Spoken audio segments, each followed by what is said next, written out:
Alright, after an entire fortnight, I'm back. So we're gonna read a book and also planning for a ton of videos coming up soon. So stay tuned for that.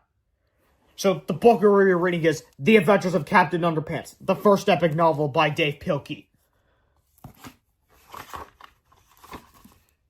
Surgeon General's warning. Some material in this book may be considered offensive by people who don't wear underwear. Got you. Chapter 1. George and Harold. Meet George Beer and Harold Hutchins. George is the kid on the left at the time, the flat top. Harold is the one on the right with the t-shirt and the bad haircut. Remember that now. George and Harold were best friends. They had a lot in common. They lived right next door to each other, and they're both in the same 4th grade class at Drumhorns Elementary School. George and Harold were usually responsible kids. Whenever anything bad happened, George and Harold were usually responsible. But don't get the wrong idea about these two. George and Harold were actually very nice boys. No matter what anybody else thought, they were good, sweet, and lovable.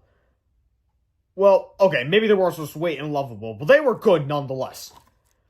It's just that George and Harold each had a silly streak a mile long. Usually that silly streak was hard to control. Sometimes it got them into trouble. And once it got them into big, big trouble. But before I can tell you that story, I have to tell you this story. Chapter 2, Treehouse Comics, Inc. After a hard day of cracking jokes, pulling pranks, and causing mayhem at school, George and Harold liked to rush to the old treehouse in George's backyard. Inside the treehouse were 2 big old fluffy chairs, a table, a cardboard crammed with junk food, and a padlock crate filled with pencils, pens, and stacks of paper. Now Harold loved to draw, and George loved to make up stories. And together the two boys spent hours and hours writing and drawing their very own comic books. Over the years they had created hundreds of their own comics, starring dozens of their own superheroes. First there was Dogman, then came Timmy the Talking Toilet, and who could forget the Amazing Cow Lady? But the all-time greatest superhero they had ever made up had to be the amazing Captain Underpants. George came up with the idea. Most superheroes look like they're flying around in their underwear. He said, well, this guy actually is flying around in his underwear. The two boys laughed and laughed. Yeah, said Harold, he can fly with wedgie power. George and Harold spent entire afternoons writing and drawing the comic book adventures of Captain Underpants. He was their coolest superhero ever. Luckily for the boys, the secretary at Drumhorns Elementary School was much too busy to keep an eye on the copy machine. So whenever they got a chance, George and Harold would sneak into the office and run off several hundred copies of their latest Captain Underpants adventure. After school, they sold their homemade comics on the playground for 50 cents each. Chapter 3, The Adventures of Captain Underpants. Written by George Beer, cartoons by Harold Hutchins. Really Cool Adventures of Captain Underpants. Written by George Beer, drawn by Harold Hutchins. It was a time of darkness and despair for planet Earth. Bad guys had taken over the streets, and all the superheroes in the world were too old to fight evil. Then along came a new improved extra-strength superhero. Tra-la-la! Look up at the sky. It's a bird. It's a plane. It's an egg salad sandwich. No way! I'm Captain Underpants! Captain Underpants was faster than a speeding waistband. Zoom! More powerful than boxer shorts. And able to lay tall buildings without getting a wedgie. Tra-la-la! Night and day, Captain Underpants watched over the city, fighting for truth, justice, and all that is pretty strong and company. Meanwhile, at a nearby elementary school, it was a stinky taco surprise day at the cafeteria. Yeah! Everybody hated so much they all threw it away. Soon the cafeteria food came to life. I am the Inedible Hulk! Sorry for the book black in the face. The monster ran around the school eating everything in sight. Help! The Inedible Hulk just ate up 50 folding chairs at the gym teacher. Oh no, not folding chairs! This is like a job for Captain Underpants! Captain Underpants shot lots of underwear at the monster, but it didn't do any good. Zip!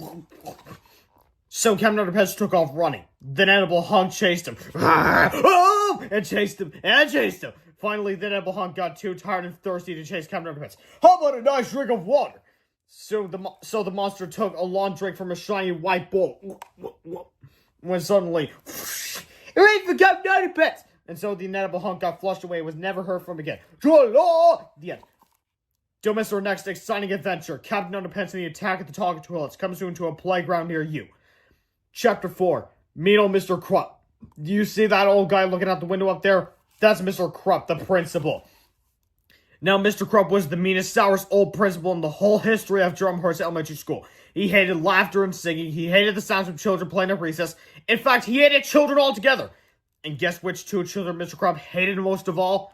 If you guessed George and Harold, you're right. Mr. Krupp hated George and Harold. He hated their pranks and their wisecracks. He hated their silly attitudes and their constant giggling. And he especially hated those awful Captain Underpants comic books. I'm going to get those boys one day, Mr. Krupp vowed. One day, very, very soon. Chapter 5, One Day, Very, Very Soon. Remember when I said that Georgia held silly streak got them into big trouble once? Well, this is a story of how that happened, and how some huge pranks and a little blackmail turned their principal into the coolest superhero of all time. It was the day of the big football game between the Hornets Knuckleheads and the Stubbornville Stinkbugs. The bleachers were filled with fans. The cheerleaders ran out into the field and shook their pom-poms over their heads. A fine black dust drifted out of the pom-poms and settled all around them. "Give me a K!" shouted the cheerleaders. "K!" repeated the fans. "Give me an N!" shouted the cheerleaders. "N!" repeated the fans. "Give me an sneezed the cheerleaders. Repeated the fans. The cheerleaders sneezed and sneezed and sneezed some more. They couldn't stop sneezing. "Hey!" shouted a fan on the bleachers. "Somebody sprinkled black pepper to the cheerleaders' pom-poms." "I wonder who did that?" asked another fan.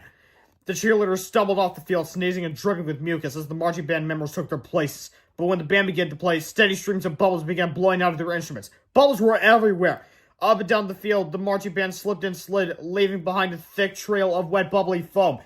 "Hey!" shouted a fan in the bleachers. "Somebody poured bubble back to the marching band's instruments." "I wonder who did that?" asked another fan. Soon the football teams took the field. The knuckleheads kicked the ball. Up went the ball. Higher and higher it went. The ball sailed into the clouds and kept right on going till nobody could see it anymore. "Hey!" shouted a fan in the bleachers. "Somebody filled the game ball with helium." "I wonder who did that?" asked another fan. But the missing ball didn't make any difference because at that moment the knuckleheads were rolling around the field, scratching and itching like crazy. "Hey!" shouted the coach.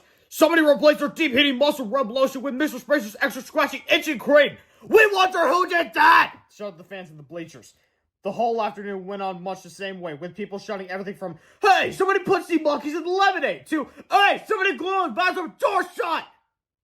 Before long, most of the fans of the bleachers have gone up and left. The big game had been forfeited and everyone in the entire school was miserable. Everyone, that is, except for two giggling boys crouching in the shadows beneath the bleachers. "Those were best pranks yet," laughed Harold. "Yep," chuckled George. "They'll be hard to top, that's for sure. I just hope we don't get busted for this," said Harold. "Don't worry," said George. "We covered our tracks really well. There's no way we'll get busted." Chapter 6. Busted. The next day at school, an announcement came over the loudspeakers. "George Beard and Harold Hutchins, please report to Principal Crump's office at once." "Uh-oh," said Harold. "I don't like the sound of that." "Don't worry," said George. "They can't prove anything." George and Harold entered Principal Crump's office and sat down on the chairs in front of his desk. The two boys have been in this office together countless times before, but this time was different. Mr. Crump was smiling. As long as George and Harold had known Mr. Crump, they had never, ever seen him smile. Mr. Crump knew something. "I did see you boys at the big game yesterday," said Mr. Crump. No," said George. "We weren't feeling well." Yeah," Harold stammered nervously. "We went home." "Oh, that's too bad," said Principal Crump. "You boys missed a good game." George and Harold quickly glanced at each other, gulped, and tried hard not to look guilty. "Lucky for you, I have a videotape of the whole thing," Mr. Crump said. He turned on the television in the corner and pressed the play button in the VCR. A black and white image appeared on the TV screen. It was an overhead shot of George and Harold sprinkling pepper to the cheerleaders' pom-poms. Next came a shot of George and Harold pouring liquid bubble baths to the marching band's instruments. "How'd you like the pre-game show?" asked Mr. Crump with a devilish grin. George eyed the television screen in terror. He couldn't answer. Harold's eyes were glued to the floor. He couldn't look. The tape went on and on, revealing all of George and Harold's behind-the-scenes antics. By now, both boys were on the floor, screaming nervously and dripping with sweat. Mr. Crump turned off the TV. "You know," he said, "ever since you boys came to the school, it's been one prank after another. First, you dissected frogs at the Jell-O salad at the parent-teacher banquet. Then you made it snow in the cafeteria. Then you rigged all the intercoms so they played Weird-Al Yankovic songs full blast for 6 hours straight. For 4 long years. You two have been running amok in the school, and I'd never be able to prove anything. Until now." Mr. Crump held the videotape in his hand. "I took the liberty of installing tiny video surveillance cameras all around the school. I knew I'd catch you two in the act one day. I just didn't know it'd be so easy." Chapter 7. A little blackmail. Mr. Crump sat back in his chair and chuckled to himself for a long, long time. Finally, George got up the courage to speak. What are you going to do with that tape?" he said. "I thought you'd never ask," laughed Principal Crump. "I thought long and hard about what to do with this tape," Mr. Crump said. "At first, I thought I sent copies to your parents." The boys swallowed hard and sank deeply into their chairs. "Then I thought I might send a copy to the school board," Mr. Crump continued. "I could get you both expelled for this." The boys swallowed harder and sank deeper into their chairs. Finally, I came to a decision, Mr. Crump concluded. I think the football team would be very curious to find out just who was responsible for yesterday's fiasco. I think I'll send a copy to them. George and Harold leaped out of the chairs and fell to their knees. No! Cried George. You can't do that! They'll kill us! Yeah, they kill. They'll kill us every day for the rest of our lives! Mr. Crump laughed and laughed. Please have mercy! The boys cried. We'll do anything! Anything? Asked Principal Crump with delight. He reached into his desk, pulled out a list of demands, and tossed it at the boys. If you don't want to be dead as long as you live, you'll follow these rules exactly. George and Harold carefully looked over the list. This is blackmail, said George. Call it what you like, Principal Crump snapped. But if you two don't follow that list exactly, then this day becomes the property of the Horse Knuckleheads. Chapter 8, Crime and Punishment. At 6 o'clock the next morning, George and Harold dragged themselves out of bed, walked over to Mr. Crump's house, and began washing his car. Then, while Harold scrubbed the tires, George roamed around the yard, pulling up all the weeds and crabgrass he could find. Afterward, they cleaned the gutters and washed all the windows on Mr. Crump's house. At school, George and Harold sat up straight, listened carefully, and spoke only when spoken to. They didn't tell jokes. They didn't pull pranks. They didn't even smile. Their teacher kept pinching herself. I just know this is a dream, she said. At lunch, the two boys vacuumed Mr. Crump's office, shined his shoes, and polished his desktop. Jesus. At recess, they clipped his fingernails and ironed his tie. Each spare moment in the boys' daily schedule was spent catering to Mr. Crump's every whim. After school, George and Harold mowed Mr. Crump's lawn, tended his garden, and began painting the front of his house. At sunset, Mr. Crump came outside and handed to each boy a stack of books. Gentlemen, he said, I've asked your teacher to give you both extra homework. Now go home, study hard, and I'll see you back here at 6 o'clock tomorrow morning. We got a busy day ahead of us. Thank you, sir, moaned the two boys. George and Harold walked home dead tired. Man, this was the worst day of my entire life, said George. Don't worry, said Harold. We only have to do this for 8 more years. Then we can move away to some far-off land where they'll never find us. Maybe Antarctica. I got a better idea, said George. He took a piece of paper out of his pocket and handed it to Harold. It was an old magazine ad for the 3D Hypno Ring. How's this going to help us? Asked Harold. All we gotta do is hypnotize Mr. Crump, said George. We'll make him give us the video and forget this whole mess ever happened. That's a great idea, said Harold. And the best part is that we only have to wait 4 to 6 weeks for delivery. Chapter 9, 4 to 6 weeks later. After 4 to 6 weeks of back-breaking labor, grueling homework assignments, and humiliating good behavior at school, a package arrived in George's mailbox for the Little Wise Guy Novelty Company. It was the 3D Hypno Ring. Hallelujah! Cried George. It's everything I ever hoped for. Let me see. Say, don't look directly at it, warned George. You don't want to get hypnotized, do you? Do you really think it will work? Asked Harold. Do you think we can amaze our friends, control our enemies, and rule the world just like the ad says? It better work, said George, or else we just wasted 4 whole bucks. Chapter 10, the 3D Hypno Ring. The next morning, George and Harold didn't arrive early at Mr. Crump's house to wash his car and reshingle his roof. In fact, they were even a little late getting to school. When they finally showed up, Mr. Crump was standing at the front door waiting for them. And boy, was he mad! Mr. Crump escorted the boys into his office and slammed the door. Alright, where were you two this morning? He growled. We wanted to come over to your house, said George, but we were busy trying to figure out the secret of this ring. What ring? Snapped Mr. Crump. George held up his hand and showed the ring to Principal Crump. It's got one of those weird patterns on it, said Harold. If you stare at it long enough, a picture appears. Well, hold it still, snarled Mr. Crump. I can't see the darn thing! I have to move it back and forth, said George, or else it won't work. Mr. Crump's eyes followed the ring back and forth, back and forth, back and forth, back and forth. You have to stare deeper into the ring, said Harold. Deeper, deeper, deeper, deeper. You're getting sleepy, said George. Very sleepy. Mr. Crump's eyelids began to droop.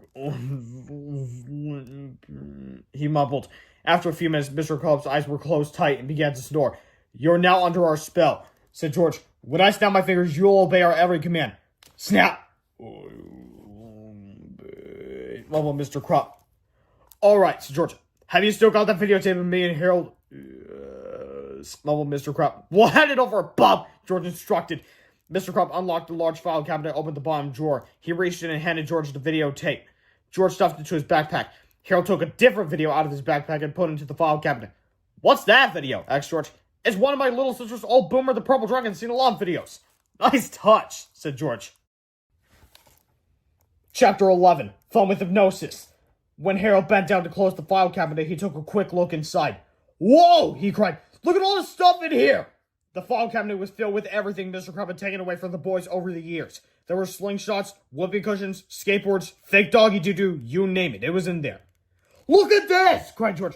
A big stack of Captain Underpants comics! He's got every issue! Said Harold. For hours, the two boys sat on the floor laughing and reading their comics. Finally, George looked up at the clock. Yikes! He said, it's almost lunchtime! We better clear this mess and get to class! The boys looked up at the principal, who had been standing behind them in a trance all morning. Gee, I almost forgot about Mr. Crop, said Harold. What should we do with him? You want to have some fun? Asked George. Why not? Said Harold. I haven't had any fun in the last 4 to 6 weeks.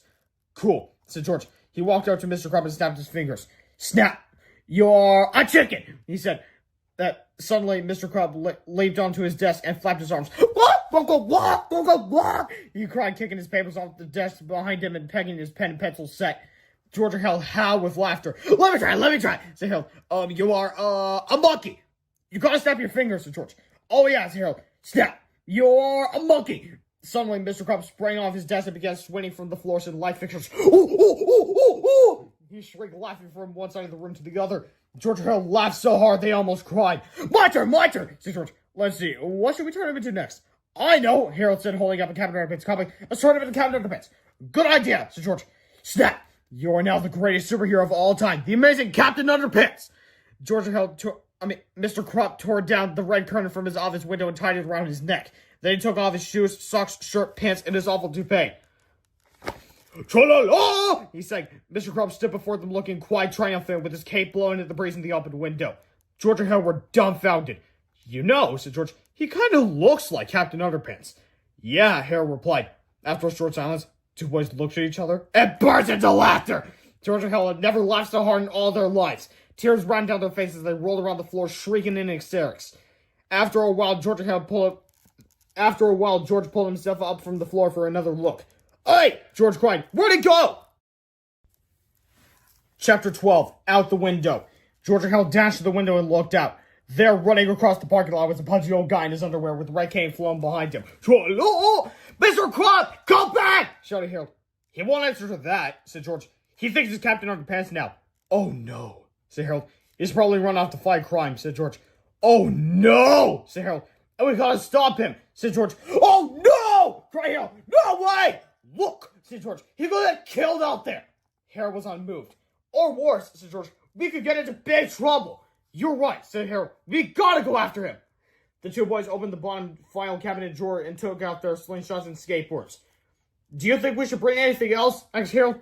Yeah, said George. Let's bring the fake doggy doo-doo. Good thinking, said Harold. You just never know when fake doggy doo-doo is going to come in handy. Harold stuffed Mr. Crop's clothes, shoes, and toupee into his backpack. Then together the two boys leaped out the window, slid down the flagpole, and took off on their skateboards after the amazing Captain Underpants. Chapter 13. Bank Robbers. George and Harold rode their skateboards all over town looking for Captain Underpants. I can't find him anywhere, said Harold. You think a guy like him would be easy to spot, said George. Then the boys turned a corner, and there he was. Captain Underpants was standing in front of a bank, looking quite heroic. Mr. Crop! Cried Harold. Shh, said George. Don't call him that. Call him Captain Underpants. Oh, yeah, said Harold. And don't forget to snap your fingers, said George. Right, said Harold. But before he got a chance, the bank doors flew wide open, and out stepped two robbers. The robbers took one look at Captain Underpants and stopped dead in their tracks. Surrender, said Captain Underpants, or I will have to resort to wedgie power. Oh no, whispered George and Harold. Nobody moved for about 10 seconds. Finally, the robbers looked at each other and burst out laughing. They dropped their loot and fell to the sidewalk screaming in hysterics. Almost immediately, the cops showed up and arrested the crooks. Let that be a lesson to you, cried Captain Underpants. Never underestimate the power of underwear. The police chief, looking quite angry, marched over to Captain Underpants. And just who the heck are you supposed to be? The police chief demanded. Why, I'm Captain Underpants, the world's greatest superhero, said Captain Underpants. I fight for truth, justice, and all that is pre-struck and cottony. Oh yeah, shouted the police chief. Come in, boys. One of the cops took out his handcuffs and grabbed Captain Underpants by the arm. Oh, cried George, we gotta roll. Together, the two boys zoomed into the crowd, weaving in and out of cops and bystanders. Harold skated up to Captain Underpants and knocked the superhero off his feet. George caught him, and the boys skated away with Captain Underpants on their shoulders. Stop! Cried the cops, but it was too late. George, Harold, and Captain Underpants were gone. Chapter 14. The Big Bang. After their quick escape, George, Harold, and Captain Underpants stopped on the deserted street corner to catch their breath. Okay, said George. Let's see how to time them quick before something goes kaboom! Have it! A huge explosion came from the rare crystal shop across the street. Heavy smoke poured out of the building. Suddenly, two robots with one stolen crystal emerged from the smoke and jumped into an old truck. Did I just see two robots get into a truck? Asked Harold. You know, said George, up until now, this story was almost believable. Well, believable or not, said Harold, we're not getting involved. I repeat, we are not getting involved.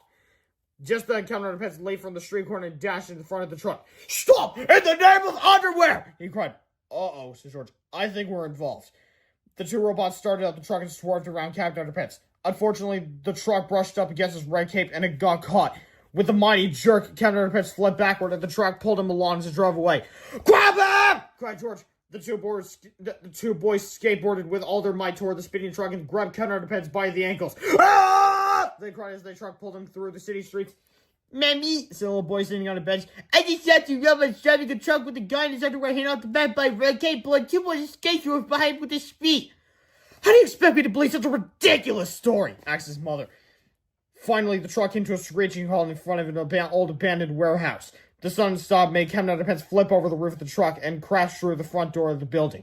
Well, said a strange voice from inside the warehouse. It looks as if we have a visitor. Chapter 15, Dr. Diaper. Georgia held hid behind the truck until the coast was clear. Then they sneaked up to the hole in the door and peeked inside. Captain Underpants was all tied up, the two robots were standing guard, and a strange little man wearing a diaper was laughing maniacally.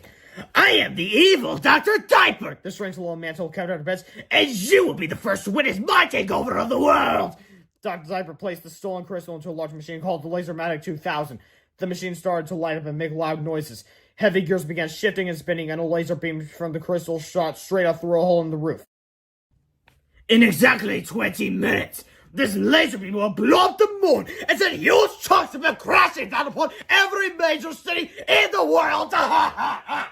Laughed Dr. Diaper. Then I will rise from the rubble and take over the planet! Only one thing can help us now, said George. What? Asked Harold. Rubber doggy doo-doo, said George. Harold took the fake doggy doo-doo and a slingshot from George's backpack and handed them to him. Be careful, said Harold. The fate of the entire planet is in your hands. With careful and precise aim, George shot the rubber doo-doo through the air and across the room.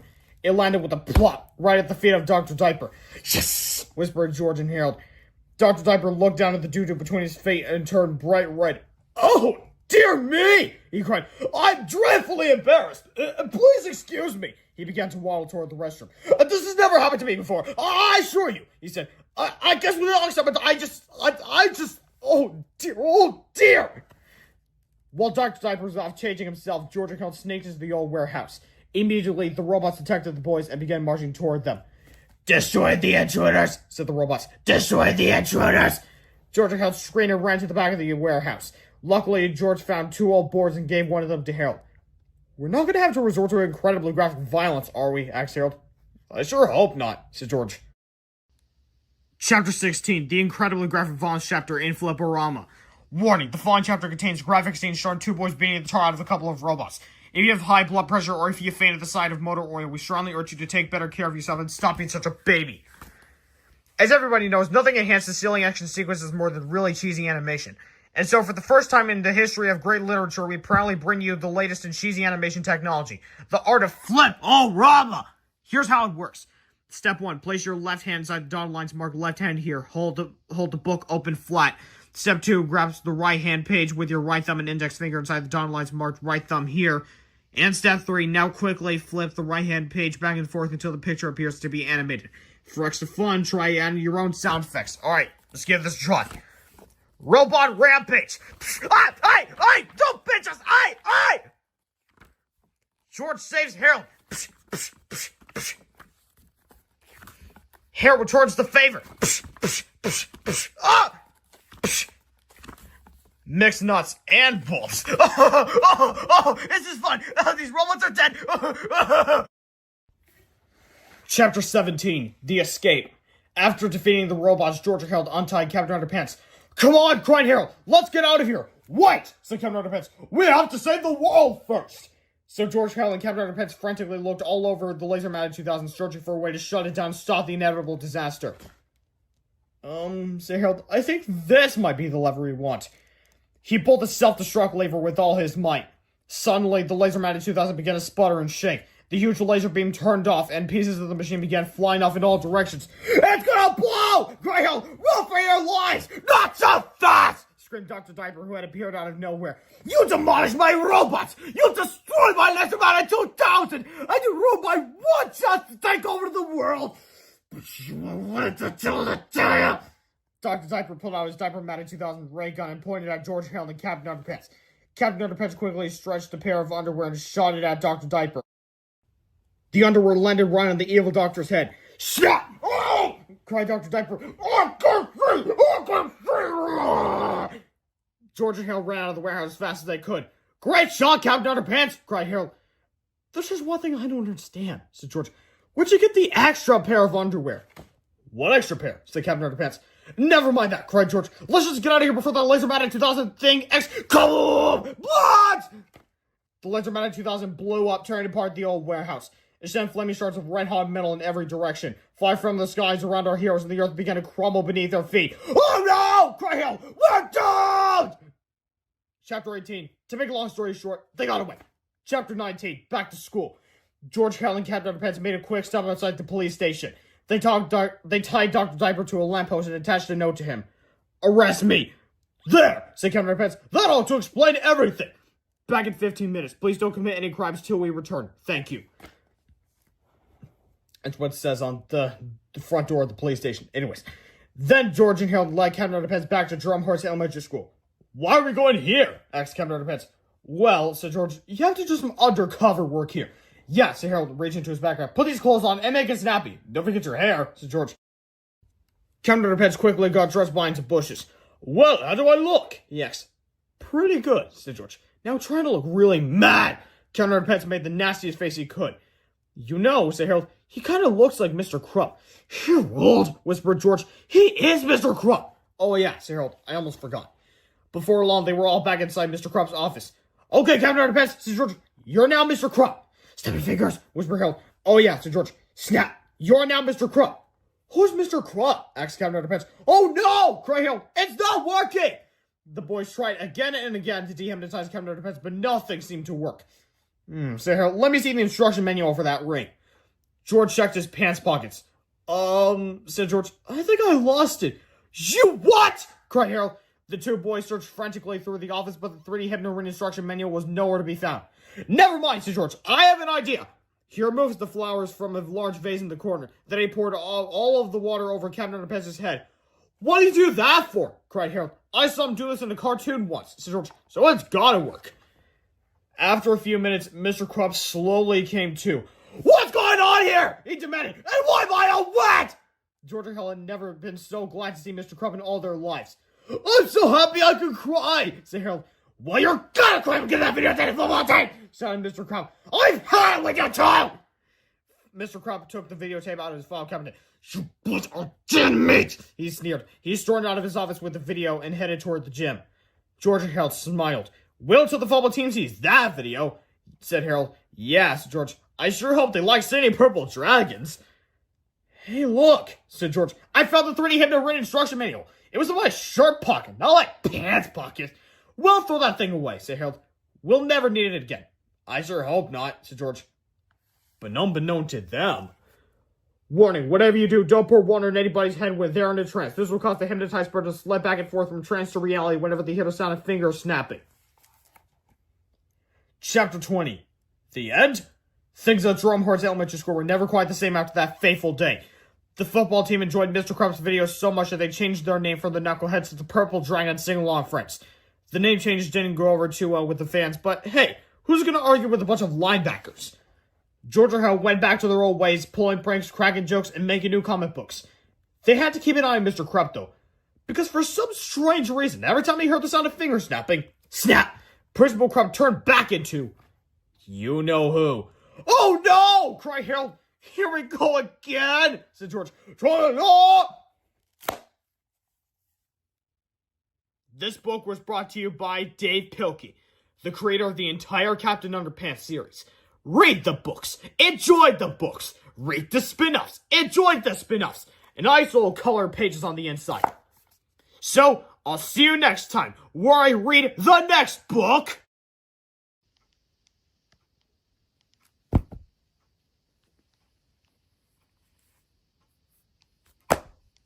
Captain Underpants and the Attack of the Talking Toilets. I'll see you there. Hello, people of YouTube. Today I'm going to be reading this book. I know it's been a while since I read aloud the very first Captain Underpants book. Well, fine, I'm just going to continue with the second book, called Captain Underpants and the Attack of the Talking Toilets, the second epic novel by Dave Pilkey. This book has been approved by PTT, People for the Ethical Treatment of Toilets. To learn more, please visit planetpilkey.com. Hello. Before you read this book, there are some things you should know. So Harold and I have created this informative pamphlet to fill you in on the details. Please don't let this comment fall into the wrong hands. The Top Secret Truth About Captain Underpants by George Beard and Harold Hutchins, who deny everything. Once upon a time, there were two cool kids named George and Harold. We're cool. Me too. They made their own comics about a superhero named Captain Underpants. Troll! Everybody thought their comics were funny. Except for their mean old principal, Mr. Crow. Blah, blah, blah. One time, Mr. Crow's being mean to George and Harold. Blah, blah, blah. So they bought the 3D Hypno ring. They hypnotized Mr. Crow. I will obey. Then they turned him into Captain Underpants. But Mr. Crop thought he really was Captain Underpants. He jumped into one of the 5 crime. Uh-oh! Troll!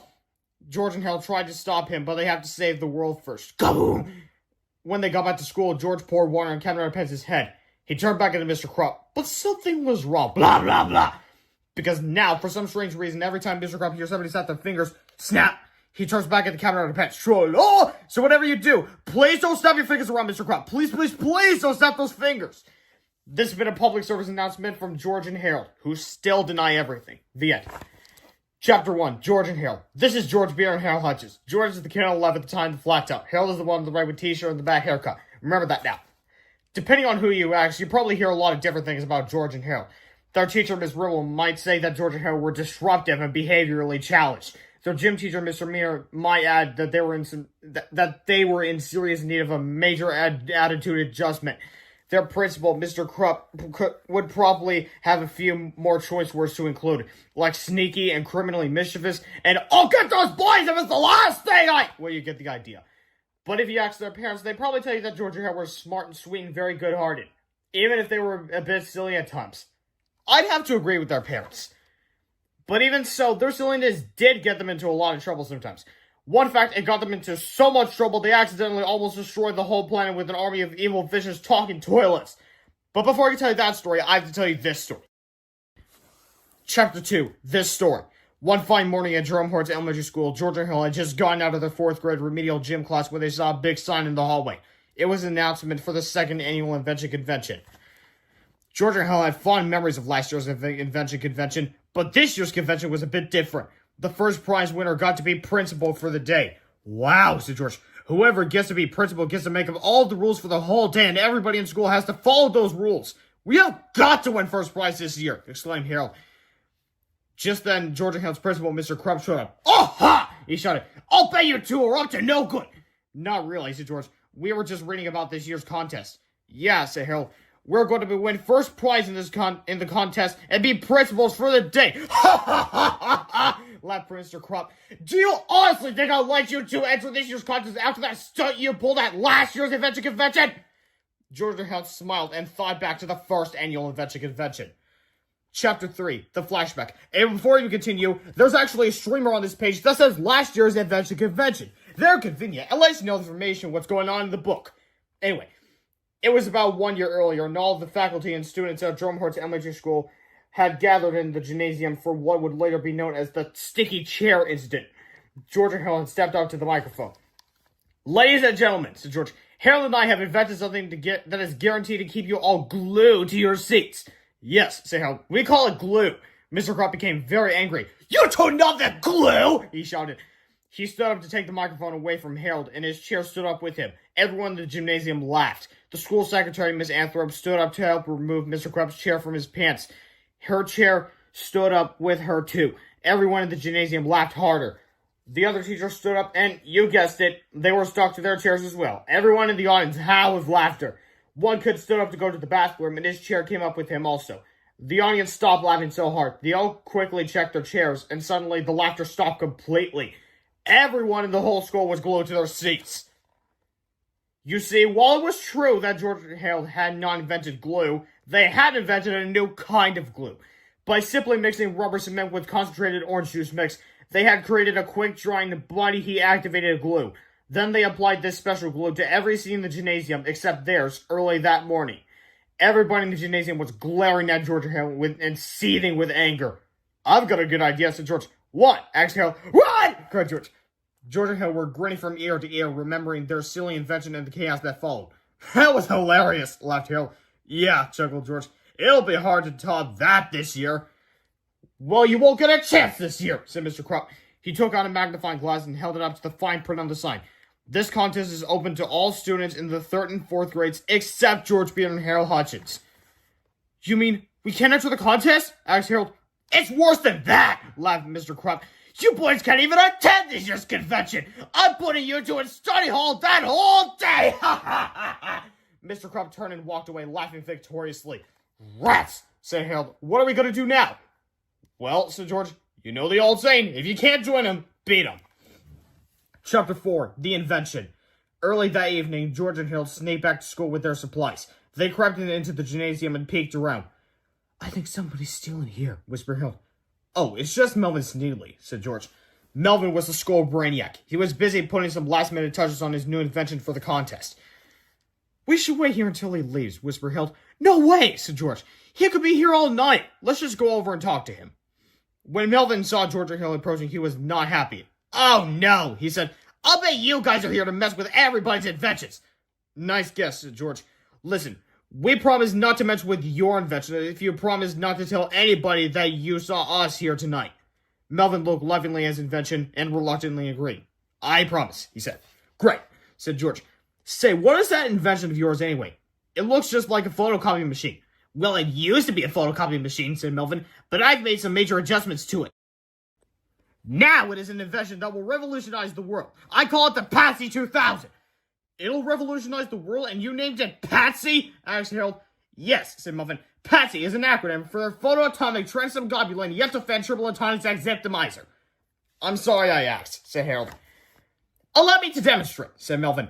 "The Patsy 2000 can take any two-dimensional image and create a living, breathing, three-dimensional copy of that image. For example, take this ordinary photograph of a mouse." Melvin placed the photo of the mouse onto the glass screen of the Patsy 2000 and pressed start. The lights in the gymnasium dimmed as all the power of the entire school seemed to get sucked into the Patsy 2000. Soon the machine began to vibrate and hum loudly, and tiny bolts of static electricity snapped out from underneath. "I hope that thing doesn't explode," said Harold. "Oh, this is nothing," said Melvin. "You should have seen how the Patsy 2000 reacted when I copied a poodle." Finally, after a series of flashes and loud zaps, everything stopped. A small ding was heard. Then a tiny mouse crawled out the side door of the Patsy 2000 onto the floor. "Isn't it wonderful?" exclaimed Melvin.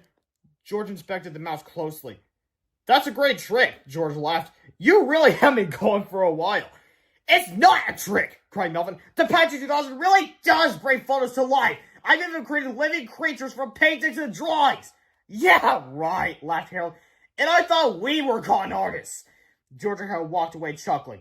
It was time to move on to bigger and better things. Chapter 5, Bigger and Better Things. George and Harold went to the other end of the gymnasium, opened their backpacks, and began to work.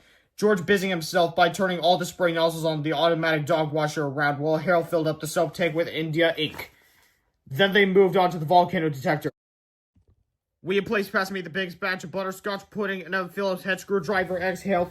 "Sure," said George as he carefully inserted eggs into the ping-pong servo-matic. Chapter 6, The Invention Convention. The following day started out sunny and cheerful. The students and faculty filed into the gymnasium and checked the seats very carefully before sitting down. "Greetings," said Mr. Krupp, who was standing up at the microphone. "You don't need to worry about sticky seats today," he said. "I've taken measures to ensure that this invention convention won't be a disaster like last year's." Everyone settled in as Madison Mancini, a third grader, stepped on stage to demonstrate her automatic dog washer. "First," said Madison, "you put your dog in the tub. Then you press this button." Madison pressed the start button. At first, nothing happened. Then suddenly, a spurt of inky black water sprayed up and out over the crowd. Everyone, except the dog, got soaked as Madison tried desperately to turn off the sprayers. "I can't stop it!" she cried. "Someone turn all the nozzles around!" "No, who could have done that?" asked Mr. Crop. Next up was Donnie Schumacher with his ping-pong servo-matic. He turned the machine on and immediately it began hurling extra-large grade A eggs into the crowd. Floop, floop, floop, floop, floop, went the machine. Splat, splat, splat, splat, splat, went the eggs. "I can't turn the machine off!" cried Donnie. "Somebody jammed a paperclip into the controller." "Now who could have done that?" asked Miss Ribble. Freddie Moore's volcano detector was also a big flop. When Freddie connected the circuits to the 9-volt battery, a large spring which had been crammed into the center of his miniature volcano launched a giant plastic bag of butterscotch pudding high into the ground. Boing! It landed somewhere between the third and fourth rows. Splat! "Hey!" whined Freddie. "Somebody put pudding in my volcano!"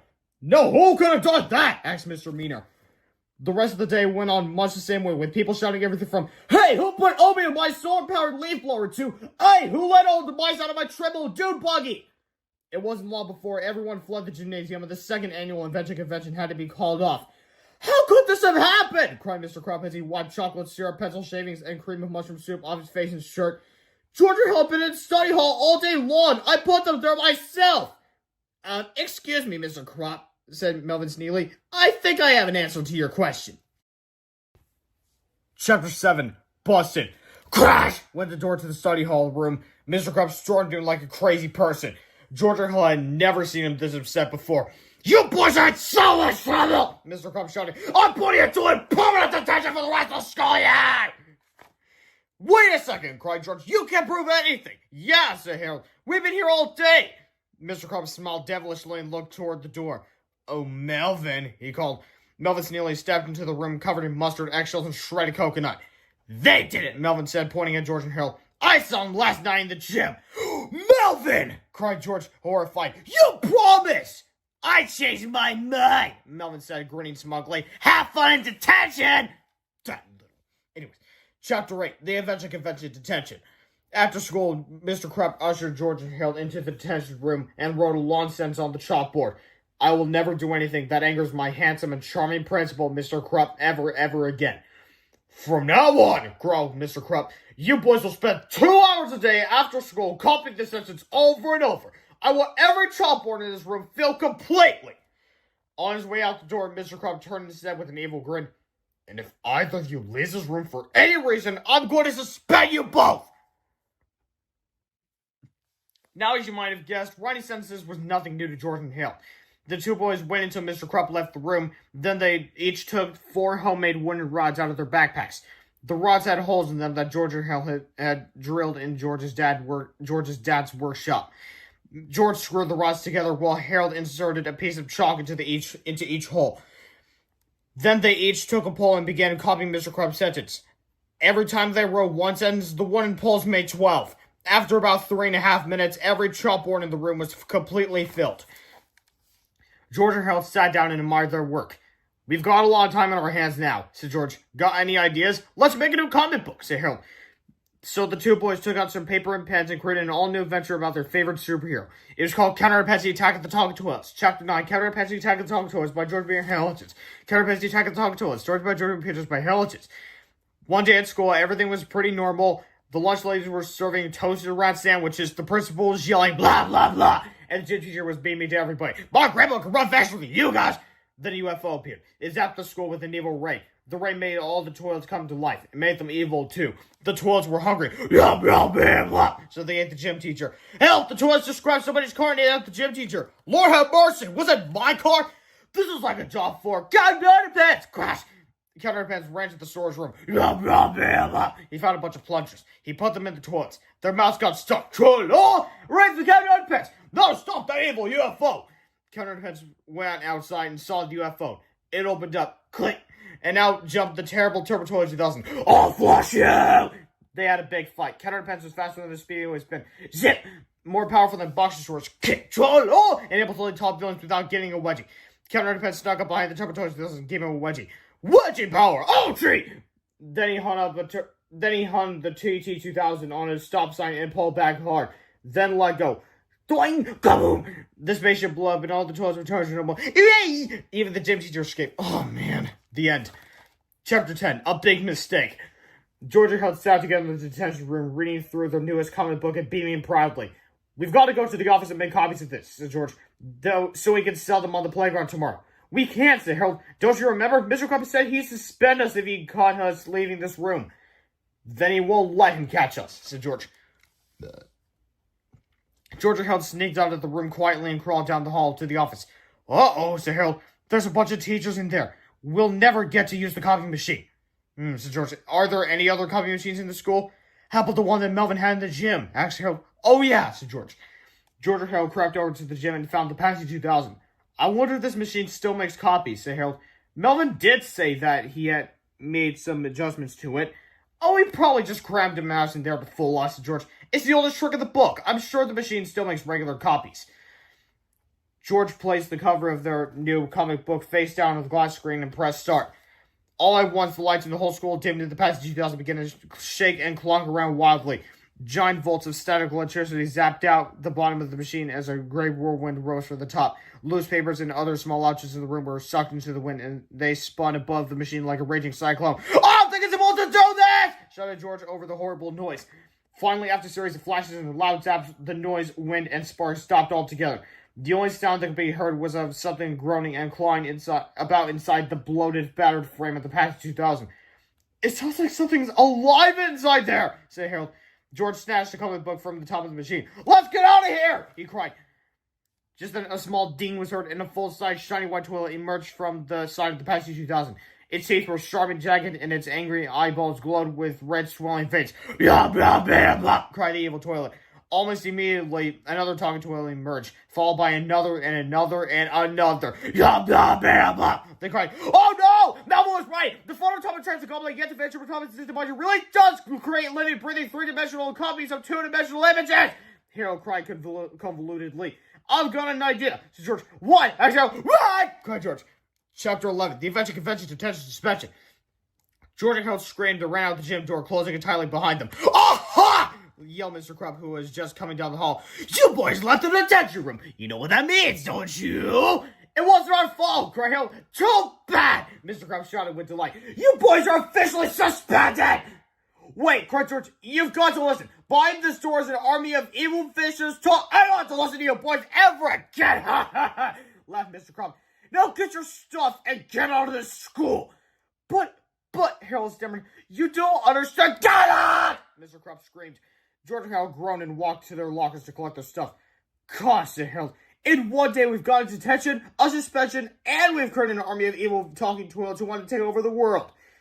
"That's a pretty bad day, even by our standards," said George. "Oh well," said Harold. "I just hope things don't get any worse." Chapter 12. Things get worse. Word spread quickly throughout the office that George and Harold had been suspended. The teachers rushed out to cheer and laugh at the two boys. "You're in big trouble now," chuckled Miss Anthrop. I can't wait to call your parents and tell them the news. Let's take their desks outside, shut them up," cried Miss Ribble. "Let's throw a party in the gym," shouted Mr. Meter. "No!" cried George. "Whatever you do, don't open the door to the gym!" "We can do whatever you like," snarled Mr. Meter as he dashed over to the gymnasium door. "Look, I'm opening the door." He quickly opened the gym door. "Now closing the door," he said. "Now open the door again, and An evil toilet had stuck its mouth through the door, snapped Mr. Meter up, and flushed him and swallowed him whole. The talking toilets then pushed their way through the open gymnasium doors and spilled out into the hallway. "Yum, yum, yum," the toilets bellowed. "Yum, yum, yum." The teachers couldn't believe their eyes. They screamed and ran for their lives. Only Mr. Crump, Miss Ribble, and George and Harold remained frozen in fear. They watched paralyzed as the talking toilets came nearer and nearer. Finally, Miss Ribble pointed at the toilets and snapped her fingers. "Snap! Go away!" she cried. "Go away this minute!" But the toilets didn't listen. They moved closer and closer. Finally, Miss Ribble turned and ran. Mr. Crump, however, just stood there in a daze. George and Harold looked up at him. "Uh-oh," said Harold. "Did she just snap her fingers?" "Yep," said George. "Now we're really in trouble." And George was right, for at that moment, Mr. Crump had begun to change. A silly, heroic smile came over his face as he stood defiantly before his foes. "I'll put a stop to you, violent villains," he said fearlessly. "But first, I need some supplies." Mr. Crump turned and dashed to his office. George and Harold ran after him. "Why did Miss Ribble have to snap her fingers?" cried Harold. "Why?" "Never mind that," cried George. "Mr. Crump is turning to Captain Underpants. We gotta pour water over his head before it's too late." Chapter 13. It's too late. When George and Harold reached Mr. Krupp's office, they found only his clothes, shoes, and toupee on the floor. "Look," said Harold. "The window is open, and one of the red curtains is missing. What do we do now?" asked George. "Do we save Captain Underpants, or we just stay here and get eaten by a bunch of toilets?" Let me think about that one," said Harold as he climbed out the window. George quickly collected Mr. Krupp's things and shoved them into his backpack. Then he jumped out the window after Harold. The two boys slid down the flagpole and ran off after Captain Underpants. "Where does he think he's going?" asked George. "I have no idea," said Harold. "But we better run fast because I think we're being followed." Captain Underpants dashed through the backyards of some nearby houses and collected pairs of underwear from the clotheslines. "Mammy," said the little boy looking out his window, "a man rat came to steal our underwear. And now two boys are being chased by a ferocious-looking toilet with sharp-pointed teeth screaming, 'Yum, yum, eat 'em up.'" "Yeah, right," laughed his mother. "Just how gullible do you think I am?" Chapter 14. The Talking Toilet Takeover. When Captain Underpants was finished commandeering the underwear of local civilians, he dashed back to Jerome Hurt's Elementary to save the day. The school was now overrun with chaos. Miss Roble came tearing out the door, followed by several evil toilets. "Help me!" she cried. "They swallowed every teacher in the whole building except me!" "Don't worry, ma'am. I will let them eat you up," Captain Underpants said as the toilet ate her up. "Oops," said Captain Underpants. Now only George, Harold, and Captain Underpants were left. They stood on the front lawn of the school, completely surrounded by hungry, drooling toilets. "Yum, yum, bam, up!" The talking toilet shouted. "Yum, yum, bam, up! Yum, yum, bam, up! Yum, yum, bam, up!" "What the?" cried Harold. "Never underestimate the power of underwear!" cried Captain Underpants as he stretched and shot underwear into the winning mouths of the talking toilets. Unfortunately, the toilets just swallowed the underwear whole. It only seemed to make them hungrier and hungrier. "If only we could think of something that would make them really sick," said George. "Yeah," Harold continued. "Something so vile and disgusting it would make them all blow their cookies and writhe in agony." Suddenly, George and Harold's faces lit up. "Cafeteria food!" they shouted. And faster than a speeding waistband, our three heroes dashed into the school. Chapter 15. Cream Chief Beef to the rescue. George, Harold, and Captain Underpants got inside the school safely and closed the front door behind them. "I think the toilets are all outside," said George. "But not for long," said Harold. Quickly, they ran to the school's kitchen and discovered a cart holding a large vat of something green and sludgy. "Yuck," said George, holding his nose. "What is that stuff?" "I think it's tomorrow's lunch," said Harold. "Perfect," said George. "I never thought I'd be glad to see cream chief beef." Together, they wheeled the tub of stinky green glop down the hallway and out the side door of the school. Captain Underpants sat on the cart and stretched a pair of underwear over his head like a slingshot. George stood over him, scooped some cafeteria food into the other and stretched it back.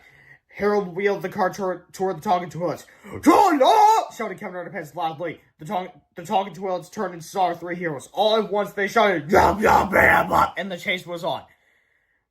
Harold pulled the cart across the playground as the toilet zipped after them. "Fire one!" cried Captain Underpants. George shot a glob of cream chief beef into the first toilet's mouth. The toilet swallowed it whole. Harold kept pulling as George scooped another serving into the underwear and pulled it back. "Fire two!" cried Captain Underpants. Zip went the cafeteria food right into the second toilet's mouth.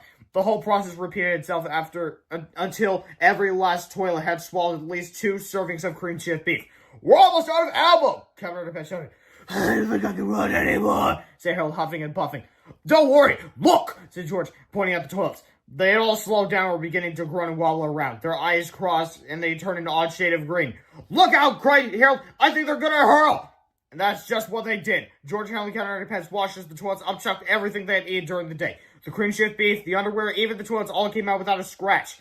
Then the toilets spun around in small circles and fell to the ground, dead. George checked the teachers. "They're alive," he said. "Unconscious, but alive." "Wow," said Harold. "That was easy." "Too easy," said George. "What do you mean?" asked Harold. George pulled their comic book out of his backpack and showed it to Harold. "Remember how the Patsy 2000 turned everything on the front cover of a comic book to life?" he asked. "Yes, so?" said Harold. "Well," said George, as he pointed to the Turbo Toy 2000 on the front cover of the comic, "we haven't seen him yet." Chapter 16, The Turbo Toy 2000. Suddenly, the Turbo Toy 2000 came charging out the front door of the school with a terrible crash. The earth rumbled beneath its mighty footsteps as nearly a ton of twisting steel and raging porcelain descended upon our heroes. "You three meddling fools may have destroyed my army of talking toilets," screamed the Turbo Toy 2000, "but you're all out of cafeteria food. How are you gonna stop me?" "I'll tell you how," Captain Underpants said boldly. "With wedgie powder." "Wait, Captain Underpants," cried George. "You can't fight that thing. He'll rip you to pieces." "Boys," said Captain Underpants nobly, "I must fight valiantly for truth, justice, and all this pre-shrunken cockney." Captain Underpants laid onto the Turbo Toys 2000 and the battle began. I sure hope this doesn't lead to incredibly graphic violence, said Harold. Me too, said George. Chapter 17, The Incredibly Graphic Violence Chapter Part 1 in Flipperama. Warning, the following chapter contains a tendency showing a man in his underwear battling a giant toilet. Please do not try this at home. In the past, literally dozens of epic novels have been written that have changed the course of history. Moby Dick, Gone with the Wind, and of course, Captain Underpants and the Attack of the Talking Toilets. The only difference between our novel and those other Brand X novels is that ours is the only one that cares enough to bring you the latest in cheesy animation technology. The art of Flipperama. Wedgie power versus potty power. Oh no! The potty power punch prevails! The carnivorous commode captures the captain.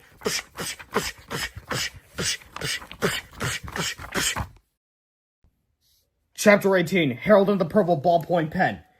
Everything seemed hopeless. Captain Underpants had slipped and fallen to the mouth of the Turbo Toilet 2000, and now the giant toilet was coming after George and Harold. Ha ha ha ha ha! Laughed the powerful porcelain predator. Once I've eaten you two kids up, I'll take over the world! Not if we have anything to say about it, yelled George. George and Harold ran into the school and locked the door behind them.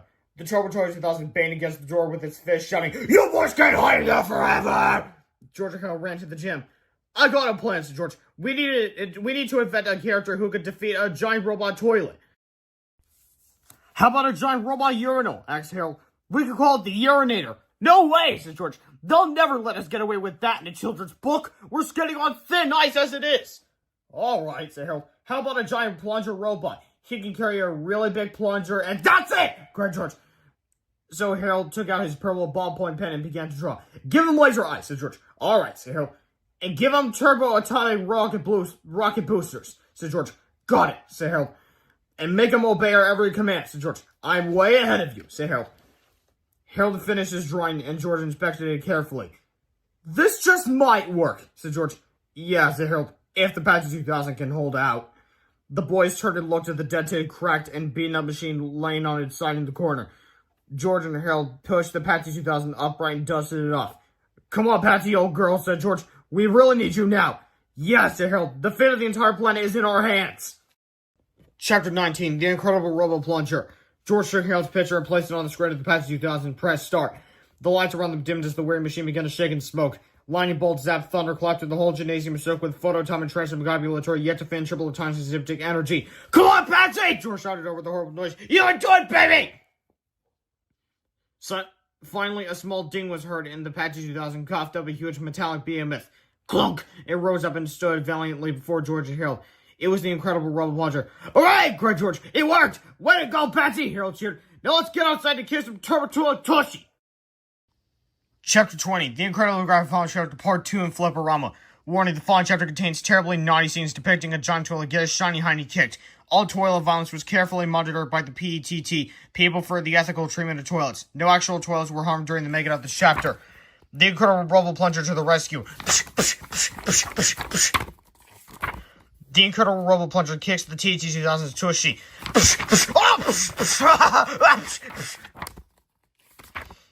The TT-2000 takes the plunge.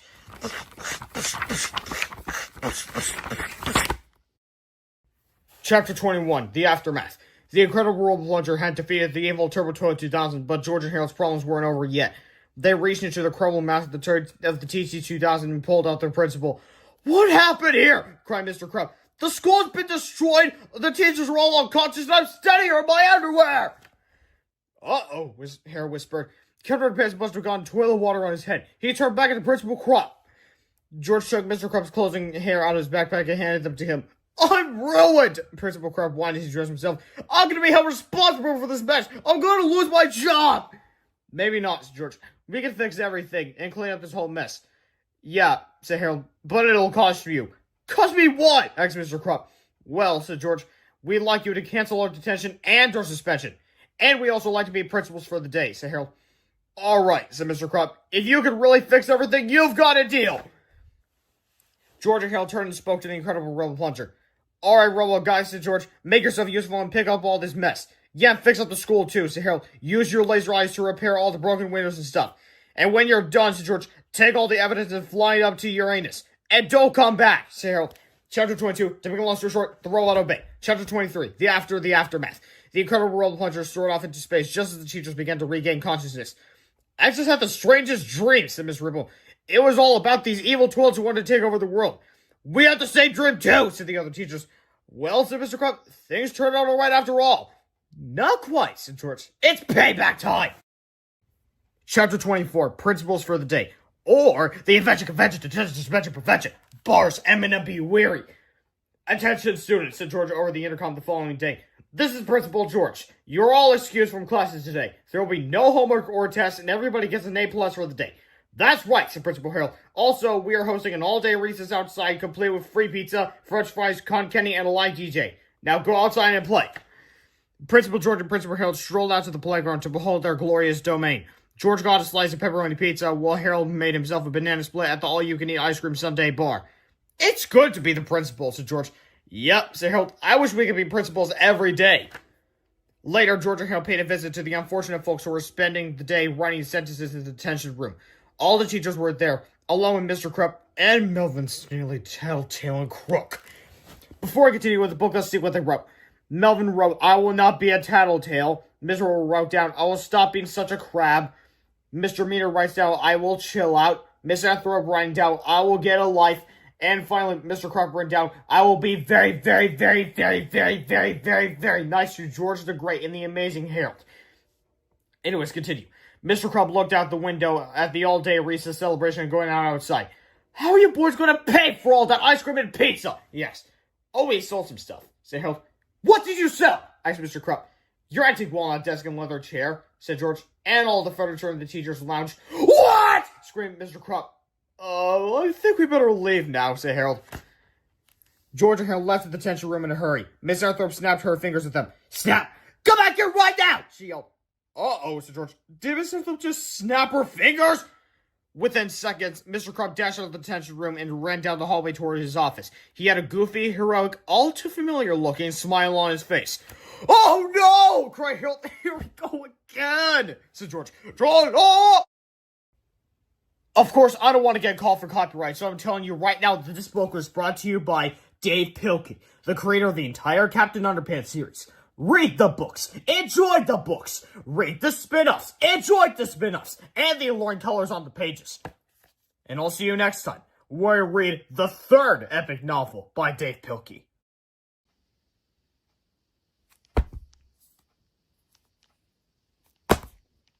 Captain Underpants, the invasion of the Carbon on the capitalization of our space, and going to solve the Eagle Launchers of Earth. I'll see you there!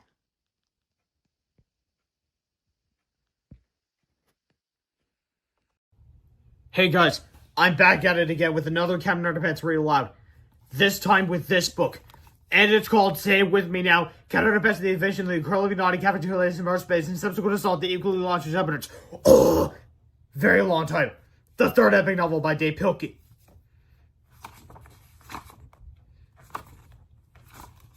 Hello, it's us again. Before you read this book, there's some things you should know. So Harold and I have created this informative pamphlet to fill you in on the details. Please don't let this comment fall into the wrong hands. George and Harold present a Deny Everything production, Captain Underpants Wedgie Wars, which is based off of Star Wars, and episode 1, The Phantom Principle, which is based off of the first episode of Star Wars, The Phantom Menace. So, a long time ago in elementary school, far, far away, there were two cool kids named George and Harold. We ruled, me too. They had an evil principal named Mr. Crump, who was strong in the ways of the Force, blah, blah. He forced them to study, blah, blah, blah. He forced them to clean, blah, blah, blah. And he forced them to behave, ha, ha, ha. So George and Harold hypnotized him. You'll obey our every command. Snap. Okay. You are now Captain Underpants. Okay. It started out as a joke, but it wasn't funny for long. Ha, ha, ha. Hey, come back. Mr. Crump thought he really was the world's greatest superhero. He got into all kinds of trouble.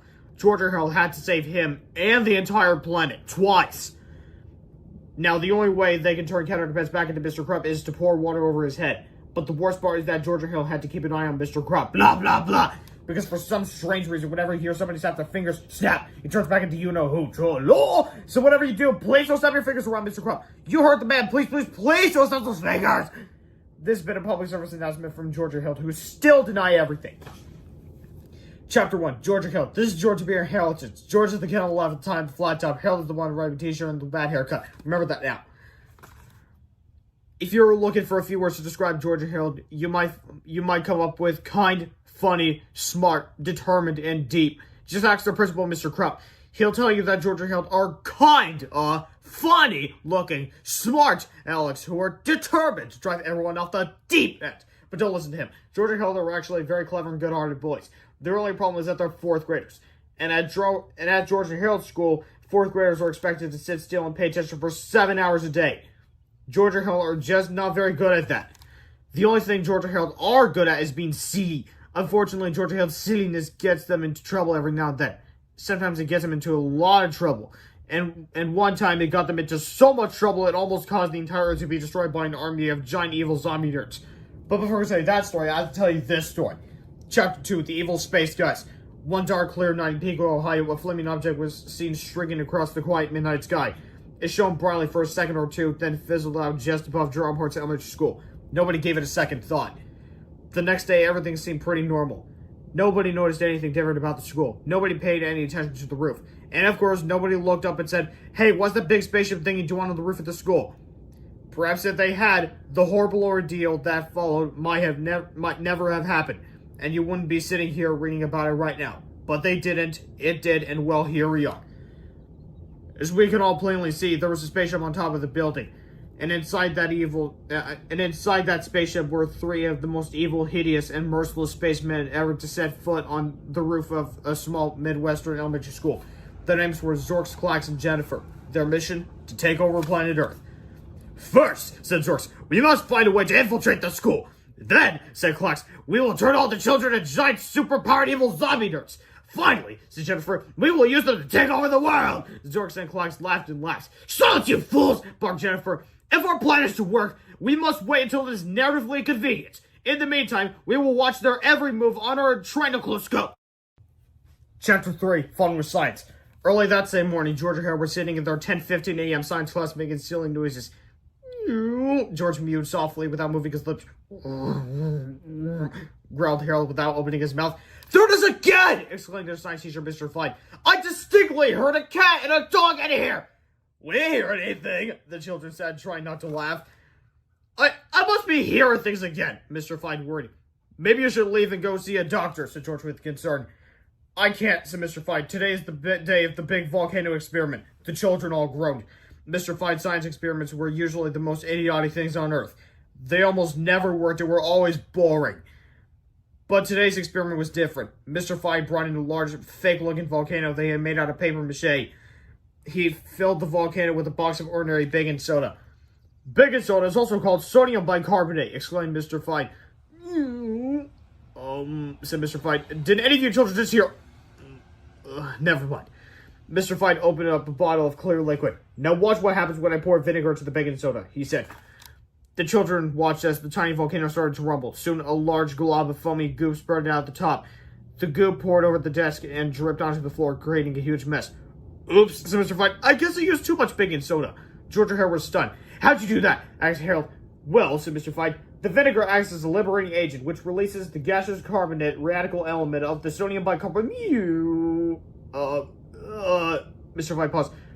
Excuse me, children. I've got to go and see a doctor." Mr. Fine put on his coat and hurried out the door. George and Harold got up and studied the messy volcano experiment with great interest. "Are you thinking what I'm thinking?" asked George. "I think I'm thinking what you're thinking," said Harold.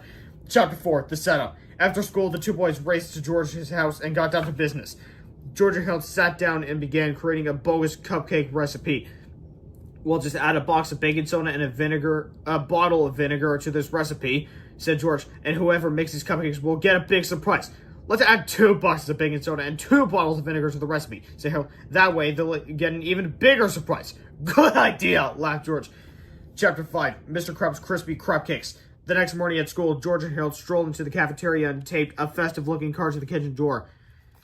And it says, "Lunch Ladies," which is spelled incorrectly. They claim to be like Mr. Krupp, even though their handwriting doesn't match his at all. Anyway, soon the lunch ladies arrived. "Oh, look," said Mrs. Crane, the head lunch lady. "Today's Mr. Krupp's birthday, and he'd like us to make a batch of cupcakes just for him. Isn't that cute?" "I've got an idea," said the cook, Mrs. DePoint. "Why don't we surprise him and make cupcakes for the whole school?" "Good thinking," said Mrs. Crane. "Let's see now. This recipe serves 10, and we have about 1,000 students and faculty in the school. So, We'll need 100 eggs, 150 cups of flour, 200 boxes of baking soda, 7 quarts of green food coloring, 50 sticks of butter, 150 cups of sugar, and let's see, oh yes, 200 bottles of vinegar. The lunch ladies scurried about, gathering everything they needed. They dumped the eggs, food coloring, milk, and baking soda into a large vat and began to mix thoroughly. Then somebody poured in the vinegar. Chapter 6. What happened next? Note, please shake this book back and forth uncontrollably when you read the following word. Also, shout out as loud as you can. Don't worry, you won't get in trouble. There you go. Chapter 6 and a half. Chapter 6 and a half. Here comes the goop. A giant wave of green goop crashed through the cafeteria doors and splashed down the hall, swallowing everything in its path. Book bags, bulletin boards, lunchboxes, code rags, trophy cases. Nothing could stand in the way of the gigantic green glob of goo. It traveled down the north, east, and west wings of the school, covering everything from the drinking fountains to the text on this page. It squished into lockers and squashed down the stairs. It billowed into bathrooms and balled into... It wasn't long before the green goo began spilling out. It wasn't long before the green goo began spilling it into all the classrooms. Uh-oh, said George. Something tells me the lunch ladies made more than just one batch of Mr. Krup's crispy cupcakes. But that was their idea, not ours, cried Harold. Speaking of ideas, said George, I've got a good one. What? Thanks, Harold. Right! Cried George. Chapter 7, The Wrath of the Cafeteria Ladies. The next afternoon, as cleaning crews sorted through the stinky green hallways and stinky green classrooms, the cafeteria ladies had a meeting with Mr. Krupp in his stinky green office. But it wasn't even my birthday! Cried Mr. Krupp. We know you had nothing to do with this, said Miss Crean. We think it was those two awful boys, George and Harold.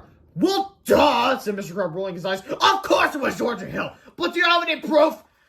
Proof? Said the lunch ladies. Why, George and Harold are always playing tricks on us. Every day they change the letters around our lunch site. They put pepper in the napkin dispensers and unscrew the caps with those shelf sinkers. They start food fights. They go sledding on our lunch trays. They make everybody laugh so the milk squirts out of their noses. And they're constantly grading these awful comic books about us. Chapter 8, Captain Underpants and the Night of the Living Lunch Ladies by George Beard and Harold Hutchins. Oh, I can't turn the page. Captain Underpants and the Night of the Living Lunch Ladies. Short by your pictures by Harold Hutchins. Late one Friday afternoon, the lunch ladies were cleaning out the cafeteria. There's lots of half-eating food in this trash barrel. Well, pour it in and we'll serve it again next week. Waste not, want not. But while they were working, the janitor accidentally locked the school for the weekend. The lunch ladies were trapped inside. Help! They were forced to eat their own food to survive. Past the lips and over the gums. Look out, Tubby, here it comes. When the janitor returned on Monday morning, the lunch ladies were dead, victims of their own cooking. Whoopsie daisies. The janitor took the dead lunch ladies up the hill to bury them. Buried dead stuff here. This looks like a good place. But it wasn't! Warning, this hill is haunted. Whatever you do, don't bury dead stuff here. Crash!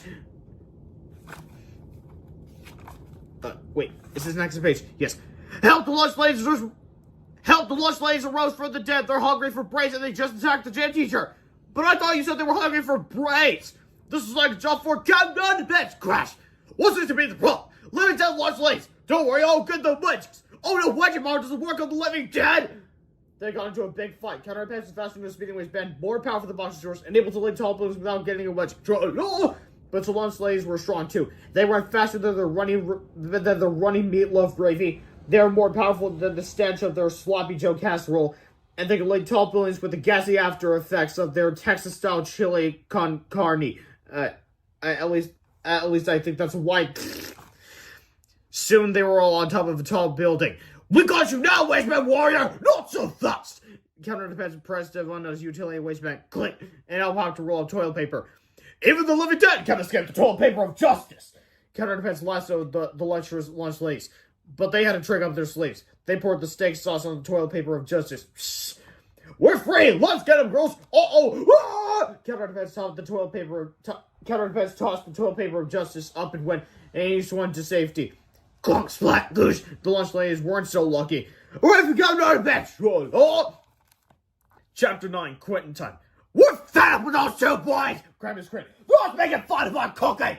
Yeah, said Mrs. DePoint. Our food isn't that bad. I hear once and hardly got sick at all. Well, I can't punish them if we don't have any proof, said Mr. Crumb. Fine, said the lunch ladies. Then we quit! Ladies, cried Mr. Crumb. Be reasonable. You can't just quit on such short notice. But the lunch ladies didn't care. They marched right out of Mr. Crumb's sticky green office, and that was the end of that. Rats, cried Mr. Crumb. Now where am I going to find 3 new lunch ladies by tomorrow morning? Suddenly, there was a knock on Mr. Crump's door. 3 very large women wearing lots of makeup walked into his office. "Hello," said the first woman. "My name is, Zorset. These are my, sisters, Klaxet and, Jennifer. We've come to apply for jobs as cafeteria ladies."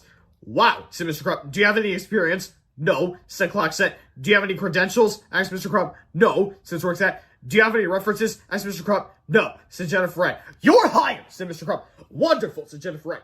"Now our plan to take over the world, our plan to feed the children healthy, nutritional meals is underway." The 3 new lunch ladies laughed horribly. Then they left Mr. Crump's office and got started preparing the next day's lunch menu. "Well, that was easy," said Mr. Crump. "Now to take care of George and Harriet." Chapter 10. Busted. George and Harriet were in study hall when they heard the dreaded announcement over the intercom. "George Bear Harriet, please report to Mr. Crump's office immediately." "Oh no!" cried Harold. "We're busted!" "No way," said George. "Remember what happened yesterday was not our fault. We didn't do it. It was an accident." But Mr. Crump was not as understanding. "I can't prove it, but I know you boys are responsible for yesterday's disaster," Mr. Crump said. "I'm going to punish you by taking away your cafeteria privileges for the rest of the year. No more cafeteria food for you two." "No more cafeteria food?" whispered Harold. "I thought he said he was going to punish us." "Yeah," George smiled. "Maybe if we're really bad, he'll take away our homework privileges too." "I heard that!" screamed Mr. Crump. "From now on, you boys are going to have to pack your own lunches and eat in my office so I can keep an eye on you." "Rest," said Harold. "But we didn't do it," George protested. "We didn't do it!" "Too bad, Bob," said Mr. Crump. "Boys," said George, "this is probably the first time we've gotten in trouble for something we didn't do. Unless you count all the times we didn't do our homework," said Harold. "Oh yeah," laughed George. Chapter 11. Brown Bag in It. The next day, George and Harold each brought their own sandwiches to Mr. Crump's office for lunch. "I'll trade you half of my peanut butter and gummy worm sandwich," said George, "for half of your tuna salad with chocolate chips and miniature marshmallow sandwich." "Sure," said Harold. "You want some barbecue sauce on that?" "You kids are disgusting!" Mr. Crump shouted while eating a banana. Soon George and Harold were munching on potato chips with whipped cream and chocolate sprinkles. Mr. Crump was turning green. "What's for dessert?" asked Harold. "Hard-boiled eggs dipped in hot fudge and Skittles," said George. "Ah!" screamed Mr. Crump. "I can't stand it anymore!" He got up and stumbled out of the door for some fresh air. Or to go to the toilet. Whatever. Anyway. "You know," said George, now that Mr. Crump is gone, we could run to the cafeteria and change the letters around on the lunch sign." "Cool," said Harold. So George and Harold snaked into the cafeteria, but when they read the lunch sign, they were a bit confused. "What's going on here?" said George. "It looks like somebody's already changed the sign," said Harold. "Forget the sign," said George. "Look at everybody. They've changed." It was true. All the kids and teachers in the school were entering the cafeteria looking as normal as ever, but they were leaving the cafeteria looking quite different. "Look!" cried George. "They're all wearing broken eyeglasses held together with masking tape, and they all got vinyl pocket protectors. They've all turned into nerds!" Harold gasped. "And look at their skin," said George. "They're all gray and clammy. That can only mean one thing. They're zombie nerds!" asked Harold. "I'm afraid so," said George. "Let's just hope they're friendly," said Harold. "Who ever heard of a friendly zombie nerd?" asked George. "I'm afraid," Harold went. "There's no time to be afraid," said George. "We've got to get to the bottom of this." "That's what I'm afraid of," said Harold. Chapter 12. The bottom of this. George and Harold crawled into the cafeteria and snaked through the kitchen doors. There they hid behind a table while the incredibly naughty cafeteria smart space discussed their plans to take over the world. "Look at those puny earthlings," laughed Zorks. "They're all drinking evil zombie nerd milkshakes and transforming before our very eyes." "It won't be long now," said Klax. "Tomorrow we'll feed them super evil rapid grow juice. Then they will grow to the size of skull-egg treats." "Exactly," sneered Jennifer. "Then we will unleash our giant evil zombie nerds upon the earth, and soon the planet will be ours." The 3 evil space guys threw back their heads and laughed hysterically. "We got to tell Mr. Crump about this," Harold whispered. "Right," whispered George. "But first, we got to get rid of that super evil rapid grow juice." George carefully reached up and swiped the carton of juice. "What should we do with it?" asked Harold. "Let's pour it out the window," said George. "That way it won't do any damage." "Good idea," said Harold. "Are you sure about that?" While the naughty cafeteria ladies continued laughing, George quietly emptied the carton of super evil rapid grow juice out the window.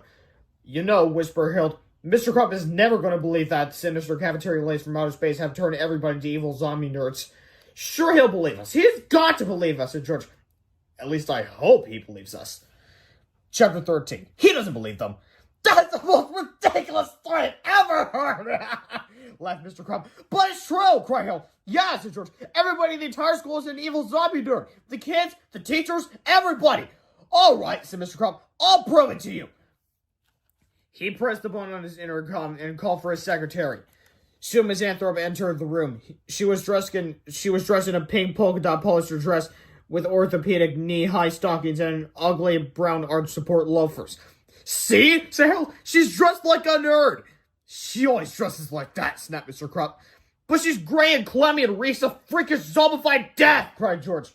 She always smells like that, Mr. Crump argued, and she's always gray and clammy too. George and Harold had to admit that school secretaries were not very good subjects to compare and contrast with evil zombie nerds. But then Miss Anthrop leaned over and took a huge bite out of Mr. Crump's desk. Must destroy Earth. Oh. She moaned as she took another bite. Even Mr. Crump had to agree that Miss Anthrop was acting a bit more evil than usual. So George and Harold took Mr. Crump down to the cafeteria to confront the evil lunch ladies. Suddenly, out of the shadows stepped the evil Zorks. Gotcha! Zorks cried as he grabbed onto Harold's shoulders. Ah! Screamed Harold. He scrubbed away, pulling Zorks' gloves off and revealing two slimy green tentacles. See, Mr. Crump, said George. We told you they were space guys. You fools! Screamed Zorks. Now we will destroy you! The evil Zorks pointed his tentacle at George, Harold, and Mr. Crump and snapped his fingers. Snap! Suddenly, Mr. Crump began to change. A heroic grin spread across Mr. Crump's face. He threw out his chest and placed his fists firmly at his sides, looking quite triumphant. Uh-oh, said George. That evil space guy just snapped his fingers. Now Mr. Crump is turning into you-know-who. Hey, wait a second, said Harold. Tentacles don't have fingers. You can't snap a tentacle. There's no time to argue the physical improbabilities of this story, said George. We have got to stop Mr. Crump from changing to Captain Underpants before it's too late. Chapter 14. It's too late. Mr. Crump turned and dashed out the door. His clothes flew off behind him as the hallways echoed with jubilant proclamations about the superiority of underwear. George and Harold dashed after him, but the door was quickly blocked by Zorks, Clax, and Jennifer.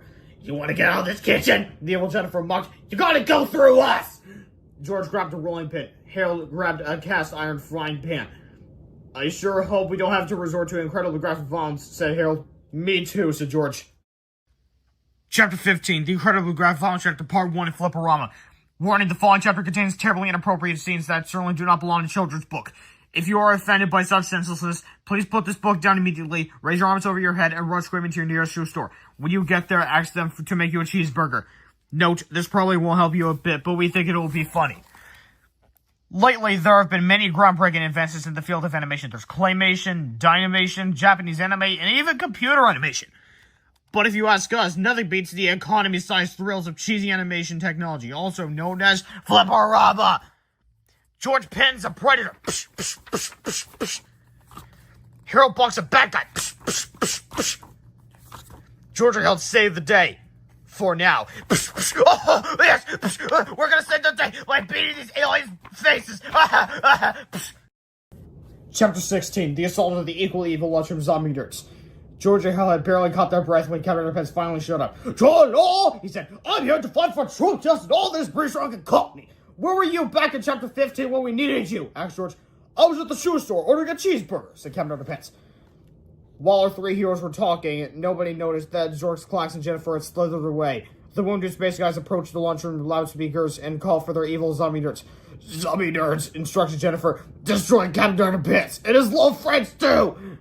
Soon every evil zombie nerd in the entire school put down their Omni magazines and headed for the cafeteria.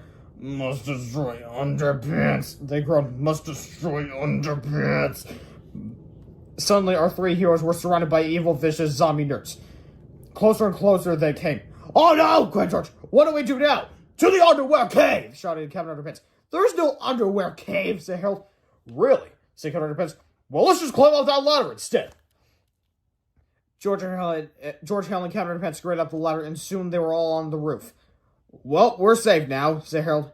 Yep, said George. That's for sure, said Captain Underpants. Chapter 17. Oh yeah? It didn't take long before George, Harold, and Captain Underpants looked behind them. Hey, said Harold, what's that big spaceship thing you do on the roof of the school? Someone finally said. And where did that super evil, rapidly growing dandelion come from? Asked Captain Underpants. George and Harold gasped. They looked at each other with a sudden panicked realization that only children who have accidentally created a giant mutated garden nuisance would know. Stammered George. We have no idea how that happened. Yeah, said Harold. Absolutely no idea at all. At that moment, the door to the roof swung open. George poked his evil head out and shouted, "We've got you now!" With no place else to run, our three heroes quickly scurried up the ladder of the big spaceship thingy and closed the door behind them. And before we continue reading, I just want to note that if you buy a copy of this book, there's no text on this page. It means a very rare book. It may be a bit expensive.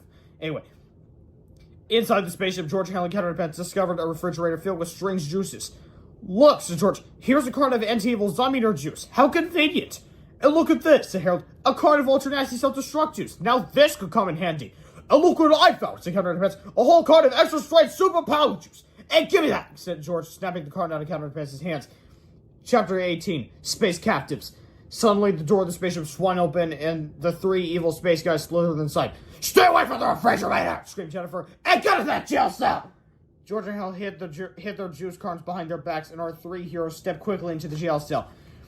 Zork started up the engines, and the spaceship lifted off. It rose a few hundred feet in the air and hovered over the school. "You three puny Earthlings are very fortunate," said Jennifer. "You will get to witness the destruction of your plan for the safety of your jail cell. Afterward, you will have the honor of being our obedient space captives." "Oh man," said George and Hal. "Quickly, class," said Jennifer. "Give me a carton of extra strength give me a carton of super evil rapid growth juice from the refrigerator. We can pour it into our spray gun, and shove out upon our evil zombie nerds." I can't read. Chapter 19, The Big Switcheroo. Clax returned with a carton of super evil rapid growth juice and placed it on the control panel. "Soon," said Jennifer, "Earth will be ours!" The three aliens threw back their heads and laughed. Again. Suddenly, George got an idea. He whispered to Harold for a second or two, then he quietly reached through the bars of the jail cell and swiped Clax's carton of super evil rapid growth juice. George carefully peeled the label off the carton and stuck it over the label of his ultra nasty self-destruct juice. While he was busy doing that, Harold reached through the bars and switched the labels of the spray gun and the fuel tank. Finally, George reached back through the bars and put his carton of ultra nasty self-destruct juice, which now read super evil rapid growth juice, on the control panel. "I don't get it," whispered Captain Underpants. "The fuel tank now says spray gun, and the spray gun now says fuel tank, and the rapid growth juice has been replaced with self-destruct juice. What's it all mean?" "You'll find out," said Harold sadly. When the three evil space guys had finished laughing triumphantly, Jennifer reached for the carton that read super evil rapid growth juice and poured it onto the nozzle of the red spray gun. "Oh, I get it," said Captain Underpants. "That space guy didn't pour growth juice into the spray gun. He poured self-destruct juice into the fuel tank." "Yeah," George said sadly. And that means the spaceship thing is going to explode into millions of pieces." "Right," said Harold gloomily. The spaceship began to sputter and shake as smoke billowed out of the control panels. Soon sparks were flying and ceiling tiles were falling. Captain Underpants smiled proudly because he had figured out George's plan, but his smile didn't last long. "Hey!" he cried. "Where in the spaceship thingy? What's going to happen to us?" "We had to sacrifice ourselves to save the world," said George. "I'm afraid we're not going to make it." "Of course we'll make it," cried Captain Underpants. "We got wedging power on our side." Chapter 20, The Great Escape. Captain Underpants grabbed a roll of toilet paper from the jail cell lavatory. "We can swing to safety on this," he said. "You can swing on toilet paper," said Harold. "Sure I can," said Captain Underpants. "I just did it on my last comic book." Captain Underpants opened the jail cell window and tossed the toilet paper into a tall tree below them. "Come on, fellas," he said. "Let's swing out of here before the spaceship explodes." "That toilet paper won't hold you," said George. "It's not strong enough." "Sure it is," said Captain Underpants. "It's 2-ply." George and Harold grabbed Captain Underpants' cane. "Don't jump!" they cried, but Captain Underpants wouldn't listen. He jumped out the window with George and Harold still clinging to his cane. "Ah!" they screamed as they fell to the ground and were killed instantly. Splat! Just kidding. Of course, the toilet paper could not support the weight of our three heroes, and for a moment it looked like they were doomed. But suddenly, Captain Underpants' red polyester cape opened up like a parachute. George, Harold, and the waistband warrior floated down safely as the spaceship above them exploded. "Kaboom! Hallelujah!" cried Harold. "We're not gonna die! We're not gonna die!" Said George. "Maybe we are." Chapter 21, The Deliriously Dangerous Death-Defying Dandelion of Doom. George, Harold, and Captain Underpants floated downward directly into the waning jaws of the Dandelion of Doom. "Oh man!" cried Harold. "We could have got killed in a cool exploding spaceship. Instead, we're gonna get eaten by a dandelion. How humiliating!" "Yeah," George moaned. "People are gonna be giggling at our funerals." The dandelion munched Captain Underpants and swung George and Harold around like a couple of rag dolls. The two boys flew off and landed on the roof of the school. "Help me!" screamed Captain Underpants as the dandelion of doom swung back and forth. What should we do? Cried Harold. I've got an idea, said George. It's a bad idea, and I know we're going to regret it, but we've got to act fast. The fate of the entire planet is in our hands. The next time the giant evil dandelion lurched toward the boys, George poured some extra strange superpowers into Captain Underpants' mouth. What do you think is going to happen now? Asked Harold. I don't know, said George, but I have a feeling it's going to involve incredibly graphic violence. Chapter 22, The Incredibly Graphic Violence Chapter, Part 2 in Flipperama. Warning, the following chapter contains scenes of a very unpleasant nature. All nastiness was performed by a qualified stuntman and a licensed stunt plant. Do not attempt to battle giant evil dandelions at home, even if you have recently consumed extra superpower juice.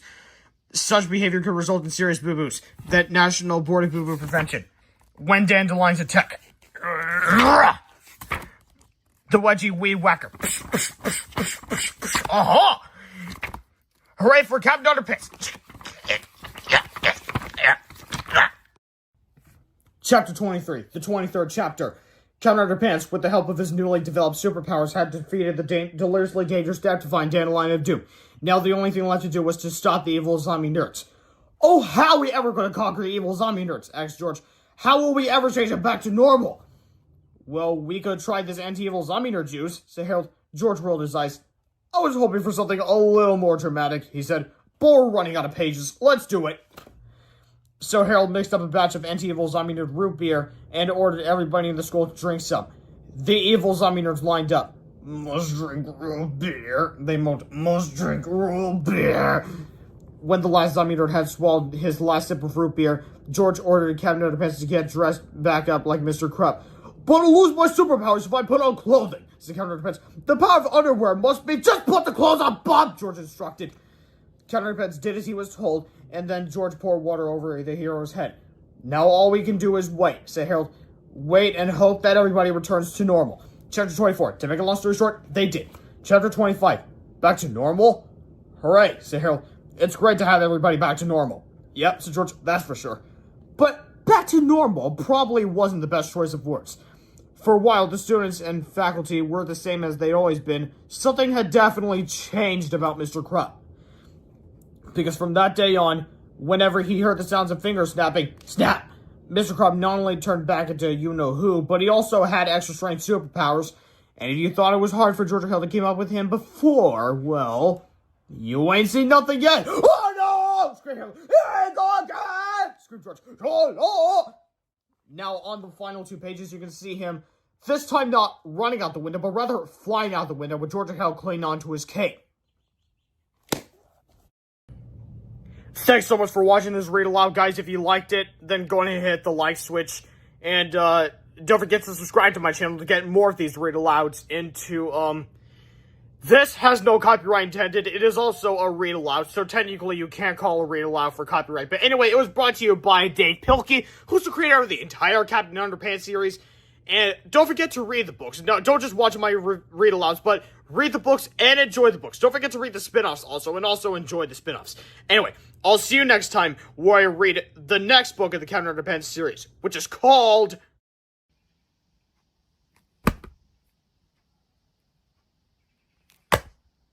Much shorter title, Captain Underpants and the Perilous Plot of Professor Poopy Pants.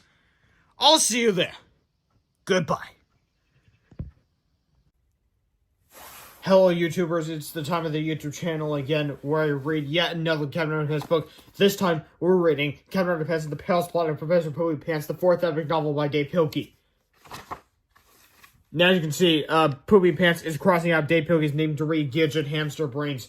For whatever reason, you'll find out later as I read this book.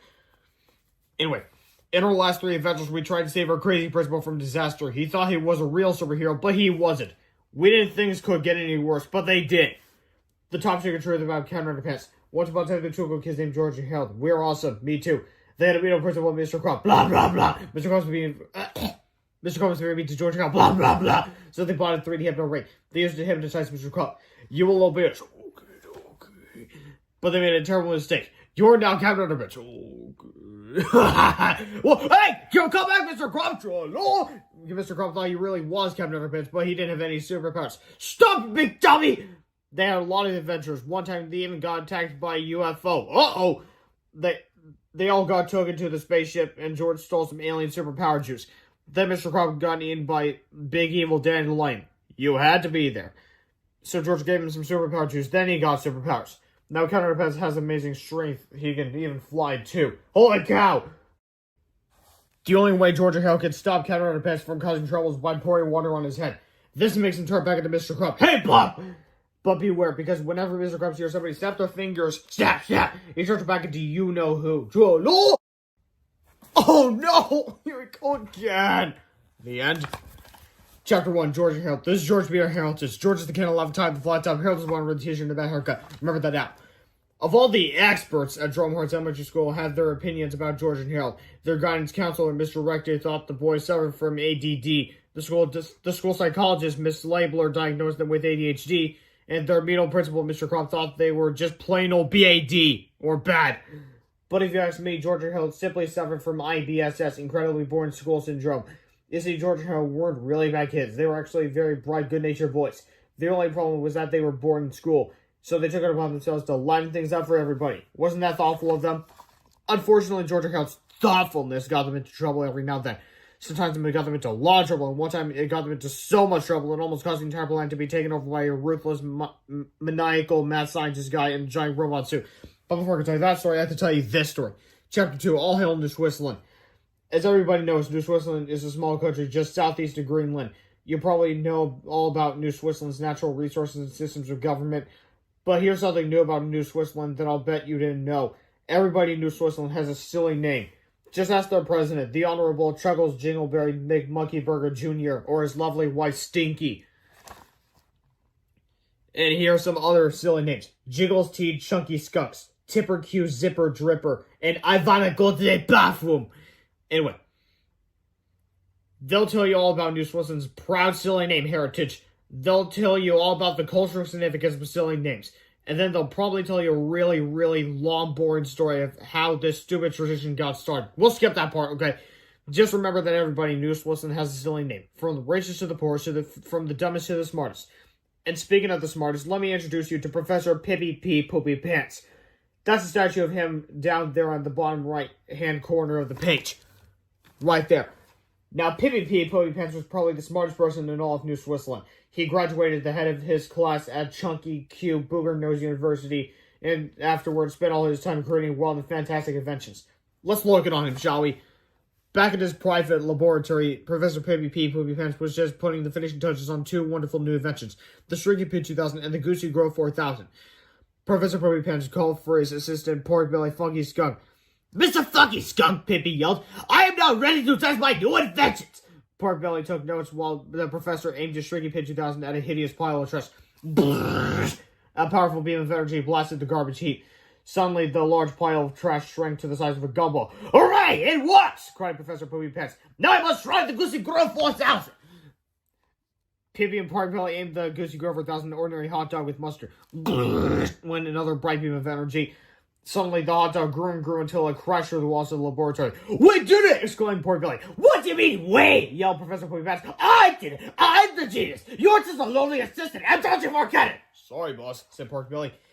With these two inventions, exclaimed Professor Poopy Pants, I will be able to solve the world's garbage problem and create enough food for everyone on the entire planet!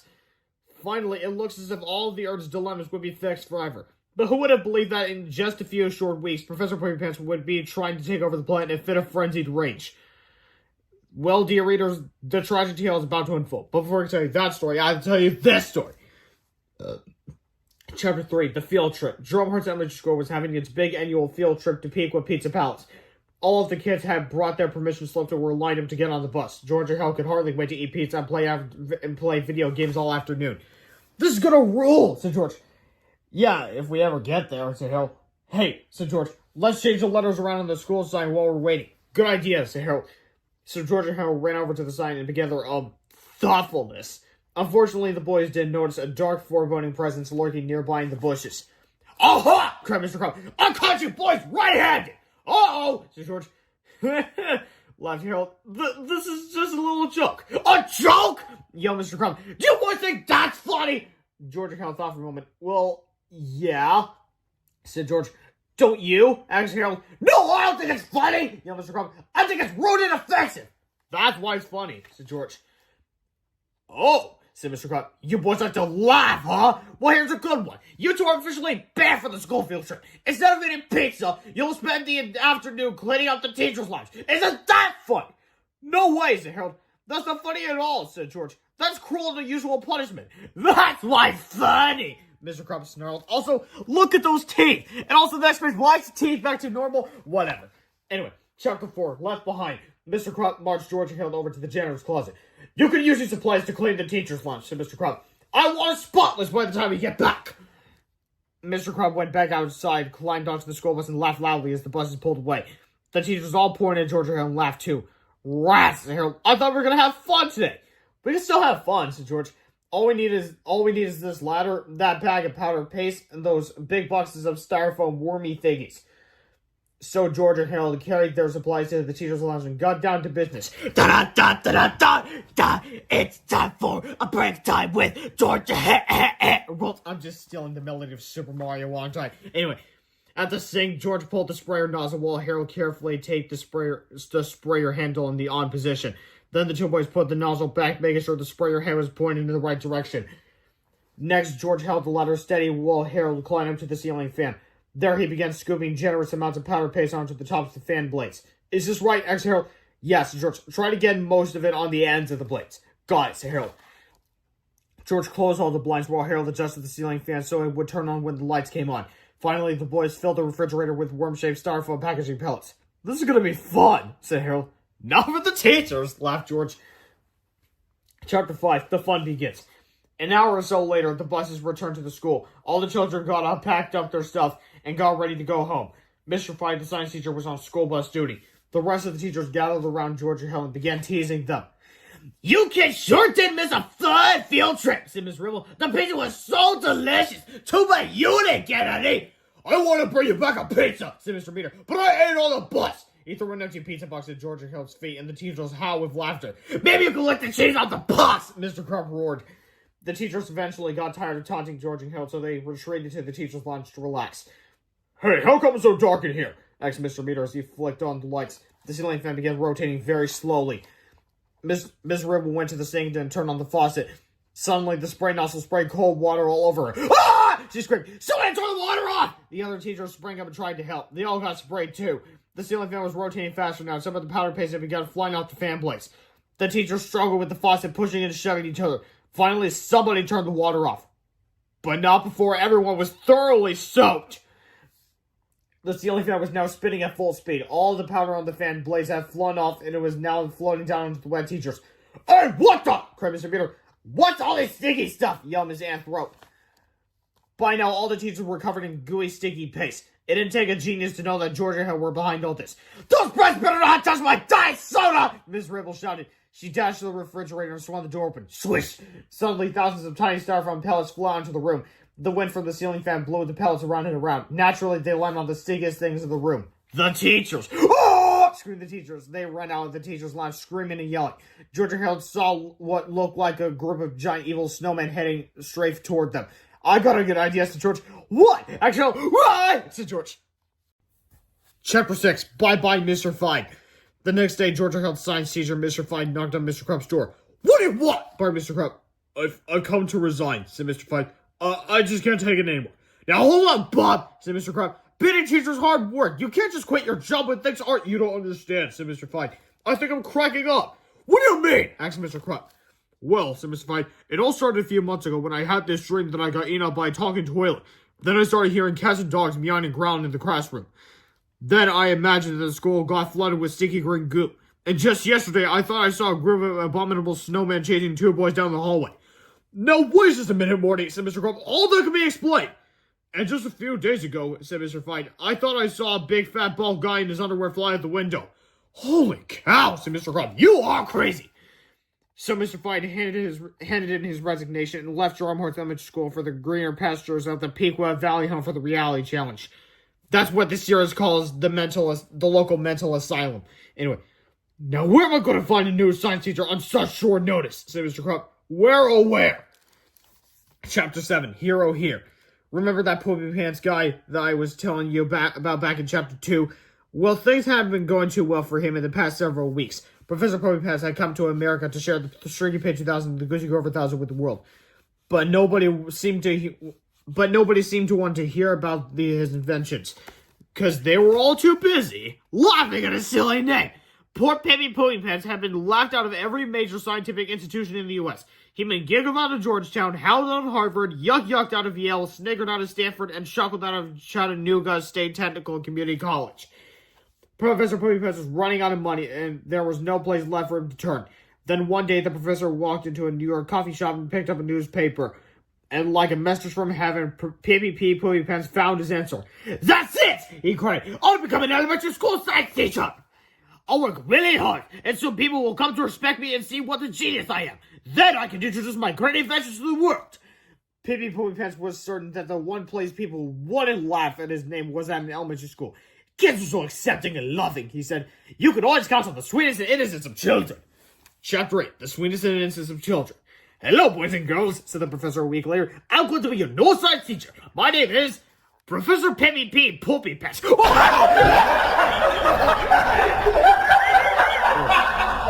settle down, boys and girls. Yes, it's a funny name, I know, but let me explain how I got this name. Please, children, settle down. It's not that funny. Let me show you.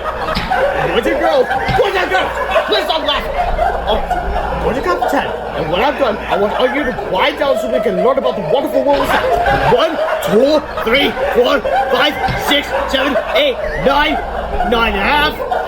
Children, please stop laughing. I know you're all very far behind in your lesson, and we've got a lot of catching up to do. Boys and girls, stop it. I know I'm going to tell you again. It's not funny. There's no reason at all for you to be laughing at my name. I'm sure we all have funny names if you think about it. Show right now. Okay, boys and girls, I'll just wait until you all settle down. I can wait. A week later, things hadn't gone any better. Professor Poopy Pants was really beginning to get angry. "How am I going to get through to these children?" he asked himself. "Hey, I've got it! I'll create a wonderful new invention!" Chapter 9, The Gerbil Jogger 2000. The next morning, Professor Poopy Pants came to school with an odd-looking miniature robot. "Look, children," he said, "I've created a new invention using the principles of science. I'll call it the Gerbil Jogger 2000. The children stopped laughing for a moment and looked with interest at Professor Poopy Pants' new invention. "You see, children," said the professor, "some people like to jog, and their pets like to jog along beside them. That's fine if you have a dog or a cat. But what if you have a pet gerbil? It used to be a big problem, but not anymore." Professor Poopy Pants opened the glass dome on the Gerbil Jogger 2000 and inserted cute fuzzy gerbil. The gerbil pushed his tiny legs against the simple controls, and suddenly the machine came to life. In no time at all, the gerbil was jogging around the classroom in its robot suit. The children were delighted. "Wow," said Connor Mancini. "Science is cool." All the other children agreed. And also, "Hey, this guy has my first name, but different last name." "This is wonderful," thought Professor Poopy Pants. "I've reached them. Now I can teach them." Excuse me," said George to the professor. "What's your middle name?" "My middle name," said the professor proudly, "is Pee-Pee. Why'd you ask?" At that point, the children picked up where they had left off, laughing at Professor Pippi Pee-Pee Poopy Pants' ridiculous name. The professor began to shake with anger. Tiny veins in his forehead started growing, and his face turned bright red. "I can't take much more of this," the fierce professor said through his clenched teeth. "I think I might blow fuse and just one more thing happened." Chapter 10, Just One More Thing. Soon afterward, in a reading class, the children all heard the story of the Pied Piper of Hamelin. "You know," said George, "that story gives me an idea." So George and Hal began working on the newest comic book, Captain Underpants and the Pied Pooper Pequa. That afternoon, they snuck into the office and ran off copies of their new adventure to sell on the playground. And everything would have been just fine if one of the third graders had left his copy lying around in the hallway. Chapter 11, Captain Underpants and the Pied Pooper Pequa, by George B. R. Harrelson. Captain Underpants and the Pied Pooper Pequa, story by George B. R. Harrelson by Harrelson. Once upon a time in the city of Pequa, Ohio, there was a science teacher whose name was Pippi Poopy Pants. "My middle name is Pee-Pee." Everybody laughed at his funny name. This made Pippi mad. "I'll show them."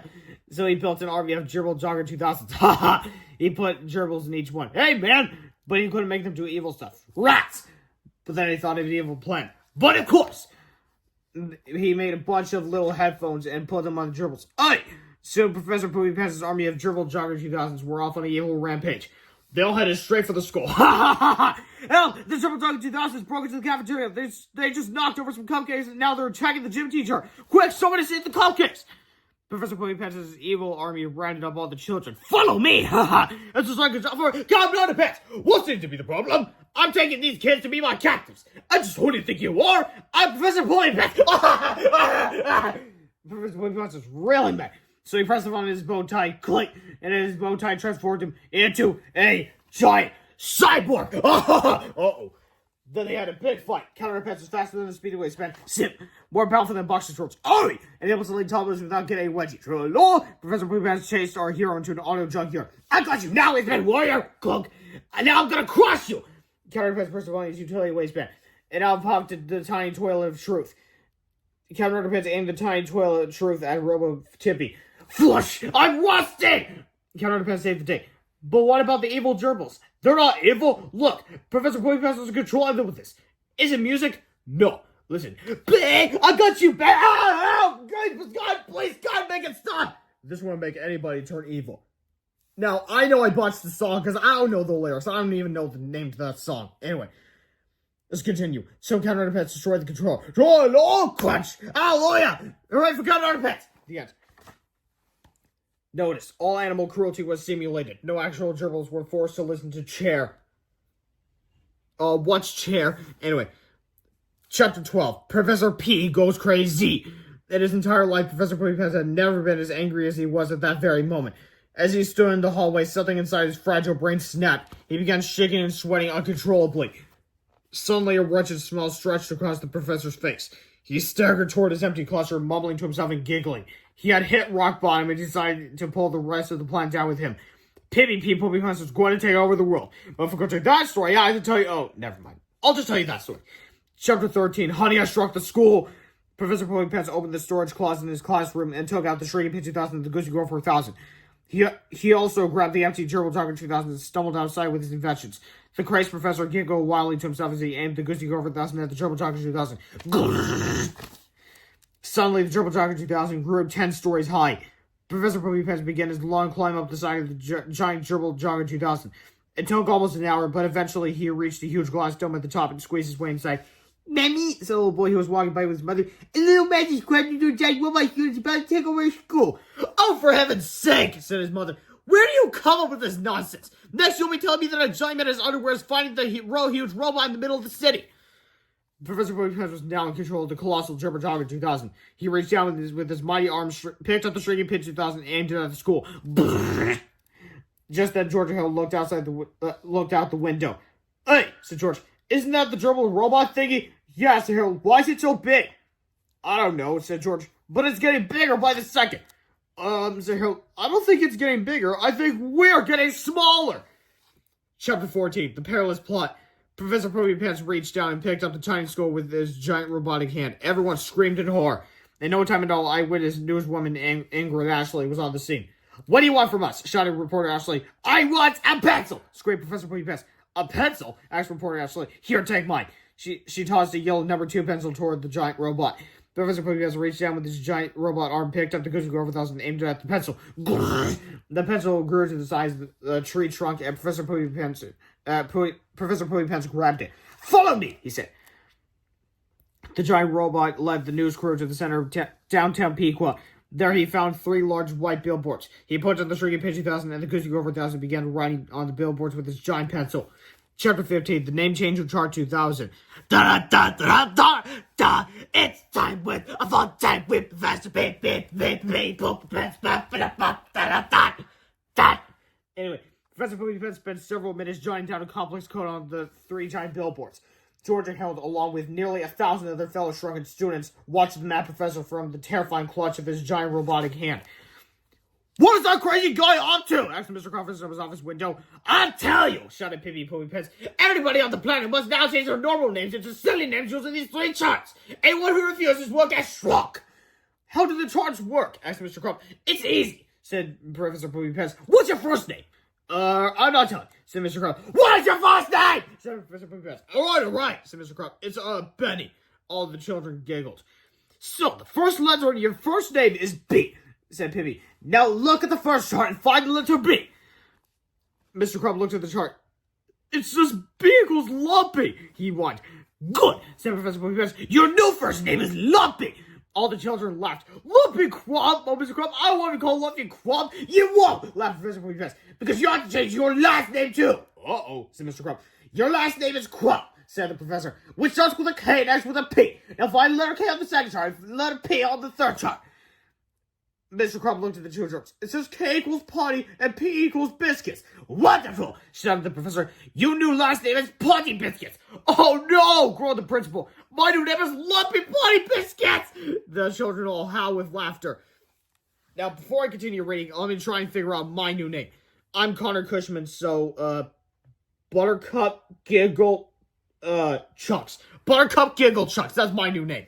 Put yours in the comments and all, or you can just look it online. I'm sure they have it somewhere. Anyway, don't act too hard, kiddies, said Professor Poopy Pants. You'll have to change your names too, or I'll shrink you again. Well, as you can imagine, nobody wanted to get shrunk twice. So everybody looked at the three new charts and figured out their new silly names. Stephanie Yarkoff became Snotty Gorilla Breath. Robbie Steinberg became Loopy Pizza Pants. And poor little Jenny Warwick became Poopsie Chuckle Butt. This may be the most horrible moment in all of human history, said the local news reporter to her audience. It seems that everyone on Earth must now change his or her name to avoid getting shrunk. Good luck to you all. This is Chim Chim Diaper Brains reporting for Eyewitness News. Now back to you, Booger. Chapter 16, Fluffy and Cheeseball. This Fluffy toilet nose and Cheeseball waffle fanny. Fluffy's a kid on left at the time, the flat top. Cheeseball is the one who wearing a t-shirt with a bad haircut. Remember that now. We gotta do something, cried Fluffy. But what, said Cheeseball. We're smaller than two mice. What can we possibly do? Let's go find our old friend Captain Underpants, said Fluffy. So Fluffy and Cheeseball ran to Mr. Potty Biscuit's office and found him cowering under his desk. I can't believe I'm about to do this, said Fluffy, but here goes nothing. Fluffy snapped his fingers. Snap! Suddenly, a strange change came over Lumpy Potty Biscuits. His worried frown quickly turned into a heroic smile. He rose from behind his desk and thrust out his chest. In no time at all, Mr. Potty Biscuits had removed his outer clothing and tied a red current around his neck. "Oh!" said the hero. "Captain Underpants is here!" "Cool," said Cheeseball. "But from now on, you have to call yourself Buttercup Chicken Fanny. The guy in the gerbil suit says so." "Hey," said Captain Underpants, "I'll take orders from anybody." Well, Captain Underpants is a funny name already, so I guess it makes sense. "Great," said Fluffy. "Now fly out the window and bring back that big machine thingy with the lava lamp on top." "Yes, sir," said Captain Underpants. Chapter 17, Captain Underpants to the rescue. Captain Underpants flew down to the ground and grabbed the Goosey Girl for 1,000, but on his way back up, he was spotted by Professor Poopy Pants. The evil professor zapped Captain Underpants with a bolt of energy from the Shrinky P 2000. Suddenly, the waistband warrior began to shrink even smaller than before. He flew back to the tiny school carrying an extremely small Goosey Girl for 1,000, and he dropped into the Fluffy's hand. "Hey, where's Captain Underpants?" asked Fluffy. "I don't know," said Cheeseball. "I think he got shrunk so small that we can't see him anymore." "Well," said Fluffy, "at least we have this little invention thingy. How is that going to help us?" asked Cheeseball. "I saw Professor Poopy Pants use it to make that pencil grow really big," said Fluffy. "It's our only hope of ever getting back to normal size." "I hope it still works," said Cheeseball. Fluffy and Cheeseball dashed to the school kitchen and climbed up the ladder onto the roof. "Maybe if we zap the school with this thing, everybody will grow back to normal size," said Fluffy. "Good idea," said Cheeseball. "Then we can all run away." Chapter 18. Are you there, God? It's us, Fluffy and Cheeseball. Fluffy pointed the Goosey Girl for 1,000 at the roof of the school and got ready to press the button. But the boys were spotted by Professor Poopy Pants. Quickly, he turned his mighty robotic hand and Fluffy and Cheeseball slid off the roof. Downward, they tumbled through the air. "Oh no!" shouted Cheeseball. "We're doomed!" "Wait a second," cried Fluffy. "Do you have any piece of paper on you?"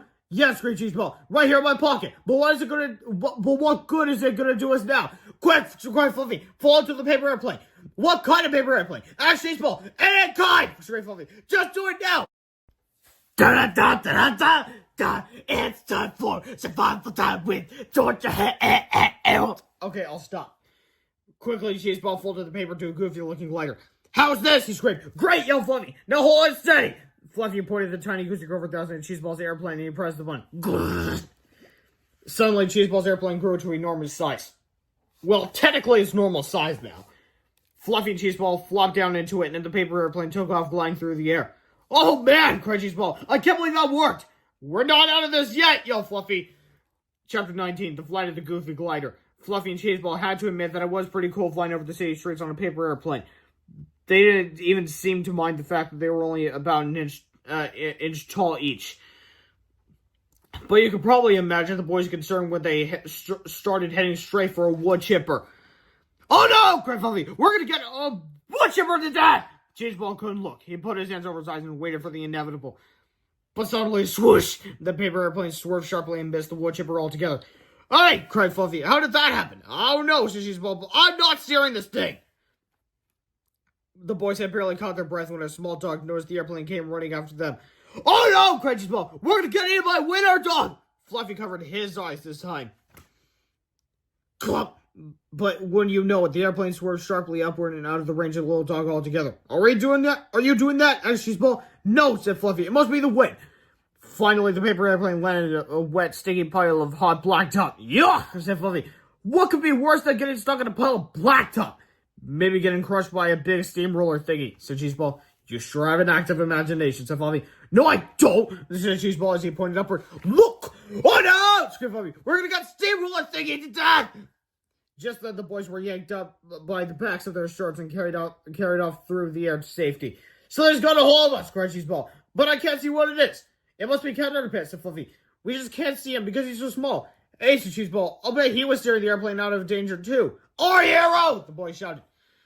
Chapter 20. Extra, extra, extra, extra, extra, extra, extra, extra, extra large underpants. Fluffy and Cheese Ball landed safely in the abandoned alley. We've got to enlarge Captain Underpants so he can find Professor Pants, said Harold. The fate of the entire planet is in our hands. But how can we enlarge him if we can't even see him? asked Cheese Ball. Good question, said Fluffy. Wait, said Cheese Ball. I've got an idea. He called out as loud as he can. Captain Underpants, we can't see you, but if you hear us, fly over and land on my finger. We have a machine that can make you big again. The boys waited a few seconds. Look, Fluffy, said Cheese Ball. There he is. See, it's that little tiny speck on my finger. No, just aim the machine at that little speck, but don't tell my finger, okay? Don't worry, said Fluffy. I'm a great shot with this thing. I will zap your... Oops, sorry. Now, technically, that's not a mistake. They actually brought Harold's hand back to normal size. Well, they are already smaller than the normal size. This is Harold's hand at normal size. Technically, there's a walking hand. So, like imagine this is my left hand, and there's a little me trying to support the weight. Well, I hold out my right hand, but whatever. The good news was that Captain Underpants had grown larger, was now visible. The bad news was, well, let's just say that Cheese Ball was going to have an awful hard time picking his nose with his right hand from now on. Fluffy gave Captain Underpants a few more shots from the Gucci Grove 4000. The waistband warrior grew and grew and grew until he was 10 stories high. The same height as that Triple Tiger 2000 that Professor Poopy Pants enlarged with the Gucci Grove 4000. Anyway, finally, the colossal captain headed towards the preposterous professor. A showdown was about to begin. The little boy from Chapter 13 happened to be walking by with his mother again. He looked up and saw a giant man in his underwear getting ready to fight a huge robot in the middle of the city. Mammy, said the little boy. What? asked his mother. Never mind, said the boy. Chapter 21, The Incredible Grand Falls Chapter, Flipperama. Warning, the following chapter contains scenes that are so intense and horrific, they may not be suitable for viewing by people who can't take a joke. If you're easily offended, or if you tend to blame all of society's evils on TV shows and cartoon characters, please run to your newest supermarket and get a life. They're located in the Get Real section next to the clues. Good luck. Throughout the history of great art, there have been many times when artists have defined their own unique styles, creating what is known as a movement. For example, there was the Renaissance movement, the Impressionist movement, and even the pop art movement. Today, many art scholars agree that the early 21st century may go down in history as the Flipperama movement. Let's enjoy this great art form and marvel at its emerging cultural significance, shall we? Yeah. Professor Poopy Pants packed a powerful punch. Psh, psh, psh, psh. But the head bunny hero halted the heart. Psh, psh, psh, psh, psh. The brief wearing bandit battled the bionic behemoth. Psh, psh, psh, psh, psh. The waistband warrior won the war. Psh, psh, psh, psh, psh. Chapter 22, the 22nd chapter. Professor Poopy Pants had been defeated and everybody in the school cheered wildly. They were still small, but at least they got their old names back. I'm sure glad I don't have a silly name anymore, said Miss Ripple. Me too, said Mr. Rected. Hooray, cried George. Let's all give Captain Underpants a big hand. Harold was not amused. Oops, said George. Sorry.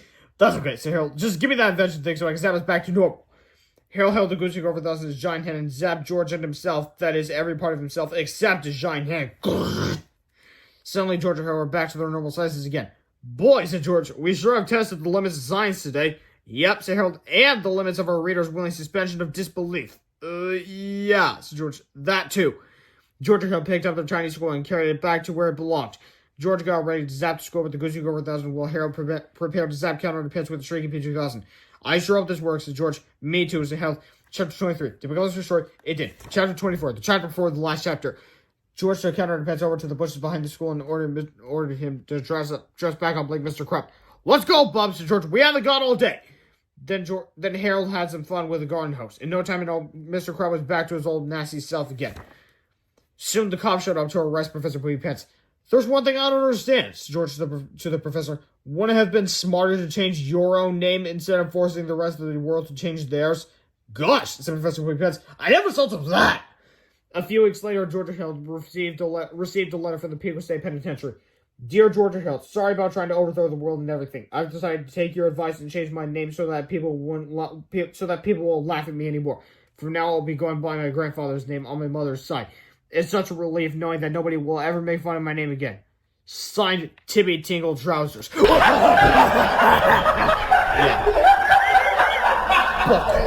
Don't keep making fun of your name. Oh, and also, judging by this picture, we also know that Dr. Diaper is still not at the end of his sentence. Anyway, chapter 25, the chapter after the chapter before, the last chapter. "You know, George, I really learned something today." "What's that?" asked Harold. "I learned it's not nice to make fun of people," said George. "Wow," said Harold. "I think this is the first time one of our stories ever had a moral." "Probably the last time, too," said George. "Let's hope so," said Harold. But George and Harold had forgotten all about the other moral they had learned along the way, which was don't ever, ever, ever hypnotize your principal. Because if you do, your life can go from bad to worse at the snap of a finger. "Oh no!" screamed Harold.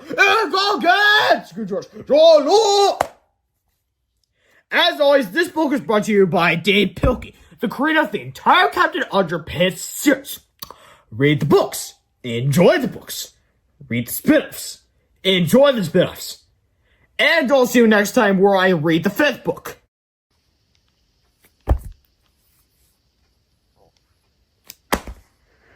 Captain Underpants and the Wrath of the Wicked Witchy Woman. I'll see you there. Goodbye. Goodbye. Goodbye. Get rid of that!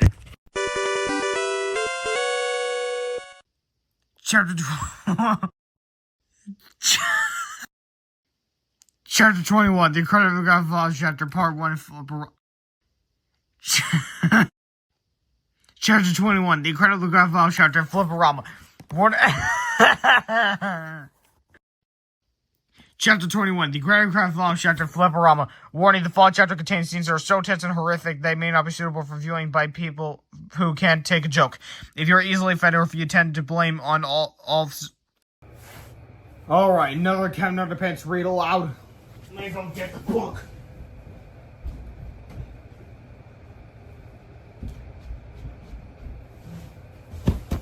And here we go. So this one's called Captain Underpants and the Wrath of the Wicked Wedgie Woman, the 5th epic novel by Dave Pilkey.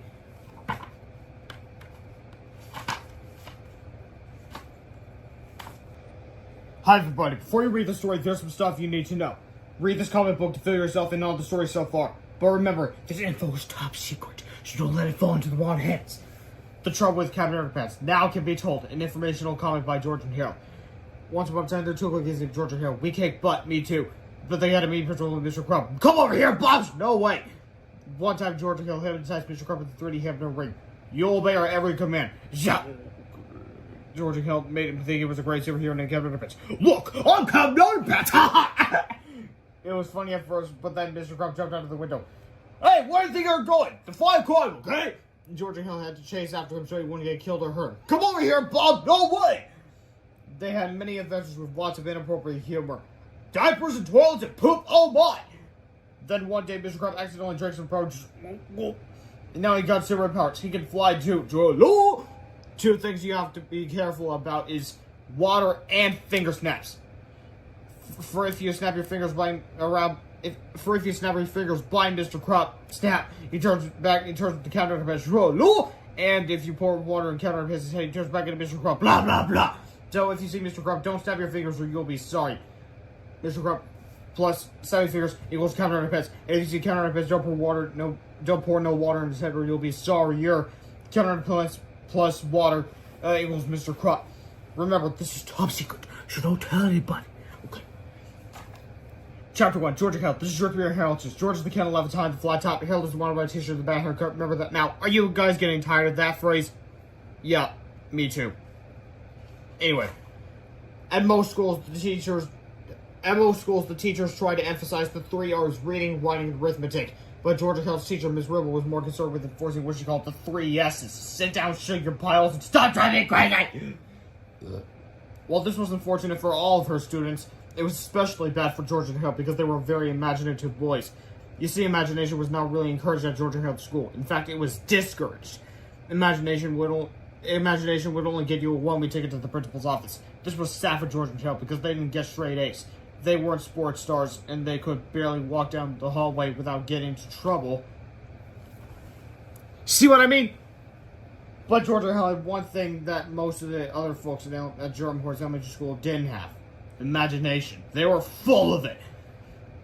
And one day they would use that imagination to save the entire human race from being overthrown by a crazed woman with even crazier superpowers. But before I can tell you that story, I have to tell you this story. Chapter 2, Miss Ribble's Big News. One fine day, Georgia Hill's homeroom teacher, Miss Ribble, entered the classroom looking a bit meaner than usual. "Alright, settle down!" shouted Miss Ribble. "I have bad news! I'm retarded!" "Hey!" cried the children. "Not today!" snapped Miss Ribble. "At the end of the school year!" "Oh, man!" moaned the children. "But the staff is throwing a retirement party for me today," said Miss Ribble. "Hey!" cried the children. "During recess," said Miss Ribble. "Oh, man!" moaned the children. "There'll be lots of free ice cream," said Miss Ribble. "Hey!" cried the children. "My favorite flavor, chunky tofu," said Miss Ribble. "Oh, man!" moaned the children. "But first," said Miss Ribble, "it's time for something fun." "Hey!" cried the children. "You'll get to make happy retirement cards for me," said Miss Ribble. "Oh, man!" moaned the children. Chapter 3, Would You Care Enough to Send the Very Best? Miss Ribble went around the classroom handing out envelopes, sheets of construction paper, and butterfly stencils to all of the children. Then she wrote a poem on the chalkboard. "Alright, take out your crayons," said Miss Ribble harshly. "I want you to use stencils to make a yellow butterfly on the front of your cards. When you're done, copy this poem on the inside." And here's what it says. "Roses are red, violets are blue. You are retiring and we'll miss you. Sign your name here." Anyway. "Can we make up our own poems?" asked Melvin sneakily. "No!" snapped Miss Ribble. Do we have to use stencils? Do I have to use stencils? Asked Aaron Mancini. "Yes!" yelled Miss Ribble. "Can we make our butterflies purple?" asked Stephanie Yarkov. "No!" screamed Miss Ribble. "Butterflies are yellow! Everyone knows that!" While the rest of the class worked on their cards, Georgia Hill had a better idea. "Let's make Miss Ribble a comic book instead," said George. "Yeah," said Harold. "We can make it all about her. It'll be cool." So that's just what they did. Chapter 4, Captain Underpants, the Wrath of the Wicked Wedgie Woman, George B. Houses. Captain Underpants, the Wrath of the Wicked Wedgie Woman, story by George B. Features by Houses. Once upon a time, there was a really neat teacher named Miss Ribble who was very big. Girl, I'm evil. She gave us lots of homework and yelled at us all the time. "Read 250 pages for a test!" Oh, man. One time at a Christmas vacation, she gave everybody 41 book reports. Ho, ho, ho! "Wake up, it's time to open your presents. I can't, I have to do my homework." After Christmas, everybody turned in a big pile of book reports. Ha ha ha! Then something terrible happened. Ah! Crash! Miss Ribble was buried in a mountain of book reports. She's really most sincerely dead. No, she's not. We can rebuild her. We can make her better than she was. Faster, stronger, eviler. When Miss Ribble got out of the hospital, she had bionic powers. "I will take over the world!" Ha ha ha! So she made an evil costume. Sip, sip. Her bionic beehive hairdo opened up to reveal an evil wedgie robo claw. "Oh, jeez!" Innocent bystander. "Ha ha! Nobody can stop me now!" "Hell, Wedgie Woman's at the teacher's lounge. She just drank all the coffee. Now she's given the gym teacher a killer Wedgie. Oh, the horror! She better make a fresh pot. This is like a jump for Captain Underpants crash. What's the problem, bug? Help, it's Wedgie Woman!" So Captain Underpants got into a big fight with Wedgie Woman. She tried to give him a wedgie, but Captain Underpants was faster than the speedway spin. Zip! More powerful than boxer shorts. Pow! Ouch! And able to lead topless without getting wedged. Oh, rats! So Wedgie Woman went to the store to buy some spray starch. Starch is the enemy of underwear! Warning, do not spray this product on your underwear. You'll be sorry. Wedgie Woman sprayed.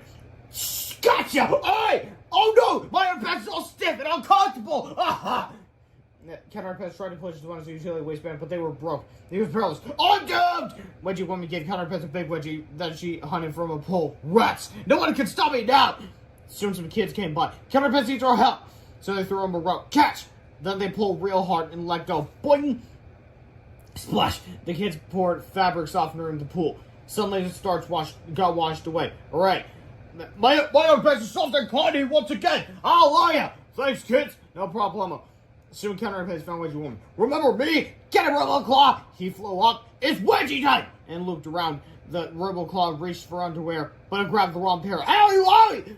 It's all to jail with you! Oh, man. Oh, no! The end. Notice all similarities to actual persons, living or dead, is very, very unfortunate. Yeah, sorry for my, not so good reading there.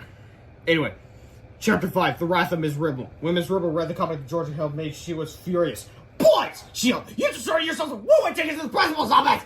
But all we did was use our imagination, said George. You're not allowed to do that at this school! Snapped Ms. Ribble. Didn't you read Chapter 1? Georgia Hill gathered their things, and soon they were sitting in the office outside Mr. Crump's door. Mr. Crump is on the phone, said the school secretary, Miss Anthorpe. Why do you boys make yourselves useful and copy the Friday memo for me? You can pass them out to all the classrooms for me while I go out to lunch. Oh man, said George. Quit your whiny buster, shouted Miss Anthorpe. I want this done by the time I get back, or you'll both be sorry. Miss Anthorpe grabbed her coat and stomped out the door. Excuse me. Georgia Hill looked at the Friday menu. Georgia Hill looked at the Friday memo. It was a weekly newsletter that told all about the events of the upcoming week. Hey, said George, Miss Anthorpe's computer's still on. You want to make a few changes to this newsletter? Why not? Said Harold. So Georgia Hill typed out their own version of the Jerome Hort Elementary School Friday memo. Then they ran off copies for all the students at the school. Now, let's just look at what the Friday memo says. The original before they edited it. Monday, bed practice canceled. No practice today due to asbestos removal in gymnasium. I don't know how to say that word. Let me know in the comments if I'm correct. Anyway, Tuesday, school spirit day. Show your school spirit by wearing the school colors, gray and dark gray. Wednesday, cheerleader triumphs today. Anyone wishing to join the cheerleading squad must do all the following. Meet in the gym after school. 2, have the school cheer memorized. 3, don't forget to wear gym shoes. Thursday, football practice rescheduled. All football players report to soccer field for early practice today only. Pep rally at 3:15 in the gym.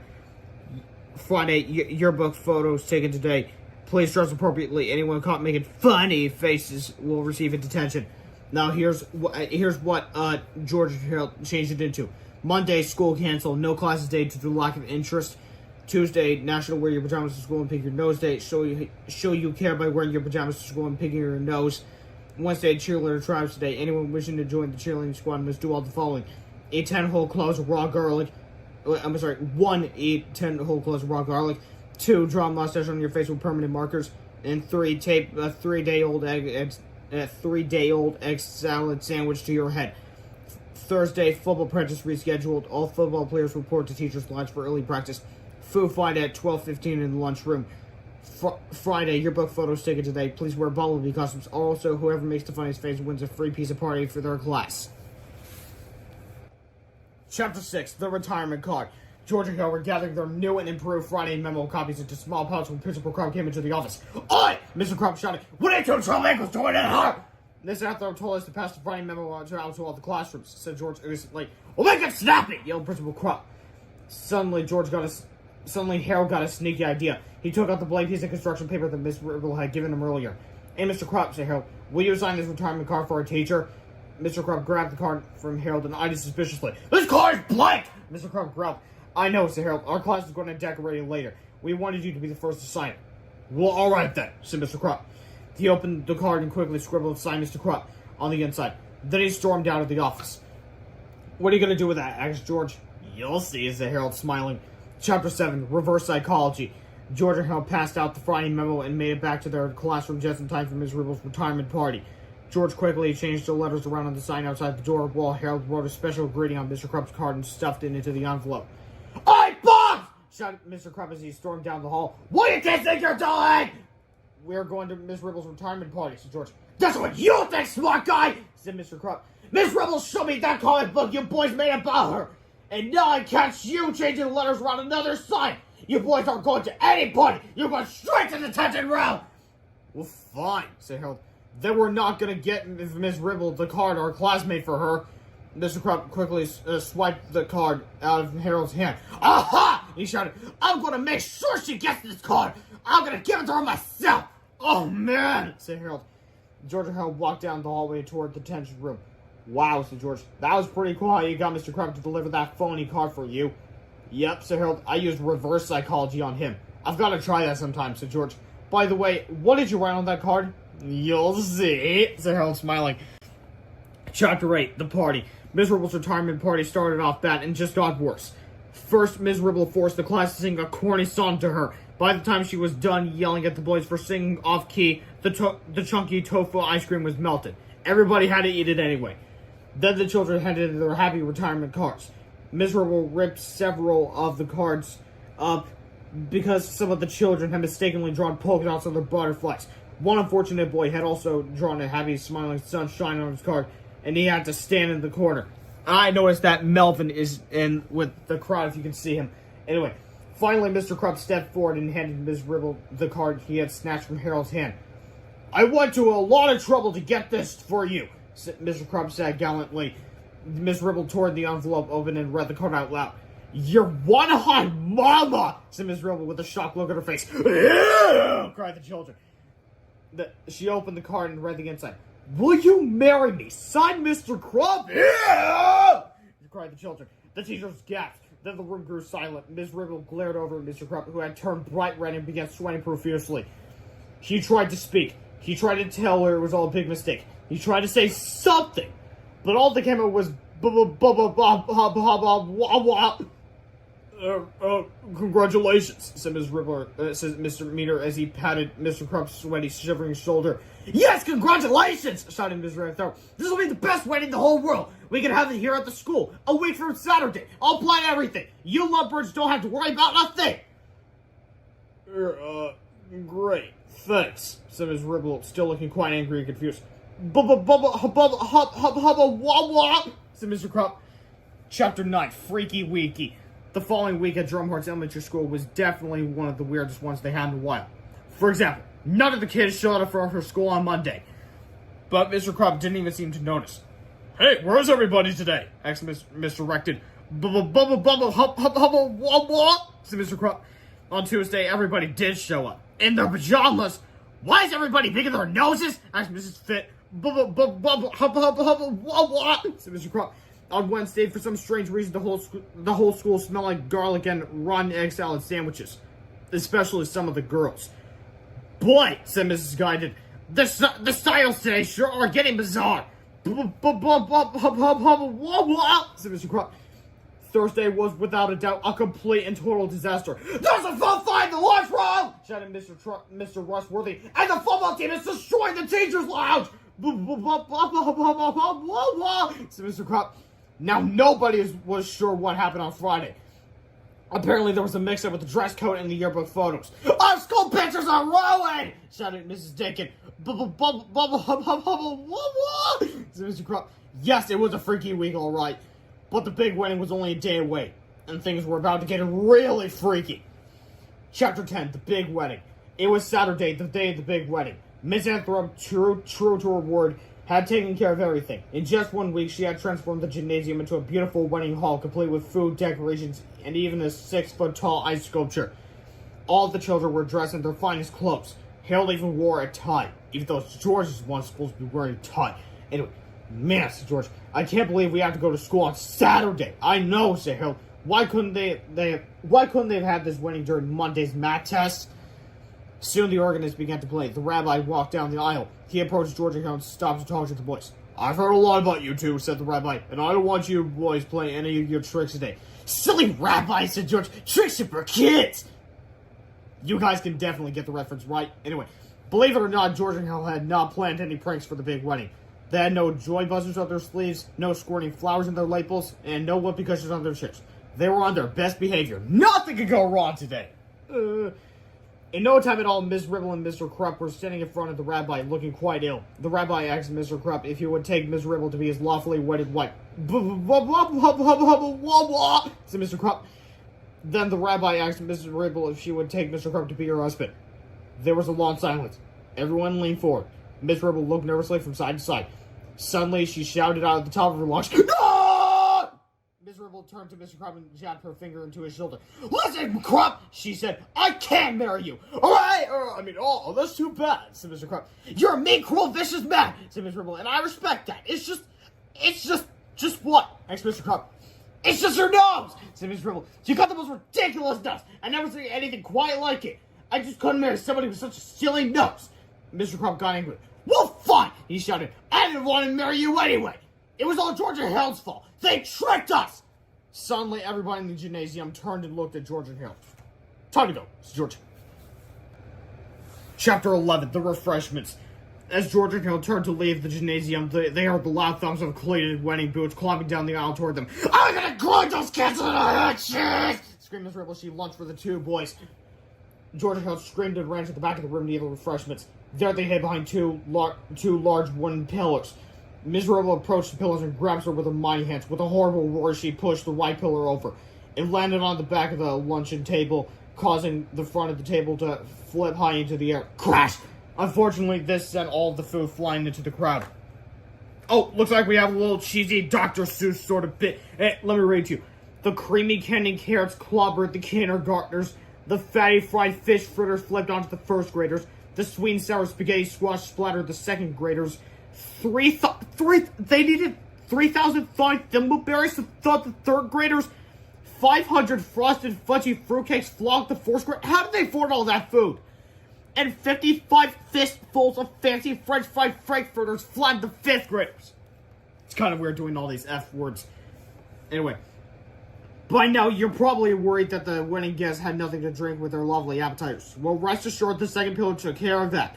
Ms. Rowe pushed the left pillar into the fresh fruit display, causing it to topple over, sending two large watermelons crashing down into the two oversized punch bowls.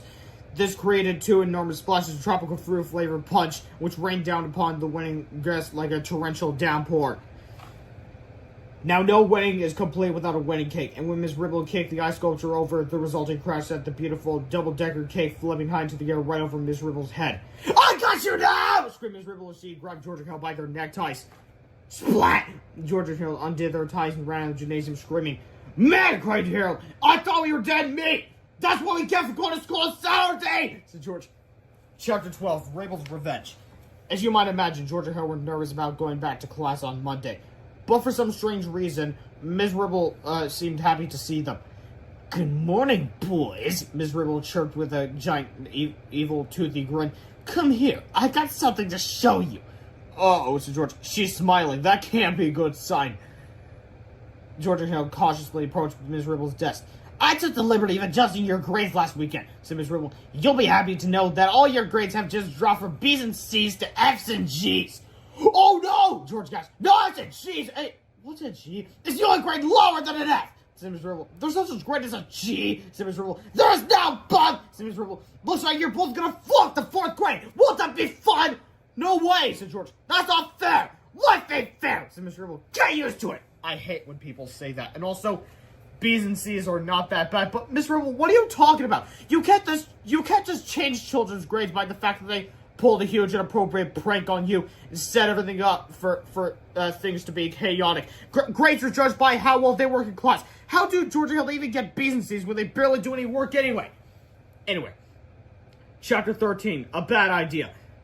That afternoon, George and Harold sat in the treehouse feeling sorry for themselves. She can't get away with that, said George. We've got to tell somebody about this. Nobody's gonna believe us, said Harold. Well, there is one thing we could do, said George. He opened the drawer to their drawing table and searched through the pennies, paper clips, dried spitballs, and rubber bands. Then he pulled out a dusty plastic ring with some gum stuck on it. Go with the 3D hypno ring. Oh no, said Harold. I thought we threw that thing away. We just threw the instructions away, said George. But I remember how it works. Do you remember what happened the last time we used it? asked Harold. Yeah, said George, but we were fooling around last time. This time we'll be serious. We won't make any mistakes. All we have to do is hypnotize her and change our grades back to normal. That's all. Well, I don't know, said Harold. It sounds like a bad idea to me. Worse than flunking the fourth grade, asked George. Good point, said Harold. Chapter 14, The Return of the 3D Hypno Ring. Yes, sir! Anyway, the next day at school, George and Harold stayed behind while the rest of the class went outside for recess. What are you punks still doing here? asked Miss Ribble. Said George nervously. We wanted to show you this really cool ring. Yeah, said Harold. If you look closely at it, you can see a funny picture. Well, hold it still, said Miss Ribble as she stared at the ring intently. I have to move it back and forth, said George, or you won't be able to see the picture. Miss Ribble's eyes followed the ring back and forth, back and forth, back and forth, back and forth. You're getting sleepy, said George. Very sleepy, said Harold. Miss Ribble yawned. Her eyes began to droop. She said as she slowly closed your eyes. In a moment, said George. I will snap my fingers, then you will be hypnotized. mumbled Miserable. Snap! Now, said Harold, you must listen very. Chapter 14 and a half. We interrupt this chapter to bring you this important message. Hello, this is Tim Diamond Rates. This is Ingrid Ashley reporting for Eyewitness News. We have a late-breaking story about a tragic incident that is now occurring in the Pacific Northwest. Police have just closed down the Little Wise Guy Novelty Company in Walla Walla, Washington. Apparently, this company has been selling very dangerous hypno rings. We now take you live via satellite to our reporter, Larry Zara, with the latest developments. Thanks, Chim, said Larry. Reports have poured in from all across the country concerning children who have used the 3D hypno ring on their friends and family with disastrous results. But the most shocking revelation is the effect that the ring seemed to have on women. Apparently, whenever the ring is used to hypnotize a woman, a mental blunder occurs, causing the woman to do the opposite of what she's being hypnotized to do. Doctors don't know why the ring causes women to have an opposite reaction, but they are very concerned. If you or someone you love has purchased a 3D hypno ring, throw it away at once. And whatever you do, please don't use it on a woman! Chapter 14 and 3/4. We now return to our regularly scheduled chapter already in progress. And when we snap our fingers, George continued, you won't change our grades back to normal. Yes, said Harold, and you won't do anything crazy like turn into Wedgie Woman. And you won't try to destroy Captain Underpants, said George, or take over the world either. Right, said Harold, you will just change our grades and that's it. George and Harold looked nervously at each other. Well, said George, I think that covers everything. Yep, said Harold. We shouldn't have any more problems from Miss Ribble. So the boys snapped their fingers. Snap! Chapter 15, Bad Hair Night. That night, George and Harold camped out in George's treehouse. I have to drive your mother to work early tomorrow morning, said George's dad. She and boys are responsible for getting yourselves to school on time. Okay, Pop, said George. We'll be there bright and early, said Mr. Beard, said Harold. It had been a tough day for George and Harold. Now it's time to relax. George rolled out the sleeping bags while Harold unpacked a box of chocolate donuts, 4 cans of orange cream soda, and a big bowl of barbecue potato chips. Believe it or not, there was even a cool Japanese monster movie playing on TV. You know, Sir George, life doesn't get any better than this. Yep, said Harold. But do you think that the hypno ring actually worked on Miss Ribble? She looked a little weird when she came out of her trance. She was probably just sleepy, said George. Teachers have very stressful jobs, you know. I wonder why, said Harold. After the movie, George and Harold brushed the crumbs out of their sleeping bags and got ready for bed. Let's sleep in our school clothes tonight, said George. That way we won't have to wake up early to get dressed. Good idea, said Harold. So George turned out the light, and soon the two boys were drifting off to sleep. After a few minutes, Harold sat up quickly and looked around. Hey, he whispered, what's that noise? I didn't hear anything, said George. They listened closely. Shh, Zero, there it is again. George heard it this time. He reached over and opened the treehouse door a crack. All they could hear was the sound of crickets chirping in the night. George opened the door wider and the boys peeked down. He heard an evil-looking woman dressed in tight purple vinyl and a mangy-looking fake fur boa. George and Harold screamed in horror. The snarling woman climbed from the ladder to the treehouse. George and Harold recognized her immediately in the moonlight. Miss Ribble, George gasped. What a lovely outfit you have on.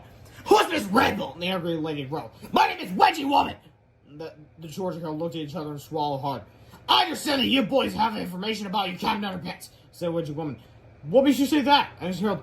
I've read your comic books, said the evil villain. You boys know his strengths, his weaknesses, and I'll bet you even know his secret identity. No way, said George. Captain Underpants isn't real. He's just a cartoon. We'll see about that, Wedgie Woman scoffed. Wedgie Woman reached out and grabbed George and Harold's arms. What do we do now? cried Harold. We can take her, said George. It's not like she has superpowers or anything. Chapter 16, Who's Afraid of the Big Bad Beehive? The struggle that followed may someday be remembered as the single most unlucky thing that ever happened in the history of the world. First, George pulled his arm out of Wedgie Woman's grasp. Then Harold squirmed away too.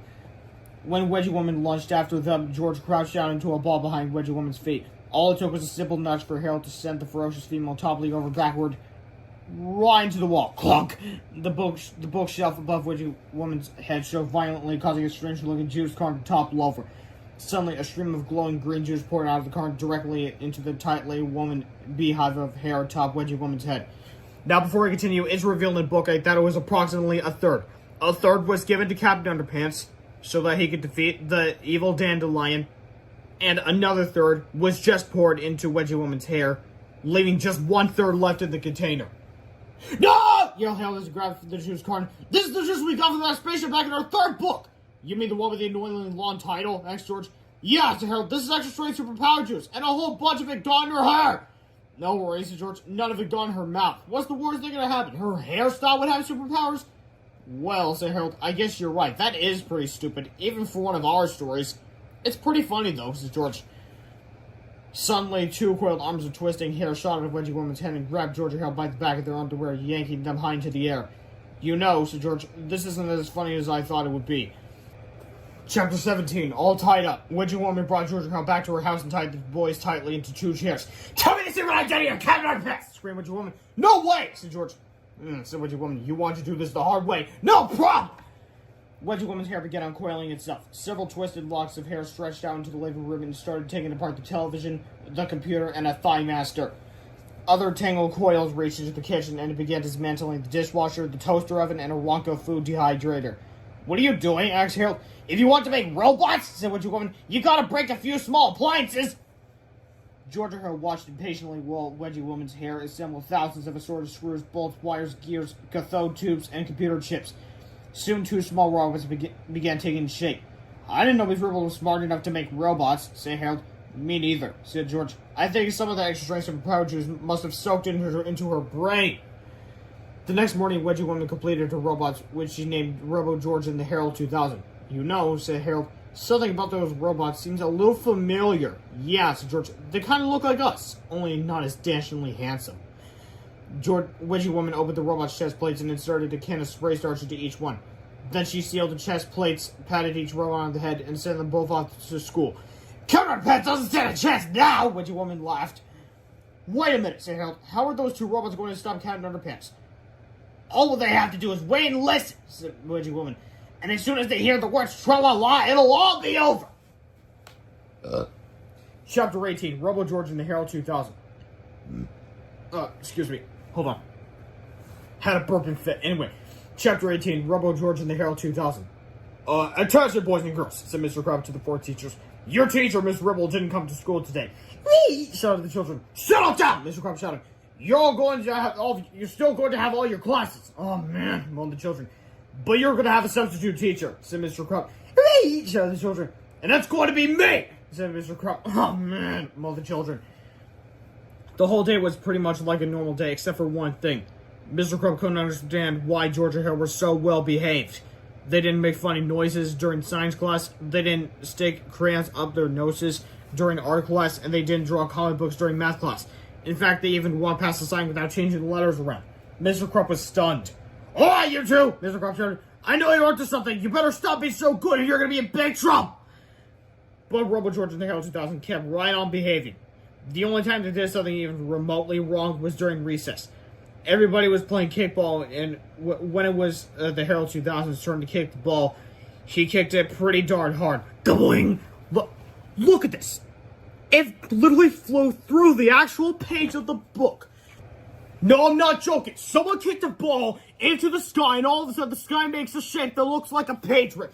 I think I would do more than just scratch my head. I think that would actually freak out, and the scientists would go crazy over the fact that the sky's made on paper, make a bunch of scientific explanations, and the entire world would freak. Even though I guess it was meant to be a joke. Anyway, the kickball tore right through the top of page 101, and out the other side as it sailed toward the outer regions of Earth's atmosphere. Soon it broke free of our planet's gravitational pull and began hinged straight toward the planet Uranus. Aha! Shouted Mr. Crop as he pulled out the official school rulebook and read rule number 411 out loud. It is against the rules to kick school property into outer space. You're in trouble now, Bob. But Mr. Crop, he just made a huge scientific discovery that the sky's made out of freaking paper. Why would he get in trouble for making this discovery like that? Whatever.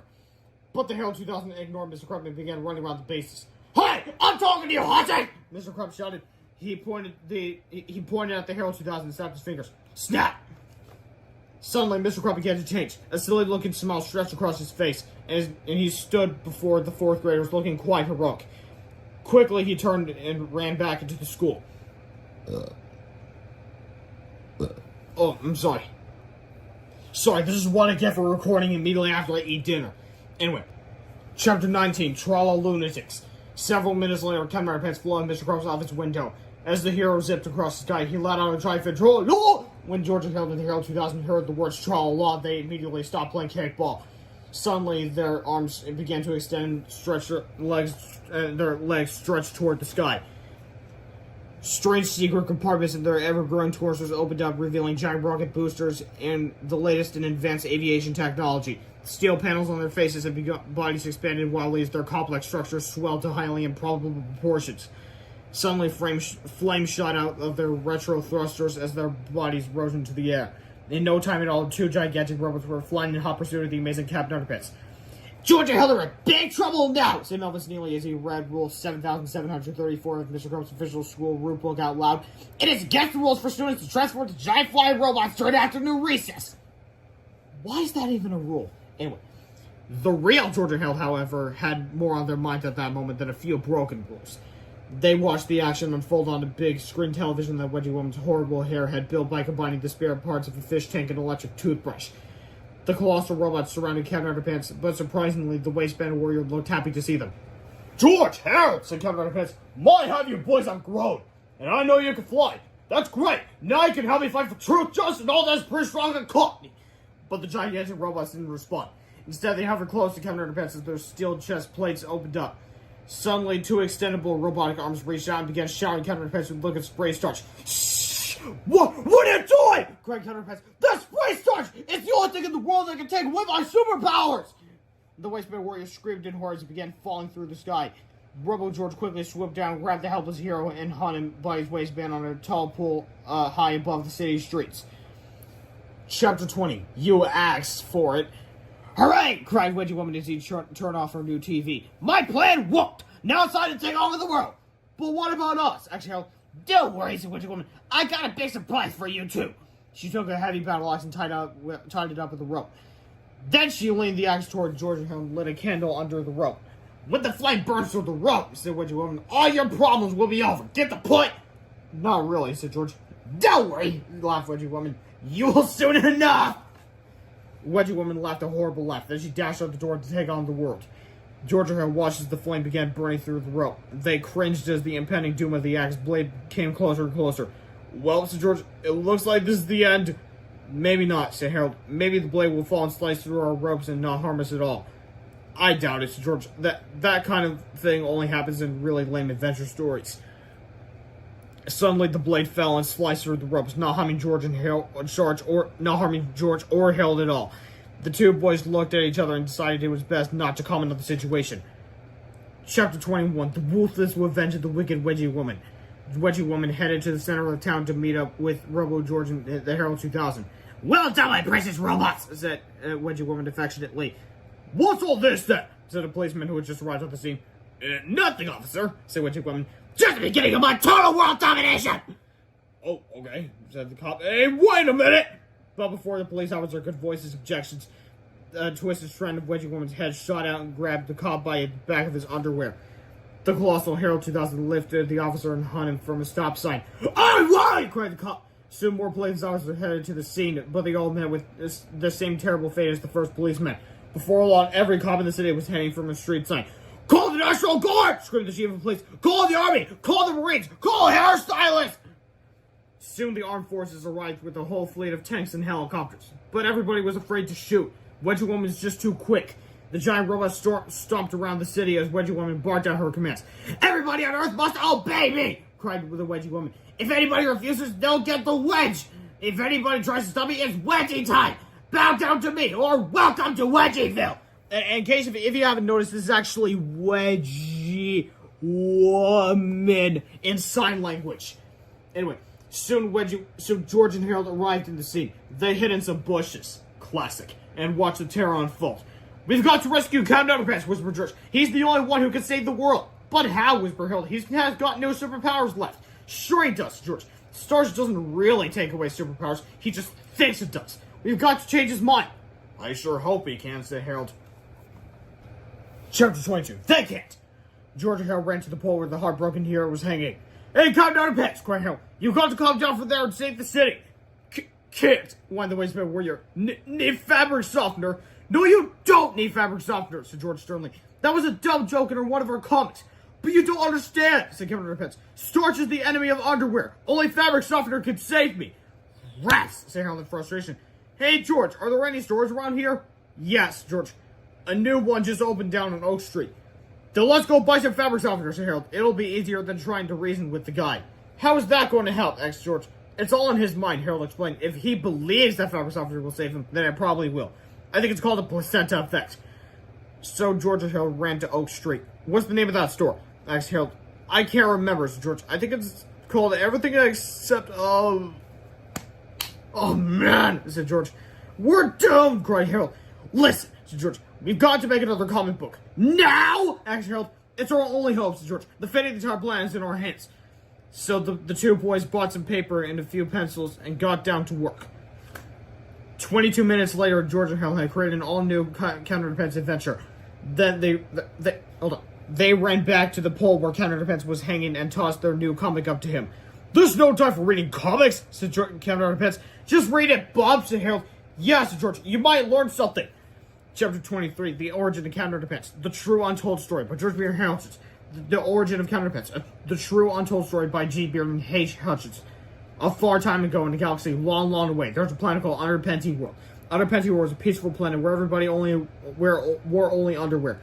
I can see the underwear. I can see yours too. And what are you doing under there? Underwear. You said underwear. Everybody liked wearing underwear so much that they never got into fights and they didn't have no wars either. It was cool.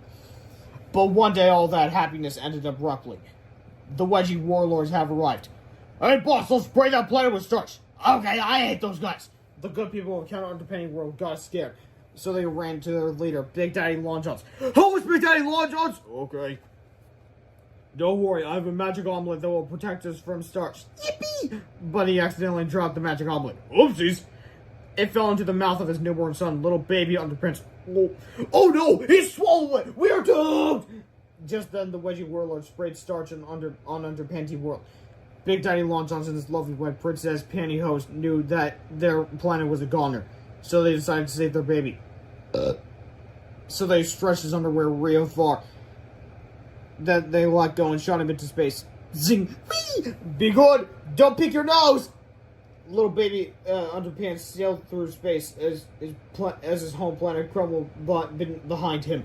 Soon, little baby Underpants fell to Earth. Bonk! Little baby got adopted by some old guys. My, he's so cute. Let's adopt him. Okay. They named him Captain after their favorite cereal, Captain Crunch. Hi, Captain. Hi. But as the years went by, Captain became very sad. For some strange reason, he never ever seemed to fit in. Why do I feel so different? Then one night, he had a weird dream. He saw his old planet and his other parents. Hi, son. How's it going? Son, you aren't like other people. You are a superhero guy. Also, if you have a magical amulet inside you, it will protect you from the evils of starch. All you have to do is say these words. I summon the power of Underpanty World, and you will overcome the powers of starch. Okay. So Kevin woke up and became a cool superhero guy.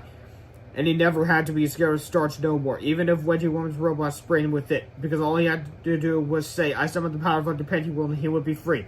Well, what are you waiting for? Just say the words! Chapter 24, The Placenta Effect. Wow, said Captain Underpants. I didn't realize that I had the power within me all along to overcome the evils of starch. Just say the words! Shouted Georgia Hill. Okay, said Captain Underpants, but I think it's a great metaphor for just say the words! Yelled Georgia Hill. All right, said Captain Underpants. But all I'm saying is that just say the words! Screamed Georgia Hill. You know, said Captain Underpants, you kids have no feel for dramatic tension. Then he cleared his throat and spoke in a powerful voice. I show with the power of the Underpants World! Suddenly, Captain Underpants rose triumphantly into the air. He was free at last. When the gigantic robot saw that Captain Underpants had escaped, the Herald 2000 launched its rocket arms at our hero. Captain Underpants grabbed the giant robot arms and swung them around toward his foes. These might come in handy, said the waistband warrior. Chapter 25, The Incredible Grand Fallen Chapter, Flipperama. Warning, the following chapter contains scenes that are so violently naughty you are allowed to view them. We're not kidding. Do not read the following chapter. Don't even look at it. Just skip ahead to page 156 and don't ask any questions. P.S. Don't read them either. Anyway. Hey, what are you doing? You're not supposed to be looking at this chapter. It's too violent and naughty. Now bend over and give yourself 11 spanks at a time before proceeding to the next page. Maybe then you'll learn to follow instructions. Alright, fine, Cops, I'll do it. 1, 2, 3, 4, 5, 6, 7, 8, 9, 10, 11. 5 minutes later. Now for the real deal. Roughen up Robo George. Horribly Hearn the Herald 2000. Let's put our heads together. The Super Smashy Cyber Slam. Chapter 26, Reverse Psychology 2. The giant robots were defeated, but the battle was not over yet. Harold ran back to their treehouse to grab the 3D Hypno Ring, while Harold went back to everything except fabrics after for some more supplies. Soon, George returned to the center of town carrying a big cardboard box filled with spray cans. What are you doing with that? asked Harold, who had just arrived with 3D Hypno Ring. I'm taking this extra strength spray starch somewhere where Reggie Woman won't be able to find it, George shouted rather loudly. Extra strength spray starch! Cried the wicked Reggie Woman. This is what I need! Her winding hair lashed out at George, stopping him dead in his tracks. The 9 twisting braids each grabbed a can from the box and began spraying them at Captain Underpants. A huge cloud of mist filled the air, covering everything in sight and making these 2 pages incredibly easy to draw. When the cloud finally lifted, all of Wedgie Woman's hair was gone. In fact, all of everybody's hair was gone. Well, it doesn't make much of a difference for George since he didn't have that much hair. It doesn't make any difference for Captain Underpants since he didn't have any hair at all. See, George explained, there was no spray starch in this box. This box was just a cleverly disguised carton of hair remover. I used reverse psychology on her. Ah! Screamed Harold as he clutched his bald head. My mom's gonna lay hard-boiled eggs when she sees me! Relax, said George. Our hair will grow back. That's easy for you to say, said Harold. Your hair was only half an inch long. Yeah, what I just said. Anyway, chapter 27, reverse psychology. Well, Wedgie Woman, said Captain Underpants, it's not to jail with you. Wait a second, said Harold. We'll take care of Wedgie Woman. You go back to school, put some clothes on, then wash your face. Yeah, bub, said George. Use plenty of water. We've got work to do. Okay, said Captain Underpants. So Captain Underpants did as he was told in no time at all. He was back to his crappy old self. It was now time to transform Wedgie Woman back to her old self too, with some slight modifications. Okay, so remember when we hypnotized Ms. Ribble and she did the opposite of everything she did the opposite of everything we wanted her to do? Yeah, said George. Well, if you want to set things right, Harold continued, we gotta hypnotize her to do the opposite of what we want. I'm way ahead of you, said George. Let me simplify for you real quick. Since they know the 3D Hypno Ring will hypnotize Ms. Ribble to do the opposite of what they tell her to do, they simply say the opposite of what they want her to do, so that then she'll do the opposite of that and therefore do what they want her to do. Anyway, let's continue. So the 2 boys once again hypnotized their teacher. Only this time they used reverse psychology on her. From now on, said George, you will always be known as Wedgie Woman. You will keep all your superpowers too, said Harold. You will not go back to teaching 4th grade, said George. You will remember everything that happened in the last 2 weeks, said Harold. You will not change your grades back to normal, said George. You will not become the nicest teacher in the history of Jerome Hart's Elementary School, said Harold. And you will not bake fresh chocolate chip cookies for our class every day, said George. George, said Harold sternly, stop goofing around. I can't help it, said George. You should never hypnotize anybody when you're hungry. Okay, said Harold. Let's just snap our fingers and pray that this works. Snap! Chapter 28, to make a long story short, it did. Chapter 29, better living through hypnosis. The next day, Miss Ribble entered the classroom looking a whole lot friendlier than usual. Boys and girls, said Miss Ribble, I have some good news for you. Hooray! Cried the children. It's time for English class, said Miss Ribble. Oh man, moaned the children. Today, said Miss Ribble, I've asked Georgia Hill to lead the class. Hooray! Cried the children. They're going to teach us about creative writing, said Miss Ribble. Oh man, moaned the children. By showing us how to make our own comic books, said Miss Ribble. Hey! Cried the children. While they're doing that, said Miss Ribble, I'm going to pass something for you all to work on. Oh man, moaned the children. Homemade chocolate chip cookies, said Miss Ribble. Hey! Cried the children. This is awesome, said Harold. But do you think it was right for us to change our personality like we did? Sure, why not, said George. She's happier, she'll probably live longer. You're right, said Harold. I guess hypnosis is a pretty cool thing sometimes. And now, for the 4th and 3rd to last pages of the story, we have actual subtitles appear in the book. Subtitles appear in the comics, but never in the book. Anyway, then again, as we all know, sometimes it isn't. Were these cookies hard to make? No, dear, they were. Snap! Oh no! Screamed Harold. It'll go good! George. Oh, no! Now, this is the final time that Georgia Hill will climb on Captain Underpants, who flies out the window, say no, here we go again. The next book onwards, there will be cliffhangers leading directly into the next book, which will be very interesting. Anyway, so this book was brought to you by Dave Pilkey, the creator of the entire Captain Underpants series. Don't forget to read the books and enjoy the books, and read the spin-offs and enjoy the spin-offs. And I'll see you next time where I read the next book in this series, which is called...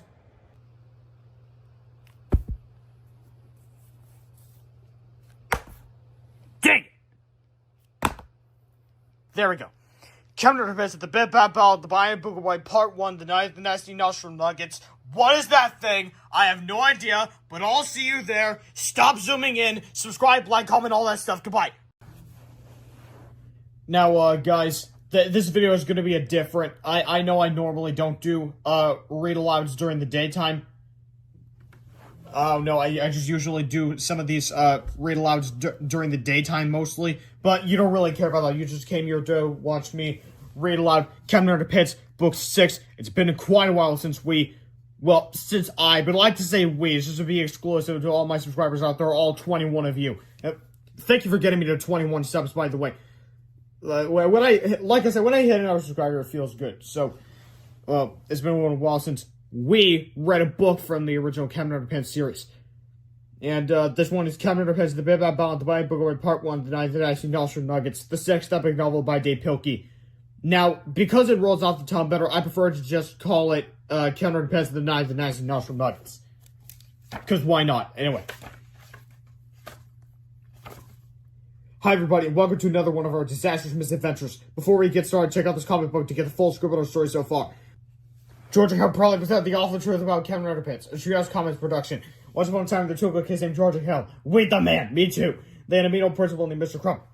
Hey, blah, blah, blah, blah. One time, Mr. Crump punished Georgia Hill. You have to obey my orders! So they got $300 to advertise him. No way, you must obey us now. They made him think it was a superhero. You're now Captain Underpants. Yes, it was supposed to be a joke. But it got carried too far. I'm going to go fight crime. I will go fight crime now. I'm sorry, it's just, Georgia Hill's terrible grammar. Anyway, way too far. Hey, come back here, bomb troll. Oh! Then one day he got attacked by a giant dandelion. Oh! Don't you hate it when that happens? So George stole some superpowers from a UFO. Oh, gee! And gave it to him. Down the hatch! Suddenly he got superpowers. Hey, I can fly now! I rule! Oh, great. Bummer.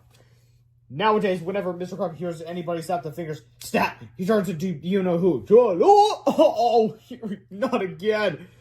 And the only way you can stop him is if you pour water on his head. What the? And he starts back into Mr. Crump. Oh, what's the big idea, buff? So whatever you do, don't snap your fingers around Mr. Crump. Okay, the end. Chapter 1, Georgia Hill. This is George P. Houses. Georgia Hill, all the time. This is all in America. Remember that now. Oh my god. Anyway, Georgia Hill's grades in school were much like whales in the ocean. They rarely rose above sea level. Melvin's Neely, however, he's the kid down there with the bow tie and the glasses, always got straight A's. Because Melvin was so academically gifted, people would just assume he was a lot smarter than Georgia Hill. But that wasn't true. You see, Georgia Hill, we're every bit as smart as the straight A students, but in a different way. In a way that couldn't be measured by quizzes or worksheets. Maybe Georgia Hill couldn't spell very well or remember their multiplication tables. Perhaps their grammar weren't no good either. But when it came to saving the entire planet from the nasty forces of unrelenting evil, there was nobody better than George Peter Hill Hutchins. It's a good thing that Georgia Hill were smart enough to get themselves out of trouble, but because their silliness was always getting them into trouble. In fact, one time it got them into a really snotty situation. Before I tell you that story, I have to tell you this story. Chapter 2, Squishies, Part 1. It was demonstration speech day in Ms. Ribble's 4th grade English class. Every student had to give an oral report demonstrating how to do something. First up were Tim Bronsky and Stevie Lupner, who demonstrated how to give a speech that they hadn't prepared for. They got a D-. Here's where I went, yeah, it's bad. Anyway, next up were Jessica Gordon's Stephanie Wyckoff, who demonstrated how to cook frozen lasagna in a pop-up toaster. After the fireman left, it was Georgia Hill's turn. Harold carefully tacks some charts and grabs onto the wall while George brought out a large garbage can with a toilet seat taped to the top. Ladies and gentlemen, said George, today Harold and I are going to demonstrate how to do a squishy. First, you will need 2 packets of ketchup and a toilet seat. Next, said Harold as he pointed to their display chart, you must fold the ketchup packets in half and carefully place them under the toilet seat. Make sure that the packets are under those front 2 bubby things on the bottom of the seat. Now, once the ketchup packs are in place, Harold, all you have to do is wait for somebody to sit down in the toilet seat. Do we have any volunteers? Come on, said George. Who wants a squish? Although nobody in the class wanted to sit on the toilet seat, Everybody wanted to see what would happen to somebody actually did. So George grabs one side of the toilet seat, and Harold grabs the other, and together they push down. Splat, splat! Everyone in the class was thrilled, except for the two kids standing directly in front of the toilet seat, who were somewhat less than thrilled. The children shouted. Now, normally Georgia Hill's teacher, Miss Ribble, would have been very angry about this particular demonstration speech. She would have yelled on and on about her imitatable behavior and how it's not nice to spray ketchup into people's underwear.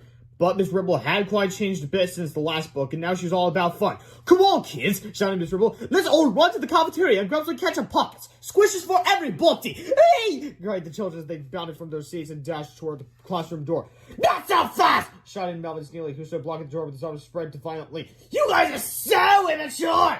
Chapter 3, The Cabanatron 2000. Melvin Sneely, the Skull Brainiac, was not about to let anybody leave the classroom until he had given his demonstration speech. We still have 15 minutes left before lunch, said Melvin, and that's just enough time for me to demonstrate my new invention, the Cabanatron 2000. Oh man, whined Melvin's classmates. I can't speak today. The children all slumped back into their seats while Melvin pushed a plastic rolling cart to the front of the classroom. On top of the cart were a hamster, a small robot, which Melvin had built himself, and a strange-looking contraption shaped like an ice cream cone. Today, said Melvin, I will demonstrate how to turn an ordinary hamster into your very own bionic cyber servant. Melvin placed his hamster Sulu at one end of the cart and his tiny homemade robot at the other end. I shall now combine this ordinary hamster with this tiny robot using the Cabanatron 2000. Melvin picked up the Cabanatron 2000 and turned it on. A high-pitched tone pierced the classroom air, getting higher and higher frequency as the machine charged to full power.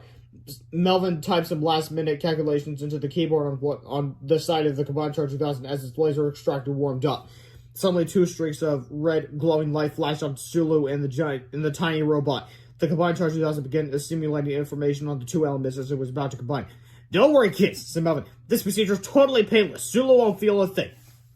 And to any of those people out there who are reading this book to their child before bedtime, please be prepared, because they're literally going to have to just read out. Finally, a computerized voice started to come back down. Combining to all minutes in 5 seconds. Combining to all minutes in 4 seconds. Combining to all minutes in 3. I mean, yeah, it's kind of fun, like, when you're a kid and you're just talking in a robotic voice. It also teaches how to count down from 5, I guess. But if they know how to read it, they should know how to count down from 5. Anyway, let's continue. A burst of brilliant white light shot out of the Cabanatron 2000 and formed a ball of energy between Sulu and the tiny robot. The hamster and the robot began to slide closer and closer together until they disappeared into the energy ball. The smell of burnt matches and pickle relish filled the air as hot blasts of electric wind knocked books off the shelves and set papers flying. Suddenly, there was a blinding flash of light, a quick puff of smoke, and it was all over. Melvin pulled off his goggles. No longer were a hamster and a robot sitting on the cart before him. Now the hamster and robot were one, combined at a cellular level. The world's first self-contained, warm-blooded, fuzzy, bionic cyborg. Eureka! Shouted Melvin. It worked! I have created a cybernetic life form! The children looked on as Melvin waved a metal detector over the hamster and the reading went off the chart. One of the children raised his hand with a question. Yes! Said Melvin enthusiastically. Can we go to the lunchroom and get our ketchup packs now? But no! Screamed Melvin. We don't forget about squishes for 1 minute! I just created the world's first cybernetic hamster, and nobody's leaving this robot until I've demonstrated his undying obedience! Chapter 4, Bad Sulu. Sulu didn't seem to know that he had just undergone a groundbreaking transformation. He didn't act any different. He just wandered across the top of the plastic rolling cart sniffing everything around him, only stopping occasionally to scratch his ears or rub his whiskers. But poor Sulu was in for a big surprise. Sulu, said Melvin, I'm your commander. You obey my orders. I want you to demonstrate your new powers for the class. Do a super bionic and jump across the room. Sulu did not respond. Sulu, said Melvin sternly, crush that plastic rolling cart into your bare paws. Sulu did not respond. Sulu! Melvin shouted. Go outside, pick up a car, and throw it across the parking lot! Sulu did not respond.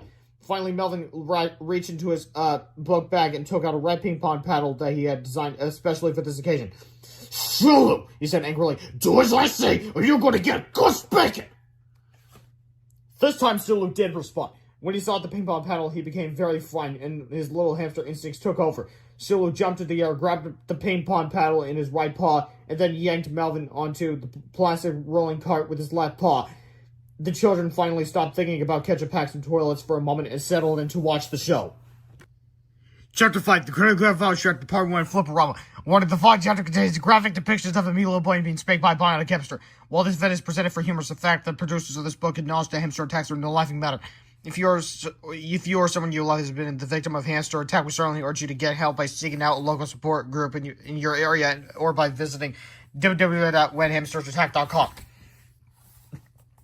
The problem with the credit graph is that it's hardly ever fun. Well, that has changed since the invention of Flipperama. Check it out. Spanks for the memories. Chapter 6, The Aftermath. Although Suluhan really spanked Melvin very hard, Melvin wailed and blubbered and carried on anyway. Yeah, that answer! Melvin cried, I don't want to see you guys long like this! Melvin ran out of the classroom sobbing. The rest of the class, including Miss Riddle, followed him out laughing and chanting, Squishies! Squishies! Squishies! But George and Harold stayed behind to comfort the forgotten hamster. Don't feel bad, Luke, George. Melvin's a real meanie. Yeah, said Harold. Do you want to come home with us? You can live up at our treehouse.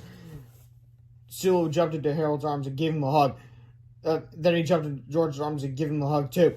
I think we just adopted a bionic hamster, said Harold. So George tucked their new pal into his shirt pocket and the three friends went off to lunch. Chapter 7, Mr. Krupp. About that very same time, the school principal, Mr. Krupp, came marching to the office in a particularly foul mood. He stopped beside Miss Anthorpe's desk, huffing and puffing. Where's my coffee, Ada? He shouted. Get it yourself! Miss Anthorpe shouted back. I don't need your lip today, Mr. Krupp. I just want my coffee and I want it now! Well, get me a cup too while you're at it, Miss Anthorpe growled back. Ah! Screamed Mr. Krupp in frustration as he grabbed a newspaper and headed for the faculty restroom. Miss Ripple was standing beside the restroom door, smiling and trying very hard not to laugh. What are you looking at? Mr. Krupp snarled as he pushed his way past Miss Ripple and slammed the restroom door behind him. Inside the restroom, you could hear the faint sound of a belt buckle jingling, a zipper unzipping, some clothes rustling, and finally, splat, splat! What the? Screamed Mr. Krupp from inside the restroom. I got ketchup in my underwear! In a few moments, the door to the faculty restroom flew open. I'm gonna get you, Mr. Krupp screamed. They didn't do it! Yet laughed Miss Ripple. I did! It's called a squishy! It's the latest fad! Yeah, right! Very funny, said Mr. Krupp. Now where are those two kids? I just know they're responsible! As Mr. Krupp headed for the cafeteria, he noticed that he wasn't the only person to fall victim to the stranded squishies. All through the hallway, and grade first, second, third, fifth, and sixth graders were complaining about ketchup stains in their pants, socks, legs, and underwear. Mr. Krupp stormed into the cafeteria and headed for the fourth graders' table. There we go. Shut the hell! Shouted Mr. Krupp. I got ketchup in my underwear because of you two, and so do half the kids in the school. We didn't do it, said Harold. Yeah, said the few of the other fourth graders. Georgie held their innocent. Oh, no, they're not, said a voice from the other end of the table. It was Melvin Sneedley. Just besides being the school brainiac, Melvin was also famous for being the school tattletale. Georgie Hill taught everybody in trick today where you put ketchup packs under a toilet seat and make it spray on people's legs, Melvin reported proudly. Thank you, Melvin, said Mr. Krupp. He turned to George and Hill and pointed at the cafeteria door. Mr. Beard and Mr. Hutchins, out! Chapter 8, The Comic is Mightier Than the Spitball. George and Hill were sent straight to the detention room. Man, said Harold, Melvin is such a tattletale. Somebody ought to teach him a lesson. And we're just the guys to do it, said George. So George and Hill created an all-new comic book featuring everybody's favorite tattletale and meanie, Melvin Sneedley. When they were done, the two boys sneaked out of the detention room to run off copies of their latest work and sell them in the hallway. The new comic book was a great success. Everybody loved it. Well, everybody but Melvin Sneedley, I should say. As Melvin walked to his last class of the day, he noticed small groups of students in the hallway reading comics together and giggling. Normally this was enough to make Melvin run straight to the principal's office and tell on everyone for unsupervised reading, which was strictly forbidden. But today, Melvin noticed something strange. The comic reading students were pointing and laughing. At him! What? Said Melvin. What's wrong? What are you guys laughing at? Melvin looked around the hallway desperately. Everybody was laughing, everybody was pointing, and it was driving Melvin crazy. He marched over to a group of second graders, grabbed the comic book out of their hands, and looked at the cover. Melvin was furious. You guys are so immature! Screamed Melvin. He quickly darted off to read the comic in peace, but everywhere he ran, he came across more pointing and more laughing. Finally, Melvin thought of the one place he could read the comic book in private. He went into the boys' bathroom, locked himself into one of the stalls, and sat down to read. Splat! Splat! As Melvin sat reading, his legs dripping with ketchup, he became angrier and angrier. I'm gonna get George in here! Melvin vowed. Chapter 9, The Captain Underpants and the Terrifying Tale of Talatron 2000 by George Mayer Hamilton. And then the cover Melvin says, Duh! George Hamilton, Terrifying Tale of the Talatron 2000. Once upon a time, there was a dumb kid named Melvin who was a big tattletale. I'm telling! Came off the grass, the sign says. Everywhere he went, he caused grief and misery. I'm telling! No skateboarding. Until one day, crash! I'm telling!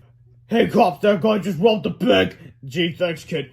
You're under arrest. Hey kid, you solved the crime of the scenery. And so, Daily News. Dumb kid is a hero. Everybody loves Melvin. Melvin had become so popular that he decided to run for mayor. I'm telling! He won a landslide victory. Daily News. Dumb kid becomes mayor. Congratulations, you're the youngest mayor ever. Yes, and I'm gonna make some big changes. Soon, Mayor Melvin made a bunch of dumb new laws. No humming, no smiling, no talking, no reading signs, no wedgies, no sticky feet, no marveling at nature, no burping, no stopping to smell the roses. And people were getting arrested left and right. You're under arrest, but I didn't do anything. Busted! And the sign says, no saying, but I didn't do anything. And they all got sent to jail. Here's what the jail say. Man's jail, lady jail, kid jail, baby jail, dog jail, cat jail, fraud jail. Why would you arrest a baby? And why would you segregate jails by gender or age? And some of you may be wondering, what would a frog even do? Well, go look at Number Law episode 3, then you'll know what I'm talking about. Anyway, suddenly, Mayor Melvin, all the jails are full. I'll build a big robo jail and catch those lawbreakers myself. So he built the Talatron 2000. Soon Mayor Melvin was catching lawbreakers. Look at you! And then Melvin headed for the school. Have the Talatron 2000 just ran across the soccer field, squished the gym teacher. Oh no, we just planted that grass. This is like a jump for Captain Underpants crash. What's up, bub? Look out! Oh, you're going to jail for busting the roof. The Captain Underpants was faster than a speedway spin. Shit! More powerful than a boxer shorts. Crash! And able to lead tall buildings without getting a wedgie. The signs say no zipping, no crashing through signs, and no using the same joke over and over. Captain Underpants wanted to fight the robot, but he didn't want to hurt the people inside. Then he got an idea. Mrs. Plump's prune juice factory. Crash! It makes you go poop. Hey! What the? Oh! Soon there was nobody left inside in the Talatron 2000 except for Melvin. Uh-oh! I'm done! And so, it made me get up and you guys are so.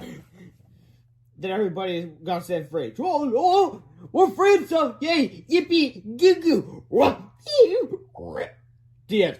Chapter 10, Mr. Melvin. Melvin was furious. He ripped the comic book in half and tossed it over his shoulder. Then he washed his hands at the toilet and stormed out of the restroom. I'm gonna get George to hell for that, said Melvin. I'm gonna teach him a lesson they'll never forget.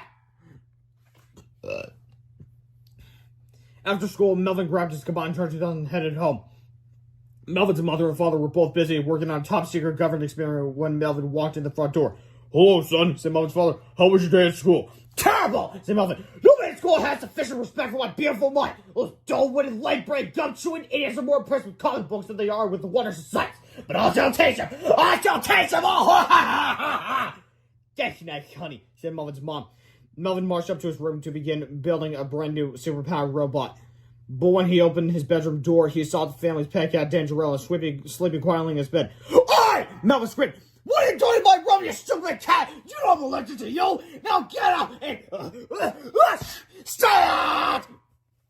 After a few hours, Melvin had built his newest and most powerful robot ever, which had 3 sets of interchangeable laser eyeballs, macro-hydraulic jumpatronic legs, super-subgobulating autonomous arms, and an extendable ultra-claw ribcage, and was powered by 3 separate twin-turbo 9000 SP5 Kung Fu titanium/lithium alloy processors, which were all built into a virtually indestructible flexo-chromatic endoskeleton that had the power to punch through cinder blocks, crush steel in his vise-like grasp, and plow mercilessly through a poorly written run-on synthesis. It could also slice bagels. That ought to do the trick, said Melvin, wiping his nose on the tissue. Now all I have to do is, combine my body with this bionic robot, and I should be the most powerful boy who, ever lived. Chapter 11, Melvin's Fantasy. As Melvin set up the combined charge 2000 and made the proper adjustments, he imagined what his life would be like as the world's first bionic boy. He imagined himself walking to school the next day, his arms swinging confidently as he crashed through the classroom wall. The girls would swoon as Melvin talked for hours about the amazing world of science. Ms. Rowe will probably let Melvin sit at her desk from now on because Melvin's new bust of seal would be too massive to fit into an ordinary children's chair. Maybe Mr. Krupp would invite the governor to visit the school so he could show off his smartest and most powerful student. If so, the governor would probably declare a new holiday, National Melvin Sneely Day, a day when kids all over the world would get extra homework and pop quizzes to honor the glorious name of Melvin.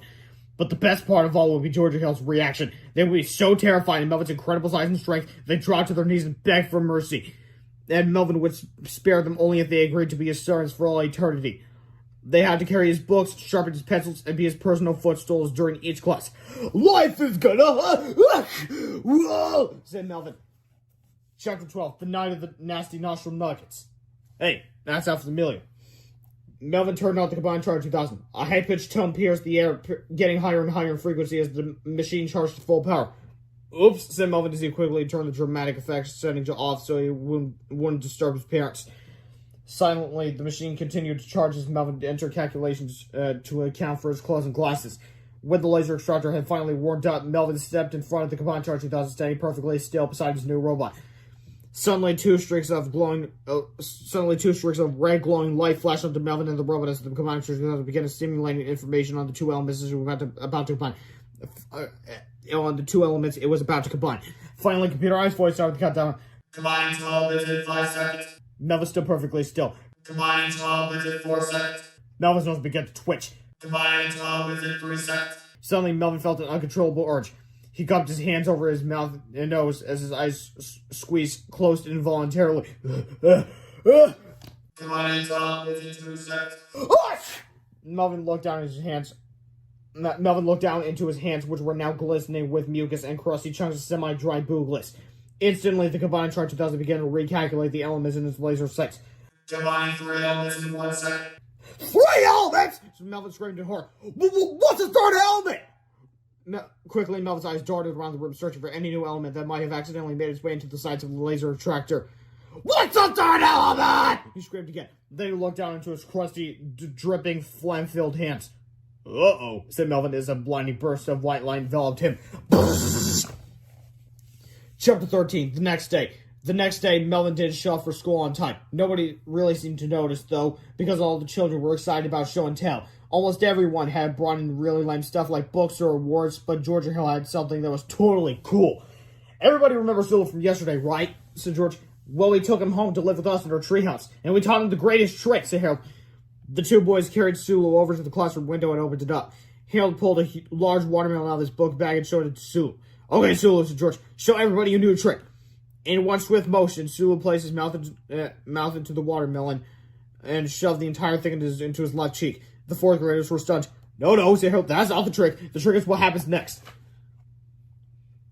Sulu looked out of the window and eyed a dead tree at the far end of the empty playground. Sulu began to chew up the watermelon, then puggered his tiny hamster lips and spit. The watermelon seeds fired out of Sulu's mouth, hitting their target with expert precision. In no time at all, the dead tree at the end of the playground was reduced to a pile of twigs and sawdust. The class cheered as Georgia Hill petted their amazing little bionic buddy. Georgia Hill didn't think that anybody could beat their show and tell display, but they were wrong, because at that very moment, Melvin Sneely was driving down the hallway toward the classroom door. Melvin hadn't brought anything for show and tell. Melvin was the show and tell. Chapter 14, the unnecessarily disgusting chapter. Notice, the following chapter is extremely gross. To avoid nausea, projectile vomiting, or any other gastrointestinal unpleasantries, please refrain from eating for at least 1 hour before reading this chapter. You won't want to eat after reading it, let me assure you. All the fourth graders were cheering and petting Sulu as the classroom door slowly opened. A greenish, glistening behemoth entered the room, filling the air with the sounds of grinding metal gears and wet, gooey, bursting bubbles. Some of the girls screamed. Some of the boys did too. Said the horrible beast. All at once, the children recognized the terrifying creature that stood before them. "Melvin!" they cried. Gurgled the wet, jiggling monster angrily. His eyes and nose were dripping with warm, greenish, custard-like mucus. His robotic arms were caked with massive globs of crispy, shimmering snot. And as he turned to close the classroom door behind him, part of his hand came off on the doorknob. It oozed slowly down the door, leaving behind a chunky trail of moist excretion. Melvin squished and sloshed as he jiggled over to his chair. Each gooey footstep coated the floor with a foamy trail of slime, and everything he touched became wet and encrusted with warm, bubbling, syrupy phlegm. When Harold sat down, generous helpings of greenish pudding-like goo slowly dribbled down the chair, collecting into creamy, gelatinous puddles beneath him. The puddles themselves were slightly transparent, speckled with thick, shimmering nose hairs and dark red chunks of coagulated blood, which— "All right already!" yelled George to the doctor. "No with the descriptions! You're making us all sick!" "Thank you, George," said Miss Ripple. "Now, Melvin, why don't you tell us all what happened to you?" said Melvin.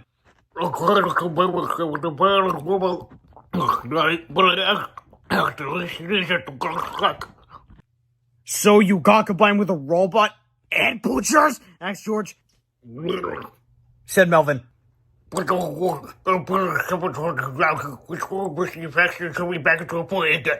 just take 6 months to finish. 6 months? Said Harold. Said Melvin. "You should try taking the batteries out of that Cabano thingy and putting them in backwards," suggested George. "That might reverse the effect." Melvin rolled his thick, bubbling, crust-covered infrared eyeballs. He gurgled. Chapter 15, The New Melvin. You might think that turning into a bionic booger boy was the worst thing that could ever happen to a kid, but it wasn't all bad. Believe it or not, there was actually a positive side to being a lumbering, looky lad. For instance, Melvin now won every football game he played because no one wanted to tackle him. And when he served a volleyball, no one on the other team would dare to hit the ball back. Besides being the school's new sports star, there were other perks too. Melvin never had to wait in line at the drinking fountain anymore. Now he had his own personal drinking fountain because, well, would you use the drinking fountain after a bionic booger boy had globbered all over it? I didn't think so.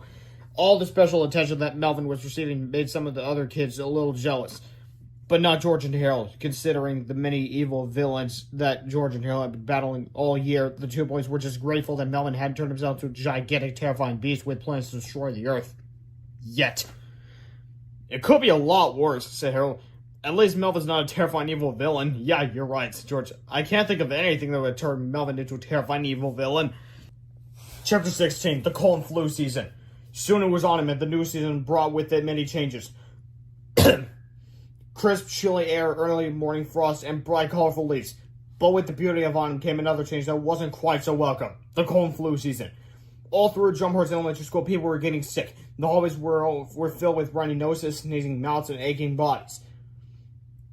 Unfortunately, one of those noses, mouths, and bodies belonged to Melvin Sneedley. Every time Melvin sneezed, thousands of tiny driblets shot out of his mouth, spattering the chalkboard with a thin layer of foamy, glistening, gunky green tapioca-like mucus.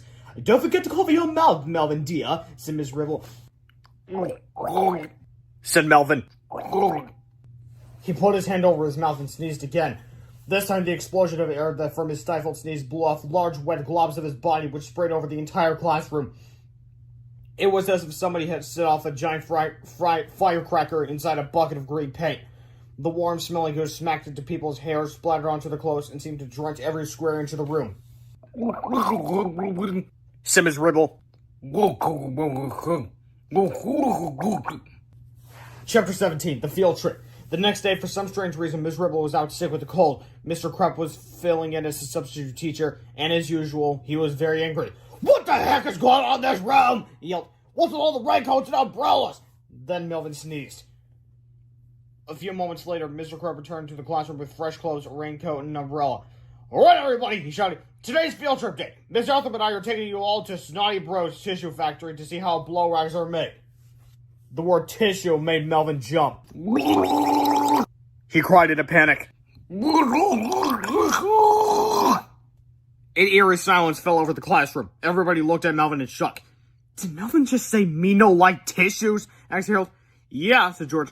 "I never heard him misuse an objective pronoun before." "Who does he think he is, Frankenstein?" Actually, it's Frankenstein's monster. It's not." Chapter 18, Things Get Bad. In a few hours, the fourth graders were all packed into a hot, sticky factory listening to a boring speech about how trees are turned into tissues, or something like that. Nobody was paying attention, really, except for Melvin Sneedley, who was terrified. His whole body shook and shimmered as the tour took them down the narrow walkways of the noisy industrial plant. Danger, boring tour ahead, says the sign. Finally, the tour ended at the gift shop where the plant manager, Mr. Snotty, had a surprise for everybody. Behind this red curtain with black dots on it, said Mr. Snotty, is a free gift for each of you. Mr. Snotty pulled back the curtain to reveal a pile of sample tissue packs. Help yourselves, said Mr. Snotty. There's enough for everybody. Screamed Melvin. Oh, don't be silly, said Mr. Snotty. Everybody loves tissues, and our tissues are extra absorbent. They really help to wipe out phlegm and mucus. Screamed Melvin again. Nonsense, laughed Mr. Snotty. He tossed a couple of sample tissue packs at Melvin. Here you go, young man, he said. Enjoy. The tissue packs fled through the air and stuck into Melvin's back. Melvin screamed. His eyes began to glow green as he beat his chest in anger, like the Hulk. Suddenly, Melvin's shoulders started to bubble. His chest expanded. The flexor grew robotic steel, and Melvin's exoskeleton flexed and grew. His neck and head widened, and his body swelled to a height of 13 feet. Melvin grabbed the tissue packs in his massive dripping fingers and flung them to the ground. Melvin warned.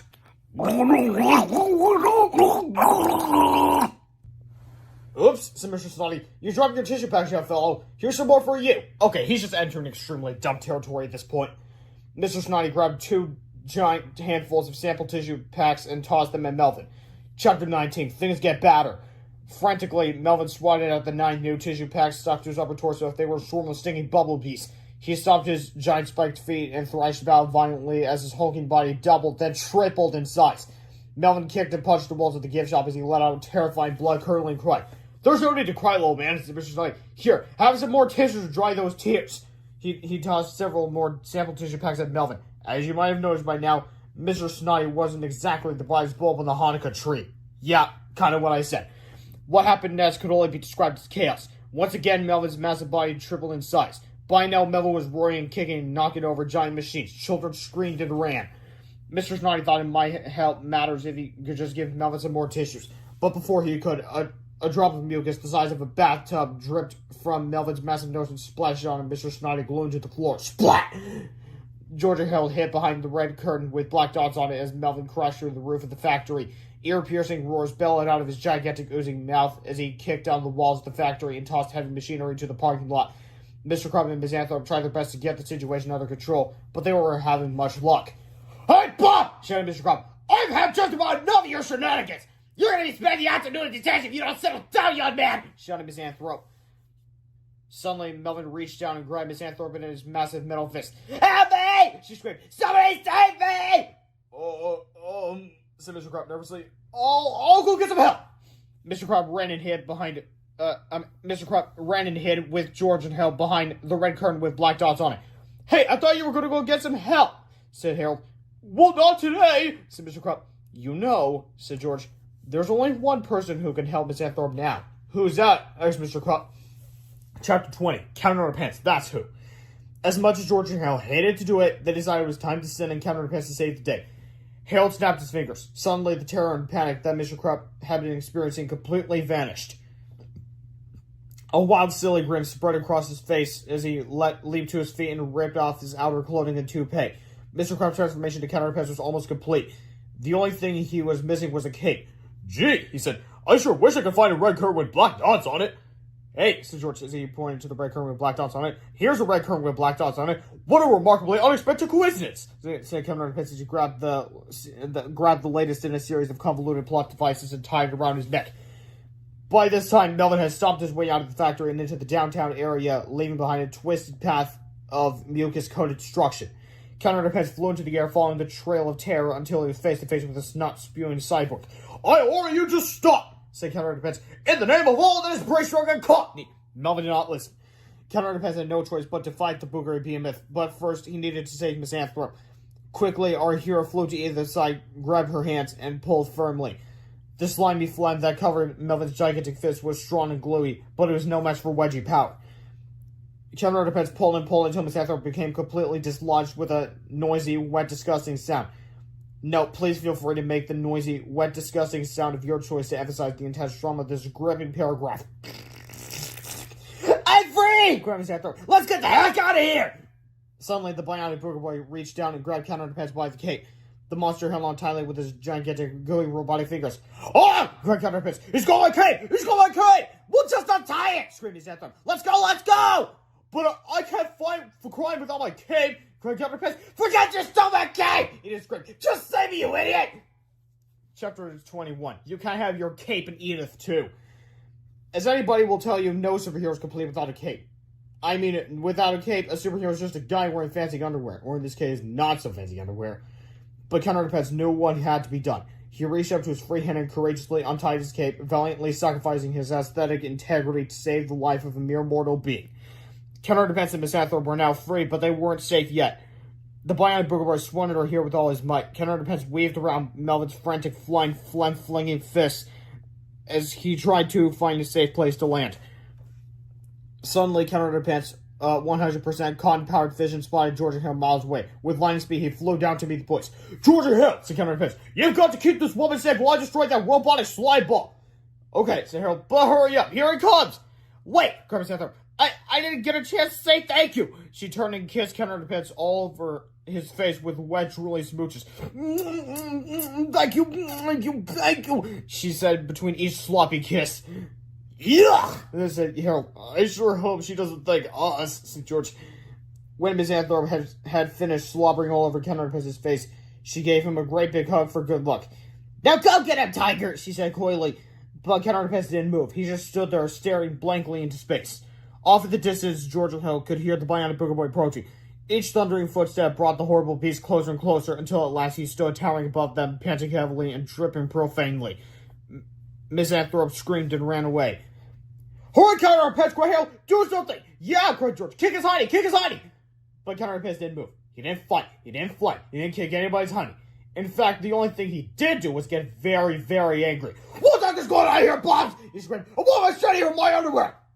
Georgia Hill didn't like the sound of that. Chapter 22. Welcome back, Crupper. If you read the comic on page 7 of this novel, then you know what happens whenever Captain Underpants gets water on his head. Unfortunately, Miss Anthorpe's wet, slobbery kisses had produced the same effect. Captain Underpants had been turned back into Mr. Krupp, and now he was about to be turned into lunch. Quickly, Georgia Hill began frantically snapping their fingers. Snap, snap, snap, snap, snap. Again and again they snapped, but Mr. Krupp's face was still slimy and wet with gooey kiss juice, and the snaps were having no effect at all. The mighty mucus monster shoved Mr. Krupp into his gummy mouth and swallowed him whole. And then he came after George and Harold. "Ah!" screamed George. "We're doomed!" screamed Harold. Chapter 23. Sulu saves the day. Halfway across the city, a plucky little hamster with bionic ears heard the terrified cries of his two best pals. Quickly, Sulu jumped out of his exercise wheel and crashed through the side of his plastic cage. Then, with a mighty leap, he bounded from the window of Georgia Hill's treehouse. At that very moment, Melvin was dangling Georgia Hill high above his mouth. Laughed the bionic Booger Boy. "Well, goodbye, Harold," said George. "See you later, pal," said Harold. "It was fun while it lasted." Finally, Melvin let go of George and Harold. The two boys screamed as they fell face first into the gooey, gaping mouth of the swoosh.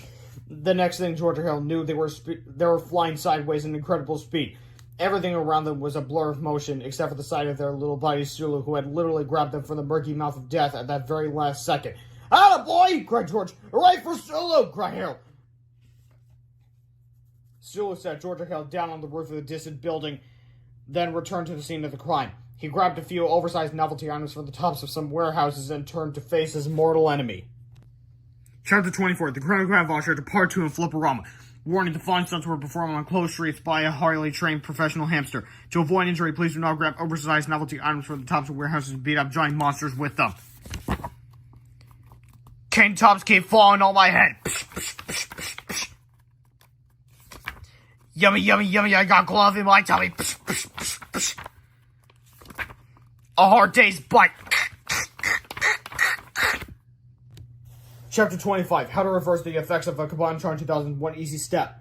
The bionic Booger Boy was defeated. He flopped, unconscious, into a giant boogery blob that spread across several city blocks and nearly 4 whole pages, as reporters surrounded his massive oozing body. Soon, Melvin's mother and father showed up with the Kabam 2000. "We saw what was happening on the news," they said, "and we want the world to know that we're going to create a machine that will reverse the process that turned our son into this monster. If we work together, it should only take a few months to build. One of you guys should take the batteries out of that combino thing and switch them around, said George. Wouldn't that reverse the machine's effects? Well, laughed Melvin's father, obviously you don't know anything about science, little boy. You can't expect to reverse the effects of a highly complex cellular molecule like a combinatron just by switching the batteries around. That type of thing only happens in obnoxious children's books. George said self-consciously. Well, why don't you just give it a try anyway? All right, said Mr. Sneely, rolling his eyes and smirking. He quickly switched the batteries around and powered up the machine. But I'm only doing this to prove a point to you kids. It's not going to work. No way. Not in a million years. And anybody who thinks it might is a complete idiot. It goes against all the popular laws of logic and science. He aimed the newly reconfigured Combinatron 2000 at his son and fired. Chapter 26. Suddenly, there was a terrific explosion. The bionic boogerway burst into 3 huge chunks of glistening snot and twisted metal, which snapped onto 3 nearby buildings and stuck like glue. In the center of the explosion, surrounded by smoke, stood Mr. Krupp and Melvin. Well, what do you know? Said Mr. Sneely. My idea worked! George and Hal rolled their eyes. Now step aside, kiddies, said Mr. Sneely as the 2 scientists marched off to tell the reporters all about their brilliant and inspirational scientific breakthrough. But as the smoke around Mr. Krupp and Melvin began to clear, it became obvious that they were not quite back to normal. Apparently, the newly reconfigured Combinatron 2000 had accidentally morphed Mr. Krupp and Melvin together. Don't worry, Mr. Sneely told the reporters. All I need to do is zap them one more time. That should set everything straight. He fired at the Combinatron 2000 again and prepared to blast away. I sure hope this separates their bodies, said George. Me too, said Harold. Chapter 27, difficult short. It did. Chapter 28, a happy ending. You know something, said George? This is the first time one of our books actually had a happy ending. You're right, said Harold. Usually they end with me screaming, oh no, and you screaming, here we go again. But we got lucky this time, I guess. What do you mean lucky? Said Mr. Krupp. It was my invention that saved the world. You guys are so immature. Huh? Said George. I want to say both you boss in my office pronto, yelled Melvin. I'm gonna punish you boys so bad your kids will be born with detentions. What? Said Harold.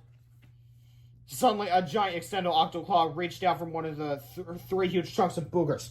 It grabbed the Combinatron 2000 out of Mr. Sneedley's hands and smashed it to smithereens on the ground. Mr. and Mrs. Sneedley ran away screaming as the 3 humongous robotic booger chunks came to life. I know I'm mixing together booger and booger interchangeably, but it depends on which I prefer at the time. Anyway. Slowly, they began drumming down the sides of the buildings, each one energizing itself with a single twin-turbo 9000 SP5 Kung Fu titanium/lithium alloy processor. As the huge booger chunks oozed closer and closer, they began sprouting strange-looking metallic eyeballs and huge menacing robotic limbs. Suddenly, the 3 ridiculous robo-boogers leaped toward George, Harold, Sulu, Mr. Krupp, and Melvin. And the chase was on. Oh no! Screamed Harold. Oh God! Screamed George. Now, as you recall from the last book, I told you before, this book onwards, these books will have cliffhangers leading directly into the next book. And please, while you're listening to me read books 7 to 11, keep track of how much sleep George and Hale get. But anyways, thank you for watching this Read Aloud. I hope you enjoyed. I'm sorry, I bumped into the camera. Thanks for watching, and I'll see you next time where I read the next book. Land on it! Jeez. Captain Underpants, the memo into my book about part 2. The Revenge of the Ridiculous Horrible Bookers. I'll see you there. Good boy. Like, comment, and subscribe. George and Hal proudly present the awful truth about Captain Underpants, a Treehouse Comics production. Once upon a time, there were 2 good kids named George and Hal. Wait the man, me too. Then I meet a principal, Mr. Krupp. Hey, boss, blah, blah, blah. One time, Mr. Krupp punished George and Hale. You have to pay the honors! So they got 30 on hypnotized him. No, you must have been. No. I didn't think it was a superhero. You are now Captain Underpants. It's supposed to be a joke. John, no! George and Hal proudly present the awful truth about Captain Underpants, a Treehouse Comics production. Once upon a time, the 2 Once upon a time, the 2 good kids named George and Hal. Wait the man, me too. Then I meet a principal, Mr.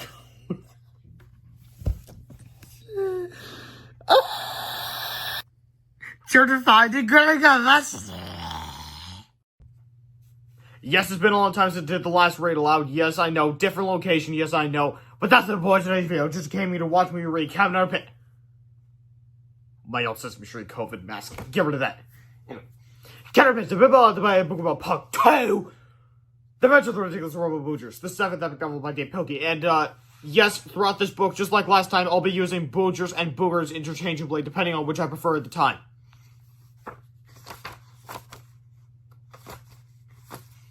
Hi everybody, welcome to the second half of Captain Underpants, the Buy a Book Right. This comic book should give you a pretty good update on our story so far.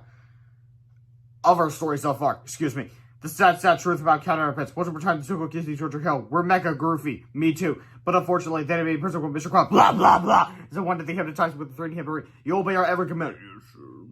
Mr. Crop became under their control.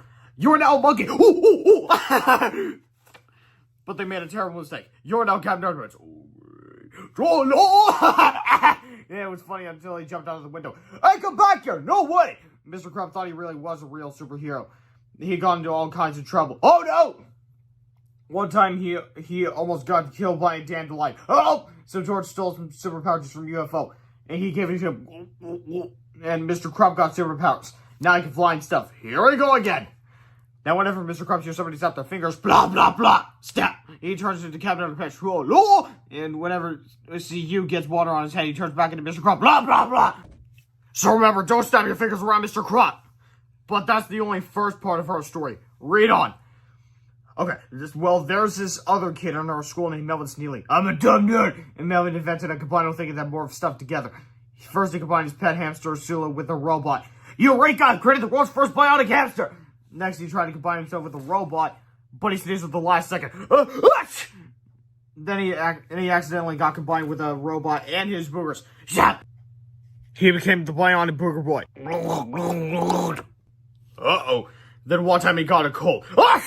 And then he got mad and turned into a monster. Then he ate up Captain Underpants, but Sulu, the bionic hamster, beat him up. Then Melvin's parents came and reversed the combined thingy. They exactly went and blow away the boogers. Zap! Boom! Now, Melvin and Mr. Crump are safe, but something was wrong with them. Oh, dumb nerd, blah, blah, blah. And then the boogers came to life and smashed the combined thing. Crash! And the chase was on. The end of part 1. Chapter 1, Georgia Hill. This is George B. Harold. George is the kid alive time that flat time. Harold is the one teacher with a bad haircut. Remember that now. This is Mr. Crump, Melvin Steele, and Sulu the bionic hamster. Mr. Crump is the one on the left with the underwear and the bald head. Melvin's the one on the right with the bow tie and the glasses. And Sulu the bionic hamster is the hamstery looking one in the middle with the laser eyeballs, the macro hydraulic jumpatronic legs, the super subgobulane mini atomo arms, the virtually indestructible Flexo Gromonic Endoskeleton, and the twin turbo 3000 SP5 Kung Fu titanium lithium alloy processor. Remember that now too. And these are the ridiculous Robo-Boogers. I'm using it interchangeably again. 3 of the most violent, most disgusting, and most terrifying creatures ever to drip across the face of the earth. Even their names were horrible, monstrous monikers, the sound of which would drive madness into the hearts of the bravest of heroes.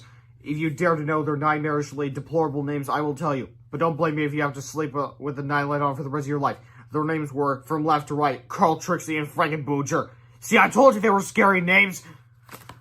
Carl, Trixie, and Frankenbooger each bellowed out terrifying, ear-piercing screams of unstoppable furies. They chased our heroes down the city streets. Finally, the Robo-Boogers cornered everyone in the dead-end alley. The 3 Flemish fiends oozed closer and closer till at last they leaped toward their prey. The situation had become so frightening that George hailed Melvin and Mr. Crump closed their eyes silently, waiting for the terrifying sounds of their own inevitable demise.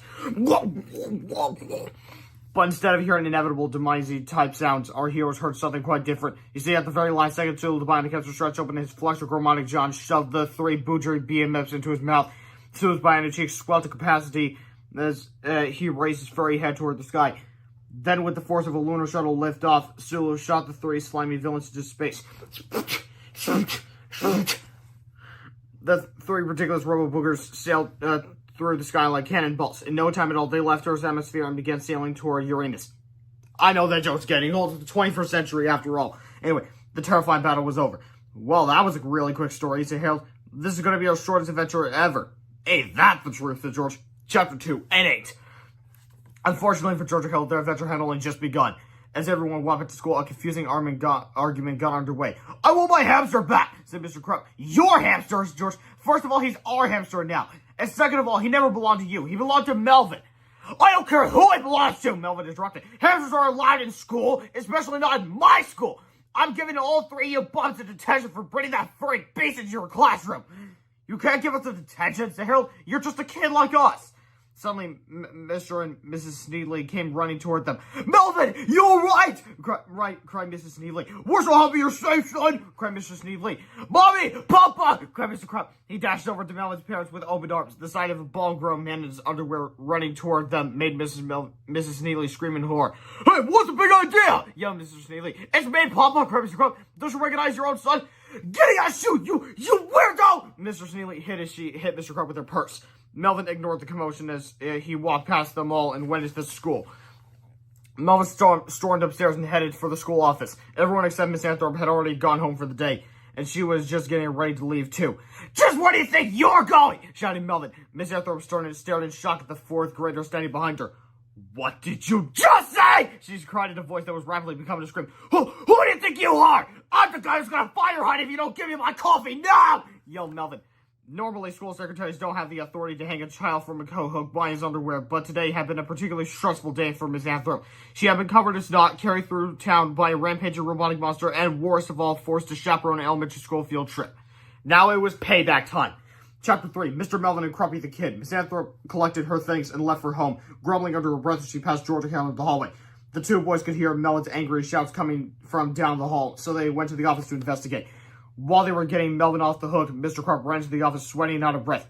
You guys have got to help me, he cried. My mom and dad are trying to kill me. Has the world gone mad? Relax, Einstein, said George calmly, and put on some clothes. George and Hill had already figured out what was going on, so they tried to explain the situation to Melvin and Mr. Crump. You see, said Harold, after you guys got morphed together by the Combinatron 2000, we switched the batteries around and separated you, but for some strange reason, it switched your brains around. Now Mr. Crump's brain inside Melvin's body, and Melvin's brain inside Mr. Crump's body. That's a bunch of bunk! Yelled Melvin. Take a look and see for yourself, said George. He pulled a full-length mirror in front of Mr. Crump and Melvin. They looked at themselves in astonishment. I'm a kid again, said the guy who looked like Melvin behind Mr. Crump's brain. And I'm old and fat, bald, and ugly, cried the guy who looked like Mr. Crump behind Melvin's brain. And I have bad breath and creepy nose hairs and oi! Yelled the guy who looked like Melvin behind Mr. Crump's brain. At this point, you might be saying to yourself, dang, this book is getting confusing. Now, don't worry, this will all get cleared up by the end of chapter 17. But for now, let's rename the two characters who have the right brain to the wrong body, shall we? Let's call the guy who looks like Mr. Crump but has Melvin Sneedley's brain Mr. Melvin. We'll call the kid who looks like Melvin Sneedley but has Mr. Crump's brain Crumpy the Kid. Please refer to the handy X-ray chart below in case you get mixed up. Chapter 4, Things Get Worse. Crumpy the Kid climbed up into his chair and demanded to know what was going to be done about this mix-up. I could solve the problem right away if I still had my Combinatron 2000, said Mr. Melvin sheepishly, but it got smashed in the last book. We'll start building a new one, Bob! Shouted Crumpy the Kid. Okay, whined Mr. Melvin, but it'll take about 6 months. 6 months! Screamed Crumpy the Kid. I can't go around looking like a kid for 6 months! I got a school to run, Buster! Sorry, Mr. Melvin whimpered, but building a cellular combiner is extremely difficult. It takes time. It's not easy like building a robot or a time machine or a phototometrist grumbling yet to feel a Triptonic Ziptomizer. Hey, wait a second, said George. Did you just say that building a time machine was easy? Yeah, said Mr. Melvin. It just takes a day or two. Why? Well, why don't you just build a time machine? Asked George. Then you can go back in time to before the Combinatron 2000 got smashed, grabbed it, and bring it back to the present time. Mr. Melvin thought for a moment, then his eyes lit up. I got it, he said, snapping his fingers. I'll build a time machine, then go back in time to before the Combinatron 2000 got smashed, grab it, and bring it back to the... Hey, what the heck is he doing? Everyone turned and looked at Crumpy the Kid, who had just stripped down to his underwear and was now tying a red curtain around his neck. Oh no! Screamed, get some water! Get some water! Harold ran out to the drinking fountain, but he was too late. Crumpy the Kid shouted out, "Troll!" and then turned and flew out the window. Chapter 5. Things get worser. Did you guys just see that? Cried Mr. Melvin. Crumpy the Kid just flew out the window. He flew! Yeah, we know, said George with a sigh. That's amazing, cried Mr. Melvin. He must think he's Captain Underpants or something. Or could it be? Could our principal really be Captain Underpants? Well, duh, said Harold. But Mr. Crump doesn't look anything like Captain Underpants, said Mr. Melvin frantically. Captain Underpants is bald, and Mr. Crump usually has hair. Hey, I know, maybe Mr. Crump wears a toupee.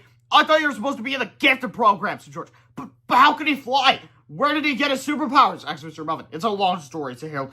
Mr. Melvin calmed down a bit, walked confidently across the room, and sat in the principal's chair. He leaned back and smiled a devilish grin. Well, why don't you go ahead and tell me all about it, said Mr. Melvin. I've got all the time in the world. Chapter 6. Things Get Worse. George and Hal had no choice but to come clean. They told Mr. Melvin the whole story of Captain Underpants, how they had hypnotized Mr. Crab, how he drank the alien superpower juice, and how his superpowers must have somehow got transferred to Melvin's body along with Mr. Crab's brain. While George and Hal were talking, the smile on Mr. Melvin's face grew wider and wider and eviler and eviler. "What are you smiling about?" said George. "This is serious." "Yeah," said Hal, "we're all in big trouble if we don't switch things back to normal." "Correction," said Mr. Melvin. "You guys are in big trouble. All my troubles are over. I'm Melvin Sneely. I'm gonna get back into my own body, but keep those superpowers for myself. I'm gonna become the world's first superpowered kid." "Hey, you can't do that," said Harold. "I can do whatever I want," said Mr. Melvin. "I'm in charge now. I look just like the principal, so I'm gonna make the rules, and you guys are gonna follow them, or else." "Or else what?" George demanded. "Or else," snarled Mr. Melvin, "I'll order your teachers to give you guys 12 hours of homework every day for the next 8 years." That shut George and Harold up. Mr. Melvin's first order of the day was for George and Harold to make a new comic book about the world's first superpowered kid, Melvin Sneely. "Give me a really cool name," said Mr. Melvin, "like Big Melvin or Mystery Melvin." "Mystery Melvin," said George and Harold in disbelief, "and make up a story where I defeat Captain Underpants and become the world's greatest superhero. And you better not make me look stupid either," Mr. Melvin shouted. "Boy, can't make a comic book right now," cried Harold. We gotta chase after Captain Crummy, the Underpants kid. "You can chase after him all you want," said Mr. Melvin, "after you make that comic book. Now get going. I've got a time machine to build." Chapter 7, The Purple Potty. Mr. Melvin went out and bought all the things he needed to build his time machine. Now he just needed a place to build it. He wanted someplace quiet and private, someplace empty and secluded, a room that nobody ever used. "I got it!" he cried. "Our school library!" The library at Jerome Horse Elementary School had once been a wonderful place of knowledge and learning, but a few years back, the librarian, Miss Singerbrains, get it? Missing her brains, Miss Singerbrains, anyway, had begun banning most of the books. Now the library was filled only with rows of empty bookshelves and posters that warned of the potential subversive dangers of reading. It was the perfect place to hatch an evil plan. Mr. Melvin pushed his car into the dusty, cobwebby room and flicked on the lights.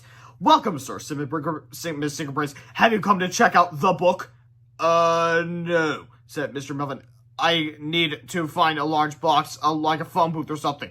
"There's a purple portable potty down in the basement," said Miss Singerbrains. "That'll do," Mr. Melvin said. "Go get it for me." "I can't carry that thing up 3 flights of stairs all by myself," cried Miss Singerbrains. All right," said Mr. Melvin. "I'll help you." Mr. Melvin supervised, while Miss Singerbrains carried the heavy potty up to the top of the treacherous steps. "Good job," said Mr. Melvin. "Now go clean out that desk. You're fired." "Fired?" cried Miss Singerbrains. "What for?" For the rest of your life," said Mr. Melvin. He clearly has no idea how to act like a principal. Anyway. Chapter 8. Meanwhile, back in outer space, a team of scientists working at Pequot Order of Professional Space and Interplanetary Explorers, Poopsie, were on their way to investigate the planet Uranus when they came across something that was very strange. Major Buzz Tomsky and his crew had just discovered a bizarre cluster of what appeared to be robots and toilets resting on the planet's surface. The astronauts were so busy looking at their monitor that they didn't notice the 3 slimy, squishy, boogery thingies speeding toward their spaceship. Splat, splat, splat! Chapter 9, Ground Control to Major Tomsky. Suddenly, a very concerned voice came across the Poopsie's space phone. "What's going on there, Bob?" asked Ground Control. "We're okay," said Major Tomsky as he unzipped the cockpit's window screen for a better look. "It appears our ship has just been splattered by 3 unidentified squishy objects." "That does it," said Ground Control. "This mission is getting too strange. I want you guys to turn that ship around and come on back home." "Well, wait a minute. But they must have spent years getting stupid Uranus. Years. Like, seriously. Look up with our current technology. No, look up technology back in... Wait. Find the stupid book. What year was this? 2003. Look at technology in 2003 and see how long it would have taken to get to Uranus. It's not just flying over. We're gonna go plexus right there. No, we're talking about Sorry about that, everybody. We're experiencing some technical difficulties at the moment. Please stand by.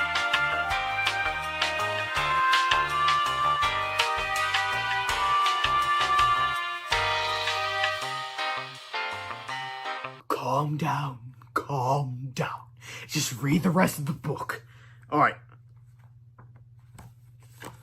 Where was I? Oh, yeah. "Will do," said Major Tomsky. He pushed the clutch, made a U-turn, and no time at all, the Poopsie shuttle was headed back to Earth. with 3 giggling stowaways hanging on for a long ride home. Chapter 10, Mean Mr. Melvin. The next day, Mr. Melvin was putting the finishing touches on the time machine when he heard cries of laughter out in the hallway. He opened the library door and saw a group of 3rd graders happily reading Georgia Hale's newest comic book. Mr. Melvin stopped down the hall, grabbed the comic book out of their hands, and gasped in horror. "What the?" He screamed as he glared at the comic book's cover. Chapter 11, Captain Underpants of the War of the Willy Wonder Nerd. But George B. Intelligence. Captain Underpants of the War of the Willy Wonder Nerd. A grubby tale of action and horror, but George B. Intelligence. Once upon a time, there was a nuclear power plant. It had lots of waste. The waste was supposed to be taken to the top, but one barrel fell off. The barrel rolled down a hill and landed in a cornfield. Soon, the corn soaked up the nuclear waste and began to grow. Then one time, the corn got harvested. "This cotton ball sure is heavy." "Yeah, it's big too." They took it to the underwear factory. The cotton got made into underwear. "Hey, it's glowing." Soon, "Look, Melvin, there's a sale on glow-in-the-dark underwear." Me was a money, Soon Melvin had his very own pair. Now you're the coolest kid ever. But that night, the radioactive underwear made him grow and grow and grow. Crash! Crash! The next morning, Melvin woke up. And so he walked to school. "I'm grumpy." Sure, a giant nerd is attacking the city. Call the army and stuff. Soon the army and stuff arrived. Then there was a big war. Wonder Nerd picked up the tank and threw it. Meanwhile, at a nearby school, "You guys are pathetic! You're worthless and weak!" Crash! And Wonder Nerd just threw a tank and squished somebody. "Oh no, who was it?" The gym teacher. "Thank goodness, I thought it was somebody important. It's like a job for Captain Underpants." So, "Hey, Wonder Nerd, quit! I'm not a nerd, I'm cool, my mommy says so." Captain Underpants flew around and saw a tag on Wonder Nerd's undies. Warning, this underpants may shrink when washed. I got you. Okay, do whatever you want, but please don't dunk me in the lake. Huh? You can kill me, but please don't dunk me in the lake, I pray it. Oh yeah? Well, maybe I will dunk you in the lake. Oh heavens, no! I'll show you! No way! Get ready! Oh man! Hey, what the? Oh, my underpants is going what? It's shrinking! Hey there, buddy. Ready to get out of bed? It's up to nerd jail for you. Oh no! Jail for dumb, stupid nerds. Moral: always buy pre-shrunk underwears. Chapter 12, Mad Mr. Melvin. Mr. Melvin was furious. He marched into the office and turned on the school intercom. "George B. Hell, Hutchins!" He shouted over the loudspeakers. "Meet Mr. Crump in the school library right now!" "We have a library?" said George. After about 20 minutes of searching, George and Hale finally came across a room they had never seen before. They entered cautiously, stepping quietly past rows and rows of empty bookshelves until they met up with Mr. Melvin. "I told you guys to give me a cool name and not to make me look stupid!" Mr. Melvin screamed, clutching a comic book in his right hand. "Oops," said George. "I thought you said to give you a stupid game and not to make you look cool." "Yeah," said Harold. "It was an honest misunderstanding." Mr. Melvin threw the comic book on the ground, then led George and Hale over to the pro potty. "Remember when I had the great idea to build a time machine?" asked Mr. Melvin. "Actually, George, that was my—" "Well, here it is!" Mr. Melvin interrupted triumphantly. "And you two smarty pantses are gonna test it out for me." "Huh?" said Harold. "I'm sending you kids back in time the day before yesterday," Mr. Melvin said. "And you better not return until you've got my Combinatron 2000. "Cool," said George. "I've always wanted to travel through time." Mr. Melvin had a great deal of instructions for George and Harold before they left on their journey. And though the instructions were quite boring, it would have been benefited the boys if they had paid attention instead of switching the letters around on a nearby bulletin board. Mr. Melvin spoke at length about the workings of the time machine and the proper etiquette of time travel. "You must be very careful that nobody sees you on your journey," Mr. Melvin said. "If they do, just zap them with my new invention, the Forget-You-Macall 2000. This will erase everything in their short-term memory, and they will remember ever seeing you." Mr. Melvin had also built a fake Combinatron 2000 to switch with the real one. Finally, Mr. Melvin gave George and Harold a very important warning. "Whatever you do, it is very important that you don't miss this time machine 2 days in a row. It needs to cool off every other day, or else it might open a post-dimensional reality where it can destroy the entire planet." George and Harold started laughing at the new message on the bulletin board. "Oi!" Mr. Melvin shouted. "Have you even heard one word I said?" Yeah, said George. "We gotta switch the thing with the thingy."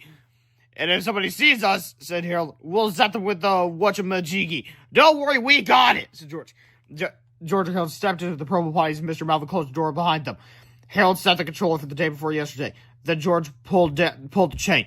Suddenly, there was a brilliant flash of green light and the promo potty disappeared. Chapter 13, the day before yesterday. After a few moments of flashing lights, everything became quiet. Harold opened the potty door and peeked down into the darkened library. Cautiously, the two-time traveler stepped into the library window and looked out. There they saw Melvin's father, Mr. Sneely, zap at the behind and poke away with a blast from the Cabana Charge 2000. Been there, said George. Done that, said Harold. In the corner, George and Harold found the coat and the hat which belonged to Miss Singerbreaks. Immediately, they thought of a plan. Harold put on the coat and hat and climbed onto George's shoulders. I sure hope this disguise works, said Harold. It better, said George. We can't risk letting them recognize us. Soon, George and Harold were at the scene of the action. Mr. Sneely had just fired the Cabana Charge 2000 second time, and now the boys were ready to make their move.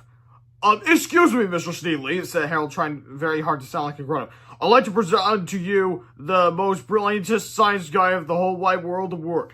Really? Cried Mr. Sneely. It's always been my dream to win that award. But first, said Harold, I'd like to have a look at that Cabana thingy. Okay, said Mr. Sneely. He handed Harold the Cabana Charge 2000 and smiled proudly. Said Harold, I need to look at it behind those bushes over there. George and Harold waddled over to the bushes, on their coat, and switched the two Cabana-trons. Then they waddled back and handed the fake Cabana-tron 2000 to Mr. Sneely. Everything's seemed to be in order, said Harold. But before we present the award, we'd like to get a photo of you. Who's we? Asked Mr. Sneely. I'd like to get a photo of you, said Harold nervously. George stuck his hand out of the coat and held up the Forgetful 2000. Say, geez, said Harold. Mr. Sneely looked down and shook George's hand. Then George pressed the button. Flash! Suddenly, Mr. Sneely forgot everything that had just happened. Dazed and confused, he stumbled back and rejoined his wife just in time for the row of boogers to come to life and smash the fake Cabana Charge 2000. Meanwhile, George and Harold were running with all their might back to the library, carrying the real Cabana Charge 2000. That was so easy, laughed George. Yeah, said Harold. We sure got lucky this time.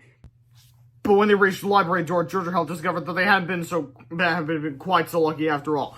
Chapter 14, Miss Singerbreaks. What the heck is going on here? Shouted Miss Singerbreaks. I just got back from the restaurant and found a portable potty in my library. Harold, zap her with the forgetful thingy. Quick! Nobody zap me anybody with anything! Shouted Miss Singerbreaks. She grabbed the forgetful 2000 out of Harold's hands and gave the Cabana Charge 2000 to George's hands. I'm taking the case to the police right now, she said. Maybe they can sort this mess out. Miss Singerbreaks marched downstairs to the parking lot, got in her car, and began driving to the police station.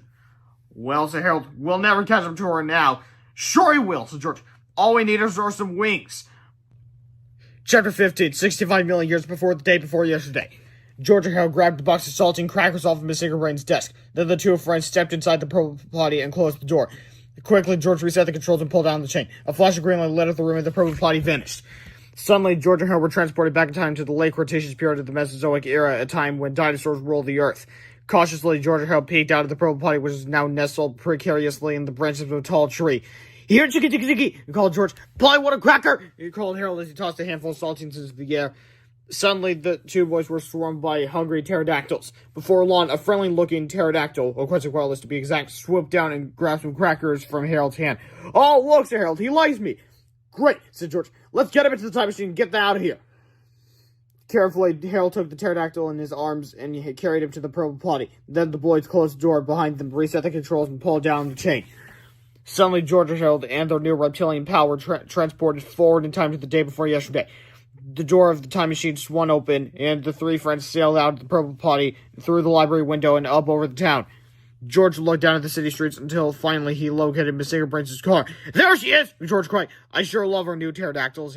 I'm gonna name him Crackers. Don't give him names, said George. We're not keeping him, we're just borrowing him. George, Harold, and Crackers swooped down and landed on Miss Singerbreaks' car, which was stopped at a traffic light. Miss Singerbreaks screamed in horror. Wait, cried George. There's no reason to be afraid. You're just dreaming. I'm dreaming? Asked Miss Singerbreaks. Sure, think about it, said Harold.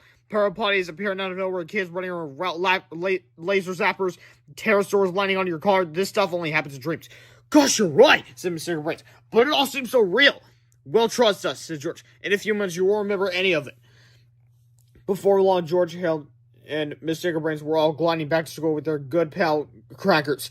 The Cabana-tron 2000 for the Forgetful Call 2000 were safe once again. Wait, is Crackers clinging onto her panties? What the hell? Anyway. Soon they arrived back at the library. I'll keep an eye on Miss Singerbreaks, said George. You take that pterodactyl back where you found him. Oh, can we keep him? Asked Harold. No, said George sternly. He belongs at his own time. Now take him back. Oh, man, said Harold. Sadly, Harold carried Crackers to the purple potty and closed the door. After a few seconds, the time machine disappeared in a flash of green light. A half hour later, another flash of green light filled the room, and the purple potty was back. What took you so long? Asked George. Nothing, said Harold. Did you have any trouble taking Crackers back to his home? Asked George. Not really. Say how you did take him back to his home, didn't you? Actually, sure. Say how, though he doesn't sound very sure. Quickly, George zapped Smith's secret brains with the forgetful call 2000, jumped to the purple potty. Then, with a quick flash of green light, they were gone. Chapter 16, back to the present. Mr. Melvin was very happy to see his purple potty return to him, and even happier to see his beloved combined chart 2000. Now all I need, he said with a sneer, is to find Captain Underpants. Fortunately, Captain Underpants, who you'll probably remember who looked just like Mr. Melvin Sneely, wasn't too far away. Unfortunately, he had spent the last 2 days getting himself into trouble. First, he started off by annoying some old ladies. Captain Underpants had been helping them cross the street when he heard a little girl crying for her kitten, which was stuck in a tree. Captain Underpants rescued the kitty, but forgot about the old ladies. "Hey!" shouted one of the old ladies. "That fly kid just locked us up here in the tree! I'm gonna get that kid as the last thing I do!" said the other old lady. Next, Captain Underpants was soaring above the football field when he encountered an unidentified flying object. It was made of brown leather, had white stitching on the side. Said Captain Underpants, "This could be a dangerous UFO!" He grabbed it and flew down to the football field, where oddly the school's football team was having a big game. "I want anybody to panic!" and Captain Underpants shouted. "But I just captured the UFO! I'm gonna take it to the boat where it can be safely destroyed!" Suddenly, the players from the visiting team tackled Captain Underpants, which cost the home team 50 yards and the game. "That kid just made us lose our biggest game of the year!" shouted Mr. Meter. "I'm gonna get that kid as the last thing I do!" snarled the quarterback. Finally, Captain Underpants got on the bad side of some skateboarders in the park. He had politely pointed to the no skateboarding signs, but the skateboarders refused to go away. So Captain Underpants had no choice but to snap those skateboards in half with his kung fu kicking action. Then it was spankings for everyone.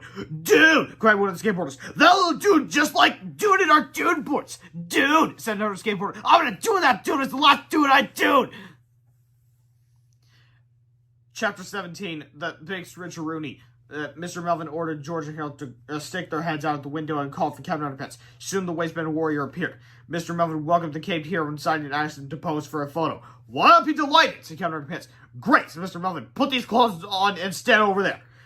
At first, Captain Underpants was reluctant to put on clothes, but he finally agreed. Mr. Melvin, who had worked all afternoon reconfiguring the combined chart 2000, pressed the start button and then ran and stood beside Captain Underpants. Suddenly, two glowing lasers began encoding the DNA of the two subjects it was about to combine. Then a burst of brilliant red light shot out of the combined chart 2000 and formed a ball of energy between Captain Underpants and Mr. Melvin. They both slid together into the red light, formed a giant glob of freshly fleshy goo. Well, I don't know why I say freshy. I meant fleshy. Anyway, the newly reconfigured combined chart 2000 then switched polarities and began the process of separating the two human elements. The red ball of light slowly changed into a lovely shade of green.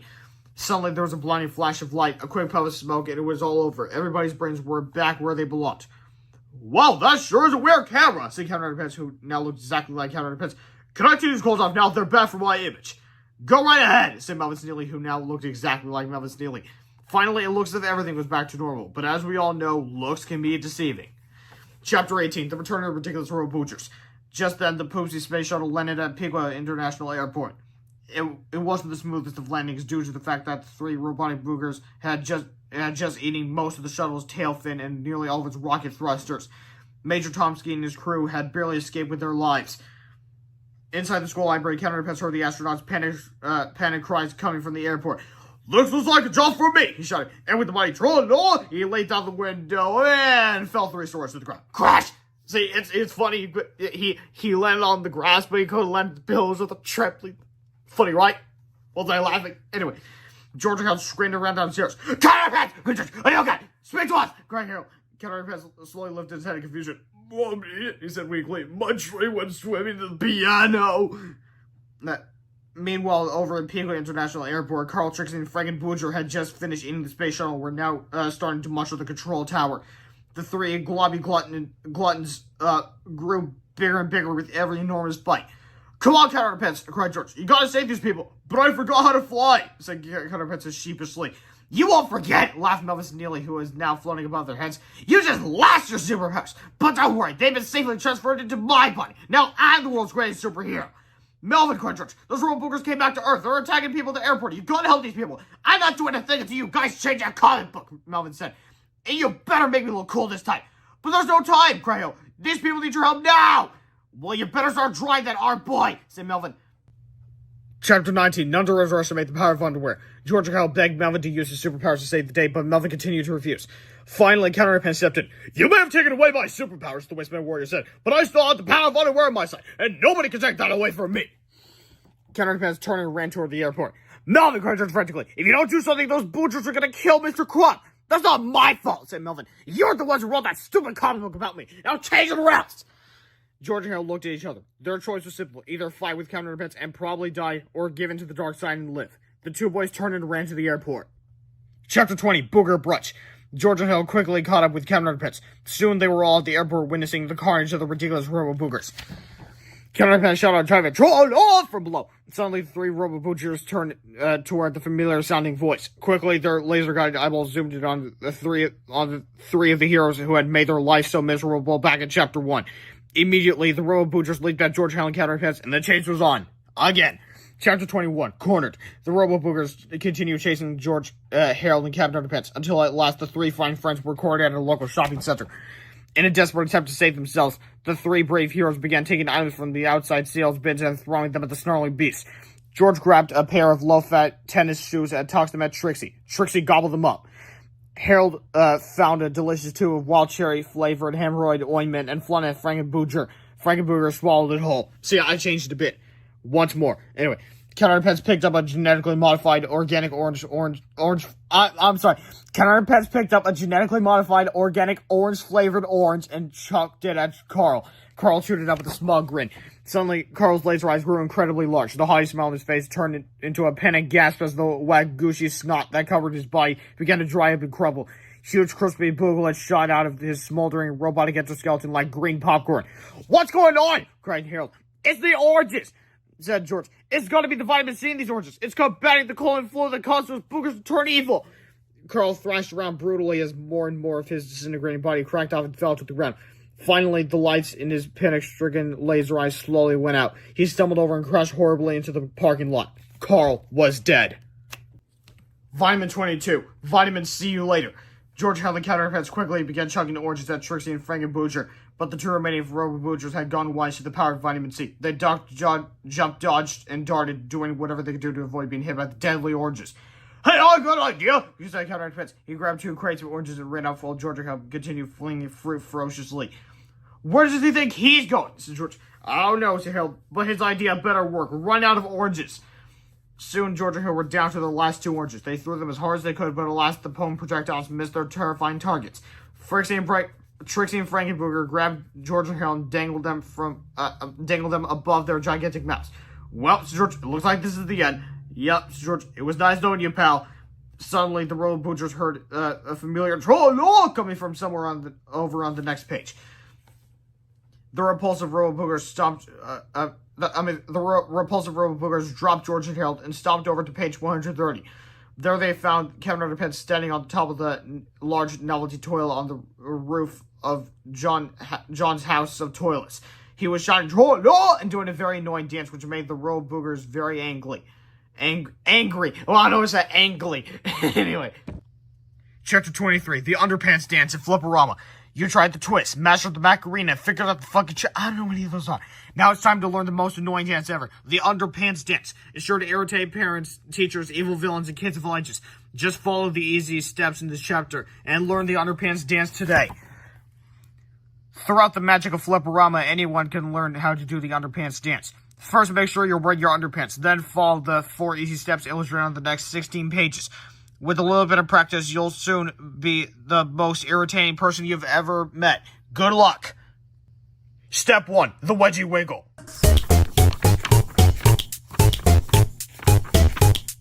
Step 2. The Toilet Top Tango. Do the Wedgie Wiggle! Step 3. The Waistband Whirl. And Step 4. The Big Butt Boogie.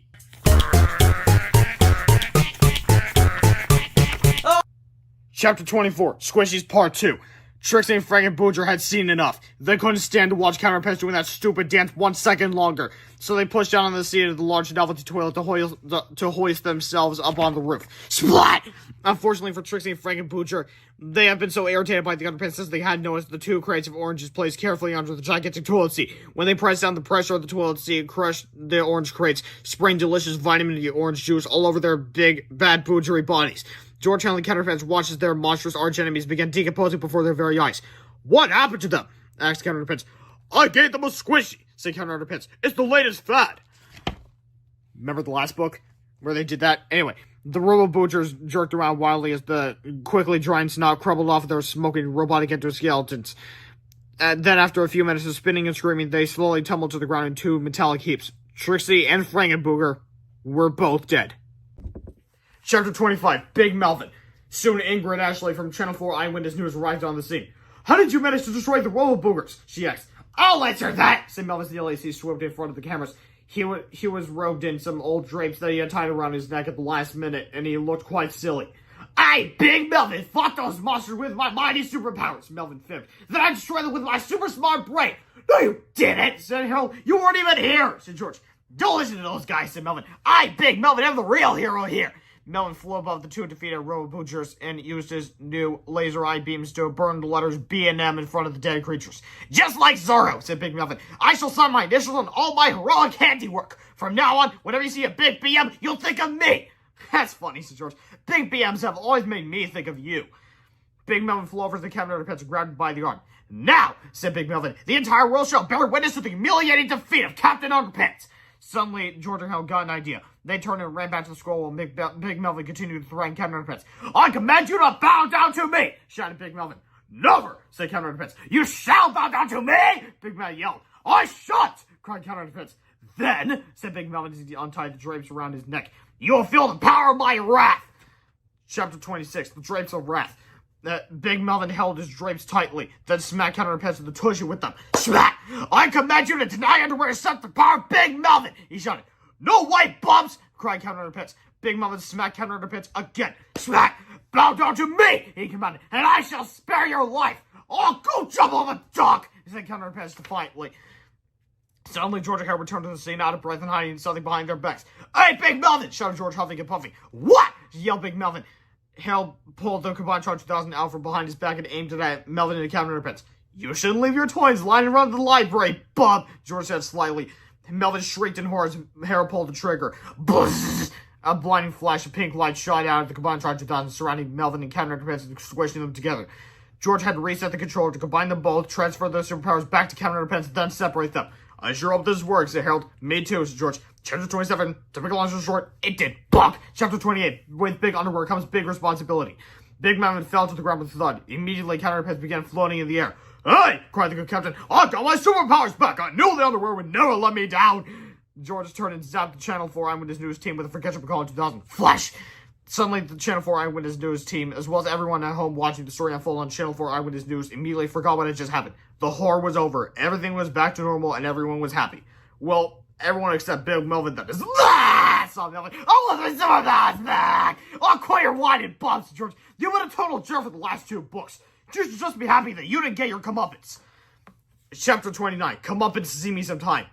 Get it? Anyway, soon a crowd gathered and began to recognize Melvin. Hey! Cried Miss Hethorn. That's the little squirter said he's gonna find my hiding! There he is! Shouted a couple of very old lingerers. That's little Brad who lives up in a tree! He might as well as the big tree! Cried the entire football team simultaneously. Dude! Yelled one of the skateboarders. That's the little dude who did our dude boards a few dudes ago! Laughed Melvin nervously. Maybe I'll just go home now. Get up! Shouted the old ladies. Ah! Screamed Melvin as he ran away, followed closely by a large group of angry people. Sorry. Chapter 30. Harold's surprise. As Melvin and his angry mob ran off into the sunset, George and Hal had just one last thing to deal with. A quick squirt of water to Captain Underpants' face was all it took to bring him back to his crappy old self. Well, that takes care of that, said George, and the two boys walked back to their treehouse. As George climbed up the ladder to the treehouse, Harold became quite fidgety. Said Harold nervously. There's something I should probably tell you, George. But when George reached the top of the ladder and looked inside the treehouse, no explanation was necessary. Hey, said George, I thought you told me you took Crackers back to his home. I did, said Harold, back to his new home. Harold, said George sternly, we can't keep a pet pterodactyl. Do you know how many crackers they need to eat every day? We could never afford it. I know, said Harold sadly, but look how cute he is, and he's made friends with Sulo too. Can we keep him for just one night? Well, alright, said George, but we're taking him back tomorrow. Chapter 31, tomorrow. The next day, George, Helen, and Sulo returned to school with Crackers tucked snugly into Harold's book bag. Together, the four friends sneak back upstairs to the library where the Purple Potty stood before them in all of its forbidden glory. Oh my god, the mob has been chasing Melvin for a very long time. His legs must be sore. Anyway, come on, Sir George, let's give this baby another spin. I don't know, Sir Harold, maybe you should give it a day to cool off. Nah, I'm sure it can be used 2 days in a row, Sir George. What could possibly go wrong? But didn't Melvin warn us not to use his time machine 2 days in a row? But didn't Melvin warn us not to use his machine 2 days in a row, asked Harold? Yeah, Sir George, back in chapter 12, starting with the first word in the third line of the second paragraph on page 77. Okay. Okay. Wow, I turned into that page. Alright, so that's page 77, second paragraph, 1, 2, 3. Whatever you do, it's very important. You don't use the time machine 2 days in a row. It needs to cool off every other day, or else it might happen to put the mouth screen to get shooting temple. It's not that important. What exactly did he say, asked Harold? Well, I just told you that. I just told you what he said. Beats me, Sir George. I'm not very good at remembering details. Well, I don't know about this, Sir Harold. What if our journey brings about the end of the world as we know it? That's ridiculous, George. It all sounds like a setup for a sequel to a really cheesy children's book. The four friends stepped inside the Purple Potty and closed the door behind them. George set the controller to return them to the Cretaceous period of the Mesozoic era and then pulled the chain. Suddenly, an orange light began flashing wildly. Hey, I don't remember seeing an orange light before, said Harold. Then the Purple Potty began to shake and rock violently. I remember this thing shaking and rocking before either, said George. Something is wrong, cried Harold. Something is terribly, terribly wrong! Suddenly, the entire room lit up with an explosive burst of lightning, and the Purple Potty began to disappear into a whirlwind of electric air. The only thing that could be heard above the chaotic clatter was the sound of two terrified voices screaming to the unknown abyss. Oh no! Screamed one of the voices. Here we go again! Screamed the other. Wait, we never find out who says, oh no, and here we go again in this one. It just says one of the voices said it. But anyway, now that that's over, be sure to keep up next week for my read aloud of the next exciting adventure! Well, it actually landed on. Captain Underpants and the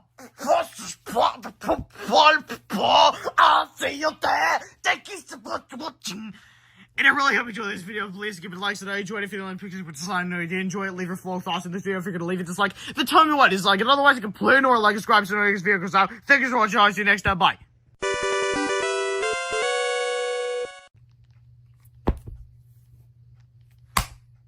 Well, it actually landed on. Captain Underpants and the Bloopers play at the I'll see you there. Thank you so much for watching.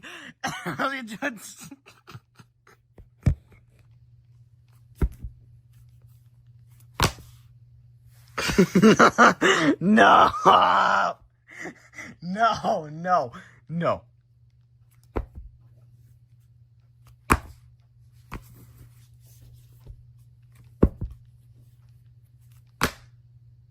Actually land on it. That's in the...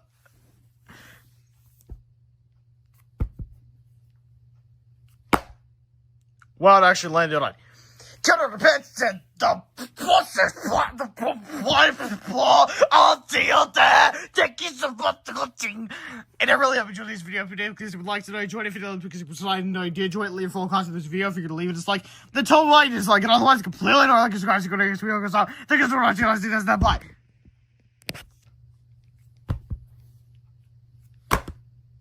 Well, it actually landed on. Captain Underpants and the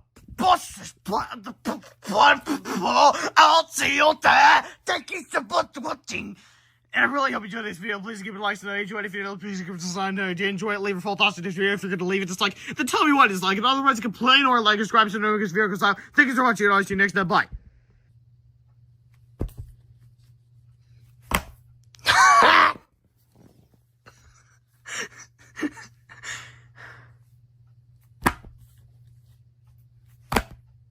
Well, she went on.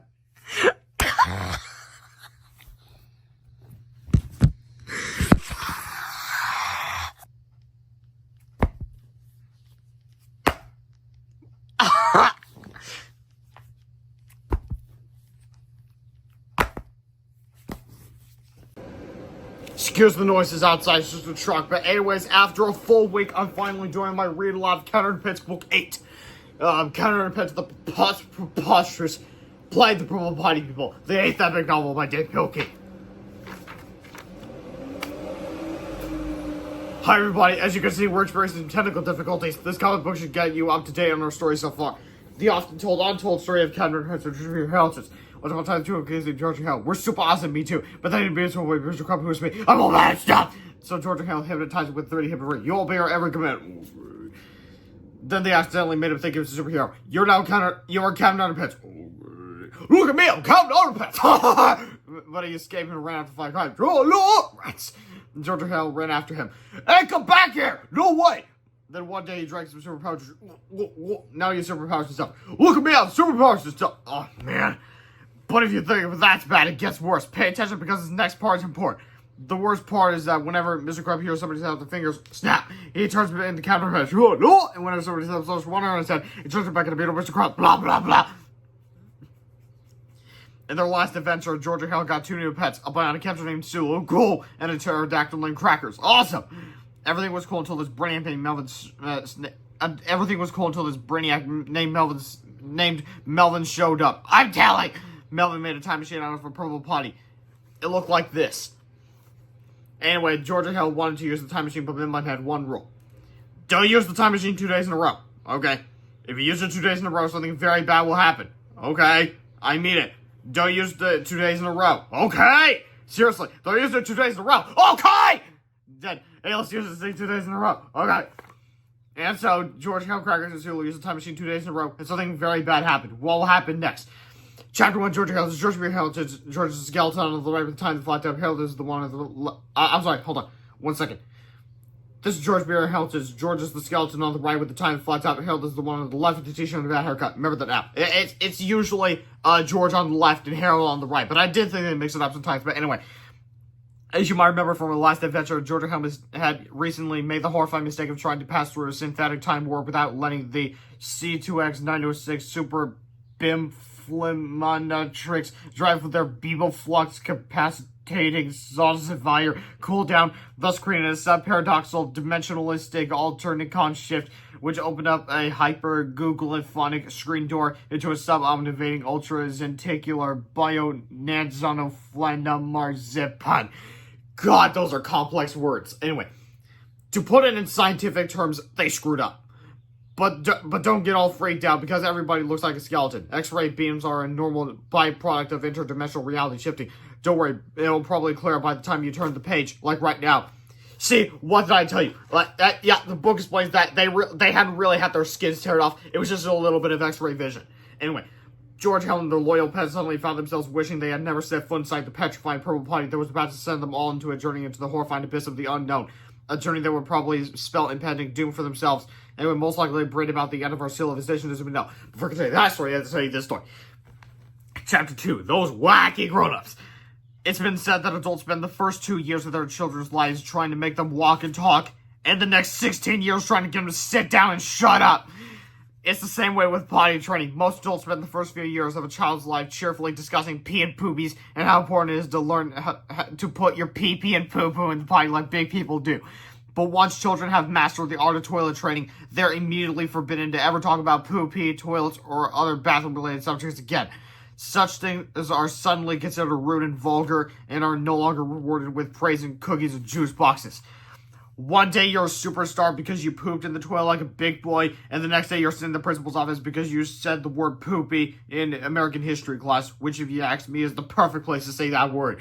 You're probably wondering, why would adults do that? Why would they encourage something one day and discourage it the next? The only answer is that adults are totally bonkers and should probably be avoided of all times. Yeah, the book just said that parents are stupid. Also, another way you can think about it is, just think about it for a minute.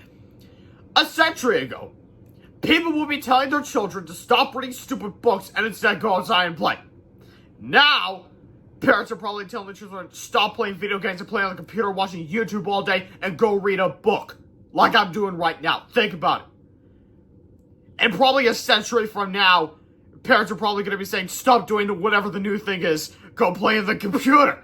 Think about that. Okay. Moving on. Perhaps you'll be lucky to find a small handful of grown-ups whom you can trust, but I'm sure we can all agree that you really have to keep an eye on most adults most of the time. Which is just what George and Harold did. Chapter 3, The School of Hard Knocks. Unfortunately, the adults at George and Harold's school were anything but trustworthy. Take the principal, Mr. Croft, for example. Mr. Crump's wicked heart thrived on the teardrops of children. His very soul danced at the thought of crushing a child's spirit and dashing his or her hopes and dreams against the jagged rocks of never-ending despair.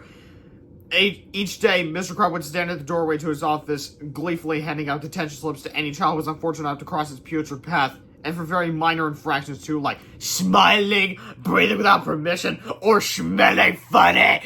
As bad as Mr. Crump was, most of the teachers in Georgia Hill's school were even worse. And apparently, I've heard that apparently part of the reason why Deadpool made the school so incredibly cruel is to teach kids like, hey, your school isn't probably that bad, and we'll just see how this school acts. Fortunately for Georgia Hill, their evil educators were now very intelligent. They could be outsmarted easily, and they often were. Now, you might think that it wasn't very sporting of Georgia Hill trying to outsmart dumb people, and perhaps you'd be right, but Georgia Hill were just trying to make the best of a bad situation. But unfortunately for Georgia Hill, their bad situation was about to get much, much worse. Chapter 4, Purple Pottyville. After several intense minutes of orange flashing lights, x-ray beams, and lightning-infused electric whirlwinds, the Purple Potty finally stopped shaking and sputtering, and came to a sudden halt. Thick yellow smoke poured from its glowing hot tailpipes as the grinding gears and coughing motors shifted into power-down mode. Georgia Hill had no idea what to expect. They were supposed to be perched high up in a prehistoric tree 65 million years ago in the Cretaceous period of the Mesozoic era. But as they stepped out the plastic door of the Purple Potty, the boys were disheartened to find themselves in the middle of the school library, right where they had started. "What are we doing here?" asked Harold. "I don't know," said George. "Something must have gone wrong." Harold carefully tucked crackers back into his book bag, and the two boys looked around the brightly lit library.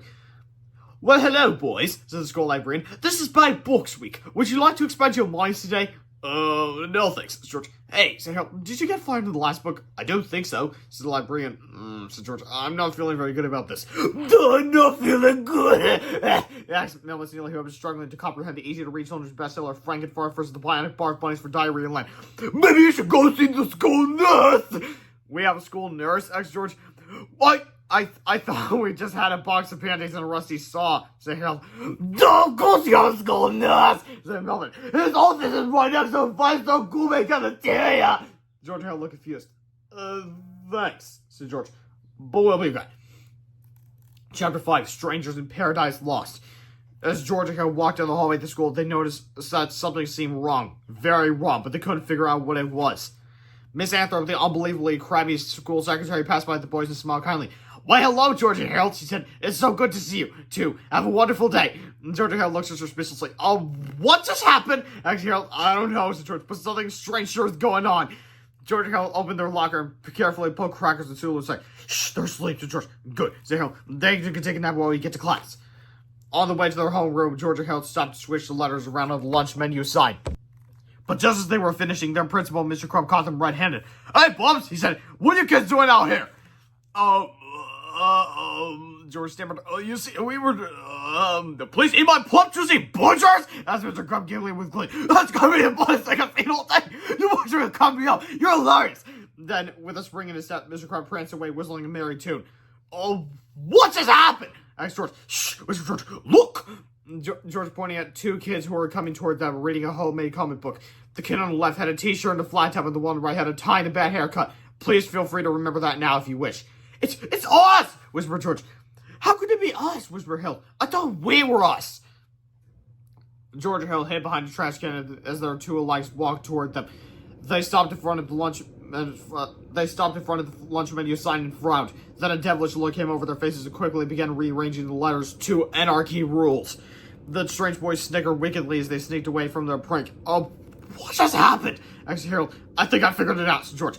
Chapter 6, The World According to George. "I think the Purple Potty brought us to some kind of strange backwards universe," said George. "No way," said Harold. "That kind of thing only happens in poorly written children's stories whose authors have clearly begun running out of ideas." "Here, I'll prove it," said George. The two friends walked to the cafeteria and took a whiff. "That's weird," said Harold. "It doesn't smell like dirty diapers, greasy dishwater, and moldy tennis shoes in here anymore. It smells like food." "Yup," said George. Next, the boys went to the gymnasium. "That's weird," said Harold. "Our gym teacher isn't fat anymore. It's not incredibly cruel to non-athletic kids like he usually is." "Yep," said George. "What would you look at that? Mr. Meter, the gym teacher, he's actually living up to the name by looking swollen stuff." Anyway, finally, George and Harold stepped outside. "That's weird," said Harold. All of our evilest and most terrifying enemies from the past have been miraculously transformed into good guys. Yep, George. What I quite understand is, why did Professor Pony Pants team up with Zorks, Clax, and Jennifer? And why did Carl abandon his 2 other buddies over there? Whatever. Chapter 7, Getting Out of Town. George and Harold ran back to their locker. Let's grab Crackers and Sulu and get out of this place, said George. Good idea, said Harold. But when they opened the locker door, their 2 friends were missing. What the heck are Crackers and Sulu? Cried George. I don't know, said Harold. Nobody else has the combination to our locker. Nobody else except our twins! Gasped George. Harold tried to shut their locker, but the doors jammed on something. What's that? Asked George. Looks like a comic book, said Harold. He held it up and read the comic book out loud. At that moment, George and Harold began to get a dreadful sense of the horror they were up against. Chapter 8, The Preposterous Plot of Captain Underpants. The Preposterous Plot of Captain Underpants by Harold Hodges and George Beard. Once upon a time, there lived 2 evil children named George and Harold. I'm bad as well. They had a very nice principal who went by the name of Mr. Crump. Hello, boys, have a pleasant day. Whatever. One day, George and Harold hypnotized Mr. Crump. You'll all pass. Yes, sir. They made him think he was the evil villain. You're not Captain Underpants. All right. George and Harold made Captain Underpants do all sorts of evil things. Steal us a video game system. Okay. And Captain Underpants obeyed. Crash. Steal us a big screen television. Okay. Crash. I'm so happy I could cry. Me too. Uh-oh. Crash. Here comes the tissues. Soon, George and Harold had the world's coolest treehouse. Do you boys need anything else? Yeah, how about a pizza? Sure thing. And so, crash. Hold on right there, Captain Underpants. You stole TVs, jacuzzis, pop machines, massage chairs, and disco balls, but this time you've gone too far. You're the rest for Grand Theft Pizza. You gotta catch me first. Zip. And the chase was on. Soon Captain B was chased onto the freeway. When suddenly, oh no! Hey, look! Oh, crash! The strange mixture of chocolate, peanut butter, and extra cheese combined to create a super powerful chemical reaction, which gave Captain Underpants amazing powers. I feel super non-control. And then, here's your pizza, boys. Hey, where's the pineapple? Crash. Wow, just thinking of all the evil things we could do now. With Captain Underpants as our evil, superpowered villain, we'll be able to get away with anything. Soon the entire world will be ours.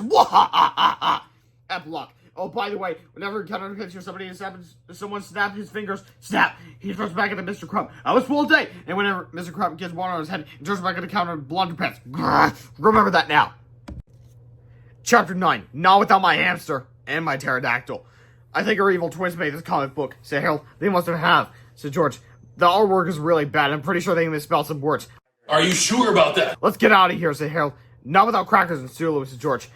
George and Harold ran to a window and looked out. There they saw their 2 evil twins sneaking home, carrying their beloved pets with them.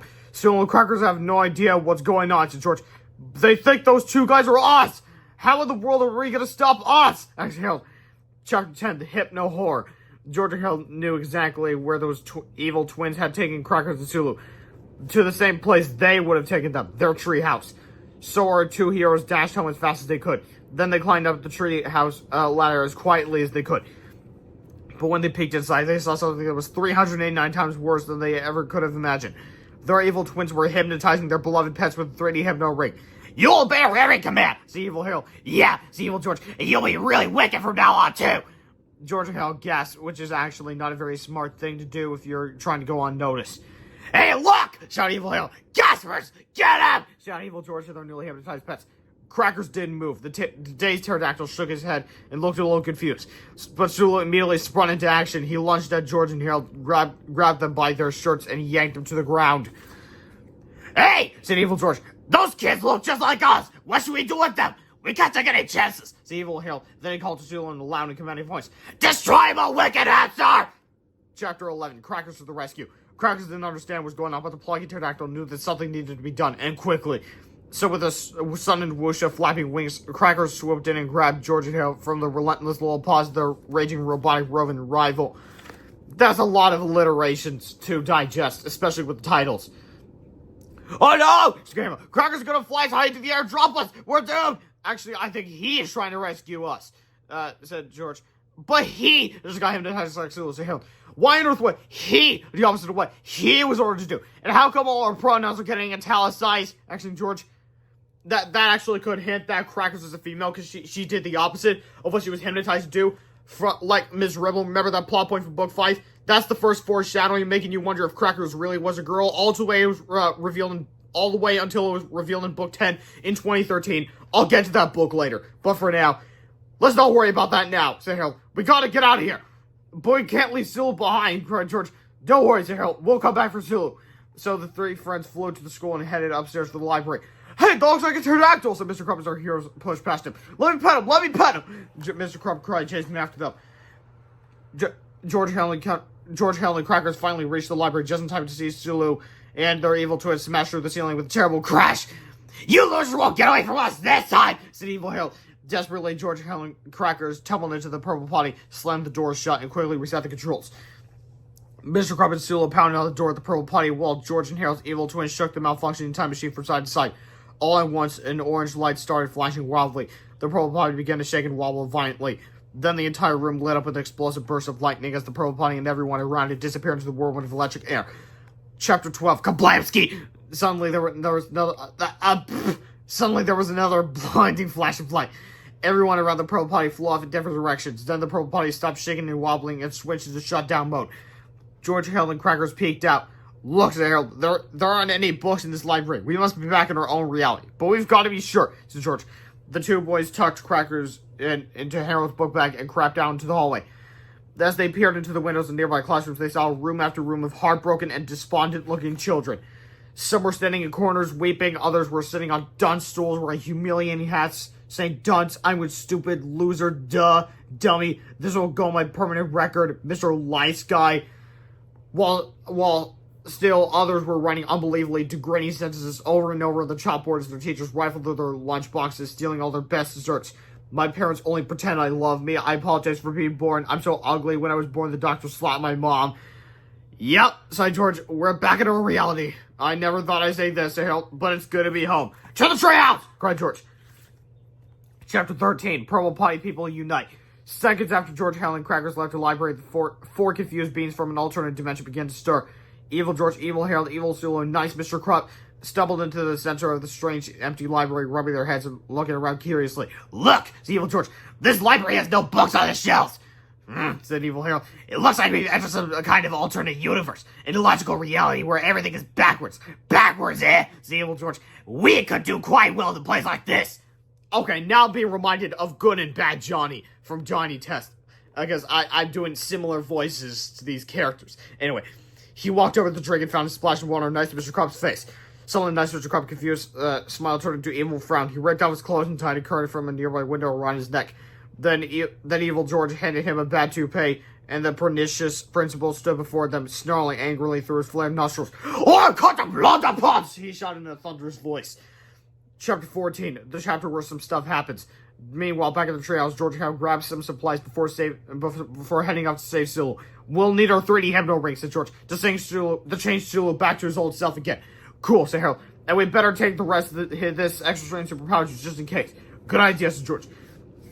The two friends stuffed the supplies in their pet pterodactyl into the book bags and headed down the treehouse ladder. "Just where the heck do you two think you're going?" asked a commanding voice at the bottom of the ladder. It was George's dad, and he didn't seem very happy. George, well, we need to go back to school for something." "Yeah," said Harold, "we forgot something."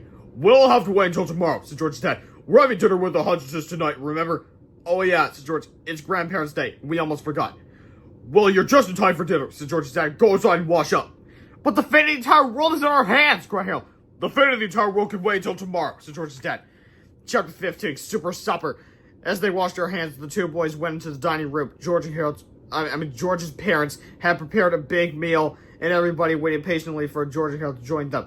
Harold's mom, sister, and grandpa were there, along with George's mom, dad, and great-grandma. "Hello, babies," said George's great-grandma. "What have you boys been up to today?" "Nothing," said George as he hugged his great-grandma. "We made you and Grandpa a comic book yesterday," said Harold. "You did?" asked Harold's grandpa. "Well, let's have a look." And George shuffled through his book bag, taking things out and laying them on the table. "It's here somewhere," he said. Finally, he pulled out 2 copies of their latest comic book, The Adventures of Boxer Boy and Great Granny Girdle. "It's about how you guys turn into superheroes and save the world and stuff," said George. "I drew the pictures," said Harold. "Well, that's very nice, boys," said George's dad. "Now sit down and let's eat." "We can't," said George. "We gotta go now. It's really important."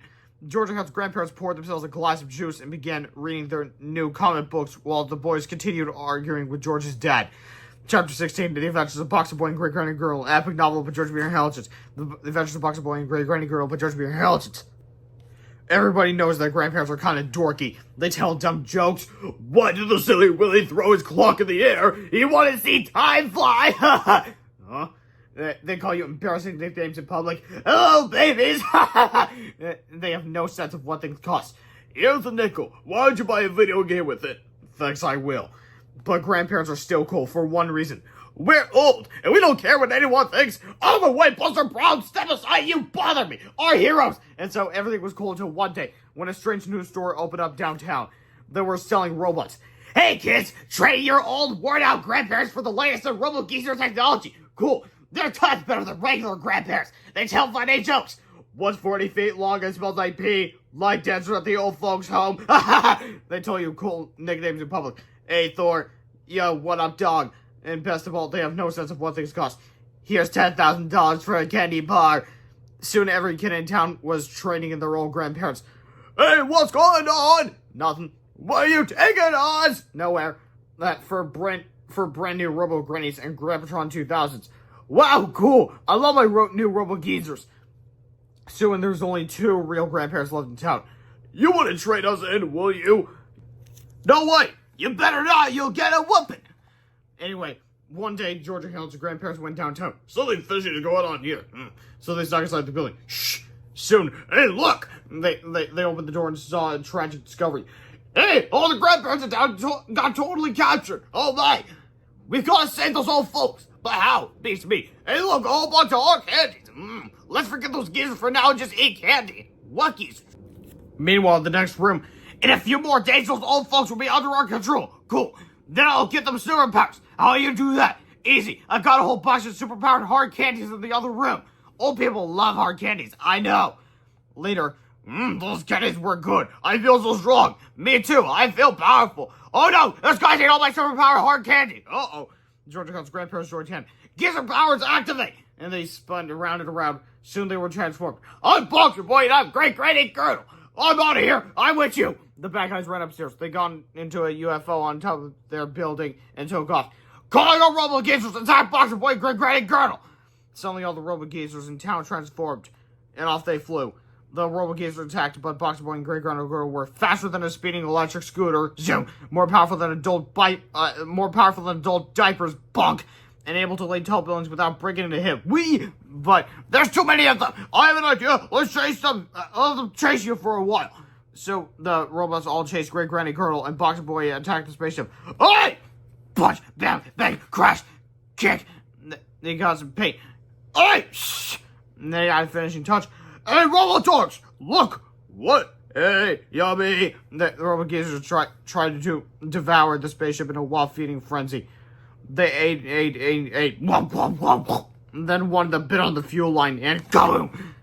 We're free! Right for Boxer Boy, and 3 cheers for Great Granny Girdle! The end. Chapter 17. Meanwhile, back at the treehouse, while Georgia Hale pleaded with George's dad to be excused from dinner, a pack of evil schemers was just outside the window, sneaking up to their treehouse. We've got to create some kind of diversion while we unleash our sinful scheme, said Evil Hale. The villains looked around the treehouse for anything they could use. What's this little thing? Said Evil George. He pressed the button on the back of the miniature Goosey Girl for 1,000. Suddenly, a beam of energy shot out the tiny contraption, accidentally zapping Evil Sulu, who was tucked inside Evil Harold's shirt pocket. Immediately, Evil Sulu began to grow bigger and bigger until he leaped out of Evil Harold's pocket and fell to the floor with a giant thud. Evil Sulu was now the size of a full-grown sheepdog. The villains all smiled at one another as they watched Evil Sulu grow and snarl ferociously. I think we found our diversion, said Evil George and zapped Evil Sulu again. Chapter 18. Crash! Suddenly, Evil Sulu grew to the size of a giant monster. He jumped out of the treehouse and landed in George's backyard with a terrible thunderous crash. And seriously, how did not even Buster the Wet? It's implied that these lines here, they literally took a jump from that door and landed with it here with that explosion, but like the... What was that? Cried George's dad. Everyone jumped up and dashed outside to get a better look at the horrible creature that towered over the house, snarling, roaring hideously. For some strange reason, Georgia Hale's grandparents jumped up and dashed faster than they had moved in years. But nobody had really noticed because of that giant hamster thing. What's going on? Cried Hale. Those evil guys must have followed us back into our own reality somehow, whispered George. We've got to stop them before they take over our world. Sulu crossed his master's way through the neighborhood, heading toward the big city. because, well, that's where giant monsters usually head. George ran inside and grabbed the 3D Hypno ring and the super pouches, which felt surprisingly empty, and whistled for crackers. And while the grown-ups were fussing and fretting over trivial things like broken fences, insurance policies, and property damage reports, George and Harold and Crackers flew up to save the world. Like, I'm sorry, I just want to point out, this guy's literally tearing apart buildings. Thanks to this stupid Captain Underpants story, people are literally dying because of this stupid hamster hypno ring, Goosey Girl for 1,000. I don't know which one's more to blame, but, and probably the people for the other reality. Anyway, Chapter 19, when hamsters attack.com. Soon the three friends soared over the center of the city. There they met up with their beloved pet Sulu, who was now a giant evil monster destroying everything in his path. Well, said Harold, it looks like you and I are going to have to drink that superpower juice so we can stop giant evil Sulu from wrecking the city. Harold, said George, as he eyed the carton of the superpower juice suspiciously. I'm so psyched, said Harold. I've always wanted to have superpowers. Harold, said George again as he held the carton to his ear and shook it back and forth. I hope I get Kung Fu grip and X-ray vision, said Harold. That would be awesome. Harold, shouted George as he turned the superpower juice carton upside down. There's nothing left. What do you mean? Cried Harold. There was like a third of the carton in there 20 minutes ago. Well, it's gone now, said George. It must have evaporated or something. Well, hold on, let me clear things up. I'm gonna clear up the confusion. The first third was used on Captain Underpants to defeat the giant dandelion Book 3. The second third was accidentally spilled on Ms. Ribble's hair while she was a wicked wedgie woman at that time in Book 5. And then, most recently, their great-grandma and grandpa drank the last third because they cluelessly left it on the table. No, this is not your fault. Anyway, the boys watch helplessly as giant evil Sulu continue trashing the city. Well, Sir George, I guess there's just one thing left to do. Hurriedly, the three friends flew to the house of their principal, Mr. Krupp. It was easy to find since it was the only one on Curmudgeon Boulevard that was covered in toilet paper. Next time we gotta use single-ply toilet paper, Sir George. We'll get better coverage. After a quick knock on the door and an even quicker snap of the fingers, Mr. Krupp transformed into the amazing Captain Underpants. And in no time at all, the world's greatest, baldest superhero was face-to-face with the world's biggest, baddest, bionic hamster. Chapter 20, The Grandfather Chapter Part 1, Flipperama. Back in the old days, incredible grandfathers was believed to be harmful, dangerous, and even immoral. But now it's fun for the whole family thanks to the science of Flipperama. Hamster havoc. Psh, psh, psh, psh. Put your head on my boulder. Psh, psh, psh, psh. That was quick. Anyway, Chapter 21, the anticlimactic chapter. The battle between men and beasts was over. George Harold petted Sulu's giant face and breathed a sigh of relief. He'll be okay, said George. He just got knocked out. Great, said Harold. It looks like all of our problems are over. Not so fast! Came a voice that came from somewhere on the lower right-hand corner of the next page. It was Evil George, along with Evil Harold, the ultra-evil Captain Underpants. The terrible trio had been busy working on their preposterous plight, which is just a fancy way of saying that they were busy robbing a bank. Somebody's been messing with our giant attack hamster, said Evil Harold. I think we need to teach those goody-goodies a lesson. And I'm just the guy to do it, said Captain Underpants proudly. The mood shifted.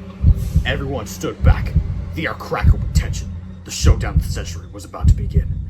Captain Underpants was soon engaged in a storied battle with his evil twin. Never before had our brave hero encountered an enemy who was so powerful. Pound for pound. Superpower for superpower. Captain Underpants was pitted against his equal. He had met his match. It was to be the ultimate smackdown. An all-out war. The brawl to end all brawls. The definitive clash between good and evil. A momentous confrontation in the most critical... Snap! George snapped his fingers, and suddenly the horrifyingly evil Captain Underpants transformed into a friendly elementary school principal. Oh, man! Cried Evil George and Evil Harold. We read your comic book back in Chapter 8, said Harold. Did you think we wouldn't remember how to turn your evil supervillain back into a harmless principal? George and Harold quickly found some rope and tied up Evil Harold, and nice Mr. Krupp. We're taking you losers back to your own reality where you won't bother us ever again, said George. All we have to do is de-hypnotize his shrink Sulu and our job will be done, said Harold.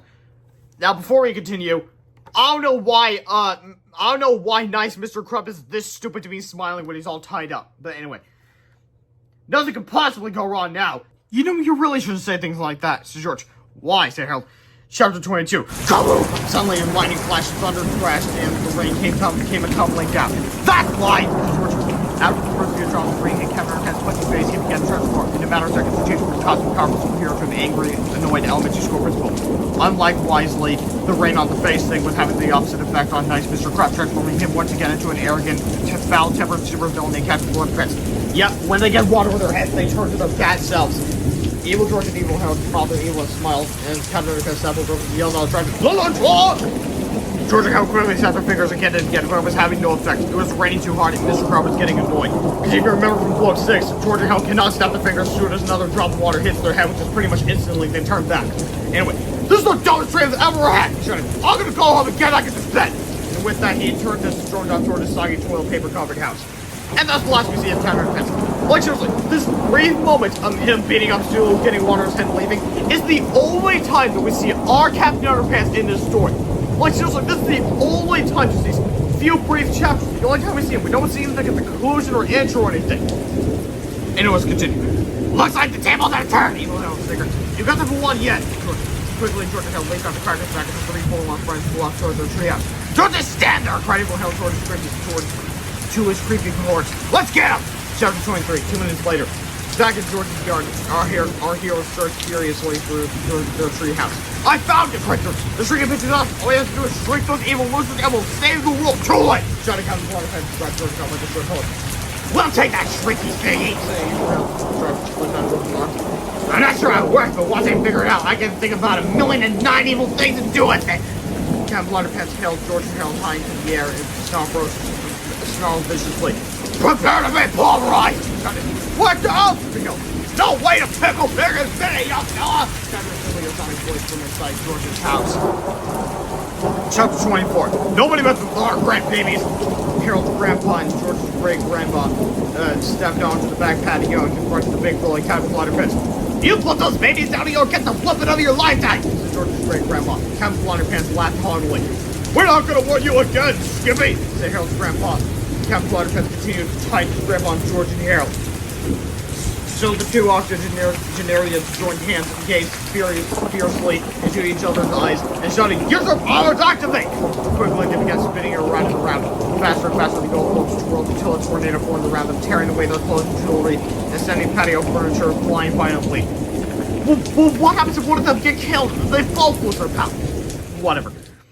Suddenly, the twirling stopped, the tornado subsided, and the elderly twosome stood prowling in their underwear, huffing, puffing, fearlessly, facing their foe.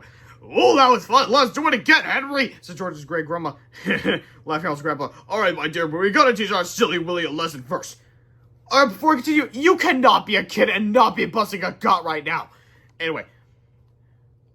"Oh yeah," said George's great-grandma. "That young fella's got a hankering for a spanking."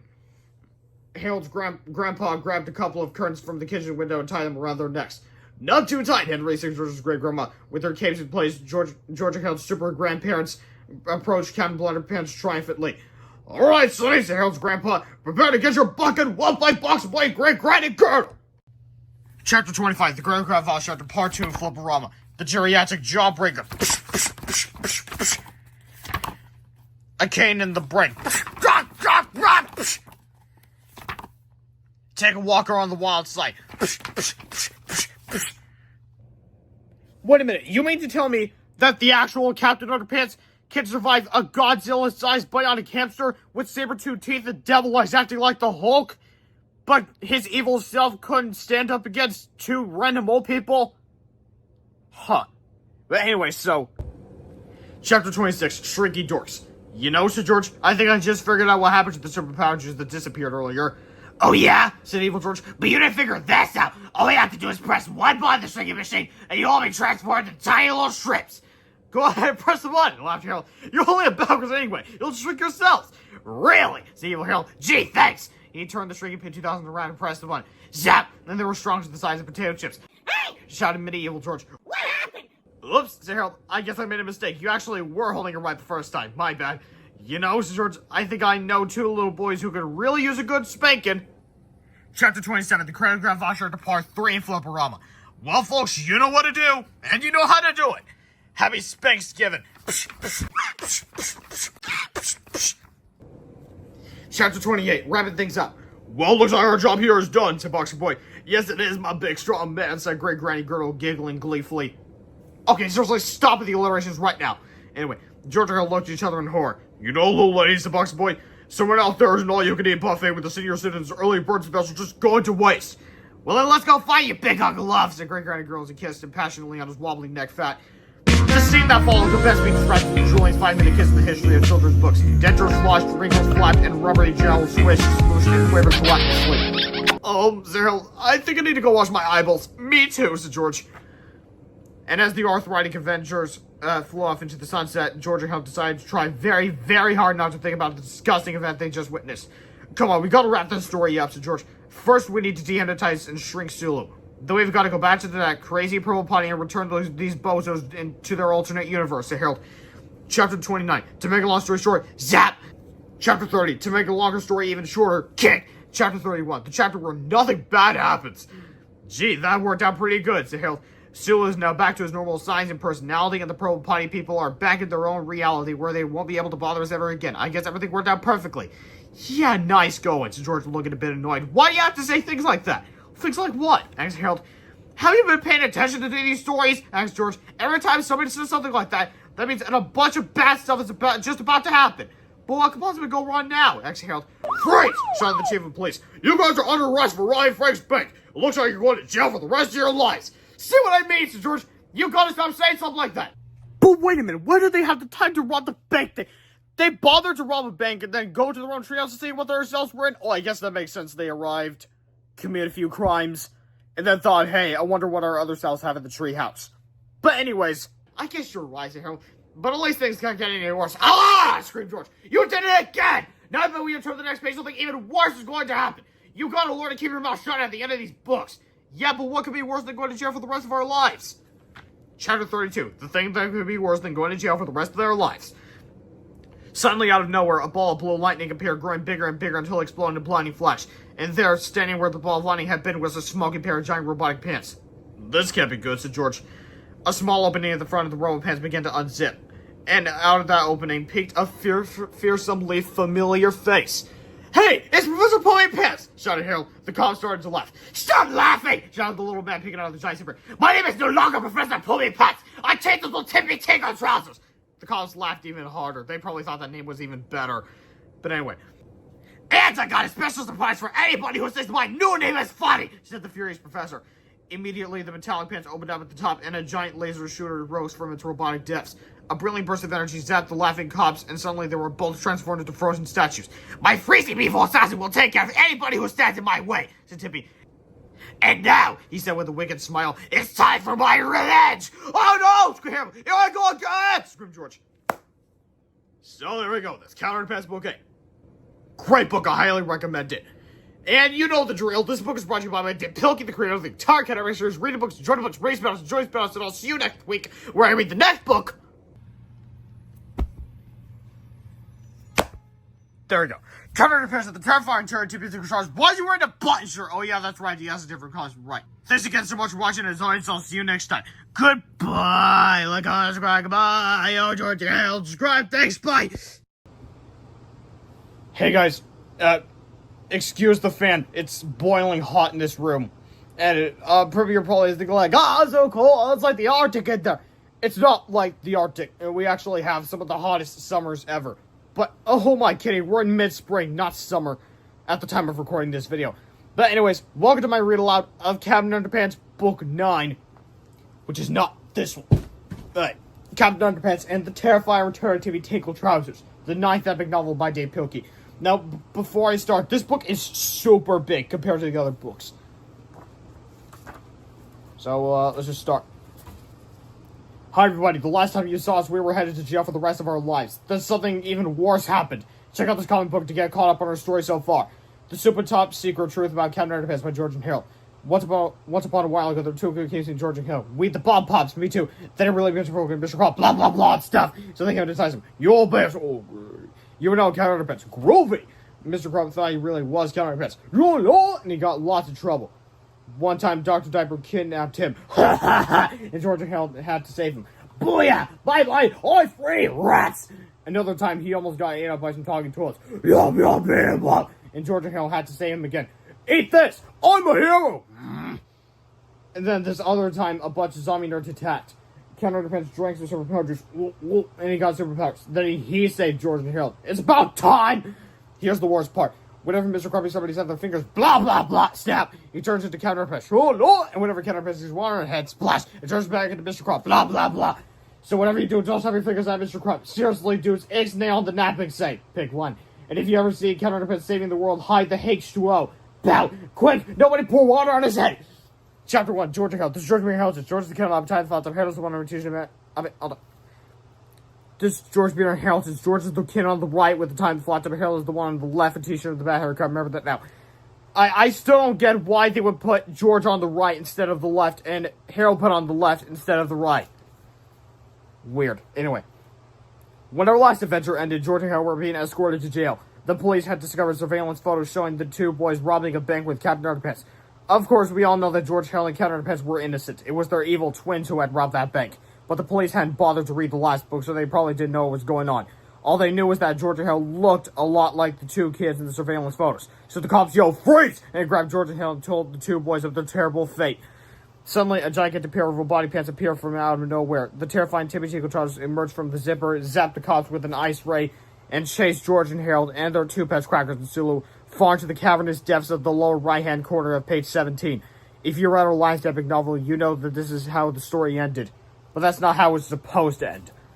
You see, Tippy and his giant ice ray zapping robotic trousers weren't supposed to be there at all. They had come from the future and rudely interrupted what was supposed to happen. Unfortunately for Tippy, that simple act of setting himself backward through time would end up being a terrible, terrible mistake. A mistake that would ultimately lead to destruction of our entire planet, more or less. But if we're going to tell you that story, I have to tell you this story. Chapter 2, The Banana Cream Pie Paradox. Now, before I actually start reading, I want to address you. The Banana Cream Paradox is actually the same. Well, actually, it's not, but it's the same idea as the Grandfather Paradox. If you know what that is, how? But actually, just look about it, read about it. Come on, do some reading. Don't just sit down and watch my YouTube videos. Actually, do some reading like I'm doing right now. Anyway. Time machines are awesome. There's no doubt about it. But they can also be very dangerous. It's possible that a person could go back in time and accidentally change one little thing. And that one teeny itty bitty thing could profoundly affect the future. This is what scientists refer to as the Banana Cream Pie Paradox. Please follow along these handy illustrations. Imagine, if you will, that scientists from the year 2020... 2020 was 6 years ago. Holy crap. Baked a banana cream pie using bananas they harvested from his very own banana tree. Hopefully you don't get COVID on that. Anyway, let's suppose now that the scientist took his banana cream pie into a time machine, we zapped him and the pie back to the year 1936. Disclaimer, if you're gonna write in the comments saying, "Oh, he said the CRAP word, unsubscribe," like seriously, they talk about pooping here all the time. Whatever. Now, imagine that the scientist stepped out of his time machine and accidentally tripped, smashing his pie into the face of a lady standing at a fancy garden party. Now, suppose the lady jumped up angrily, wiped a handful of gooey banana cream pie filling from her face, and threw it at the scientist. The scientist ducked, causing banana goo to smack into the face of a gentleman standing nearby. A waitress pointed at the gentleman and left. The angry gentleman wiped the goo off his face. The angry gentleman wiped the goo from his face and smooshed it into the waitress's face. "Well," said the waitress, "I've never been so insulted in all my life. You gotta get out more light. Go, said a wise guy. "Why don't you mind your business, bird brain?" said another man as he poked the wise guy in the eyes. The wise guy fell backward and landed on the scientist's banana tree, which is just a tiny sapling in 1936. The tiny banana tree snapped in half and died. Now, if the scientist's banana tree died in 1936, it could never grow up and produce bananas. Therefore, the scientist would not have had the main ingredients he used to make his banana cream pie in the year 2020. Consequently, the banana cream pie could not exist. Tell that to these guys! Many scientists throughout the centuries have pondered the banana cream pie paradox, or grandfather paradox, and have come to the conclusion that people should be really, really, really, really, really careful when they use time machines, because one simple change in the past could affect the future, and even possibly destroy our entire planet. End of public service announcement. Now on to the real story. Back into the real story. Chapter 3, the real ending of our last adventure. As we already saw in Chapter 1, George and Harold were being taken to jail when Timmy Tickle traveled backward through time and interfered. But what would have happened if he hadn't showed up? What was supposed to happen before Timmy so rudely interrupted them? Well, we'll sit back and get comfortable, because you're about to find out. The police chief and his right-hand man, Officer McWiggly, handcuffed George and Harold and shoveled them to the back of their police car. "You've got the wrong guys!" cried Harold. "We didn't rob that bank!" "It's true," said George. "That bank was robbed by your evil twins from an alternate universe." "You're right," said Officer McWiggly. "If I had a nickel for every time I heard that excuse." On the way to jail, the cops drove past Mr. Crump, who was busy cleaning up the soggy toilet paper in his yard. Remember the last book? Anyway. "Hey!" shouted the police chief. "That's the guy who robbed the bank with those kids! Let's get him!" yelled Officer May quickly. The cops slammed on the brakes, grabbed Mr. Crump, handcuffed him, and threw him into the backseat of the car along with George and Hale. Their trials lasted for nearly a year, and George and Hale and Mr. Crump were all found guilty. They were each sentenced to 10 years of incarceration. This unusually harsh sentence was tough on George and Hale, but it was really hard on Mr. Crump. Now, let's look at what the newspaper says. The trial of the century ended today with a guilty verdict of Judge Fudgy McGrudge. Miami County resident Benjamin Crump was sentenced to 10 years at Piqua State Penitentiary for masterminding the robbery of Frank's Bank in Piqua nearly 1 year ago. 2 juveniles, George Beard and Harold, both residents of Piqua, were also sentenced to 10 years in the Piqua Juvenile Detention Center for their roles in the robbery. Although all the stolen money was recovered on the day of the robbery, Judge Fudgy McGrudge decided to make an example of the former elementary school principal and his 2 students for being a big meanie. When asked to comment on the unusually harsh sentence, George Beard, age 10 and 3/4, was reported to have said, "Oh man!" George's youthful accomplice, Harold Hudgens, age 11, further expounded on the pair's reaction to the verdict by adding, "No fair!" This guilty verdict ended the sensational scandal that stunned the world, received massive coverage in all the news outlets, and interrupted the narrative flow of this book with a poorly drawn newspaper that contained a bunch of really tiny words that I'm reading right now. Anyway, Dr. Kent Seed, too good, president of Doctors United Movement to banish tiny words in the story, Dumb Twits, warned that illustrations containing small words can cause eye strain, which can lead to headaches, nausea, and ridiculous acronyms.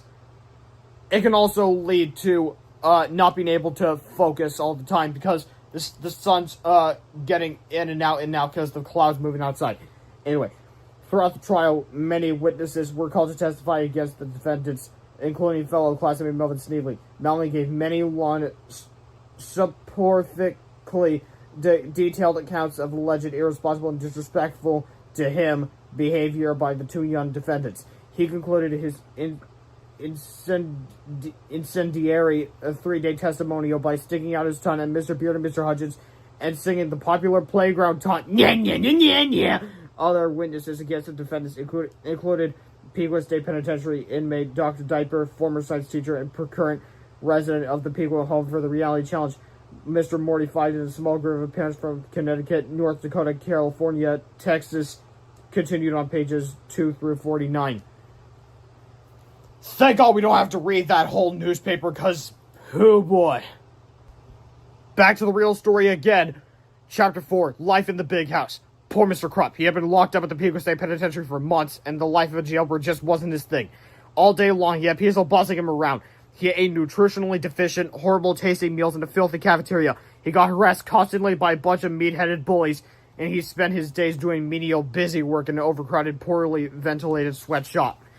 Mr. Crump was told when to eat, when to read, and when to exercise. He even had to ask permission to go to the bathroom.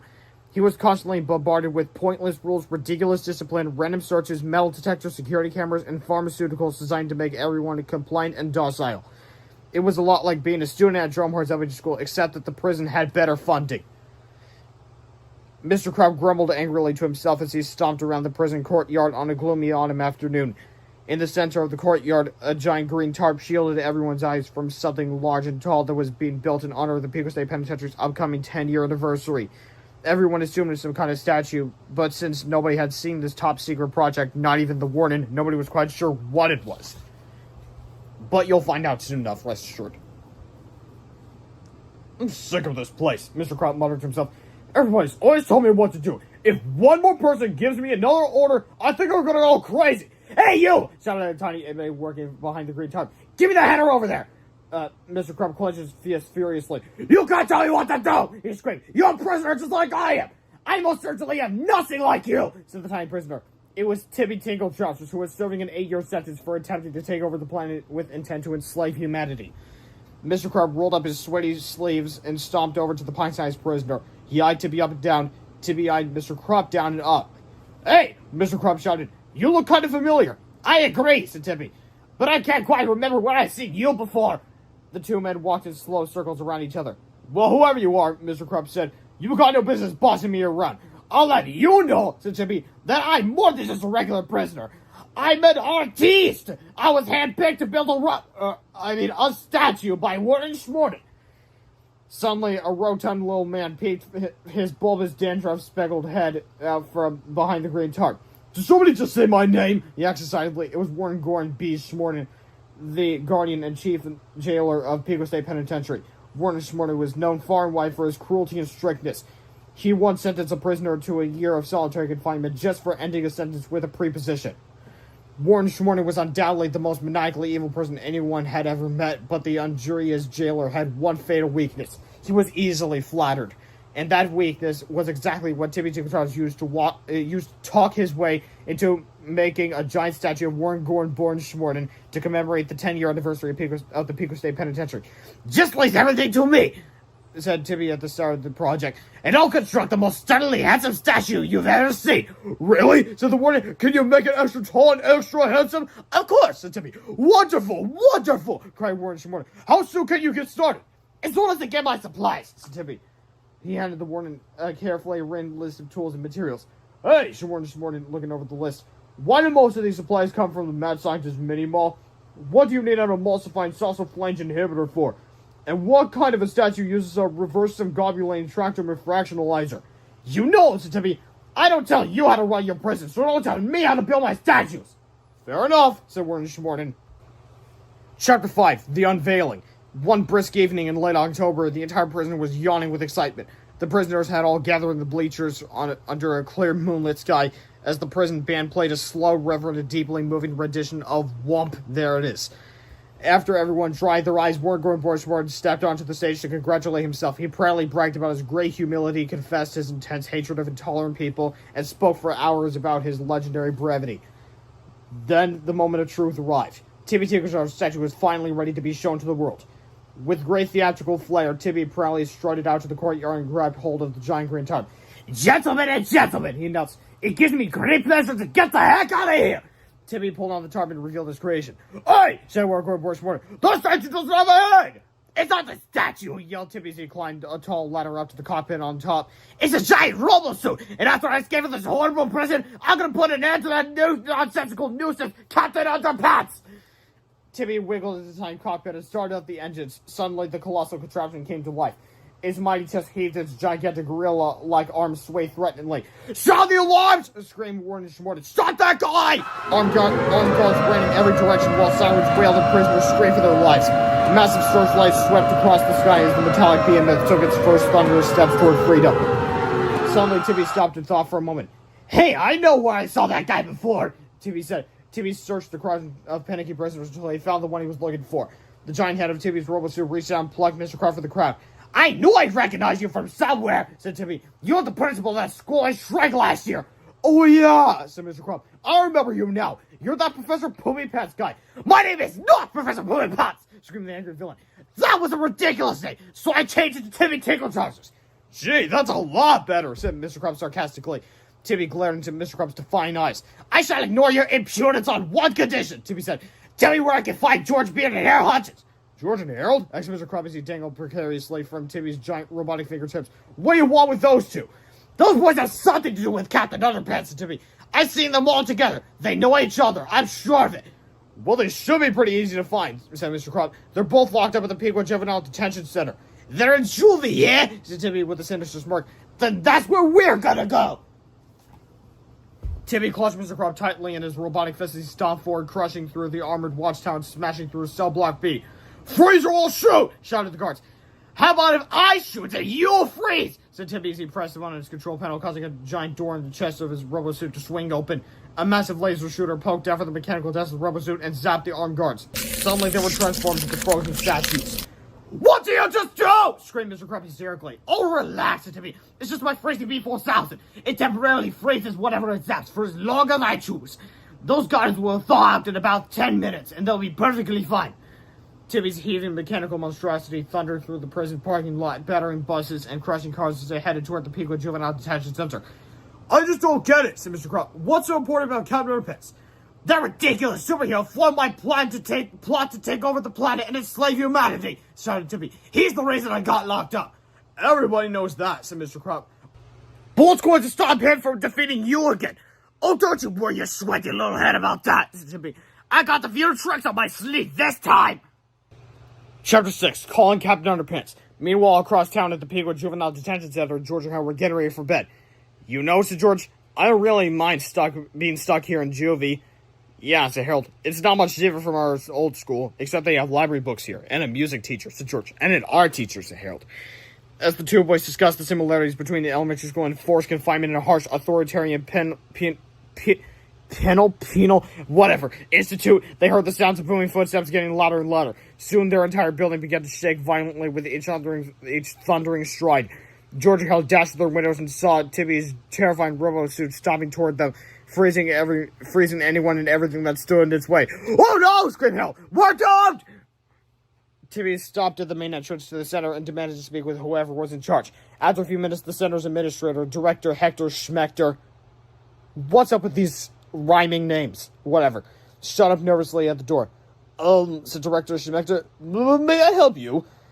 Do you have two kids in their name? George Beard and Hal Hutchins? Shouted Tippy. Yeah, said Director Schmechter. Those two kids are nothing but trouble. They're always pulling pranks, too. I mean, you can't sit on the toilet around here without getting ketchup spraying your underwear.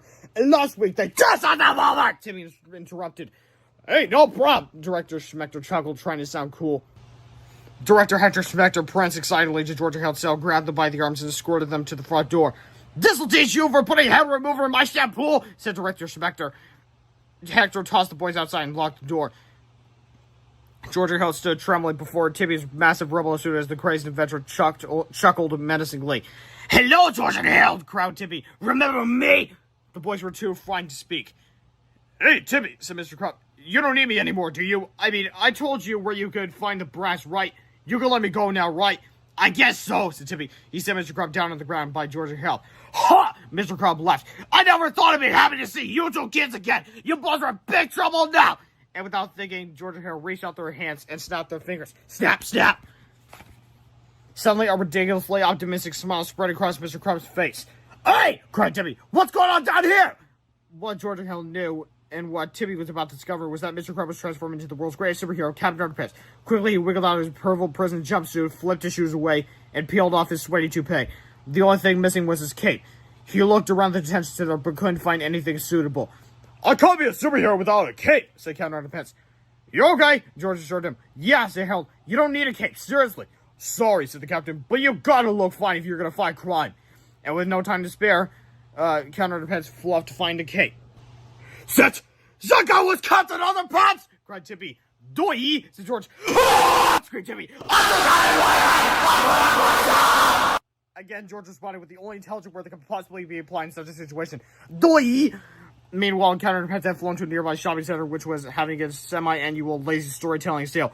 Quick! Cried Captain Underpants. Do you guys sell superhero capes? You betcha, said the employee cheerfully. They're in aisle 39 between the diaries and the wizard hats. Awesome, cried Captain Underpants. In no time at all, our hero found a cape tied around his neck and flew off into the night to face his mortal enemy.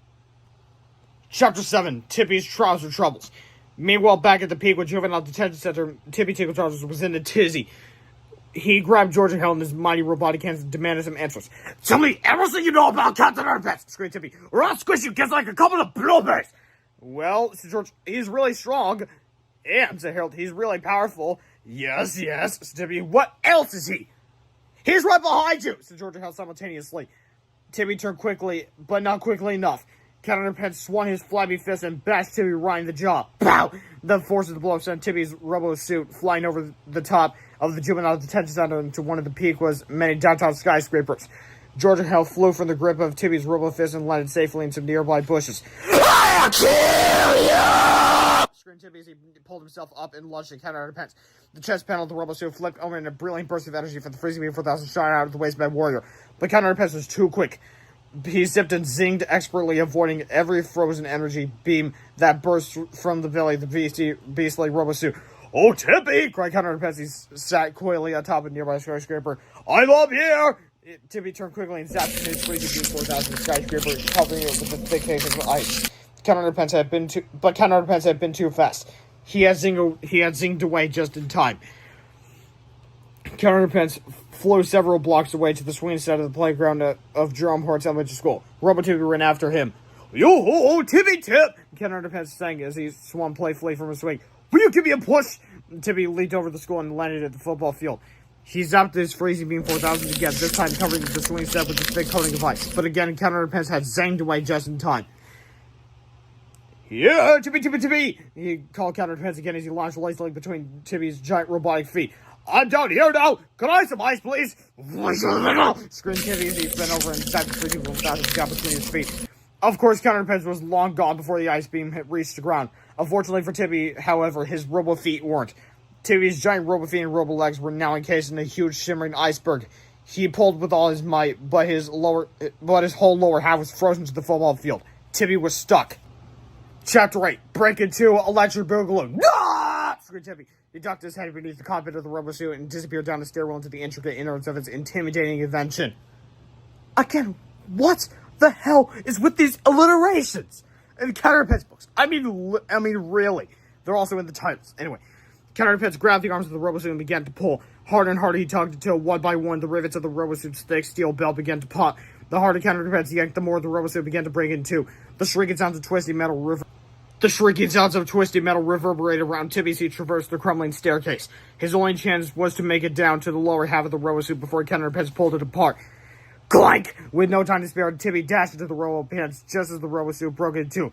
You haven't seen the last of me! Tibby yelled as he closed the emergency hatch on the robo-pants.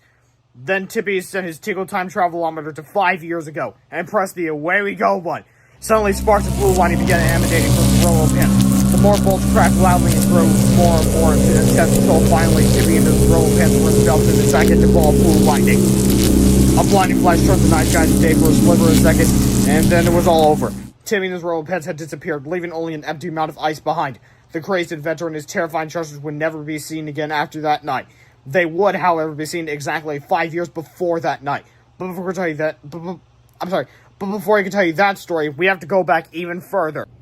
Chapter 9. Exactly 5 years, 11 days, 14 hours, and 6 minutes ago.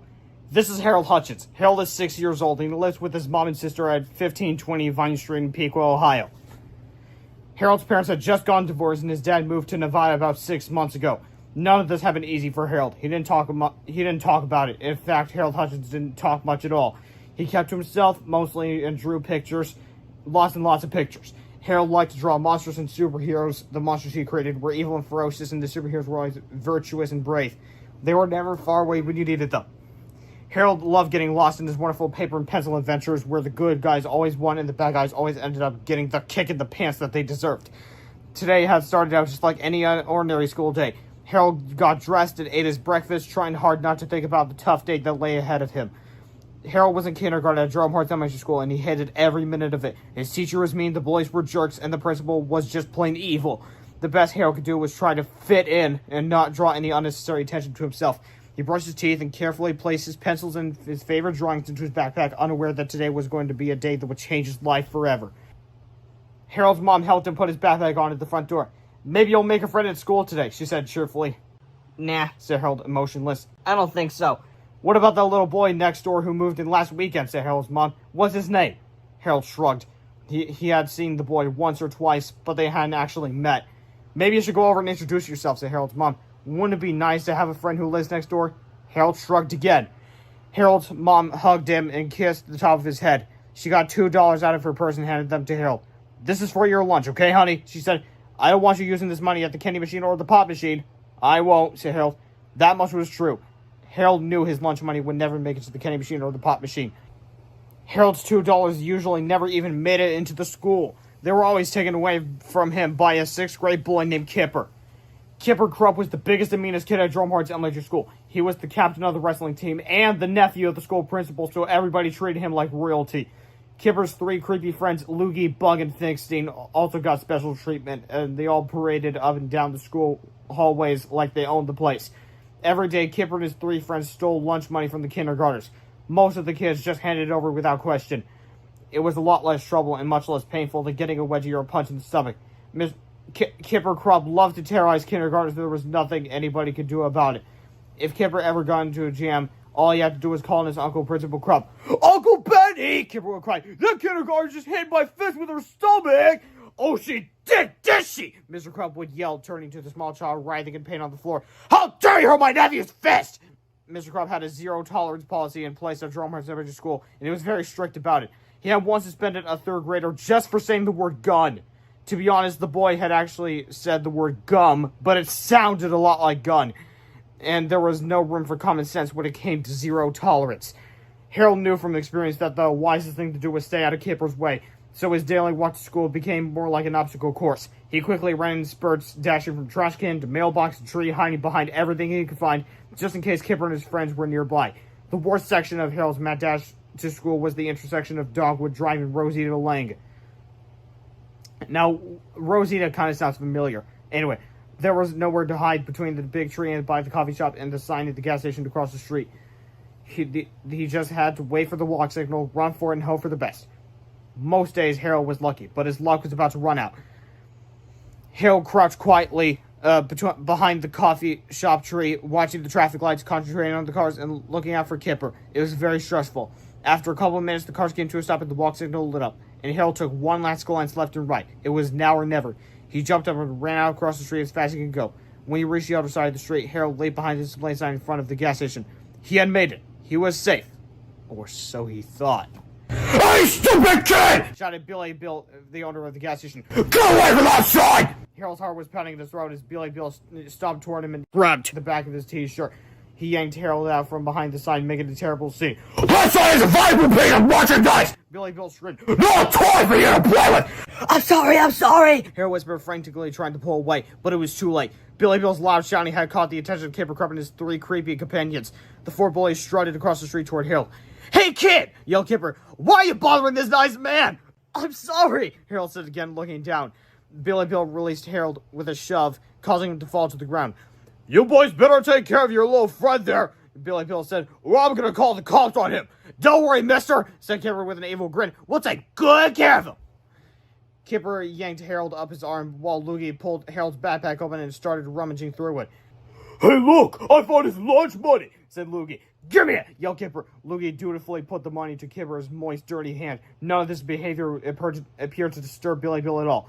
In fact, he seemed to enjoy watching it. You gotta learn to stick up for yourself, boy, Billy Bill said to Harold, chuckling, or people are gonna bully you your whole life. But you are bullying him. But the four fiends dragged Harold across the street toward the school parking lot. Harold's luck was running out, but fortunately, as we all know, luck has a way of changing, and Harold's bad luck was about to change in a very big way. Chapter 10, Meet George. This is George Beard. George is 5 3/4 years old. He and his parents had just moved from Michigan into the house next door to Harold and his family. George was what adults like to call a precocious child. His mother had taught him to read and write when he was 4 years old, and he currently scored higher on tests than most children twice his age. George's former teachers had suggested that he skip ahead to the 3rd grade, but his parents decided it would be better if George stayed in the classroom with kids his own age. To this day, George's parents were still not sure if they had made the right decision. On one hand, George had developed good social skills and had been well liked by his classmates. That was good. On the other hand, George was born in class and often gone to mischief. That was bad. George had never really liked school very much. He preferred riding a skateboard, watching monster movies, and reading comics and graphic novels. George liked writing stories too. He had filled up more than 20 spiral notebooks with marvelously silly adventure stories that he had written all by himself. Many of George's stories had gotten him into trouble when he read them out loud at his old school, like the fart that ate Detroit. His classmates loved them, but his teachers thought they were rude, violent, and totally inappropriate. I hope things will be better here in Ohio, said George's mother. She helped him get ready for his very first day of classes at Drumhorse Elementary School. Your father and I bought you this nice tie to wear at school today. A tie? Cried George. Kids don't wear ties. Well, you're going to wear one, said George's mother. I want you to make a good first impression. Oh, come on, Mom, said George. Ties are for nerds. Oh, for heaven's sake, said George's mom. Your father wears a tie. Is he a nerd? Kind of, said George. Don't be ridiculous, said George's mom. You're wearing a tie, and that's final. Rats, said George. George put his backpack on and reluctantly hugged his mom at the door. He was still a little upset about the whole tie thing.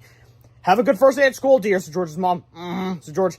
George grabbed his skateboard from the bushes by the driveway and started up towards school. It was about 5 blocks away, and the sidewalks were mostly smooth with hardly any pebbles. Good for skateboarding. The ride to school had been very pleasant, actually, until George reached the corner of Dogwood Drive and Rosita Lane. Again, Rosita sounds familiar. There was some kind of commotion going on in front of the gas station across the street as George watched it intently as he waited for the traffic light to change. They saw the gas station guy shove a yellow-haired kid to the ground. Then he saw some mean-looking kids yank the boy up and steal his money. This was not good. Finally, the light changed and George walked across the street toward the gas station. He stood by the display sign while the attendant laughed at the yellow-haired kid and told him he needed to learn to stick up for himself. George was furious. Side note, this picture of Harold is so sad yet so cute. I feel so bad for Harold in this book, like he's literally helpless. And the person who should be helping, the adult, is encouraging the behavior. Absolutely reprehensible behavior. But moving right along, Chapter 11, Furious George. There is not a whole lot you can do when you are a little kid who encounters injustice. Your natural desire is to set things right, but that can often backfire, resulting in even greater injustices. The sad truth is, big people usually have all the power. You can't force anybody to be kind or fair or honorable, especially if you're only 43 inches tall and weigh only 50 pounds. That's why it's important to be smart. George had just witnessed the most hostile and unfair thing he had ever seen. The bad guys outnumbered him by 5-1 and outweighed him by probably 700 pounds. But George was smarter than all of them put together, and he knew it. As the bullies dragged Harold across the street, George looked around him for the best way to make things right. He focused in on the display sign next to him. The sign read "Free Brake Inspection." This was a busy intersection, and George knew that a tiny change on this sign would create a great deal of pandemonium, so he reached over to the sign and removed the letters K and E from the word brake. Hey! Screamed Billy Bill. You get away from the sign right now, you hear? What is wrong, you kids these days? Billy Bill marched over to George, yelling and waving his hands in the air frantically. He reached out to grab George by the shirt collar, but he never got the chance. Because at that very moment, a violent Volkswagen jumped up the curve and screeched up next to Billy Bill. Two old ladies flew out the car, screaming at the top of their lungs. Free bra inspection! Shouted the driver as she smacked Billy Bill over the head with her purse. That's offensive! How dare you! Yelled the other lady, hitting Billy Bill with her cane. Women are human beings, not toys for you to play with! You're a male chauvinist pig! Screamed a third lady who had run over from the coffee shop across the street with a group of her angry female friends. They just took turns kicking Billy Bill repeatedly in the knees as other women drivers slammed on their brakes and rushed forward to join in the ferocious female fight for equality. You gotta learn to stick up for yourself, George said to Billy Bill, smiling. or people are gonna bully your whole life! You guys saw it right. George just threw Billy Bill's words back in his own face. Especially the women, too. As he's getting beat up. Talk about getting his best desserts. Anyway, George walked past the giant traffic jam that was forming and ignored Billy Bill's tear-filled cries for mercy as the kicking and whacking and hair-pulling and foot-stomping continued. George was looking for that yellow-haired kid. He skated over to the elementary school and circled back toward the parking lot. There he saw Kipper and his creepy cohorts laughing and cheering as they tore up Harold's drawings and snapped each of his pencils in half. Leave him alone! Shouted George. The sixth-grade bullies turned and looked at the tiny kindergarten who stood defiantly before them. Ha ha ha! Laughed Kipper. What you gonna do if we don't? I'm gonna Indiana Jones ya! George said as he untied his tie and twirled it threateningly between his outstretched hands. Get him! Yelled Kipper. The boys ran in for the attack, and George let them have it. Chapter 12, The Choreographed Vosh at the Flipperama, starring Indiana George and the Tie of Doom. This chapter contains scenes of intense brutalities intended for mature audiences only. For those of us who aren't very mature, we probably introduced the art of flipperama. The Kipper whipper. I said whipper in a funny way. Anyway. Kipper screamed like a giant blubbering baby and ran for his life. Bug and Loogie were up next. The attacker smacker. Let's get out of here! Screamed Loogie and Bug through their tears. Finkelstein opened up a trash bin, and the four bullies tried to scramble inside, but they weren't fast enough. The Tormentor Preventer. Chapter 13, The Detention. I don't want you guys messing with me ever again! George said firmly as the boys squealed in high-pitched terror. And that yellow-haired kid is off limits too! You mess with us, you answer to the tie! George snapped his tie in the air one last time, causing the four sobbing sixth graders to shriek like hyenas. Uncle Benny! Kipper wailed through his tears. Suddenly, Mr. Crump came storming out of the building. What's going on out here? He screamed. That little kid beat us up! Kipper sobbed. Oh, he did he? Yelled Mr. Crump as he grabbed George by his arm. I don't take kindly to bullies in this school! They're the bullies! Cried Harold, pointing at Kipper and his three fine friends. Those guys were just about to beat that kid up! He was just defending himself! Mr. Crump reached over and grabbed Harold by his arm. I don't like liars either! He growled. Mr. Crump, that jerk. Anyway, Mr. Crump yanked both boys to the detention room. You two troublemakers are going to stay here until you've learned your lesson, he shouted, then slammed the door. So much for good first impressions. To George. The two boys sat in silence for several minutes. Harold opened his backpack and took out a notebook at the pointy half of one of his broken pencils. He started to draw. What grade are you in? Asked George. Kindergarten. Said Harold. Me too. Said George. I'm new. We just moved here 3 days ago. Oh. Said Harold. I think you live next door to my house. Really? Said George. George glanced over and noticed that Harold was drawing a giant monster. Hey, you're a good drawer. George said. Thanks. Said Harold. George watched as Harold drew a flying zero, zapping the monster with a laser beam. Cool. Said George, pointing to the superhero. What's that guy's name? Harold shrugged. He doesn't have a name. How come? Asked George. Harold shrugged again. It's just a picture. He said. It's not really a story. Oh. Said George. George watched intently as Harold finished his picture. When he was done, Harold folded the page back and started drawing a new picture on the next page. Do you want to draw too? Harold asked. I have some more pencils. They're broken, but the pointy parts still work okay. No. George said. I can't draw good. I'm a writer. Oh. Said Harold. He tore some fresh pages out from the back of his notebook and handed them to George. Here, you can write on these if you want. George took the papers and thought for a long time. Then he wrote The Adventures of Dogman at the top of the first page. At the bottom, he wrote By George and... Hey, what's your name, kid? George asked. Harold. Said Harold. George wrote Harold's name down at the bottom. I'm gonna write a comic book. Said George. You can draw the pictures, okay? Okay. Said Harold. And that is how George and Harold became friends and started their publishing empire on the very same day. That being Chapter 14, The Adventures of Dogman, Action, Laughs, Fleas, by George and Harold. The Adventures of Dogman by George and Harold. One time there was a police guy. His partner was a guy named Greg. They were good at catching criminals and stuff. Oh! But one day there was a bomb. We have to stop the bomb, Greg! But they were too late. Kablooey! The bomb blew up and they got hurt. Then an ambulance took them to the hospital. How do you feel, old friend? Woof! Me too! So the doctor came in with sad news. I'm sorry, Grandpa, your body's died. Your head has died too. God, Raz sure hate my dying head. But then, hey, I got an idea. Why don't we sew Greg's head on the cop's body? Great idea, Nurse Lady, you're a genius. Alright. Soon they had a big operation. The doctor cut off Greg's head and sewed it on cop's body. What a lucky day. And so, hooray for Dogman! Dogman was the best of all cops. He could sniff crooks with his dog nose. Rats. He could hear crimes with his dog ears. Rats. And best of all, he could punch criminals with his human fist. Pow! Ow! I mean rats! Quick, Dogman, where's the cook? Roof, roof! He's up on the roof. Where's he going? He's wearing pants. How will he get up there? What? Good idea, Dogman. Let's climb the bark of this tree. And so, we caught the bad guy. We couldn't have done it without you. Dogman was the greatest cop of ever. But he had one mortal fear. Dogman saw the vacuum cleaner. He run and hid. Sorry. Oh, I forgot. Dogs are scared of vacuum cleaners. But nobody knew that somebody was watching. Somebody evil. It was Petey, the world's most evilest cat. Ha ha ha! Now I know Dogman's weakness! So Petey invented an evil vacuum robot. Go, my precious! Go and suck up all the money from the bank! Okay. Ha ha ha! Hey, no fair! Quick, Dogman! A robot is robbing the bank! Dogman ran to save the day. But then, Dogman ran away. Oh, get you, Dogman! He run and run. Finally, Dogman got cornered in a corner. Get it? I'll kill you! The vacuum cleaner got closer and closer. Dogman got scareder and scareder. The vacuum leaped tackishly, but then look what happened. Pop! The vacuum got unplugged. Dogman wasn't scared no more. He beat out the robot. Pow! And then he followed the cord. It led straight to Petey's hideout. Uh-oh. Then Petey got arrested. Rats, if only I would have made that cord 6 inches longer. Dogman was the hero. Good boy, Dogman! Shake! One. Good idea! Let's have some wine! Non-alcoholic wine, aka grape juice. Hooray for Dogman! The end. Chapter 15, The Plan. Mr. Crumpsday had been very busy, and he had completely forgotten all about the two boys he had banished to the detention room. By the time the final bell rang at 2:45, George and Hal had finished their very first comic book. Hey, this comic book turned out pretty good. Said George. Yep. Said Harold, smiling. I bet we can make copies of this and sell them for 25 cents each. Said George. The two boys gathered their things and walked out the front door of the school. We should start our own comic book company. Said Harold. Let's do it. Said George. We can call it Treehouse Comics Inc. Why Treehouse? Asked Harold.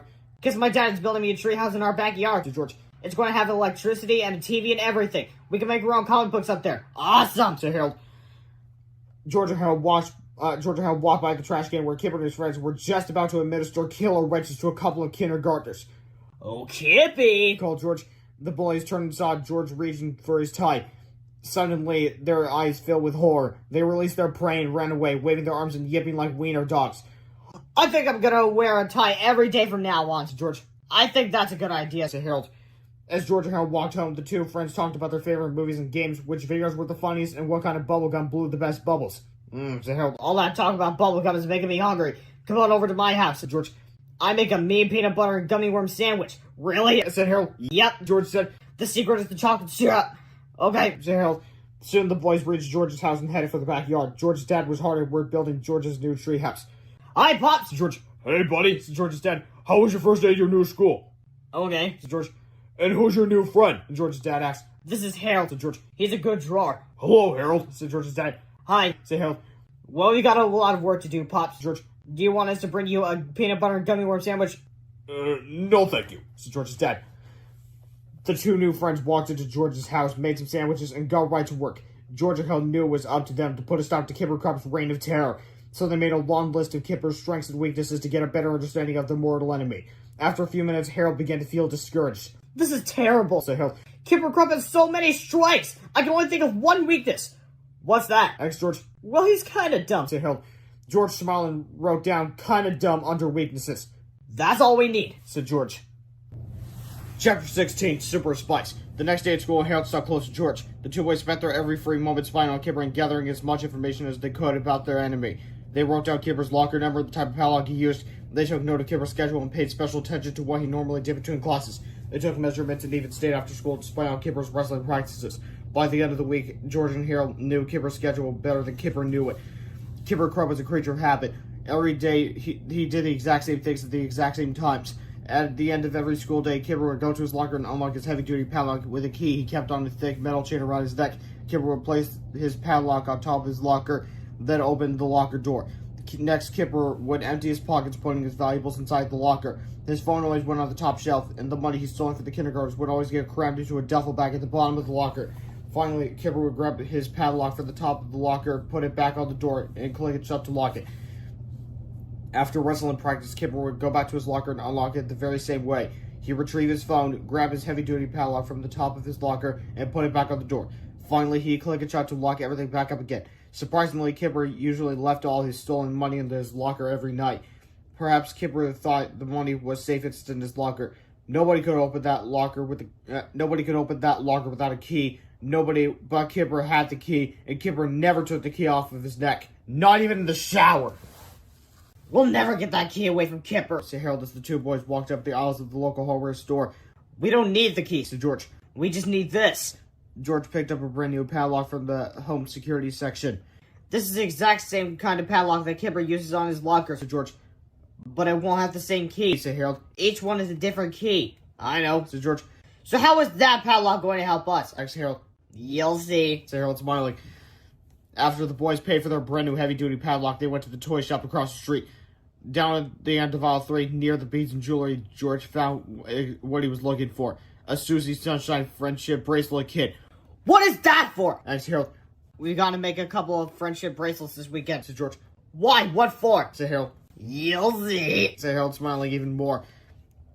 That weekend, George and Harold spent a lot of time drawing up plans and designing pranks that would help put an end to the bully situation at Drumhorse Elementary School. Then the two boys went through their homes, collecting everything they needed for the job. George found a long roll of shelf lining paper in his kitchen and measured it carefully. Hey, Mom, can we have this? said George. It's for school. I suppose so, said George's mom. Harold found some old pants and dress shoes that his dad had left behind when he moved away. He was pretty sure his dad wouldn't mind if they nailed him to George's wooden stilts. I still don't understand how we're going to hide these stilts in the school, said George, as he practiced walking on them. You'll see, said Harold, who knew a few tricks of his own.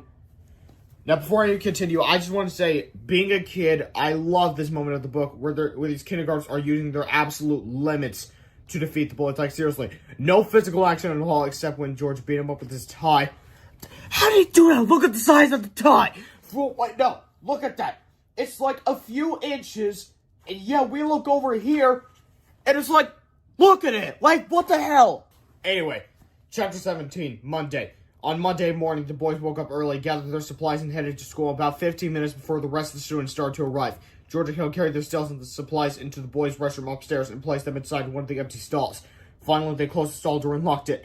If you were standing outside the stall, looking underneath the door, it appeared as if somebody was sitting down there taking care of business. Georgia Hill knew that nobody would dare go near this stall, so it was now the safest place in the school to hide stuff. Soon the students began arriving and the day started pretty much like normal. Mr. Crow marched up and down the hallway screaming and making children cry. Kipper and his creep stole money, distributed wedgies to the kindergartners, and a general feeling of hopelessness and despair filled the morning air. At lunchtime, as usual, the downtrodden kindergartners sat at the table with no food at all. Mr. Krupps stomped up to the kindergarten table and started getting angry. "How come you kids never have any food at lunchtime?" he shouted. Said one kid. We're on diets. "Oh," said Mr. Krupps as he pulled his belt over his giant stomach. "Well, good," he said. "It's important to stay fit and healthy, like me." In the afternoon, Georgia Hill asked to be excused so they could use the restroom. They only had about 5 minutes to set things up, so they had to hurry.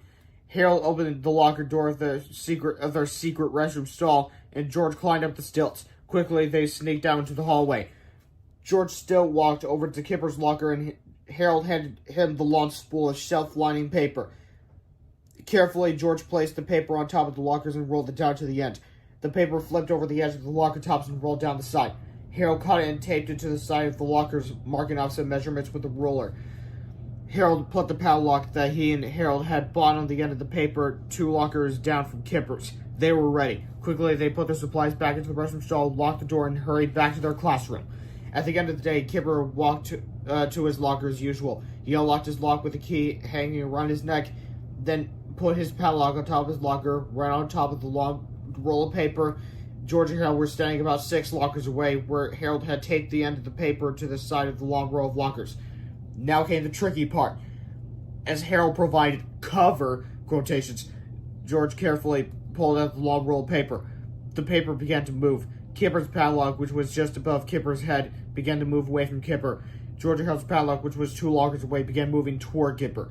Harold had measured everything carefully, so George knew to pull the paper exactly 24 inches. When he was finished pulling, the new padlock was directly above Kipper's locker. Kipper had finished stuffing all of his stolen money into his duffel bag. He put his phone on the top shelf of his locker, closed the door, then reached up and grabbed George and Harold's padlock. Next, he closed the door and clicked the new padlock on securely. "Let's boogie," said Kipper to his buddies, and they strutted to the gymnasium to get ready for wrestling practice. That was awesome, said Harold. "Yep," said George. "but we still got a lot of work to do." George and Harold waited patiently until almost everybody had gone home.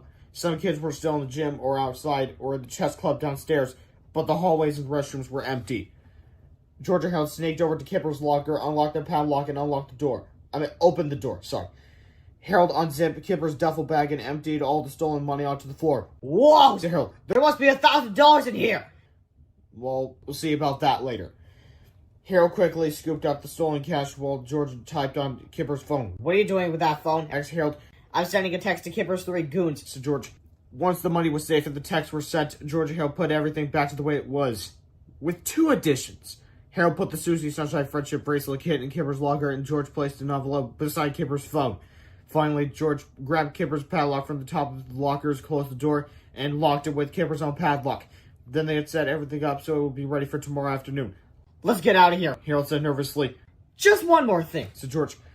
Quickly, the boys sneaked into the gym locker room and left a second envelope inside one of Kipper's smelly shoes. Then they hurried out of the school and headed for home.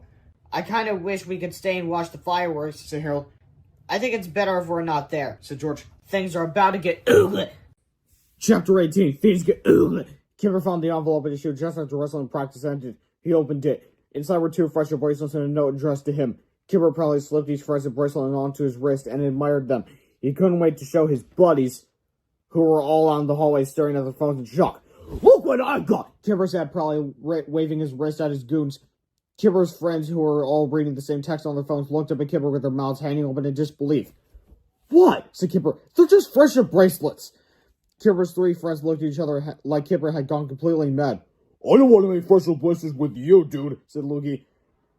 Me neither, said the other 2 boys simultaneously. "What are you talking about?" said Kipper. He unlocked his locker and opened it up.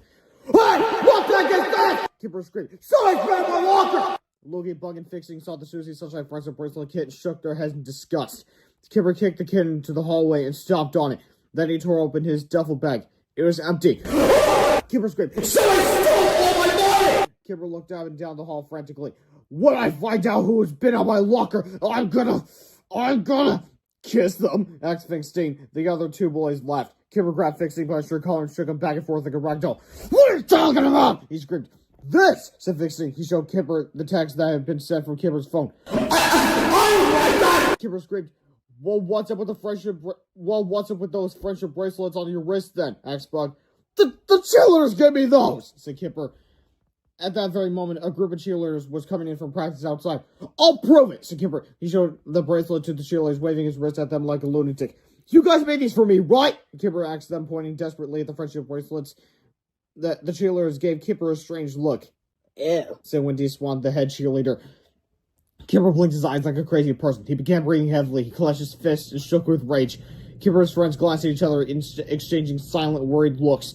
They each took a few steps backward as they feared Kipper might explode. We'll see you later, Susie Sunshine, said Loogie. The three boys walked away laughing, leaving Kipper alone and frenzied. Finally, Kipper returned to his locker. He grabbed his phone and found an envelope beside it. Kipper tore the envelope open with insane rage and read the note inside. I'm coming for you. Signed, Wedgie McGee. Chapter 19. Who is Wedgie McGee?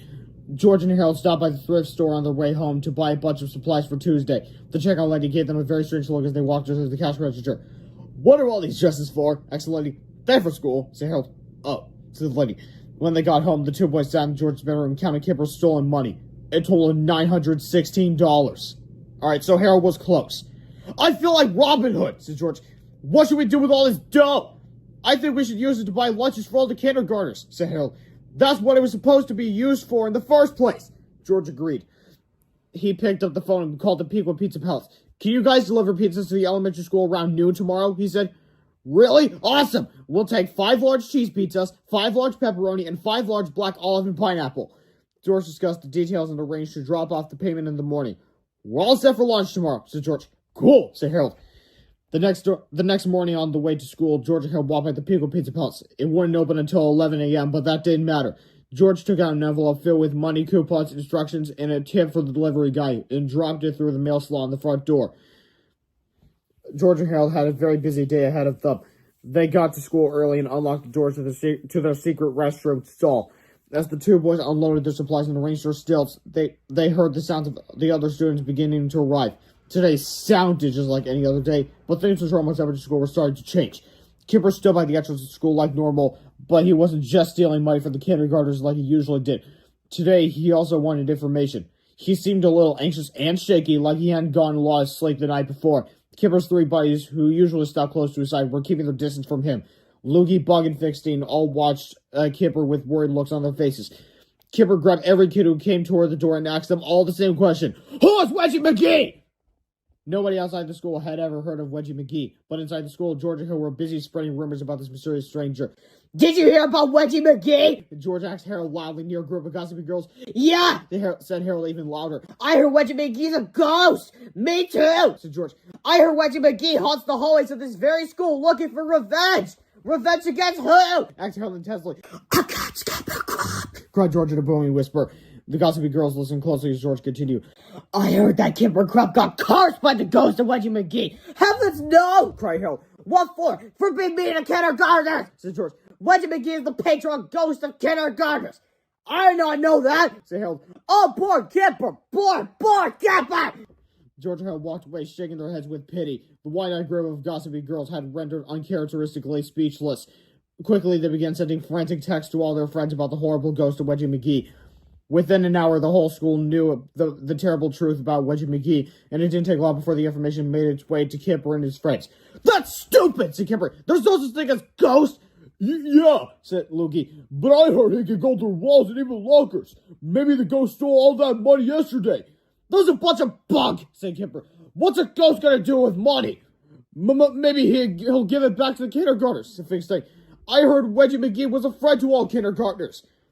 Excuse me, said a pizza delivery guy holding 15 large pizza boxes. I'm supposed to deliver these pizzas to the kindergartners. Do you know, guys, where the cafeteria is? Down the hall, said Kipper. Hey, who ordered those pizzas? I don't know, said the delivery guy. I never saw him. I think his name was Wedgie something. Kipper guessed. You say you never saw him? Nope, said the delivery guy. Nobody's ever seen him. But he's a pretty good tipper. Chapter 20, Tuesday afternoon. Lunchtime was a great success. All the kindergartners loved their pizza and pop, and nobody seemed to mind that it had all been bought and paid for buying a ghost. Haunted pizza tastes the best, said Freddie Moore, and the other kindergartners couldn't have agreed more. After school, Kipper unlocked his locker, and once again, he put his padlock on top of the locker. And just like yesterday, George pulled on the long strip of paper, switching Kipper's padlock for their own. Kipper grabbed George Hale's padlock, clicked it close on his locker, and pulled hard to make sure it was really locked tightly. It was. Once the hallways were empty, George Hale got back to work. George unlocked Kipper's locker, and while Hale filled it up with pretty lacy dresses, making sure their bows looked beautiful and the ruffles were just right, George typed another text on Kipper's phone, left a new envelope beside it. Then they locked the door with Kipper's locked and set everything up so it would work again the same way tomorrow. Are you sure we can't stay here and watch all the fun? Asked Harold. We'd better not, said George. Things are about to get even uglier. Chapter 21. Things get even uglier. When wrestling practice ended at 4:30, Kipper's friends rushed to their lockers and turned on their phones. As they had suspected, there was another text from Kipper. By the time Kipper got to his locker, he knew something was wrong. What? He yelled at his friends. What now? Sorry, dude, said Lukey, but we don't want to play dress up with you. Yeah, princess, said Finksting. The three boys chuckled. Kipper grabbed Buck's phone and read the message. Kipper yelled. Kipper unlocked his locker and opened the door, revealing three of the prettiest dresses anyone had ever seen. Kipper's friends started laughing and closed the doors and checked to make sure he had opened the right locker. Screamed Kipper. He tore the dresses out of his locker and whipped them to the floor. Maybe you're just getting in touch with your feminine side, said Lukey.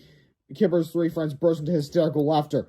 Laugh it up, chumps! Yelled Kipper as he searched the top shelf of his locker. Sure enough, there was another envelope. He ripped it open and read the message out loud. There was no escape. Signed, Wedgie McGee. Kipper's friends stopped laughing and looked at the note. Dude, said Bug, I think you really did get cursed. At least it's a funny curse, said Lukey. Chapter 22, Wednesday. Another day, another awesome lunch for Georgia Hale and their classmates.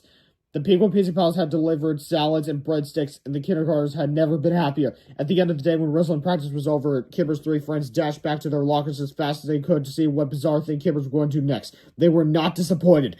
Kipper was already angry when he reached his locker. He knew something was not right. What? He yelled at his friends. What are you guys laughing about? Dude, said Lukey, can I bring a teddy bear to your tea party, or is it just for dollies only? The three boys busted up laughing. Kipper grabbed Lukey's phone and read the message. I did not like that! Kipper screamed wildly. And I Kipper grabbed the key from the chain around his neck, unlocked his padlock, and threw the locker door open with a mighty crash. About 20 dolls tumbled out of the locker and fell into a pile at Kipper's feet. Kipper's friends each took a few steps back. They weren't sure whether to keep laughing or start running. Kipper did nothing at first. He just stood there looking down at the mound of dolls at his feet. Then he began breathing heavily as he started to twitch. The trembling originated in Kipper's feet, making its way slowly up his legs. By the time he reached Kipper's upper body, he was shaking like a volcano that was about to explode. Kipper squeezed his fists into tight knots of fury as he raised his right foot and began kicking the dolls. I hate you! I hate you! I hate you! Kipper screamed as he pointed his pretty dollies up and down the hallway. Kipper's friends had never seen a freak out quite like this. Kipper grabbed two of the bigger dolls and started swinging them around and around, smashing them against his locker door and just about anything else that was nearby. Then came the tearing and binding, the stopping and the decapitating. Lukey, Bug, and Finksting decided it might be a good time to start running. Kipper's berserkathon lasted about 15 minutes. Finally, he collapsed, exhausted, in a pile of fluffy, polyester-filling, shredded dolly dresses and tiny plastic arms, legs, and heads. Kipper just sat there, breathing slowly for a long time and staring at nothing. Then Kipper thought of something. It was as if he had finally figured out the mysteries of the ages. He stood up and grabbed his padlock from the top of his locker. Carefully, he turned it over and over again in his hands, studying it very closely. Aha! He exclaimed. Chapter 23, Thursday. Things were back to normal on Thursday. Kipper stood in front of the school and made every kindergarten hand over their lunch money. Things are going to change around here, Kipper told the children. Starting tomorrow, your taxes are going up. You kids are going to have to pay me $4 a day, or it's wedgie time! Kipper's three friends watched the shakedowns from a distance. Finally, they approached Kipper nervously. Dude, said Lukey, what are you doing, man? I'm taking back what's rightfully mine, said Kipper. But aren't you afraid of the ghost of Wedgie McGee, asked Bug. There's no ghost of Wedgie McGee, you moron, yelled Kipper. It's all set up. I figured it out last night. Somebody's been picking my padlock and putting stuff in my locker. But who would do that? Asked Lukey. The same person who has been writing those stupid texts on my phone, said Kipper. but it's all going to end today. Huh, asked Loogie. I got a new padlock, said Kipper. He reached into his pocket and pulled out a brand new super duper combo lock 2000. This thing is totally pig proof, said Kipper. The four fiends walked into the school and headed for the lockers. Kipper unlocked his old padlock and threw it into the garbage can, along with the key all around his sweaty neck. Then Kipper put his all-new pig-proof combination padlock on his locker and clicked it shut. Let's see somebody try to mess with me now, the Kipper sneered. At noon, when the pizza delivery guy showed up with lunch for the kindergartners, Kipper stopped them in the hallway. We'll take those pizzas, said Kipper. But I'm supposed to deliver them to the kindergartners, said the delivery guy. We'll do it for you, said Kipper. Sorry, said the delivery guy, but I've got strict instructions for Wedge and McGee to— Oh, Uncle Benny! Kipper yelled. Mr. Crump came bounding up in the hallway. What seems to be the problem, Kipper? He asked. This guy's delivering pizzas to the kindergartners, said Kipper. Is he allowed to do that? Absolutely not, said Principal Crump. Those kids are on diets. See, said Kipper to the delivery guy. Now give me those. Kipper's crew took the pizzas and the pop away from the delivery guy. They brought it straight to the kindergarten's table and the cafeteria and started stuffing their faces. Said Kipper to the hungry kiddos. This pizza sounds tasty. The four barbarians devoured 8 whole pizzas between them and finished off 14 cans of pop. Then they sold all their leftovers to some of the other students. Too bad the kindergartners can't buy any, Kipper laughed. But they don't have any money, do they? George and Hal were heartbroken. They had already seen Kipper's new padlock and noticed that it never left Kipper's hands when he unlocked it, not even for a second. Well, said Harold sadly, I guess the jig is up. Nothing's over till we say it's over, said George. We've got to think of something else, and quick! Chapter 24, Foaming White Ectoplasm. After school, George and Harold waited until the hallways were empty. Then they opened their secret stall in the boys' restroom. George had an idea. He climbed up on the stilts, and Harold pulled the pants all the way up to the top of George's head. Then George tried walking around looking out the zipper hole with one eye. Well, said George, how do I look? I'm not sure, said Harold. You kind of look like an afro with legs, said George as he peeked himself at the bathroom mirror.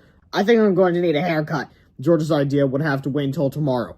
Fortunately, the two boys had a backup plan. George and Hal ran to the convenience store up the street and bought 4 cans of shaving cream and a box of bendy straws.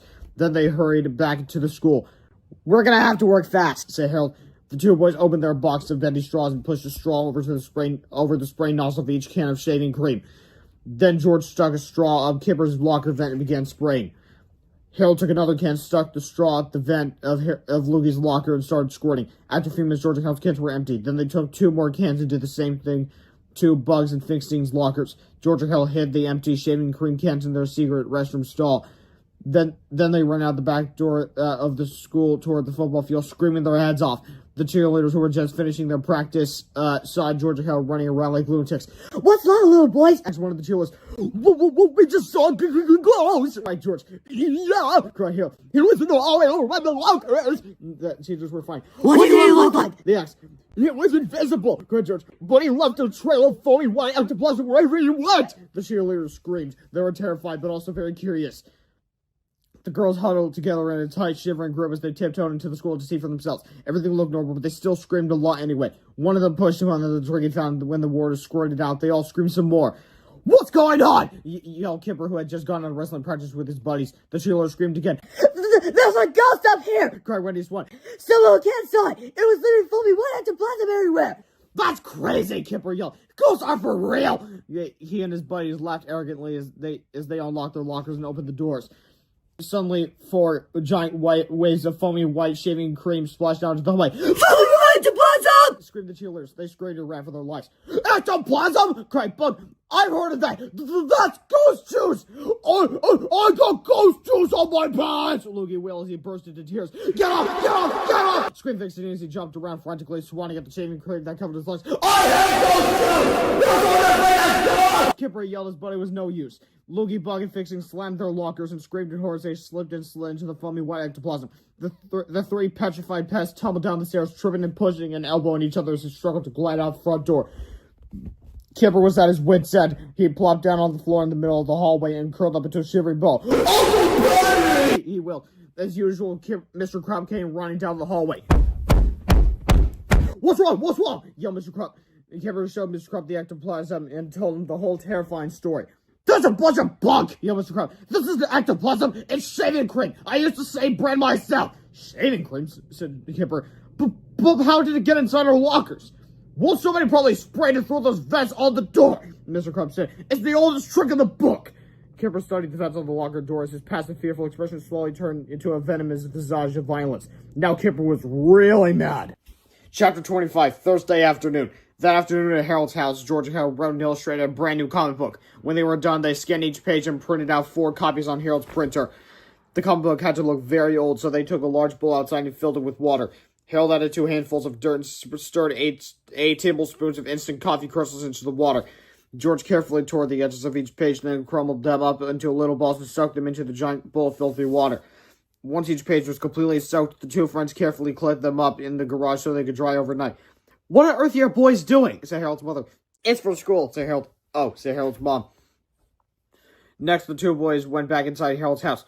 Now I've got to order some pizzas, said George. Order pizzas? Cried Harold. Why? Kipper's just gonna steal them again. That's what I'm counting on, George said with a devilish grin. George picked up the telephone and spoke with the manager of the Pequod Pizza Palace. I like to order 4 pizzas for tomorrow, said George.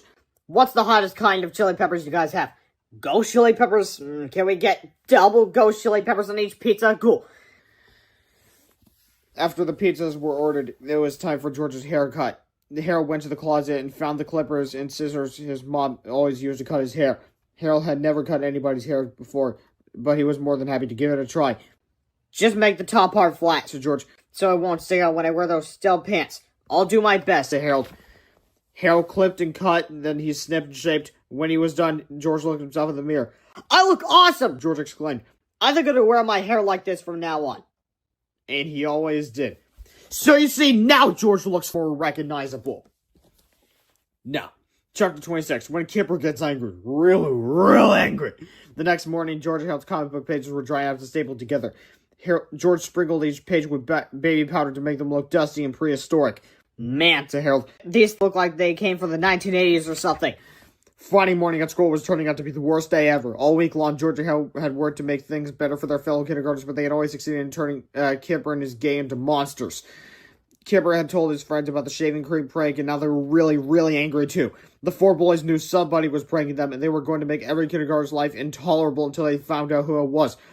Hey, where's my $8? Kipper yelled at Johnny Schumacher, who happened to be the first kindergartner on Friday morning. I thought you said $4, said Johnny. I did, said Kipper, but taxes just went up again, and they're gonna stay high until I find out the name of the person who's been pulling pranks on me. I don't know who it is, said Johnny. Oh, well, you better find out, Kipper growled, or I'm gonna stop being such a nice guy to you, little twat. Kipper grabbed Donnie's money while his creepy companions gave Donnie the worst wedge. He was like, you owe me $4, yelled Kipper. So bring $12 on budget, or you're gonna wish you never buy. The rest of the kindergartners received similar treatment when they tried to enter the school. Unfortunately for them, nobody had any idea who was pranking Kipper and his friends. At lunchtime, the delivery guy from Pequod Pizza Palace showed up.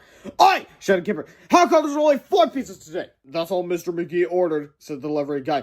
What a cheapskate! And Kipper sneered. Well, hand him over, bum!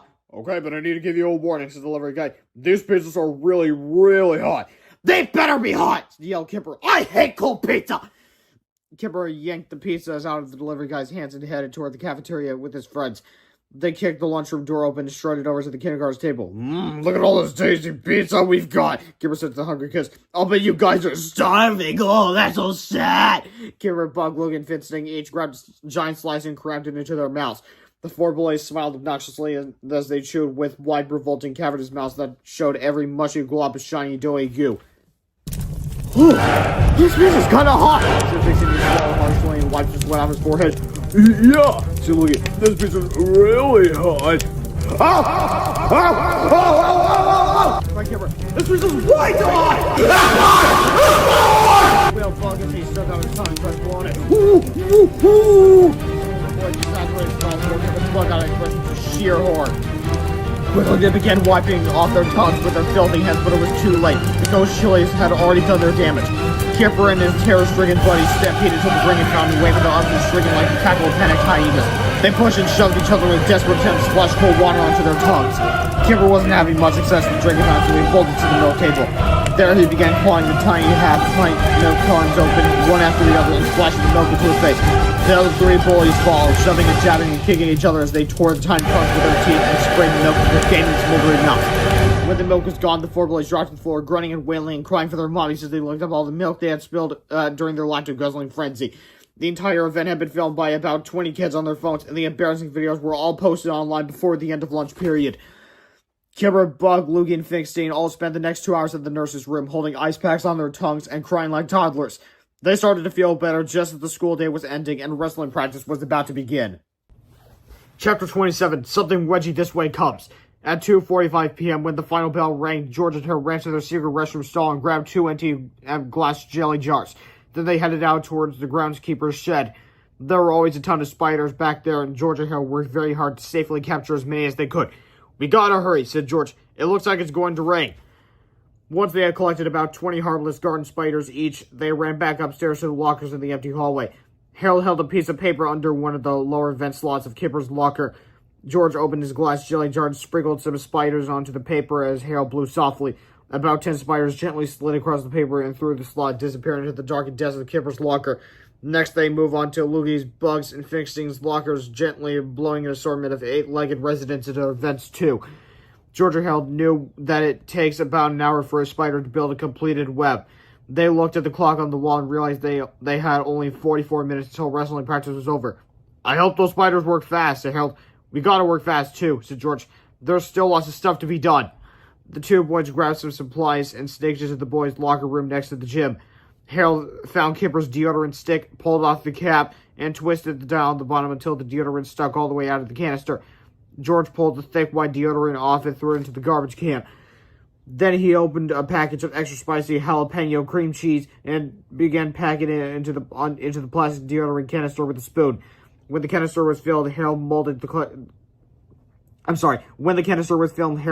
cream cheese into shape with his fingers, then popped the cap back on.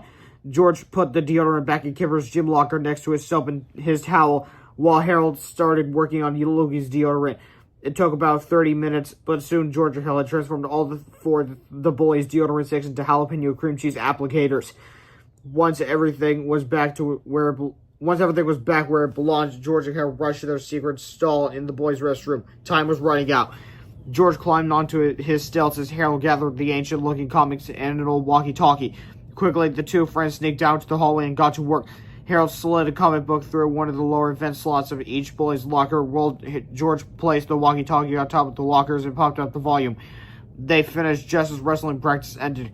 Dark clouds were beginning to gather outside, and distant thunder could be heard rumbling miles away. A terrible storm was coming. Meanwhile, back in the locker room, Kipper and his cohorts changed their clothes, smeared on some deodorant, and strutted out to their lockers. Lightning was beginning to flash outside, filling the school windows with crackling bursts of fluorescence. The four hooligans unlocked their locker doors and spun them open just as a deafening thunderclap rocked the school hallway. Crash! The terror-stricken tyrants stared in mortified astonishment at their spiderweb-caked compartments. Loogie, who had a severely intense fear of spiders, was the first one to freak out. "Lockers! Oh, spiders!" was all he could manage to verbalize as an ear-splitting smash of thunder rattled the school. The four ruffians shrieked in panic. Loogie was losing it. He flicked his hands wildly as he stood in place, leaning from side to side, impulsively raising one knee to his chest and then the other. "We gotta get out of here, dudes!" he sobbed. "Seriously, we gotta get out of here, dudes! Seriously, dudes! We gotta get out of here! Dudes! Dudes!" "Just a doggone minute!" Kipper protested. "What's this?" He reached carefully into his web-choked locker and pulled out an ancient-looking comic book. "I don't know," said Finkstein, "but I got one too." "Me too," said Bug. Loogie would have added that he also had one in his locker, but he had become too frightened to speak. All they could manage was a short burst of screams as he danced around the hallway, twitching and jerking like a demented chicken. Kimber opened the NT comic and began to read out loud as turbulent thunder rumbled around them. 28. The Curse of Wedgie McGee, a true story. Once upon a really long time ago, there was a kindergarten named Wedgie McGee. "That's me!" He always got picked on by a bunch of boys. Ha ha ha! They gave him lots of wedgies. "Oh, jeez!" They stole his money, too. "Ain't no fair!" One day, he just couldn't take it no more. He went to see a fortune teller. She looked into her crystal ball. "I see you're very sad." "No, duh! I get wedgies all the time." I'll give you a magic potion that'll help you. But she forgot her glasses, so she grabbed the wrong bottle as a result. Just pour this on your pants before your next wedgie and you'll be saved. Alright. The next day, the bullies came by. It's time for your wedgie! No, wait! The Wedgie McGee poured the potion on his pants. But then, oh no! His pants disappeared. Poor Wedgie McGee's pants became a ghost. But nobody was as scared. Wedgie McGee was so naked that he died from embarrassment. Goodbye, cruel world! Clunk! But that night, Wedgie's hunted pants came back for revenge. It followed the first bully home from school. I don't know why, but I feel like it's playing with dollies today. It's because you were cursed, young man. Wedgie's haunted pants got closer and closer, foaming white ectoplasm dripping down below. Oh, I am the haunted pants of Wedgie Mercury. Yeah! This is Mercury and wedges. Then the pants came to the second bully's house. Oh, how come my food tastes hot and spicy all of a sudden? It's because you're haunted, son. Oh, I'm the haunted pants of Wedgie Mercury. Crash. Yeah! This was still embroidery. Then it came to the third bully's house when he was in bed. I wonder how come my armpits are all burning. It's because you got the evil hex, duh. Oh, I'm the haunted pants of Wedgie Mercury. Yeah! See, I told you. Crash. This will bring me to Kirakonos. Once Wedgie McGee was revenged, his pants became at peace. But beware to whoever is mean to kindergartners from now on. Don't make me call back, okay? Bonus section. How to tell if you get cursed. You start acting all weird and stuff. You want to play with dollies and dresses and bracelets. You get ectoplasm on your stuff and spiders too. Awesome food like pizza tastes all hot and burns your mouth and stuff. Your arms get all burning and stuff. And how to undo this curse. You must undo all the bad stuff you did and never pick on nobody ever again. Words to live by. Chapter 29, The Perfect Storm. It was getting dark now and the storm outside was intensifying. The four bullies stared in knee-melting terror at the dusty ancient comic and Kipper's trembling hands. Their mouths hung open in shock, but they were too afraid to move. Finally fixing and began frantically scratching his sweat-soaked armpits. Disgusting. Dudes! He blurted, we're dead, man! It's over! Game over, man! Bog began to cry. My pants are burning, man! He stopped. I think I got the curse! Me too! Lugie squeaked as his tears poured down his face. Kipper looked into the quivering eyes of his three terrified friends. His arms were burning as well, but he was too fine to admit it. Suddenly, a deafening blast of thunder shook the building. The light bulbs in the school flickered twice, and the boys held each other and sobbed uncontrollably. Inside the restroom, George and Hale could hear their arch enemies shrieking out in the hallway, and the two friends tried as hard as they could to keep from laughing. They both knew if they started, they'd never be able to stop. Harold picked up his walkie-talkie and pressed the transmit button. The toy walkie-talkie on top of the lockers clicked with a crackle of static. I am the haunted pants of Wedgie McGee. Whispered Harold over the tiny speaker. Hey! Cried Kipper. Did you guys hear that? I'm coming for you. Harold whispered. No! Screamed Lugie, who was now running around in small circles, punching his head with his fist for some strange reason. Lightning exploded again in the hallways, rumbled with thunder. The four bullies had now become completely unhinged. Bog dropped to the floor and curled up into a shivering ball, crying out for his mother to come and save him. Kipper screamed, swinging his fist in the air. Mr. Crump was in the middle of a teacher's meeting all the way on the other end of the building when he heard the screaming. Sounds like Kipper's freaking out again, he growled, slamming his fist on the table. And I'm gonna get to the bottom of it. They got it from the meeting and stomped out of the room. Kipper and his friends heard the pounding sounds of stomping feet coming from the other side of the school building.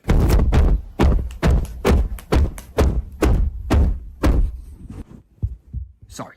The stomping got louder and louder and closer and closer. Let's hide into the bathroom! Screamed Lugie through his tears. Immediately, the 4 or 5 friends scrambled through the bathroom door. Inside the bathroom, George and Harold were still getting ready for their final prank. Harold steadied the wooden stilts while George pulled the tall pair of pants over to his head. The two kindergartners didn't know that they were about to be ambushed. I can't see, says George. Here, said Harold. Let me. Suddenly, the restroom door crashed open and the terrified boys tumbled inside. They looked at Harold holding onto the giant pair of pants in front of them. Lightning pierced the darkened clouds and everyone froze. The stomping footsteps came closer and closer.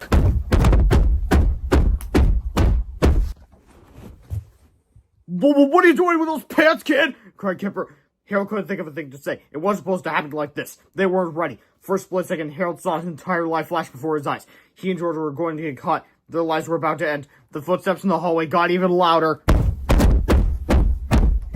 George knew they were in trouble. He couldn't see, but he grasped the stilts anyway and took a blind, wobbly step forward. The boys beheld what appeared to be a pair of pants walking by themselves. Did I say pair instead of pair? If I did, I'm sorry. They grasped each other and shrieked in ear-splitting horror. "Get away from those pants, kid!" cried Bug. "Get away from those pants!" Then, as if an angel had whispered it into his ear, Harold thought of the perfect thing to say. "What pants?" he asked. Suddenly, time seemed to stand still. The four boys stepped back in horror. Their eyes grew impossibly wide. They opened their mouths to scream, but not a sound came out. George took another step toward the bullies as they clawed at the wall behind them. Then the lightning flashed again, and everything went dark. The terrible storm had knocked out a power line nearby, and the school was now completely black. Kipper and his crew scrambled over each other, desperately trying to make their way through the restroom door. Mr. Crow was to be their next obstacle. He had finally reached the lockers when the lights went out. His elephantine footsteps had stopped cold, and he stood in the darkness, breathing heavily and sweating abundantly. When the four squealing derelicts finally tumbled out of the restroom and bolted down the dark hallway, they smashed right into him. Nobody would be able to blame the boys for what they did next. In their profoundly petrified perceptions. Seriously? Anyway, they must have believed that Mr. Crab was some kind of giant, wet, fleshy monster, and they treated him as such. Screeching and wailing the doctors, they kicked and clobbered the warm, wet, bulbous creature with all the strength they had. The four distressed delinquents then tumbled down the stairs and shoved their way through the back door of the school. As they ran across the football field toward their homes, something about Kipper and his friends changed forever. They would never again be the same despicable bullies they once were. Chapter 30. The wonderful, happy, incredibly delightful ending. Monday morning was a very stressful time for Donnie Schumeyer. He had not been able to scrape up the $12 he owed Kipper, so he was trying to sneak into the school through the back door without being noticed. Kipper saw him. "Hey, kid!" yelled Kipper. "Wait up! I got something for you!" Donnie pulled out the door, but it was locked. He kept pulling and pulling it away as Kipper approached. "I got some money for you," said Kipper nervously. He reached into his pocket and handed Donnie a crinkled $5 bill. Donnie stopped pulling at the door and looked at the money in Kipper's hand. "Is this a trick?" Donnie asked. "No," Kipper said. "I'm really sorry I took money from you, kid. I'm gonna pay you back every dollar as soon as I can, okay?" Okay," said Donnie. He took the $5 bill from Kipper's hand and rushed to the front door of the school. His morning had turned out a lot different than he expected. All around the school, the other kindergartners were having similar experiences. Finkstein was not only passing out money, he was also offering to carry every kindergartner's book back to class. Bug was handing out cash and free bubblegum, and Loogie was distributing dollars and letting the kindergartners give him as many wedges as they wanted. Kipper and his three friends eventually paid back all the money they had stolen, and they never bullied another person for as long as they lived. Once Georgia Hill was certain that their enemies had truly been reformed, they called out the vengeful wrath of Wedgie McGee. The terrifying curse had finally been lifted, everyone was happy, and all was well at the world. I'd like to tell you that this is the end of our story. I really would. But I can't. Because this wonderful, incredibly delightful ending is what was supposed to happen. No, it actually did happen. Remember back in Chapter 8 when Tippy Tinkle charged fighting Captain Underpants and he accidentally froze his giant robo legs to the school's football field? Well, if you'll recall, Tippy got out of this jam by zapping himself back in time exactly 5 years earlier. Now see if you can guess which night occurred exactly 5 years earlier. If you guessed the night of the terrible thunderstorm that forever changed the lives of Kipper and his buddies, you'd be correct. Unfortunately, by some wild and tragic coincidence, Tippy sent himself and his gigantic robo pants back in time to the very moment when Kipper and his friends were running across the football field toward their homes. Ignoring the cautious wisdom of the banana cream pie paradox, Tippy's reckless journey back through time would end up making one small, seemingly insignificant change. And this one tiny busy change would eventually destroy all hopes for the future of our civilization. As much as I hate to do it, let's go back to the darkened hallway of that fateful stormy night and find out what really happened.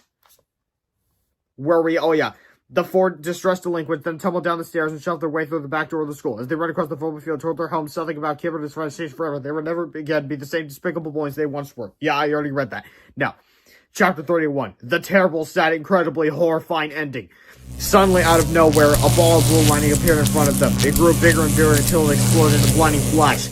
And there, where the ball of lightning had been, stood a giant pair of robotic pants. "Boys, that was a close one," said Tippy from inside the depths of his giant robo pants. "Captain Underpants is a lot stronger than I thought." Tippy unzipped the zipper of his time-traveling trousers and looked out at the world of 5 years ago. He saw the raging thunderstorm and the 4 sixth graders who stood trembling beneath his giant robotic feet. "Hey," shouted Tippy, "what's wrong with you kids? You look like you've just seen a ghost."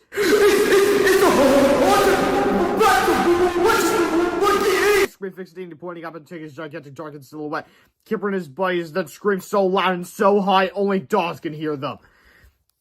What happened next is what psychologists commonly refer to as going cuckoo for Cocoa Puffs. Another General Mills cereal reference, because you remember book 5, they reference tricks. Saying silly rabbi tricks are for kids based off a silly rabbit, but it's like a rabbit, but without the T. Moving on.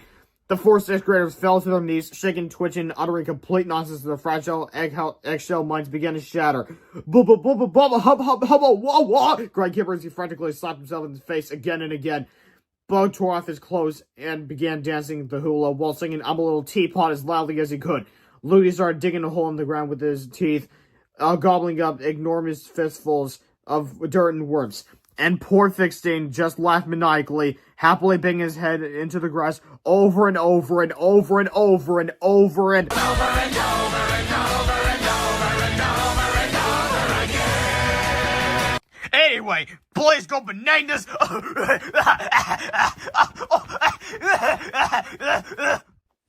Boy, said Tippy, kids sure were weird 5 years ago. He quickly reset the controllers of his Tingle Time travelometer to 4 years in the future and pressed the away we go button. Suddenly, giant sparks of blue lightning shot out from the rolling pins. Several special effects filled moments later, a blinding flash lit up the sky, and Tippy and the rolling pins disappeared. The next day, the 4 troubled 6th graders were admitted to the Pequot Valley home for the reality challenge. An investigation into their mental breakdowns led police straight to Mr. Krupp, whose bruised and battered body made everyone very suspicious. The cops naturally assumed that Mr. Krupp was somehow behind all of this insanity. Although no formal charges were filed against Mr. Krupp, everyone blamed him anyway. Mr. Krupp got fired a few weeks later, and he never worked as an elementary school principal again. Chapter 32. 4 years later, as a giant sphere of blue lightning appeared on what used to be an elementary school football field. Soon the sphere exploded in a blinding flash of light, leaving Timmy and Jack in the roll pants behind. Timmy peeked out of the zipper and discovered that the earth had been destroyed. He crawled out of his giant robo pants and shoveled through the shattered city, expecting the chaos. All around him, the landscape was littered with massive moon rocks, skeletal skyscrapers, and torn-up toilets. "What the heck happened here?" Timmy cried. When the morning sun rose above the horizon, Timmy finally saw a sign of life. A little preschooler was walking up a burning boulevard with his mother. "Hey, kid!" yelled Timmy. "What's happened here? How did Earth get destroyed?" "Well," said the little boy, "a few weeks ago, some tiny type of broke the moon tried to take over the world. But a week later, a bunch of talking tourists attacked the city and ate them up. Then a week after that, a spaceship landed on top of the elementary school, and all the kids got turned into giant evil zombie nerds." "I wish you would stop obsessing over such foolish nonsense," the boy's mother said, while reading American Idol behind the scenes. Okay, that sounds like a real book, unlike the other books she read. Whatever. "But what about Captain Underpants?" asked Timmy. "Who's that?" said the boy. "He's that fat, bald superhero," said Timmy. "You know, the guy with the underwear with red cape? What happened to him?" "I never seen anyone like that," said the little boy. Suddenly, Timmy realized what a terrible mistake he had made. Somehow, he had changed things in the past, which resulted in the destruction of both Captain Underpants and Earth's. "I must go back and undo what I did!" cried Timmy. "I must go back in time to save Captain Underpants! Quickly, little boy!" screamed Timmy. "Tell me everything you know about these zombie nerds who have taken over the world!" "Well," said the boy, "they're really strong and they're really powerful." Yes, said Timmy. "What else I'll say?" "Right behind you," said the little boy. Timmy turned and looked up. There, standing behind him, were two of the biggest, evilest-looking zombie nerds anyone had ever seen. One of the zombie nerds raised his foot above Timmy's head. "No!" screamed Timmy. "You can't get me! I'm the only talking point I'm going to return into normal!" Shouted quickly. To make a long story short, splat! Chapter 34. The end of the world as we know it. When the horrible zombie nerd raised his foot again, all that remained was a red squishy stain. And that, dear readers, is the unfortunate end of the Captain Underpants saga. Dr. Diaper blew up the moon, the talking toilets attacked, and zombie nerds took over Earth. Captain Underpants wasn't there to save the world because Mr. Krupp wasn't there to get hypnotized by George and Harold. All of the epic adventures we've come to know and love never actually happened.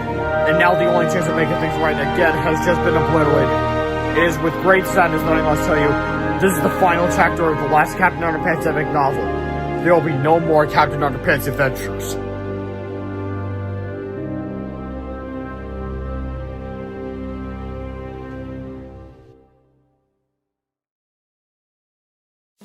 JK! There will be more. Trust me. I'll be back too! Well, then, yeah. That's book 9. Wow.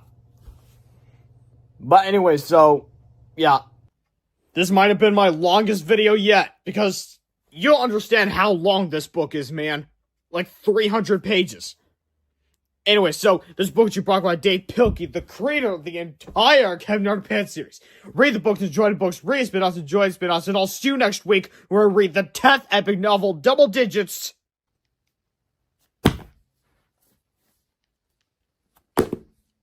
Captain Underpants and the Revolting Revenge of the Radioactive Robo-Boxers. I'll see you there. Goodbye. Oh, like, comment, and subscribe. Goodbye. Hello, everybody. Welcome to my read-aloud of Captain Underpants and the Revolting Revenge of the Radioactive Robo-Boxers. Book 10 in the series, full color edition. The usual stuff. Let's just start. I can't draw the page. Help! The world is in big trouble. Maybe the comic book of the next page will help to straighten things out. The top secret truth about Captain Underpants. Once upon a time, the two little kids named George and Hal. Weed the boss, daddy's big too. That it really made Prince named Mr. Crop. Blah, blah, blah. One time you hypnotized him. You all bitch. They made him believe he was a superhero. You're not Captain Underpants. It was funny at first. Oh, no! But then Mr. Crop jumped out the window. What? Mr. Crop really thought he was Captain Underpants. He got in lots of trouble. Come on, Bob. No way I'm a hero. One time a big monster attacked the school. It tried to eat up Mr. Crop. George found some superpowers from a UFO. Drink a bomb. Then Mr. Crop got superpowers. Pow! Now he can fly and stuff. The worst part is whenever Mr. Crop hears someone tap the fingers, snap, he turns into Captain Underpants. And whenever Captain Underpants is on his head, he turns back into Mr. Crop. Blah, blah, blah. Alright, seriously? At this point, you should just read. Like, Dave Pilkey, why did you just number them? Why just number them here? Like, when you don't number them, then people who will buy them in the bookstore may not think they need to be read in any particular order. Or this might think the first one that they ever pick up is the first one.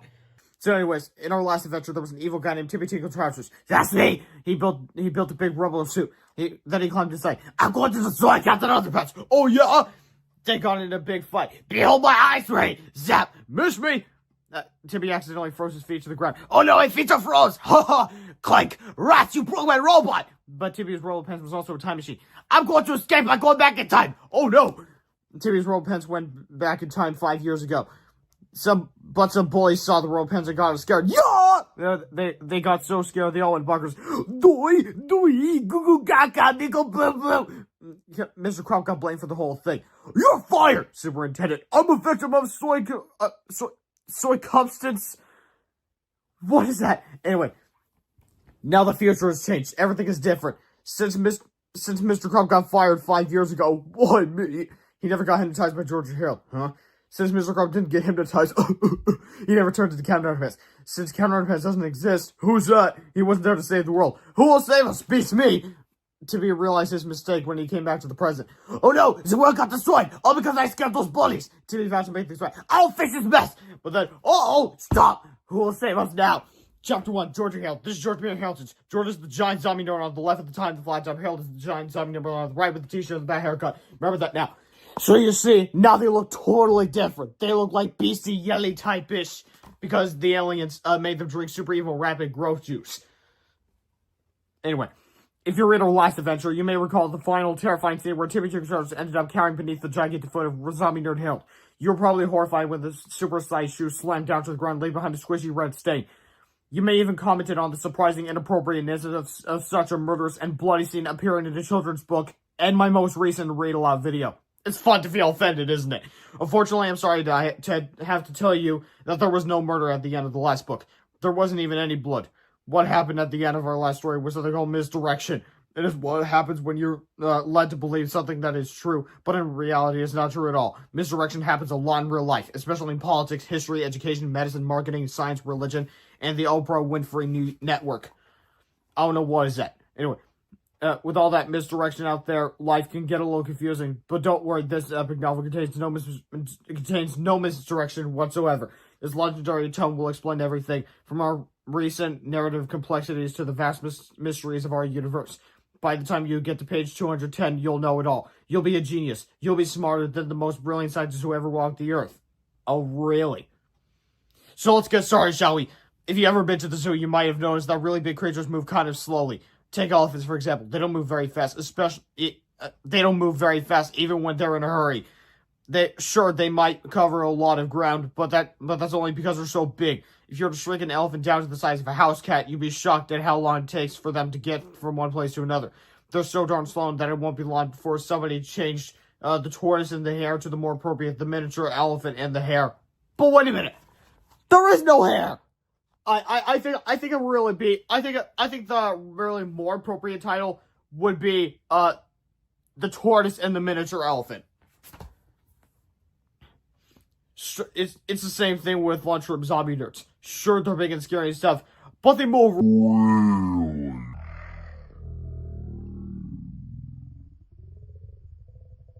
So if a zombie nerd ever lifts his foot above you, over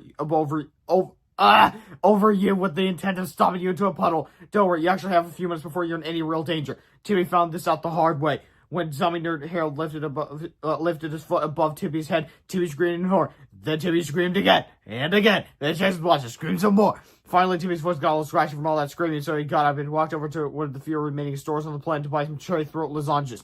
While he was there, he purchased a new suit and bow tie, read part of a magazine, and got a foot massage. On his way out the store, Timmy noticed an extra large novelty ketchup pack that was on sale, so he bought it and dragged it back to the scene of the crime. Zombie nerd Harold's shoe was still coming down slowly as Timmy placed the extra large novelty ketchup pack under it and walked away. Timmy climbed back into his robe pants just as zombie nerd Harold's shoe hit the pavement and crushed the giant novelty ketchup pack. And the zombie nerds probably thought it was Tippy. Timmy wanted to prank them, to fool them, just so he escape. But anyway, a bright red stain squished out from beneath the zombie shoe as Timmy's robe pants disappeared in a crackling glow of light. You see, Timmy had mistakenly caused him trouble the last time he had gone back in time, so he had to go back again to undo the damage he'd done. But before I can tell you that story, I have to give you this warning. Chapter 2. Let's get serious, folks! Do you ever notice how grown-ups hate it when kids are having fun? Seriously, when was the last time you were doing something fun and some adult came over and made you stop? If you're like most kids, you're probably reading this very book because some adult wanted you to quit playing video games or watching TV. If you don't believe me, try this experiment. Grab a few of your friends, go to the corner of a room, and start goofing around. Make some noise, start laughing and cheering, maybe shout out a woohoo or two. It's been scientifically proven that 89.4% of all grown-ups will drop whatever they're doing and rush over to put a stop to whatever nonsense you're up to. You have to wonder, why are most grown-ups like this? Weren't they ever kids themselves? Didn't they enjoy laughing and cheering and goofing around when they were young? If so, then when did they stop, and why? Now, I certainly can't speak for all adults, but I'm going to anyway. This is just like Book 8. They continue to say how adults are so stupid. I think it's a lot easier for adults to stop out someone else's fun than it is for them to reflect on their own lives and figure out where it all went so miserably wrong. It's just too depressing for grown-ups to ponder all the decades of compromises, failures, laziness, fear, and regrettable choices that slowly transform them from running, jumping, laughing, fun-loving kids into grumpy, complaining, calorie-counting, easily offended, peace and quiet, demanding grouches. In other words, it's harder to look within yourself than it is to show, "Oh, you kids, cut that up!" Keeping this in mind, you might not want to smile or laugh while reading this book. And when you get to the flip-around parts, I suggest you flip with a bored, disinterested look on your face, or some adult will probably take this book away from you and make you read Sarah Plain and Tall instead. Don't say I didn't warn you. And, looks like the books that he brought up are 7 Steps to Living a Marginally Less Unfulfilled Life and Lose Weight While Blaming Others. I don't think those are real books. Anyway, Chapter 3. Timmy returns again. Timmy Tinkercharge was in big trouble. He had zapped himself back in time 5 years and accidentally fined 4 bullies. This thoughtless mistake set in motion a series of events that ultimately got Mr. Krupp fired. And since there was no Mr. Krupp, there was no Captain Underpants. Since there was no Captain Underpants, there was nobody to save the world from the terrible devastation caused by the villains from our first 3 epic novels. Timmy decided there was only one thing to do. Go back in time and stop himself from scaring those bullies. But in order to do this, he had to go back in time before the last time he had gone back in time. So Timmy set his Tickle Time Travelometer for 10 minutes before the last time he had arrived in the past and pressed the away we go button. After several seconds of made-for-television style special effects, Timmy found himself transported to the awful night of the terrifying thunderstorm. Everything looked very familiar. He knew at any moment the 4 bullies would come ready from the school and tear across the football field. Then they would come face to face with him, well, a slightly younger version of him, and only he could stop it all from happening. Timmy hid behind the side of the school and waited as the wind howled ferociously. Suddenly, a brilliant flash of lightning struck a nearby power line. The electricity in the school went out, and all of the windows became dark. Timmy listened closely and heard the sounds of squealing and slapping and shuffling. It sounded as if a terrible struggle was taking place inside the school. Then suddenly, the back door of the school crashed open, and the 4 petrified bullies shoved their way outside. Quickly, they darted toward the football field. This was Tippy's big chance. He aimed his Freezy Beam 4000 at the running delinquents and zapped them all with a mini amount of molecularly modified ice. Again, with these alliterations, can you stop? Anyway, the 4 boys were frozen in place. Tippy scanned the boys with his life systems monitor and found them to be perfectly preserved. The carbonite, Tibana gas-infused ice had been programmed to remain solid for 15 minutes, just long enough for Tippy to do his thing. Quickly, Tippy turned toward the football field where a ball blue lining was growing bigger and bigger. Suddenly, it exploded in a blinding flash. And there where the ball lining had been was a giant pair of robotic pants. "Boys, that was a close one," said a voice from inside the desk of the newly arrived robot pants. "Captain Underpants is a lot stronger than I thought." The zipper of the newly arrived robotic trousers opened and Tiny Man peeked out to marvel at the world of 5 years ago. But to his surprise, he saw an identical copy of himself staring straight at him and tapping his gigantic robotic foot impatiently. "Who are you?" asked the newly arrived Tippy. "I'm you!" shouted future Tippy. "You from the future!" "What's going on?" asked Tippy. "I'm here to stop you from scaring those kids over there," said future Tippy, pointing at the frozen boys. "Why?" said Tippy. "What's so important about those kids?" "I have no idea," said future Tippy. "All I know is I scared those kids when I came back here last time, and apparently it caused a chain reaction resulting in the total destruction of the Earth, more or less." "I see," said Tippy. "So what do we do now?" Future Tippy looked at his watch. "Those kids are going to thaw in 8 minutes and 11 seconds, he said. "We've got to be gone by then." So he reached into the cockpit of his robot pants and grabbed one of his very first inventions, the Shrinking Pin 2000. Tippy aimed it at the younger version of himself and pressed the button. A powerful beam of energy blasted the newly arrived Tippy 2000 and his gigantic pair of robot pants and shrunk them down to the size of a baseball. Saw them talking really fast, and so that you can keep up. Big Tippy reached out and picked up the tiny version of himself. "What you do?" shouted Tiny Tippy. "I can't very well have 2 of us running around," said Big Tippy. "I'm going to keep an eye on you." Big Tippy tucked Tiny Tippy into his jacket pocket and checked his watch again. 4 minutes and 16 seconds, he muttered to himself. He looked over at the 4 boys encased in the now cracking ice mountain. Big Tippy turned to his Tingle Time travelometer and programmed it for a date in the future. Time was running out. The ice around the boys was disintegrating faster. Tippy sneaked away into the center of town, pressed his "away we go" button, and disappeared into a ball of blue lightning. 2 seconds later, the ice mountain that had encased and preserved the boys disintegrated completely.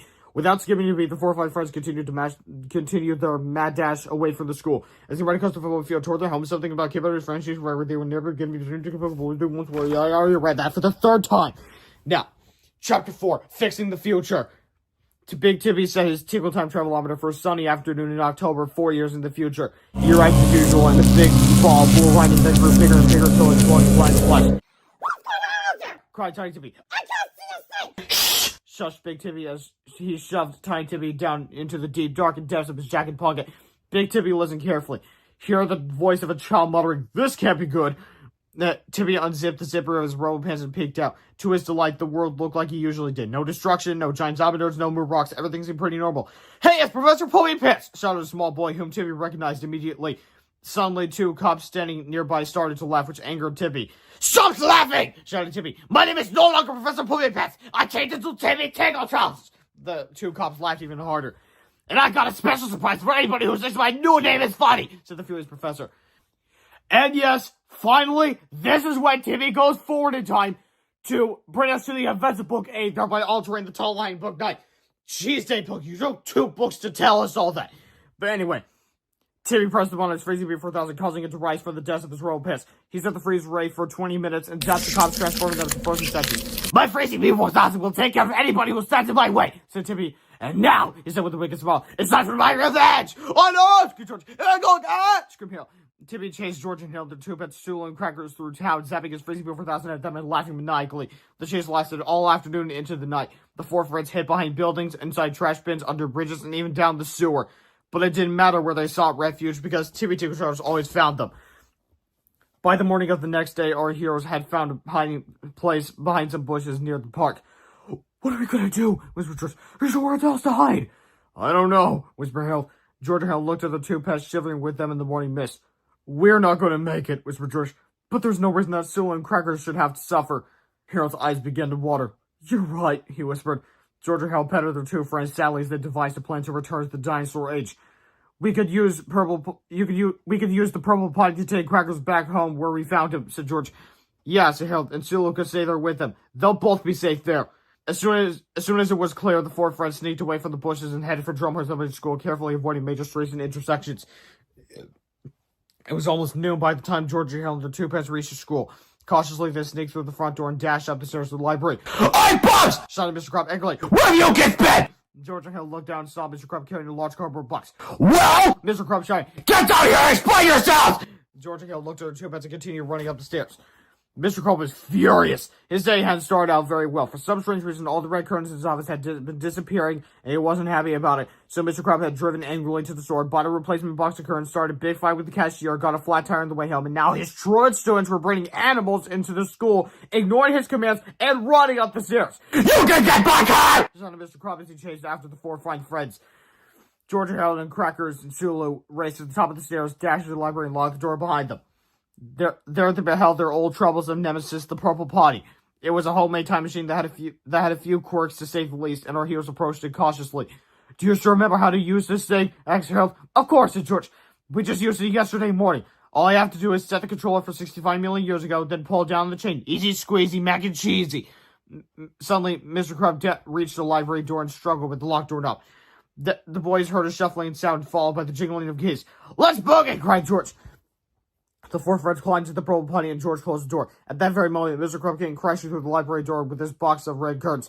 He ran to the Purple Potty and banged on the door. I know you're in there! He screamed, You can't hide from me forever! Hurry! Cried Harold as George fiddled with the controller. We've got to get out of here! I'm working as fast as I can! Cried George. Suddenly, a gigantic dark shadow filled the library. Mr. Crumb turned to see a huge robotic pair of trousers at the window. The zipper unzipped and Timmy took a charge peek through the cavernous opening. I got you now! He shouted, ha ha ha! Timmy reached from the line and was facing B4000 as Mr. Crumb cowered in terror. At that very moment, George finished setting the controller for 65 million years ago. Then he pulled down on the chain. All at once was a brilliant flash of green light in the Purple Potty, along with Mr. Crumb and his cardboard box disappeared into a whirlwind of electrified ozone. Chapter 5. Tiny Trippy's Tremendous Task. Rats! Screamed Timmy as he watched the Purple Potty disappear. Those kids have a time machine, and I don't know where they went! What's going on? Cried Tiny Timmy from the depths of Big Timmy's pocket. I can't see a thing!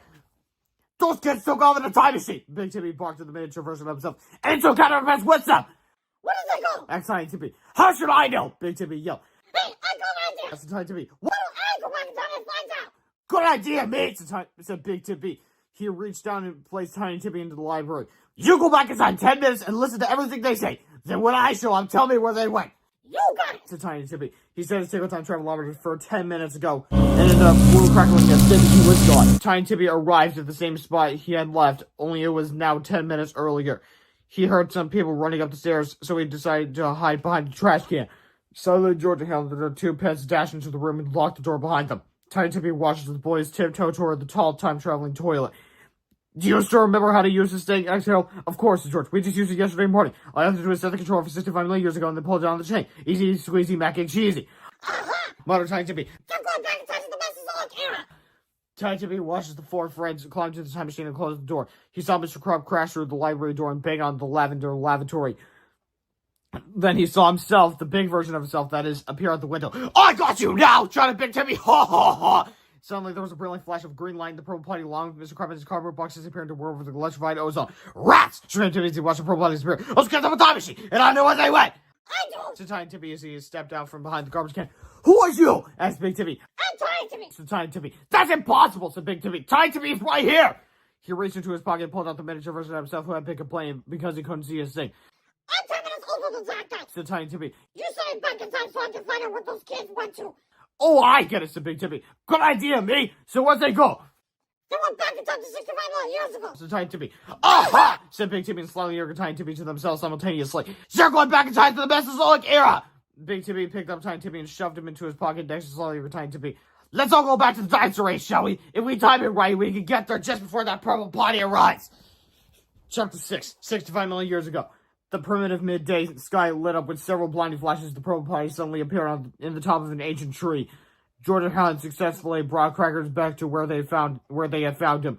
But when they opened the door of the Purple Potty, they discovered they had also brought a stowaway. What the heck is going on here? Grabbed Mr. Crumb as he hung from a branch high up at the treetop. Oh no! Cried George. Mr. Crumb must have been standing too close to the Purple Potty. Was not backward in time. He got sent back with us. Harold reached out his hand to grab hold of Mr. Crumb. How could things get any worse? Yes. Suddenly, the tree started to shake. With the tree, George and Harold looked down and saw Timmy's gigantic row of heads kicking the side of the tree. What's he doing here? Cried Harold. I don't know, said George, but I think we're about to fall. The horrible kicking continued and the tree shook wildly. Finally, the purple potty slid sideways and toppled over. "What's up?" screamed Harold as they all fell. The purple potty had cracked and split apart as it tumbled down the side of the tree. Mr. Crop fell too, smacking it against every branch on the way down. Suddenly, the purple potty hit the ground with a terrible crash and broke apart into 1,000 pieces. Mr. Crop hit the ground too, but was surprised to find out that he wasn't hurt a bit. Big Tippy kicked through the wreckage of the purple potty, but could not find any trace of George and Harold or their pets. "Where's the thing go?" he asked. Look, over there! Cried the two tiny Tippies who were picking it out of Big Tippy's pocket. Crackers had grabbed George and Harold and Sulu at the last second. "Good boy, Crackers!" cried George. "You saved us! Not for long!" screamed Big Tippy as he peered peevishly from a porthole on top of his robe of pants. "You mean a porthole on his emergency hatch? Right up there. Well, where's the crack between these two halves of the emergency hatch?" It's best not to think about it. Anyway, George and Harold looked down at Mr. Crop, who was still trying to figure out how he had fallen 60 feet and not gone hurt. The two boys tapped their fingers. Suddenly, a welcome smile spread across Mr. Crop's face. Immediately, he pulled off his shoes and socks. Then he unclipped his tie and ripped off his shirt. He grabbed a red curtain from the cardboard box beside him and tied it around his neck as he wiggled out of his pants. Captain Underpants was back! And Timmy Ticklehouse and his two tiny twins were in for the fight of their lives. Chapter 7, Two Tiny Traitors. George and Harold ran through the thick jungle foliage with Crackers and Sulu flying above them. Captain Underpants decided to tag along too, just for fun. Big Timmy jumped onto the back of a nearby Tyrannosaurus Rex and chased after them. "You can't run forever!" shouted Big Timmy. "When I catch you guys, I'm gonna tear you apart!" Can I help? As the two tiny Timmies who were tucked away in Big Timmy's jacket pocket. "No!" yelled Big Timmy startled. "You two keep quiet while I take care of business! This is a job for a man, not two old twabs like you!" As the chase continued, the two tiny Timmies grumbled to themselves. Boy, I'm gonna turn on a giant jerk bossing us around. The tiny Timmy. Me too. This is like you're a tiny Timmy. He thinks it's a big shot just because he's huge. I should watch I still have my Gucci for 1,000. The tiny Timmy. Then I can make myself big again.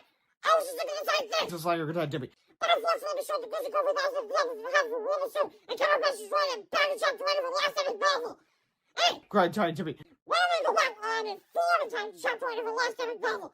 We can grab the Gucci cover 1,000 and make ourselves gigantic. I like the way you're shaking me. This is like you're a tiny Timmy. So while Big Timmy chased everybody through the treacherous jungles of the Cretaceous period, the two tiniest Timmies set their Tingle Time Travelometers for the night of the big battle from Chapter 8 of our last epic novel. Big Timmy was so engrossed in his pursuit of our heroes that he didn't even notice the teensy weensy blue sparks of light emanating from his pocket as the two devious doppelgangers disappeared in the wind with the evil troposphere. Now, actually, before I move on, I have to explain this right now. Remember back in Book 9, Timmy Turtle's machine wasn't just pants. He did have a top. But in Book 9, Killer Pants ripped the top half off, and that's when Timmy went back in time to scare those boys. Now he chased history so that thing never happened. So logically, should the top of the machine just be materialized into existence? Then again, his other cells aren't erased from existence, so who knows. Just to clarify, he had a spare shrinking pin 2000, of course, in the bottom half. That's what he used to shrink his other cells. But he also had a Goosey Girl 4000. It was in the top half. So now it's gone. So the other two tiny Timmy Trousers clones are going back in time to that point so they can go out to the wreckage, grab the Goosey Girl 4000, and zap themselves so they can be as big as Tippy. But that thing never happened now because they just changed history. So what the frick is going on? Tell me, Dave Pilkey. Anyway, Chapter 8, Mission Improbable. Instantly, the two tiny Timmies zapped forward in time, only to find themselves knee-deep in something creamy, coconutty, and marshmallowy. "Honey," said a mother who was standing at her dinner table, "two little pairs of pants are walking around in a brochure salad." Oh, really? Said her son. And I'm the one seeing the therapist. My, how the tables have turned. Now the boys think his mom is crazy. Anyway, Tiny Tippy's flying younger Tiny Tippy crawled out of the serving bowl and shook off the pineapple chunks and mandarin orange slices that stuck to their legs. Then they jumped to the floor and slid through the mail slot in the front door. Outside, they could hear the crashing sounds of the terrifying battle between Captain Underpants and Big Tippy. The two tiny Tippies ran toward the noise until they arrived at the school's football field. Captain Underpants had just started pulling on Tippy's rubber arms. One by one, the rivets in the robo-suit's thick steel belt began to pop. Captain Underpants yanked and tugged and pulled, and finally the robo-suit tore in half with a terrible clank. Tiny Tippy and Slinger and Tiny Tippy ran over to the place where Captain Underpants had dropped the upper portion of the robo-suit. Quickly, they searched through the twisted metal until they had found what they were looking for, the Goosey Girl 4000. Outside, they could hear the crackling sounds of Big Tippy zapping himself backward in time. A blinding flash lit up the nighttime sky as the two Tippies dragged the Goosey Girl 4000 from the wreckage and carried it away with them through the parking lot. Soon they came to a darkened street behind some old warehouses. Okay, The Tiny Tippy. use that means that I'll stop you. Hey, Since you're retired to be. how come you get to go first? Because I'm slightly older than you. Since to be. And slightly more mature. Alright. Since you're retired to be, who cannot argue with the fact that Tidy was indeed 10 minutes more mature than himself. Let's just do the same, get over with. He aimed the Goosey Gopher 1000 at Tiny Tippy and jumped him on the one. And before you could even say a beam of energy zapped Tiny Tippy, causing him to grow 30 feet tall. Zap me again, said Tiny Tippy. Alright, Since you're Tiny Tippy. but then you'll zap me, right? Sure, said Tiny Tippy. I promise. When another bright beam of energy. This time, Tiny Tippy grew to be 60 feet tall. Ho ho ho! He laughed. Behold, I've been raped by a super mega Timmy! My turn! Cries Tiny Tippy. Super Mega Tippy reached down and grabbed the Goosey Gopher 1000. He tucked it to the cup holder on his electrical panel and waved goodbye to Tiny Tippy. Cries Tiny Tippy. What about me? Sorry, Says Super Mega Tippy. but this is a job for a man, not an old twat like you! Chapter 9. Meanwhile, 6 pages ago, 65 million years earlier, Big Tippy had chased our heroes to the jagged edge of a cliff overlooking the lake. Crackers grabbed Georgia Hell by their short collars and they all sailed safely over the edge of the cliff to join Captain Underpants in the clouds. Big Tippy's Tyrannosaurus Rex screeched to a halt at the cliff's edge and roared ferociously at the 5 flaming friends. Oh, we won! Captain Underpants laughed at Tippy. Now it's our turn to chase you! This isn't a game! Yelled at Tippy. This is serious! He leaped off of the neck of the T-Rex and grabbed Captain Underpants with his patented robotic extendo-flex mechanic gripper. Together they fell 1,000 feet into the lake below. When they emerged from the depths of the lake, something had changed. Tippy was still just as mean and orderly as ever, but Captain Underpants looked different. What the heck is going on here? Yelled the angry-looking hero. Oh no! Cried George. Captain Underpants got water set. He changed back into Mr. Quack. Quick, Crackers! Called Hero. Flies down as fast as you can! Crackers glide down toward the tempestuous struggle below, and the boys snapped their fingers with all their might. But it did no good. Mr. Krab's head was still soaking wet, so he could not chase back into Captain Underpants. Well, look what I just figured out! Cried Big Tippy. Captain Underpants turns back into a crabby old elementary school principal whenever he gets wet. You leave him alone! Yelled George, still snapping his fingers in vain. Yeah! Cried Hale. It's not a fair fight anymore. Wow! Laughed Big Timmy incredulously.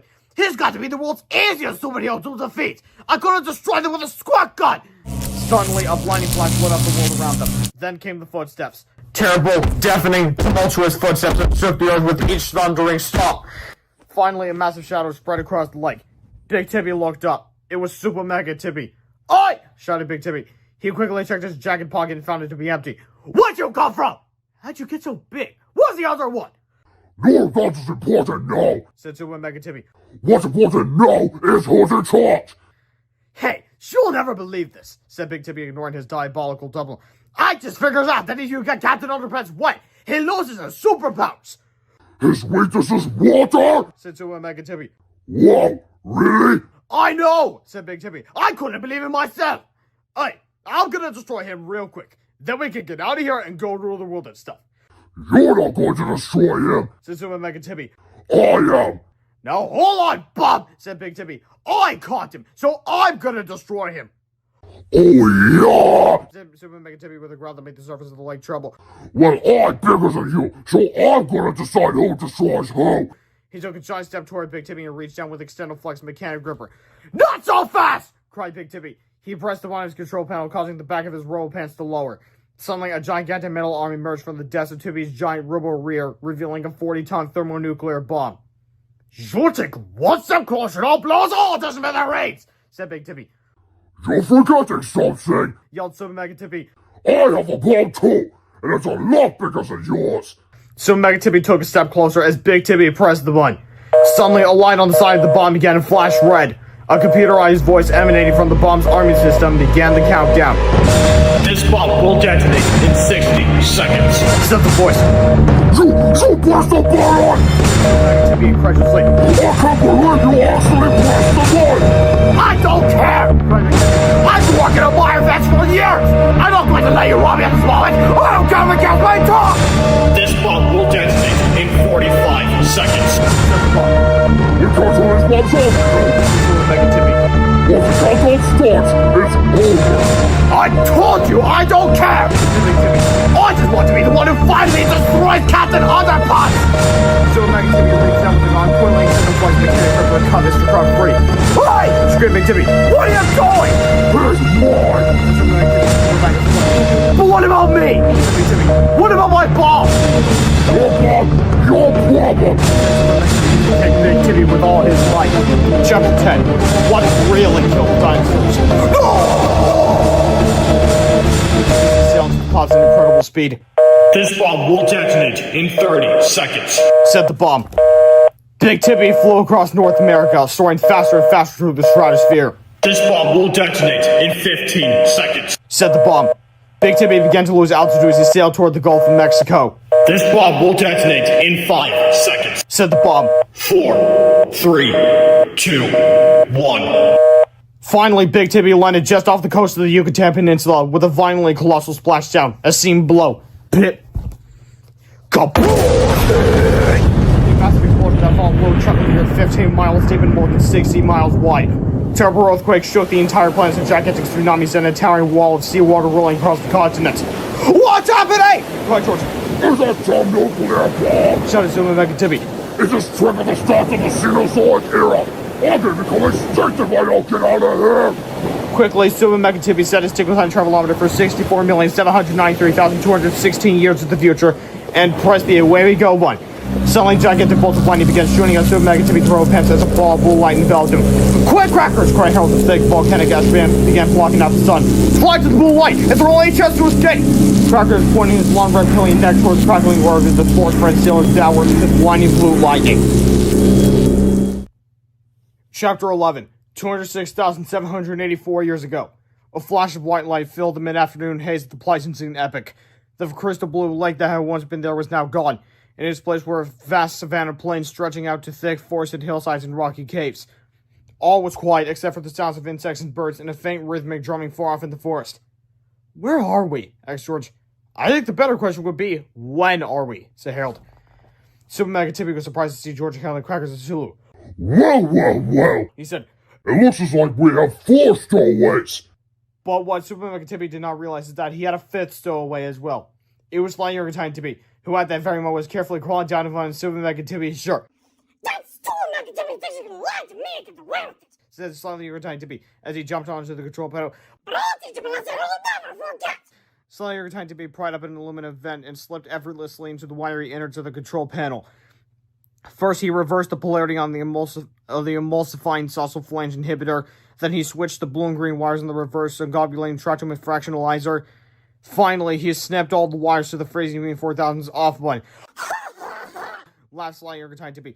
Yes, son, that bitch who uses freezing me 4000 is going to get a big surprise. Meanwhile, the drama outside was getting serious. Super Mega Timmy swatted our heroes as they soared bravely through the Ionian sky. Crackers skillfully swooped and dived and loop-de-looped as the Extendo-Flex mechanic gripper whizzed after him. But Super Mega Timmy quickly became impatient and unleashed 2 more Extendo-Flex mechanic grippers. Poor Crackers could not outmaneuver them all, and the 4 friends were soon captured. I got you now! Screamed Super Mega Timmy. Hey, look! Said George, pointing at the ground behind Super Mega Timmy. There's a bunch of K-people down there watching us! I don't fall for that trick. Said Super Mega Timmy. As soon as I talk about you guys are gonna try to escape. No, seriously, cried Hal. We're not lying. Look behind you. Super Mega Timmy glanced quickly and noticed that the boys were indeed telling the truth. Standing behind them at the edge of the forest were about a dozen very surprised-looking cave people staring up in dumbfounded bewilderment.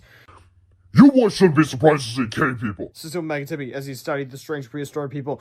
We're in the middle of the Pleistocene epoch. This is around the time that the first human family started to appear on Earth. I bet you dumb kids didn't know that, did you? Super Mega Timmy turned to smile haughtily at George and Harold, but of course they were gone.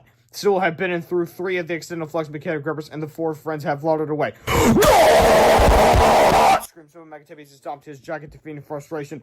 The startled cave people screamed and ran in terror back to their homes in the deep forest. Super Mega Timmy grasped straw vines and tied Mr. Crab to a boulder underneath a waterfall. There! He sneered. This should give you moist and pounds until I get buck! And then he stormed into the forest, searching for George and Harold and their pets. Chapter 12. Calling all K-people. How are we ever gonna get out of this mess? Asked Harold. I don't know, said George, but we're gonna need Tippy Tinkle Trousers if we ever want to get back home. Are you kidding? Said Harold. We can't trust that guy. He can't even trust himself. I know, said George, but Tippy has a time machine and we don't, so we're gonna have to defeat him. But we need an army to defeat that guy, said Harold. So let's go get an army, said George. The 4 friends glided above the grassy plains as they followed the sounds of beating drums. Soon they arrived at the forest. The dry moon was getting louder. Crackers swooped down and landed behind some bushes near the caves. Just beyond them was the cave people village. George, Helen, Crackers, and Sulu peeked over the thick bushes as they watched the cave people go about their daily routines.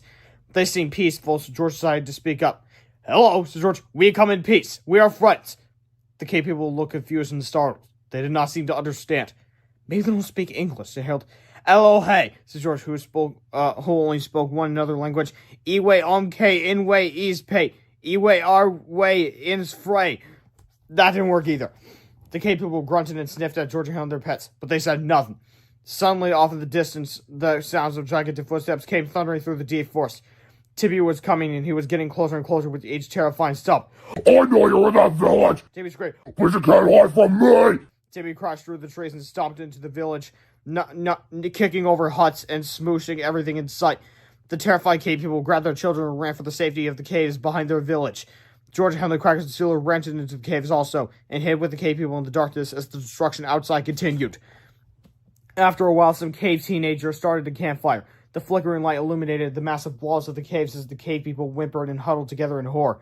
"Wow," said George. "Some army they turned out to be." "It's not their fault," said Harold. "They've never seen giant rubber pants before. They're just scared." "If we could only communicate with them," said George. "There's got to be some way to reach them." Harold looked up at the giant black walls of the cave. "How about pictures?" he asked. "Hey, good idea," said George. Harold walked over to the campfire and grabbed a charred smoking stick from the burning cinders. Then he went to one side of the giant cave and started to create the world's first cave drawing. At first, the cave people were astonished. They had never seen anybody draw before. They laughed and pointed and jumped up and down every time Harold drew something new. Now, oddly enough, this kind of reminds me of that one Mario Bros. Super Show episode where Mario got bit by a poisonous snake. Anyway, but when Harold drew Tibby and his roll pens, the cave people became frightened. They grunted nervously and lowered their heads in fear of submission. "Wow," said Harold. "How are you ever going to change your minds about Tibby?" "I know," said George. "Let's make a wordless comic. They'll understand that." "Good idea," said Harold. "Let's do it." So George and Harold found a ladder and began creating the world's first comic. The cave people watched with excitement as George and Harold's tale unfolded. Soon their opinions about Tibby and his roll pens began to evolve. Chapter 13, the world's oldest comic, starring Ook and Gluck.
They quite enjoyed it, did they? Chapter 14, Clash of the Cave People. Once the Cave People read Georgia Hale's cave comics, they stopped being afraid of Tippy and his robo-pants. Now they were inspired. Quickly, they divided themselves into groups and began planning their counterattacks. Georgia Hale watched as the Cave People grabbed their own charged sticks from the fire and began drawing out elaborate plans. Even though they could only speak in grunts and groans, they all understood comics, and they all knew what needed to be done. Before long, everyone high-fived and sneaked out the back of the cave. The cave people ran up the hillside, tying vines between trees, placing banana peels all over the ground, and setting booby traps everywhere they could think of. Once everyone was ready, George, Harold, and Sulu hopped up the Cracker's back, and they flew around the cave to where Tippy was still busy destroying the village. "Oh, Tippy!" called George. "Where have you been? You're gonna miss all the fun!" Tippy turned quickly and chased after the four friends, who led him directly into the cave people's traps. As Tippy ran, he glanced down and noticed the vine tied tightly between two tree trunks. Quickly, he screeched to a halt. Tippy bellowed. Didn't think I was gonna fall for that lame trick? Tippy rolled his eyes in contempt as he jumped over the vine and landed on a bunch of banana peels. Zip! Bam! Yeah! Tippy screamed as he slipped and crashed into the ground. Then Tippy started sliding on the banana peels down the steep hill toward the cliff below. No! Tippy willed as he slid faster and faster. Finally, Tippy flipped over the edge of the cliff and tumbled into the tar pit below with the mighty Kush-Baloosh. Tippy was furious. He pulled himself out of the sticky black tar and screamed, "Is that all you got?" But the cave people had a few more surprises in store for Tippy by throwing boulders on his head. "You're so bad, Jocks!" Tippy screamed as he finally came to his senses. "Is that all you got?" But unfortunately for Tippy, there was still more to come. Some cave kids are lighting his butt on fire. Screamed Tippy as his tar-covered robot caught on fire. Tippy ran shrieking toward a small pond as the flames spread everywhere. Finally, the screaming robotic fireball plunged deep into the cooling waters of the pond with gigantic splash. George held Crackers, Sulu, and the cave people gathered around the edge of the pond to see what had become of their evil nemesis. For a minute, everything was calm. Then the surface of water began to tremble. Suddenly, Tippy's bruised, battered, and burned robot body rose from the bubbling depths of the pond. "Is that all you got?" Tippy demanded as he launched toward the cave people and chased after them. But unfortunately for Tippy, they still had much more unpleasantness in store for him. In the style of... Chapter 15, The Choreographed Offshoot to Part 1, Flipperama. As any historian will tell you, Flipperamas were first created nearly 200,000 years ago on stone tablets. These cheesy animations were lots of fun to flip, but they were so heavy they often resulted in smashed thumbs and broken fingers. Ancient Egyptians, desperate to solve this problem, invented by pirates around 3500 BC so that Flipperamas could be flipped safely by everybody. So please enjoy this ancient tradition, now improved and enhanced by the modern-day miracle of paper. Boulder Bash. Rhinoblasty. And Timber Trawl. "Oh my private!" Chapter 16. What really caused the Ice Age? Is that all you Moaned Tippy as he fell to his battered, smoldering knees. Tippy's giant robotic pants might have been a technological marvel, but they were no match for a cave person's cleverness. Tippy was in trouble, but he still had one last trick up his sleeve. He reached out his control panel and pressed the Freezy B4000's button. Suddenly, the battered top of the robo-pants opened up, and the Freezy B4000 rose menacingly from the robotic innards. Instantly, a massive burst of ice blasted at the cave people. Fortunately, they all got out of the way just in time, but the ice kept blasting anyway.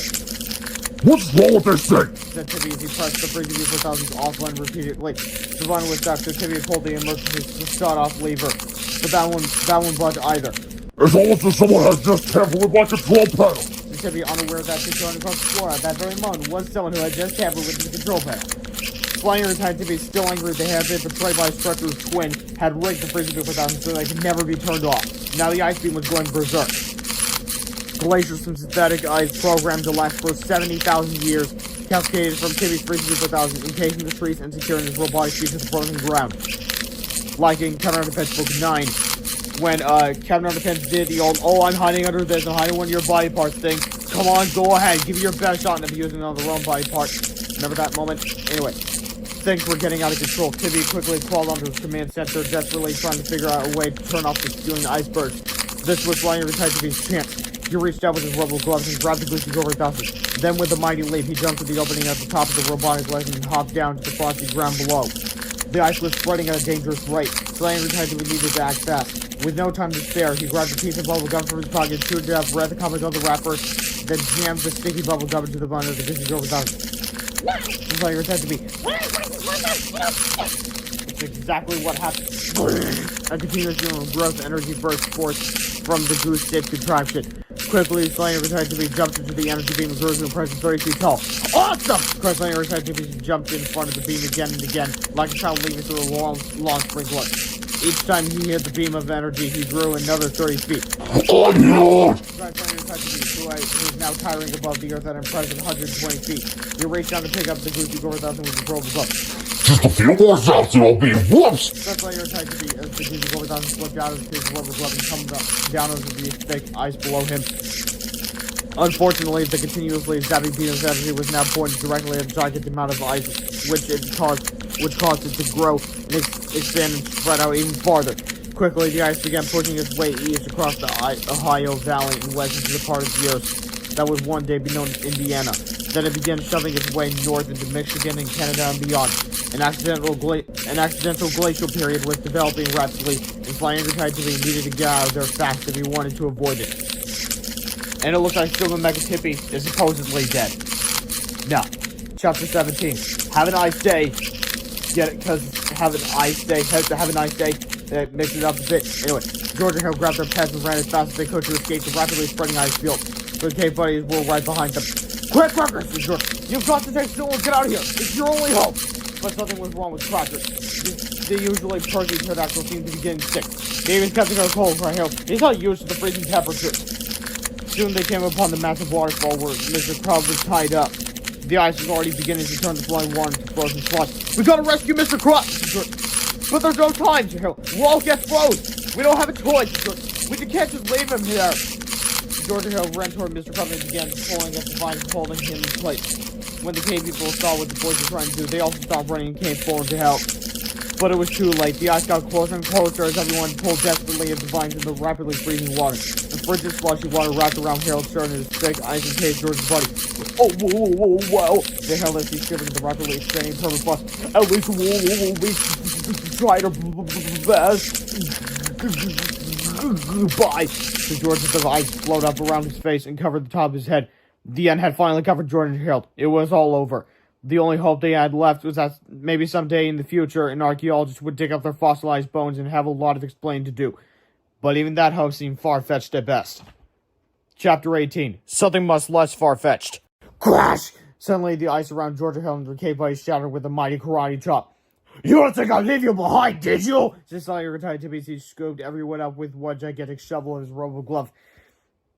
Everyone held on to one another for warmth as Slayer Titan to be trudged south across the frosty glaciers.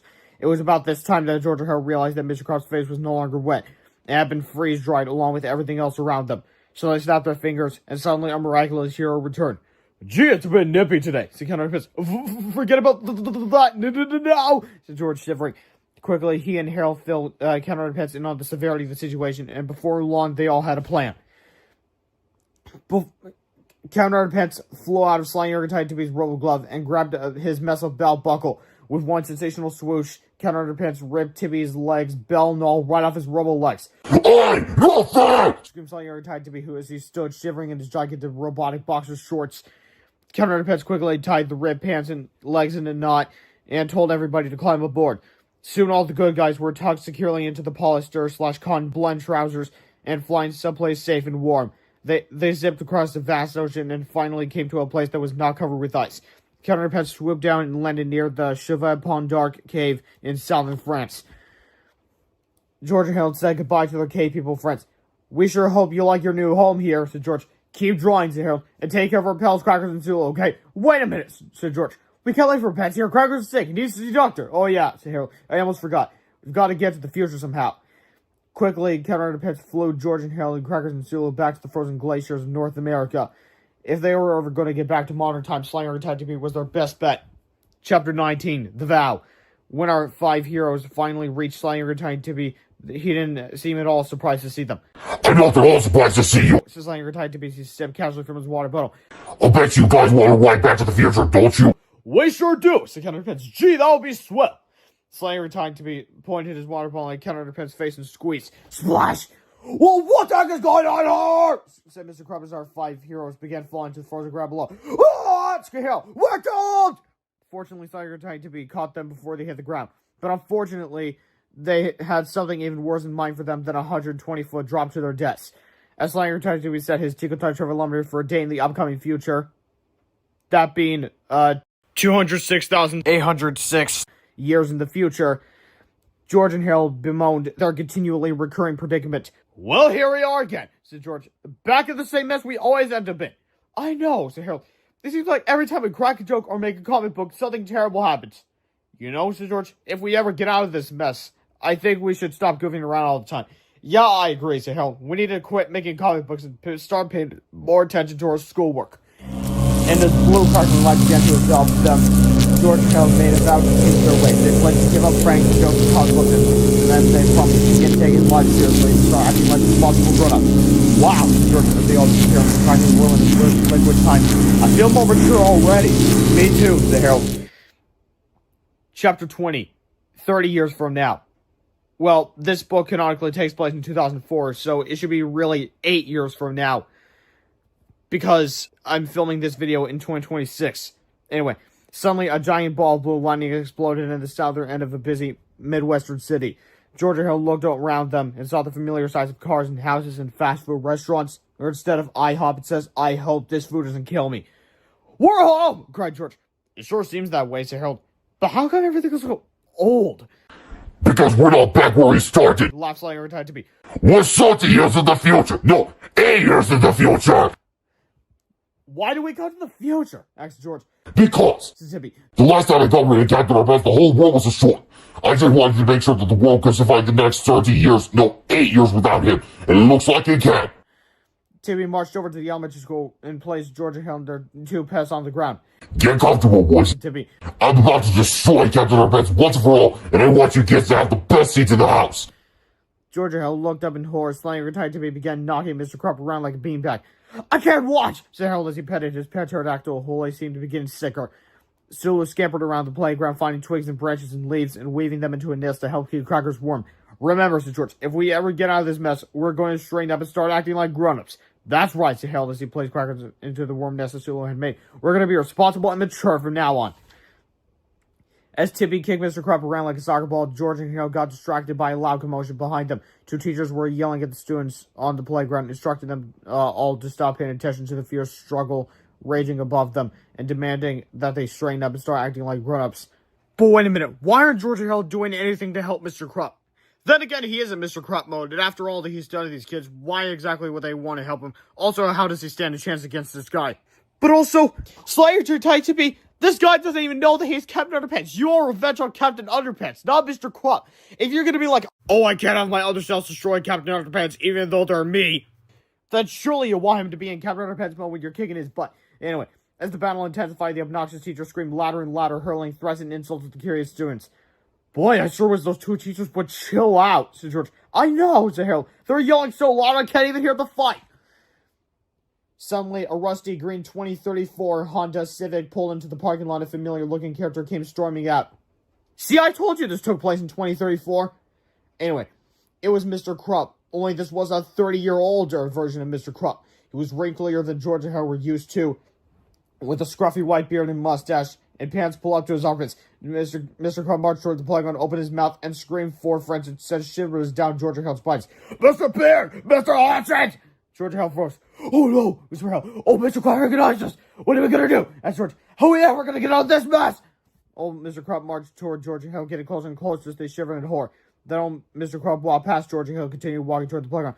Mr. Beard! Mr. Hudson! He screamed again. Get those kids inside right now! Who is he talking to? Asked George. I have no idea, said Harold.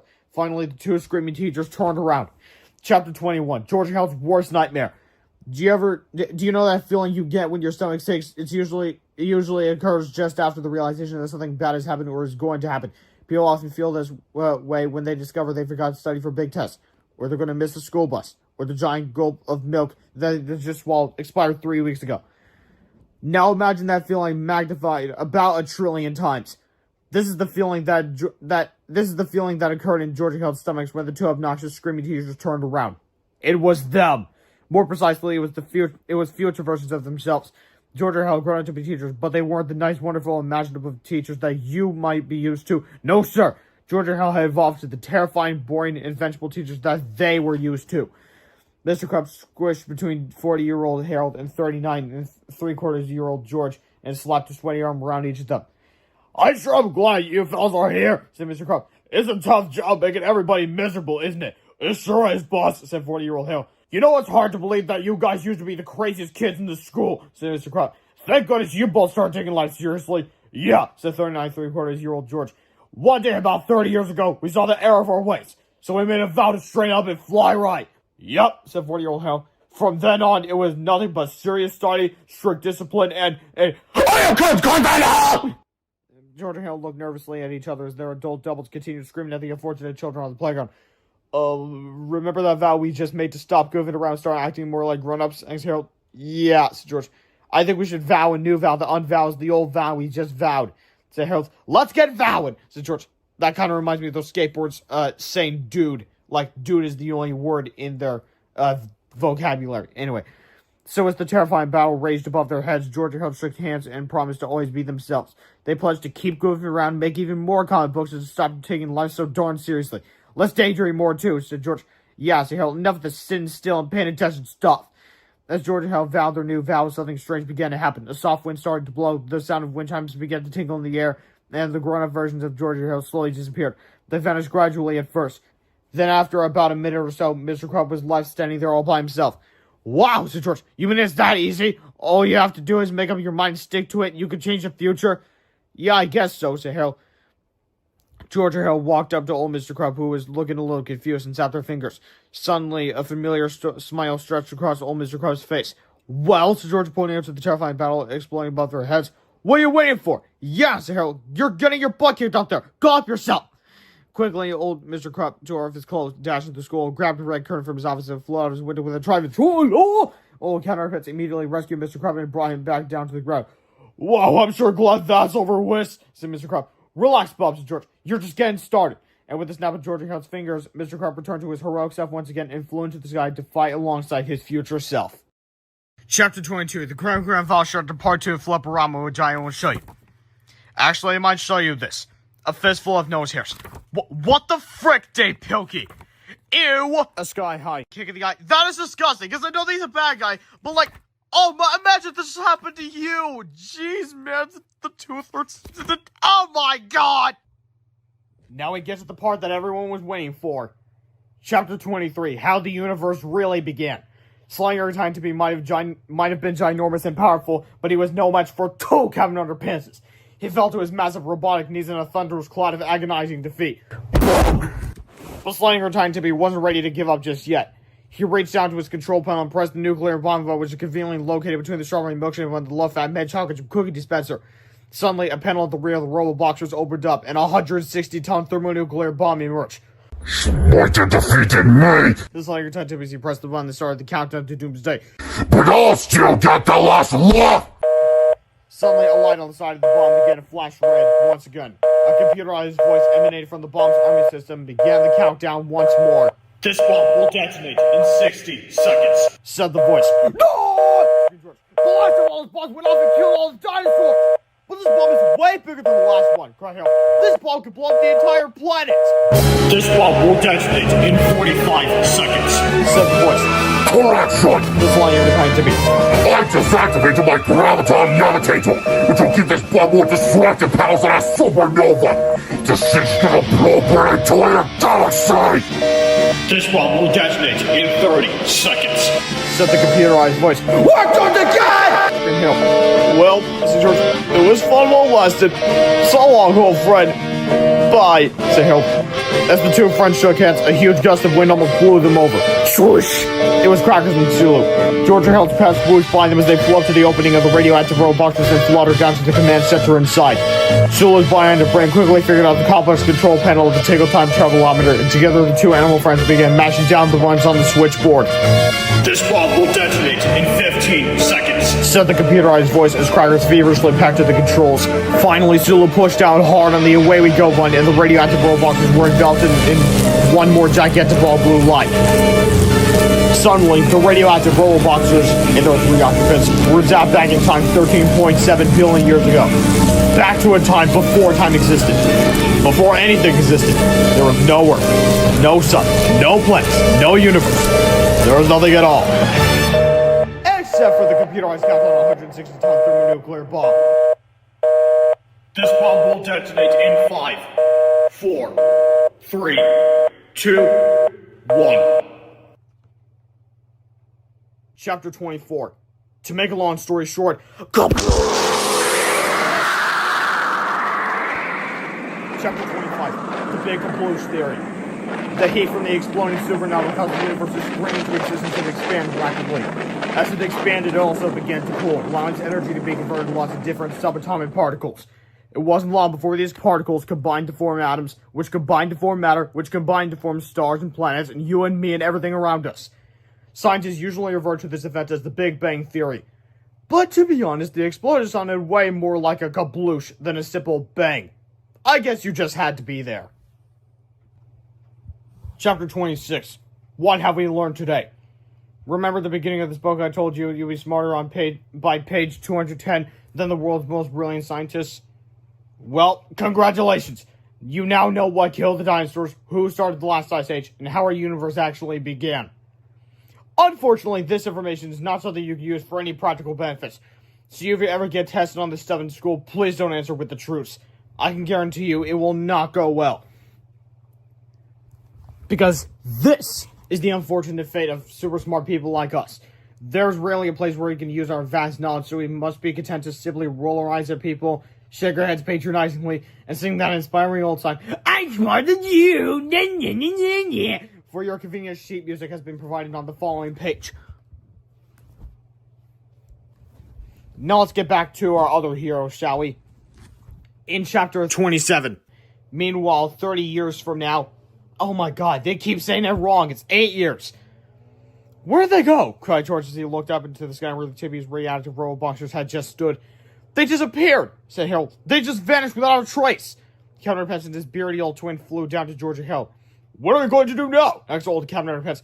Why don't you go fly into that school and splash some water on your face? Said Harold. Sure thing, boss, said old Captain Underpants. He flew straight to the nearest ring and found it. In no time at all, he returned to his crabby old self. Well, said George, what are we going to do now? We're stuck in the future without a time machine. George, said Harold as he looked down at Cracker's neck. We got no money, no identification, no nothing, said George. George, said Harold again, looking closer into the nest. It's not like we could just go back to school and start off where he left off, said George. George, said Harold the third time. What? Asked George finally. Harold pointed at the nest that Sula had made for Crackers. In the center of the nest were 3 purple and orange speckled eggs. George's mouth dropped open. What are those? He cried. I guess Crackers wasn't sick after all, said Harold. He was pregnant. Well, Crackers is a boy. Boy can lay eggs. Maybe Crackers is a girl, said Harold. Oh yeah, said George. I guess that would make more sense. See, now they finally know that Crackers is a girl. Because remember back in book 8, she did the opposite of what she was hypnotized to do, like Miss Ribble did in book 5. Anyway, George and Harold carefully picked up the eggs and examined them. We've got to keep these eggs warm until Crackers and Sula get back, said George. But we don't know where they went, said Harold. We don't know if they will be back. Then we're just going to have to raise these eggs on our own, said George. That's the least we can do.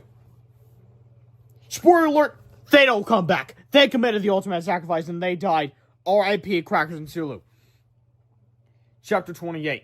The final chapter of the very last Captain Underpants epic novel. We both know that's not true, and my legal team is gathering evidence as we speak. George and Harold and Captain Underpants each held an egg close to their bodies to keep them warm. Then they started walking. Where are we going to go? Asked Harold. I guess we should try our houses first, said George. Maybe our parents still live there. Good idea, said Harold. Suddenly, a brilliant ball of flashing light appeared in front of them. The flashing got more and more intense until it exploded with a blast of crackling lightning. And there, where the flashing ball of light had been, was a gigantic glow-in-the-dark robotic squid. The top of the robot squid opened, and George and Harold's nemesis, Melvin sneakily popped his head up. Greetings, said Melvin. I have come from the past to bring you guys back home. Hey, wait a minute, said George incredulously. How did you know where to find us? Let's just say an old friend led me to you, said Melvin. Okay, said George. Works for me, said Harold. You see, Melvin continued, when I designed Sula's robotic endoskeleton, I installed a boring, said George, interrupting. Yeah, said Harold. We stopped listening like 10 seconds ago. Well, listen to this! Melvin shouted as he reached down and grabbed our heroes with his robo-squid arms. You three losers and your precious eggs are coming with me! Where are you taking us? Cried George. You'll see soon enough. Melvin laughed maniacally. You'll see soon enough! Suddenly, the gigantic glow-in-the-dark time-traveling super squid began to shake and sputter in a buzzing ball of electrified light. Oh no! Cried George. Here I go again! Cried Harold. Oh, wait a minute. Well, what's really happening here? Well, no. But this book was brought to you by Dave Pilkey, the creator of the entire Captain Underpants series. Read the books. Enjoy the books. Read the spin-offs. Enjoy the spin-offs. And I'll see you next week where I read the next book.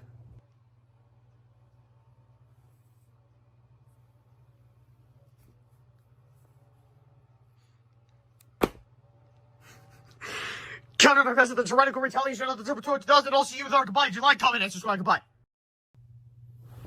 Here we go again, guys. Like you expect every Friday, here's my read aloud of Captain Underpants book 11. It's a Captain Underpants video. Now, where's the stupid book? Wait, So, Captain Underpants and the Tyrannical Retaliation of the Turbo Toy 2000, the 11th epic novel by Dave Pilkey. This is the penultimate installment of my Captain Underpants series. I know some of you might be disappointed, but my Captain Underpants series is not going to read aloud. Series is not going to last forever. There's only 12 books. But anyways, hi everybody, we're back, and as usual, we're in big trouble again. This comic will help you get up to speed on our story so far. The truth, the whole truth, and nothing but the truth about Captain Underpants. Once there were two super awesome kids named George and Hell. We rocked the house, Sully, me too. But they had to be Mr. Crow and Mr. Crow. Bloody Betty, blah, blah, blah. Mr. Crow tried to blackmail George and Hell. I got you now! So George and Hell hypnotized him. I don't think so. They made him think it was Captain Underpants. It was funny at first, but then he took things a little too far. George, oh, and come back! He got into all sorts of trouble. Then one day he drank some alien superpower juice and he got real superpowers, which got him into even more trouble. Now you see, they're showing all the villains that he fought when he didn't have superpowers, then all the ones he fought when he did have superpowers. They show all the villains that he fought so far in the series. Well, except for Zorch, Klax, Jennifer, and their evil selves in an alternate universe or stuff like that. But anyway, now whenever Mr. Crab hears somebody snap their fingers, snap, he turns into Captain Underpants. Oh, no! And whenever anybody pours water on Captain Underpants' head, he turns back into Beetle, Mr. Crab, blah, blah, blah. One time talking to his attack, blah, blah, blah, blah. Their leader was the Turbo Toy 2000. George Hill used a weird machine to make a good robot called the Robo Plunger. The Robo Plunger beat up the Turbo Toy 2000 and flew up to Uranus. Again with that joke. There they have stayed for many months. This other time, Wedgie Woman made two robots. One of them kicked a kickball into outer space. Could these two events be connected? Oh my god. Okay, before we move on. It seems like in this new comic, they just abandoned explaining the events of book 6 onwards, because at this point you should have just read the books by now. Like seriously, Dave Pilkey, would have been so easy to just paste the number on the spice that the people knew which book they were buying. Well, I don't know, I guess a true Captain Underpants fan would have to know which book they're buying. Anyway, our heroes are about to find out, because at this very moment, they're traveling backwards in time to discover the terrible truth. Oh no! Here we go again! Chapter 1, George Hell. Just George the Hell. Just George the King, a lot of time to thought. Harold is one rotation to bad haircut. Remember that now. Every time I read that part of my sanity is always lost. Now, if you're confused by what's going on here, don't worry. They're confused too. You see, George Hale and Captain Underpants had undergone an epic adventure that started out in the dinosaur age and ended at their school 30 years in the future. Now, thanks to Melvin Sneely, the Telltale genius, his glow-in-the-dark time-traveling robo-squid suit, they're all hurtling backward in time, back to a long, long, long time ago, to that dull, old-fashioned age known as the present. Oh, I almost forgot. Charlie and Whitted were three purple and orange speckled eggs laid by their pet pterodactyl crackers, who, along with their other pet Sula bionic hamster, had gestated the planet and created all life as we know it simultaneously. See, that wasn't confusing at all, was it? Melvin's glow-in-the-dark time-traveling robo-squid whizzed through time in a dazzling array of electrified candy as 30 years sped by in reverse. Then everything stopped suddenly. George and Harold looked around. Hey, said Harold, we're still here at school. Correct, said Melvin. Only it's now 30 years and 1 day earlier. Hey, look, said George, pointing at the school. That's tipping his roll pants. Not again, Harold moaned. Relax, said Melvin as a flash of green light shot out of the library window. You're looking at something that happened yesterday, remember? Oh yeah, said Harold. We were up in there in the library. We just disappeared in the purple potty. Right, said George. And Tibby is just about to come after us. He should be leaving any second now. Suddenly, a crackling blue light shot out of the Read-Alouds, and before you could say convoluted plot line, it disappeared into the noontime haze. Okay, said Melvin, here you are. Home again, jiggity jig. Take your precious eggs and go at your business. Wait a second, said George. Aren't the cops still after us? Yeah, said Harold. Don't they still think we stole that money from the bank? Not anymore, said Melvin, proudly patting himself on the back with one of his mechanical tentacles. Luckily, I have this glow-in-the-dark time-traveling robot squid suit in my garage. I used to go back in time and hack into the bank's computer. What for? Asked Harold. No big deal, said Melvin. I alter their surveillance images a little bit. Just don't grow a mustache or a beard anytime soon, and you guys will be fine. Wow, said Harold. Melvin's nearly rescued us. I can't believe it. Yeah, I don't get it, Melvin said George suspiciously. You've always hated us. How come you're being so nice to us all of a sudden? Oh, I have my reasons, said Melvin. I have my reasons. And Melvin did indeed have reasons. 1 whole year's worth of reasons. But before I say that story, I have to tell you this story. Chapter 2. Don't you hate it when a kickball hits Uranus? Why'd you have to word it like that? Anyway, somewhere in the deepest, darkest reaches of our solar system, a red rubber kickball was zooming through space. None of Earth's top scientists could explain where it had come from or why it was racing towards Uranus. But it had been on its present course for the past 5.5 books, and nothing could stop it. The kickball sped closer and closer to a small cluster of porcelain monstrosities that lay together in a heap on the surface of the icy, ridiculously named planet. Behind them, guarding them all with a keen, observant eye, was a robotics sentinel known as the Incredible Robo-Plunger. Faster and faster, the kickball whizzed toward them, and finally, kablink! The force of the red rubber ball knocked the head right off of the Incredible Robo-Plunger. The decapitated defender jutted forward slightly, as photonic transmogulating yet-to-ventralize optimistic juice dribbled out from its mangled neck hole and oozed slightly downward into the gaping mouth of Turbo 2000. Alright, I'm sorry, I have a little complaint. Why is the background like this if Uranus is an uninhabitable ice giant that doesn't have any solid surface on it, aside from its core? They're not at the core. They're on the surface, which is solid in this world. That does not make any sense whatsoever. Moving on. This wasn't fortunate because, as any robotics engineer will tell you, it's very important to keep photonic charge couple and get defensive robotics optimistic juice as far away from evil robots as possible. You certainly don't want to get even a drop of it in their mouths, for it will only make them come to life and give them an unquenchable appetite for destruction. Which, sadly, is exactly what happened that bleak night on the terribly gassy surface of Uranus. There is no surface of Uranus. What the hell is wrong with this? What's wrong with the physics of this book series? Anyway, the Turbo 2000's bulbous, bloodshot eyes smacked open and wobbled around wildly. His massive left arm creaked out and rubbed the painful throbbing side of his porcelain lid. "Where the heck am I?" he said, looking around his fallen allies. Clumsily, he squeaked to his feet, dusted himself off, and beheld the headless mess that once was the Incredible Robo-Plunger. Then it all came back to him. The battle, the defeat, the humiliation. It wasn't long before the Turbo 2000 had pieced together every single event that had brought him and his army of Talkatoas to this frozen, frustrating fate. "I must retaliate," he said, clenching his razor-sharp porcelain teeth together tightly. "I must avenge my fallen allies." Luckily for him, he was a robot, which meant he knew a thing or two about mechanical engineering. It didn't take long for him to disassemble the Robo-Plunger, rearrange the pieces, and create a flying rocket scooter from the recycled parts of his archenemy. The only thing left to do was to travel the long journey from Uranus to Earth. It was a voyage that would take him nearly 3 whole pages to complete, and when he arrived, he would wage a war against the good people of Earth. A war that would threaten the very foundation of our planet. But before I tell you that story, I have to tell you this story. Chapter 3, Melvin's Moment of Mirth. Remember back in Chapter 1 where he found out that Melvin had a whole year's worth of reasons why he needed to bring George Hill and Captain Underpants back to the present? Well, in case you're wondering what happened during that year, here's what happened during that year. Immediately after our heroes disappeared on their prehistoric journey, the cops started looking for George Hill and Mr. Krupp. Wanted posters appeared in post offices across America. But since George Hill and Mr. Krupp had traveled back in time to the Cretaceous period, they were nowhere to be found. Everyone assumed that George Hill and Mr. Krupp had robbed a bank and were hiding out in Canada, Mexico somewhere, and it wasn't too long before the cops gave up and stopped looking for them. This was sad news for most of the residents of Pico, Ohio, but not for Melvin Sneedley. Melvin was finally happy for the first time in years. No George and no Harold meant no pranks, no comics, and best of all, no interruptions. Melvin could finally go about conducting his scientific experiments, creating wild new inventions, and indulging his beautiful mind in peace. But all that happiness only lasted for about 2 weeks, because, as we mentioned earlier, you know who showed up. Chapter 4, He Who Must Not Be Flushed. The Turbocharged 2000 entered Earth's atmosphere in a blazing fireball from the sky. His rocket scooter roared over the rooftops of the small Ohio town as the porcelain predator bellowed out an eardrum-crushing taunt. Yes, Johnny! And then came the destruction. Buildings collapsed. City buses were thrown through skyscraper windows. Fires raged out of control. The chaos and devastation crippled the town, sent residents running for their lives, and annoyed the heck out of one little boy. Melvin Sneely had been trying to get some work done in his bedroom laboratory when the attack began. All he needed was 1 or 2 more hours of uninterrupted silence to complete his experiment, but the terrible ruckus outside was really getting on his nerves. Melvin marched over to his bedroom window, poked his head up, and shouted, "Hey! I'm trying to rock you, idiot! Be quiet!" As you can probably imagine, the Turbocharged 2000 didn't take too kindly to being dressed down in such a manner. He swiveled his massive bowl around quickly and glared at Melvin with his raging, hard-boiled eyeballs.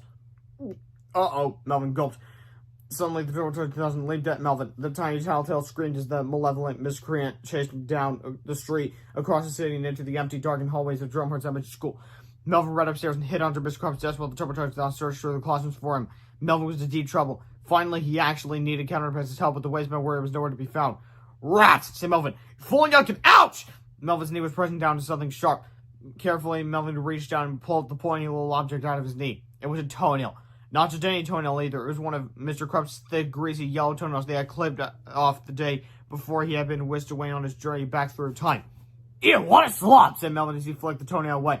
Then Melvin thought of something. He knew that Mr. Crump was also Captain Underpants. That meant that Mr. Crump's DNA must have some kind of superpowered element in its makeup. If Melvin could find a way to extract the superpowered element from Mr. Crump's DNA, Melvin could theoretically transfer those superpowers himself. "Where's that toenail?" cried Melvin. Chapter 5, Big Melvin Returns. The Turbocharged 2000 noisily smashed his way from classroom to classroom, getting closer to Mr. Crump's office with each stumbling footstep. Melvin desperately searched the mangy orange carpet for Mr. Crump's sticky toenail, digging his fingers deep into the matted shag as the sounds of carnage got louder and louder. "Where's that toenail?" Melvin screamed. Finally, Mr. Crump's office door burst open. "Aha!" shouted the Turbocharged 2000. "I got you now, you annoying little brat!" He reached down, grabbed Melvin by the foot, and pulled him toward his charming razor-sharp teeth. Screamed Melvin. "I'm too dead for this guy! I'm too down! I'm too out!" Once again, Mr. Crump's sticky toenail had launched away into Melvin's pasty, freckled skin. By this time, Melvin couldn't have been happier about it. Quickly, he reached back, untied his shoe, and slipped his foot out. Then Melvin jumped out of Mr. Crump's window and slid down the flagpole, which the Turbocharged 2000 in hot pursuit. Fortunately, Melvin's little scientist wristwatch had a built-in DNA extractor. Melvin inserted the filthy toenail into his watch and programmed a complete extraction procedure while the Turbocharged 2000 chased him back through town. As Melvin ran screaming, his watch quickly pulverized and sonicated the toenail cells, removed the membrane lipids, proteins, and RNA, and purified and isolated a single strand of Mr. Crump's DNA. When Melvin reached his bedroom laboratory, he quickly fed the results into his mecha computer, which identified the metallo-organic superpowered substance and began replicating it in a saline gel solution. The gel percolated slowly as it oozed in a glass beaker. "Hurry up, you dumb semi-conservative genome replication device!" shouted Melvin convolutedly as the Turbocharged 2000 crashed through his bedroom wall. "Gotcha!" roared the loathsome lavatory. He scooped Melvin to his gigantic fist as his wet, leathery tongue slid back and forth against his pointed porcelain premolars. With one final desperate thrust, Melvin grabbed the beaker and chucked down its green-glowing contents. The Turbocharged 2000 popped Melvin to his mouth like a cocktail when he had started to chew. His ferocious fangs chomped feverishly, but Melvin was tough and hard and surprisingly gristly. Then the Turbocharged 2000 struggled to swallow, attacks that he found nearly impossible. With his gigantic metal fingers, he reached into his bowl and pulled out a mucus-covered little boy who didn't have a scratch on him. The Turbocharged 2000 gawked at Melvin in dumbfounded astonishment. "You are so immature," said Melvin. Chapter 6, Sanitized for Your Protection. Unfortunately, the epic fight that followed was way too violent and disturbing to appear in a children's book. The images and descriptions would just be too terrifying. You have nightmares for weeks, trust me. So I invited a guest illustrator, Timmy Swanson, age 4, to draw the action in a style that won't depict too much graphic detail. I've also asked Nana Gertrude, age 71, to describe the scene in her own gentle vocabulary. Take it away, Timmy and Nana. "Thank you, dear. Now let's see what's happening here. What? Oh my, that's horrible. It looks like a little boy's... Oh dear, now what's he doing? Oh dear me, this surely is not appropriate at all. And now there's a robot shaped like a... Well, I'd rather not say. He's just doing such dreadful things though. And oh my, say what kind of book is this? Oh, for heaven's sake, this is ridiculous. I've never been so offended all my... I see just about enough. Oh dear! Timmy, stop trying this instant! No, Timmy, no! Chapter 7, The Grand Grandfather Chapter Part 1, Flipperama, featuring Nana and Timmy. I've had enough of this society! Shame on you! Shame you all! Okay, there's just a few more food pages and I'll be over. Oh dear! Oh my! More progress! Oh, for goodness sake! Chapter 8, Everybody Loves Melvin. When it was all over, the Turbocharged 2000 was dead and Melvin Snealing was a hero. The mayor had a big parade in honor of Melvin. Weird Al Yankovic wrote a song about him. Even the vice president sent a letter of congratulations. Melvin Snealing was known throughout the world as the little superpowered tattletale who saved the world. Finally, said Melvin, I'm getting the respect I deserve! Chapter 9, With great power comes a great big pain in the hiney. Melvin enjoyed being a superhero. At first, it was fun stopping runaway trains, rescuing lost children, and saving people from burning buildings. Whenever anybody needed help, all they had to do was lift their heads to the sky and cry out, Yo, Big Melvin! And Big Melvin would drop whatever he was doing and zip to the scene and save the day. It was all good at first, until it started to get bad. You see, after a while, people started to abuse the system. They started crying out, Yo, Big Melvin! All the time, and it got old pretty quickly. Melvin would drop everything, throw on his cape, fly out the window, zip through the city, and arrive at the scene, only to find out it wasn't an emergency at all. Usually, it was just someone who had misplaced her cell phone, or a kid who needed help with a video game cheat code, or some guy accidentally dropped his ball in the toilet. It was a complete waste of Melvin's time, and the interruptions were beginning to drive him crazy. Oh look, he has a Darth Vader poster on his door. At least I think that's Darth Vader. Anyway, but the final straw came one evening as Melvin was doing a synchrotron radiation experiment with his homemade oscillating field particle accelerator. 11 months of research were finally about to pay off. The klystrons and electromagnets began to accelerate the hadrons faster and faster through Melvin's homemade copper cyclone tubing. Soon, Melvin would be the first person on Earth to definitely prove the Higgs boson's existence and solve the mystery of everything. But then, with his supersonic eardrums, Melvin heard a cry for help across the city. Quickly, Melvin shut down his experiment, which caused the particle accelerator to overheat. The resulting explosion blew a hole in his bedroom floor 40 feet deep. But Melvin didn't care. Somewhere in the city, a citizen needed his help, so he grabbed his smoldering cane from the pile of ashes that used to be his bedroom closet and flew to the scene of the emergency.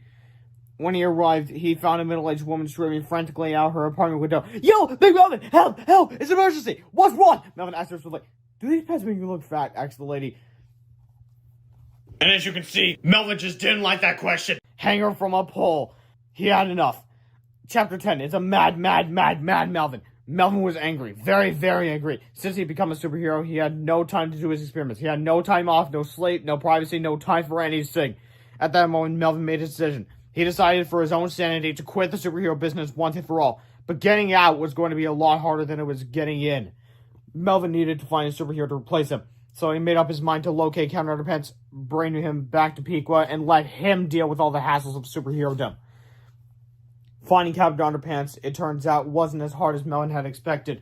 Melvin knew that George and Harold were usually with Captain Underpants, and Sulu the Bionic Hamster was usually with George and Harold. So, Melvin concluded, if I find Sulu, I should find Captain Underpants. Since Melvin had installed a GPS on Sulu's robotic endoskeleton, all Melvin had to do was run a simple scan on his computer for the GPS device. That's what he was trying to tell George and Harold in the last book, but they cut him off, ever so rudely. Anyway, at first the scan found nothing. So Melvin broadened his search to include all locations and all times. Finally, Melvin's search paid off. He found Sulu's last satellite reported location, down by the schoolyard 29 years in the future. That wasn't too hard, Melvin sneered, but bringing them all back to the present would be a little more complicated. Chapter 11, Dark Foreshadows. Melvin went to his garage and climbed into his glow-in-the-dark time-traveling Robo-Squid suit. Quickly, the suit powered up and started slinking and slithering through the schoolyard as Melvin began the long journey to bring George, Helen, and Captain Underpants back home where they belonged. After solving some surveillance photo issues at the bank, Melvin zapped himself to the future, fetched everyone, and brought them all back 1 year earlier to the exact time and place where they had departed on their journey in our last book. George, Helen, and Captain Underpants had been through a lot in the past few days, but now it was as if they had never left at all. Everything was just as it had been. The Turbocharged 2000 would arrive on Earth for another 2 weeks, so Melvin's future as a superhero would never become reality, and nobody was happier about that than Melvin himself. I don't have to be a superhero anymore, cried Melvin happily. I can finally follow my destiny, peace and quiet at last. But you still haven't told us why you brought us back, said George. Yeah, said Harold, what gives? Oh, you'll find out, said Melvin with a foreboding chuckle. In 2 weeks, you'll find out! Melvin unleashed a horrible, villainous laugh as his glow-in-the-dark rubber squid suit began to shake and bust. Soon he and his tentacle time machine disappeared into a ball of electric light. And we never find out where exactly did he go. But anyway, Chapter 12, Heading Home. George and Hal had no choice but to take Mr. Crop home. They brought him to his front door, got the key out from behind the bushes, and let him inside. Go over to the kitchen sink and splash some water on your face. George, aye, sir, said Captain Underpants. He did as he was told in no time at all. He's back to his grumpy old self. I wonder what's going to happen in 2 weeks, said Hal as he and George walked home. I'm sure it's no big deal, said George. If Melvin can handle it, we can handle it. Soon George and Hal were back up at their tree house. Carefully, they placed crackers and eggs on soft pillows under a few desk lamps. There, said George. That should keep them warm and cozy. George and Hal were dead tired. They hadn't slept in over 30 hours, and they've been ready for their lives most of that time. I need a serious nap, said Hal as he settled into his beanbag chair. Me too, said George as he collapsed into his own beanbag chair. Saving the world is exhausting. I'm still a little worried about that whole 2 weeks thing, said Harold. That sounds really bad. Relax, George. There's nothing we can do about it now anyway. Let's try to stay out of trouble for the next 2 weeks, said Harold. If the world is going to end, I don't want to be stuck in detention the whole time. Don't worry so much, said George. Besides, how much trouble could we get in 2 weeks anyway? Chapter 13, 11 minutes later. George, Harold, get out of here right now! George and Harold opened their eyes. Wearily, they stumbled to the treehouse door and looked down. George's mom and dad and Harold's mom were all standing down in the yard looking very angry. The school call, George's dad said. They told you kids weren't in class today. Uh-oh, said George. We're dead, said Harold. Would you mind explaining what you've been doing all day? Asked Harold's mom angrily. George and Harold could hide the truth no longer. They decided to confess everything. We couldn't go to school today, said George. We have to save the Earth from an evil, crazy guy who's running around a giant pair of robotic pants. Yeah, said Harold. We spent the last day traveling through time, ready for dinosaurs, and teaching cavemen how to defend themselves. Very funny, shouted George's dad.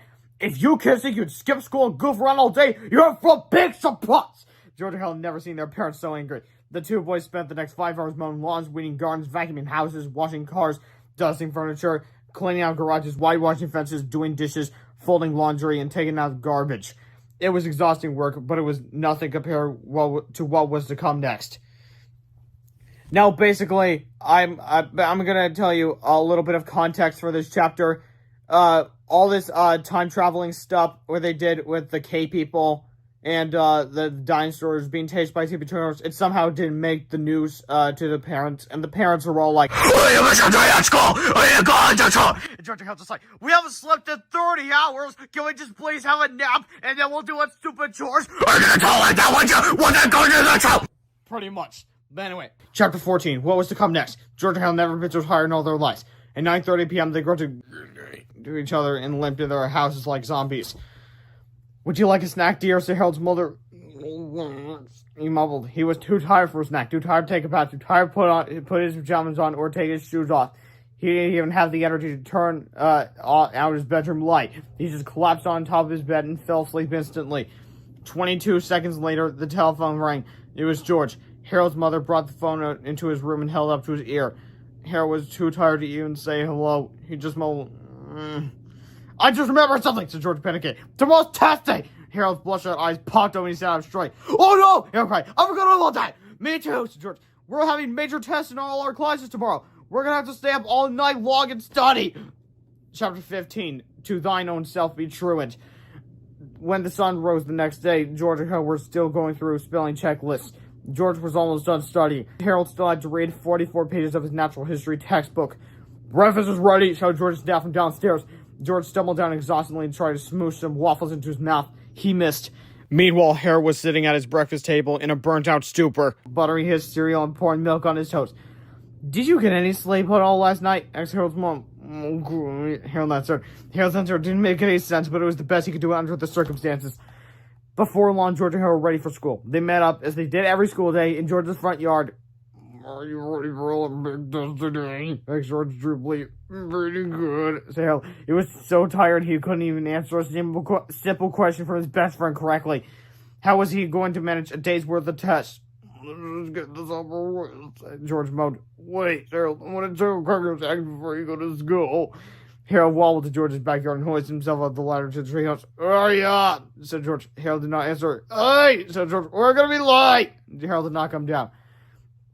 George climbed up the steps and peeked inside the treehouse. It was just as he expected. Harold had fallen asleep at their desk. "Hey, Harold," George shaking his friend's shoulder. "Wake up, man. We're gonna be late for our test." "Just 5 minutes," moaned Harold. "I just need to sleep for 5 minutes less." "Oh, okay," said George. "But not a minute longer." George took his backpack off and set it against the treehouse door. Then he plopped down in his beanbag chair and looked at his pocket watch. 7:53 a.m. The second hand was ticking by awfully slowly. "I'm just gonna close my eyes for a few seconds. Just for a few seconds." That afternoon, George yawned and stretched as he rolled over his beanbag chair. He glanced at his pocket watch again. 4:41 p.m. George closed his eyes and went back to sleep. Suddenly, his eyes shot open. George screamed. Harold woke up with a jump. George cried. Harold will. George and Harold peeked out the treehouse window. Harold's mom was out in her garden. She was whistling a cheerful tune. "That's strange," said Harold. "Why didn't the school call her and tell her we were absent?" "I have no idea," said George. George and Harold climbed down the front of the treehouse and walked over to the garden. "How was school today?" said Harold's mom. "Oh, same as always, I guess," said Harold. He really was guessing. George's mom heard them talking and came over. "You didn't miss school today, did you?" asked George's mom. Nope," said George. Technically, George was telling the truth. He hadn't really missed school at all. Chapter 16, Super Secret Test Day. The next day when George and Harold arrived at school, Mr. Crumb was overjoyed to see them. He met them at the front door, shook their hands enthusiastically, and gave them both big sweaty hugs. "This can't be good," George said. "You're wrong," said Mr. Crumb. "It's the best day ever. It's the day I've been waiting for since I met you two horrible people. Let's all go to Elvis, shall we? I got refreshments." As they walked down the long hallway toward Mr. Crumb's office, several teachers patted Mr. Crumb on the back and congratulated him. The entire school staff seemed elated. "We're doomed," said Harold. When they finally got to Mr. Crumb's office, he plopped down into his chair and spun around a few times, giggling with glee. After a few minutes, George started to become impatient. "I thought you said there were going to be refreshments," George said. "Not for you!" shouted Mr. Crumb angrily, slammed his fist on his desk. He opened his drawer, pulled out a warm diet soda, and popped it open. Then he leaned back in his chair and sipped loudly as he chuckled to himself. "I just want to soak this moment in," he said with delight, his fizzy brown phosphoric acid dribbled down his chins. "You boys have really messed up this time!" Mr. Crumb laughed.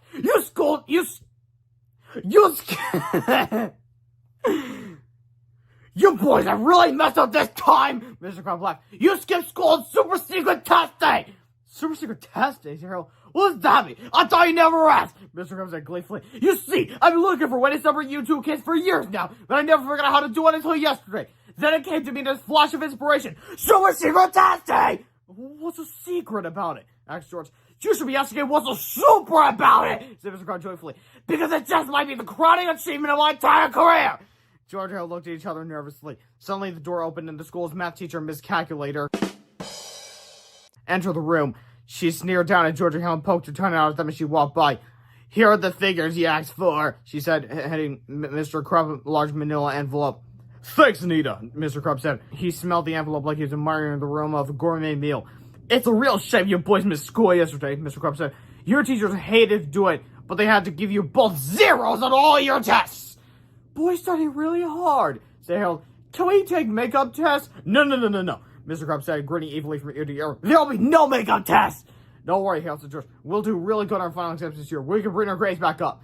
"Final exams have been canceled for this year," said Mr. Crumb cheerfully. "Isn't that wonderful news? You and all your classmates will get 7 more weeks of school with no homework, no quizzes, and no studying. Your grades for the whole school year have already been calculated." "Oh no," said George. We're gonna flunk the 4th grade?" "Actually, it's worse than that," said Mr. Crumb, his teeth glistening in a grin so wide that it seems to stretch beyond the boundaries of his face. "Normally, you wouldn't get this information until summer vacation begins, but I thought it'd be nice to show you your grades early. Isn't that fun?" He opened the manila envelopes and slid 2 report cards toward George and Harold. Quickly, the boys opened them up and scanned through them. George's final grade for the year was 62.7%. A terrible grade to be sure, but still a passing grade. George would move on to 5th grade next year. Harold, whose grades were not quite as good as George's, weren't so lucky. Harold's final grade was 59.7%. Harold had failed. "I'm going to have you two placed in separate classes. We're going to annihilate your friendship." Oh no! Harold moaned, his eyes began to fill with tears. Oh, I'm gonna flaunt the 4th grade! Yeah, ain't that so bad! Said Mr. Crow with the light twinkling in his eyes. He looked up at Miss Calculator and they both burst into fits of laughter. There's nothing you can do about it either! Mr. Calculator sneered. You two brats will be in different grades next year! You'll never see each other at school anymore! You'll have different teachers, different classes, and different friends! Chapter 17, The Idea. I can't believe they're gonna separate us, said Harold as the boys walked home from school that afternoon. George said nothing. He was thinking. He knew there was a way to solve this problem. I can't believe I had to spend an extra year at that school, too, Harold moaned, trying not to cry. The worst part is that I actually studied. I know this stuff. I could have probably gotten straight B's if I had taken those tests yesterday. That's it, cried George confidently. We can fix this. But how, said Harold? They won't let us take makeup tests. Who says we have to take makeup tests? George replied. Let's take the real test. Harold looked suspicious. What do you mean? He asked. Melvin said he kept his time-traveling squid thing in his garage, right? So George, let's borrow and go back in time to yesterday morning. Then we can take those tests like we were supposed to. Problem solved. No way, Harold protested. Whenever we travel around in time, bad stuff happens. What could be worse than being in different grades next year? George countered. Do you really want to spend an extra year at that school? Harold didn't have an argument for that. Besides, George, we're only going back in time one day. How could anything bad happen in just one day? I guess you're right, said Harold. George and Harold turned around and headed over to Melvin's house. Luckily, Melvin's garage door was open. Cautiously, the two boys sneaked inside and looked around. And there, standing in the corner beside a box of Langstrom 7-inch gangly wrenches, was the glow-in-the-dark time-traveling robot squid. We shouldn't be doing this, Harold whispered. We're trespassing and stealing. Hey, Melvin started this whole mess, George reminded Harold. We're just fixing it. Besides, we're not stealing. We're just borrowing. Against his better judgment, Harold helped hoist George up into the cockpit. Suddenly, the robot squid powered up again to glow. A few moments later, the controls were all set. Okay, so George, let's go back in time and take those dumb tests. He picked Harold up with one of his glowing tentacles, took a few steps forward, and pressed the start button. The glow-in-the-dark time-traveling of the robot squid began shaking and sputtering as it zipped backward in time 32 hours. A blinding ball of light flashed suddenly, and George and Harold arrived bright and early yesterday morning, just in time for school. As Harold helped George climb out of the cockpit, he noticed that there were now 2 glow-in-the-dark time-traveling robot squid suits. Hey, said George, how come there are 2 glow-in-the-dark time-traveling robot squid suits?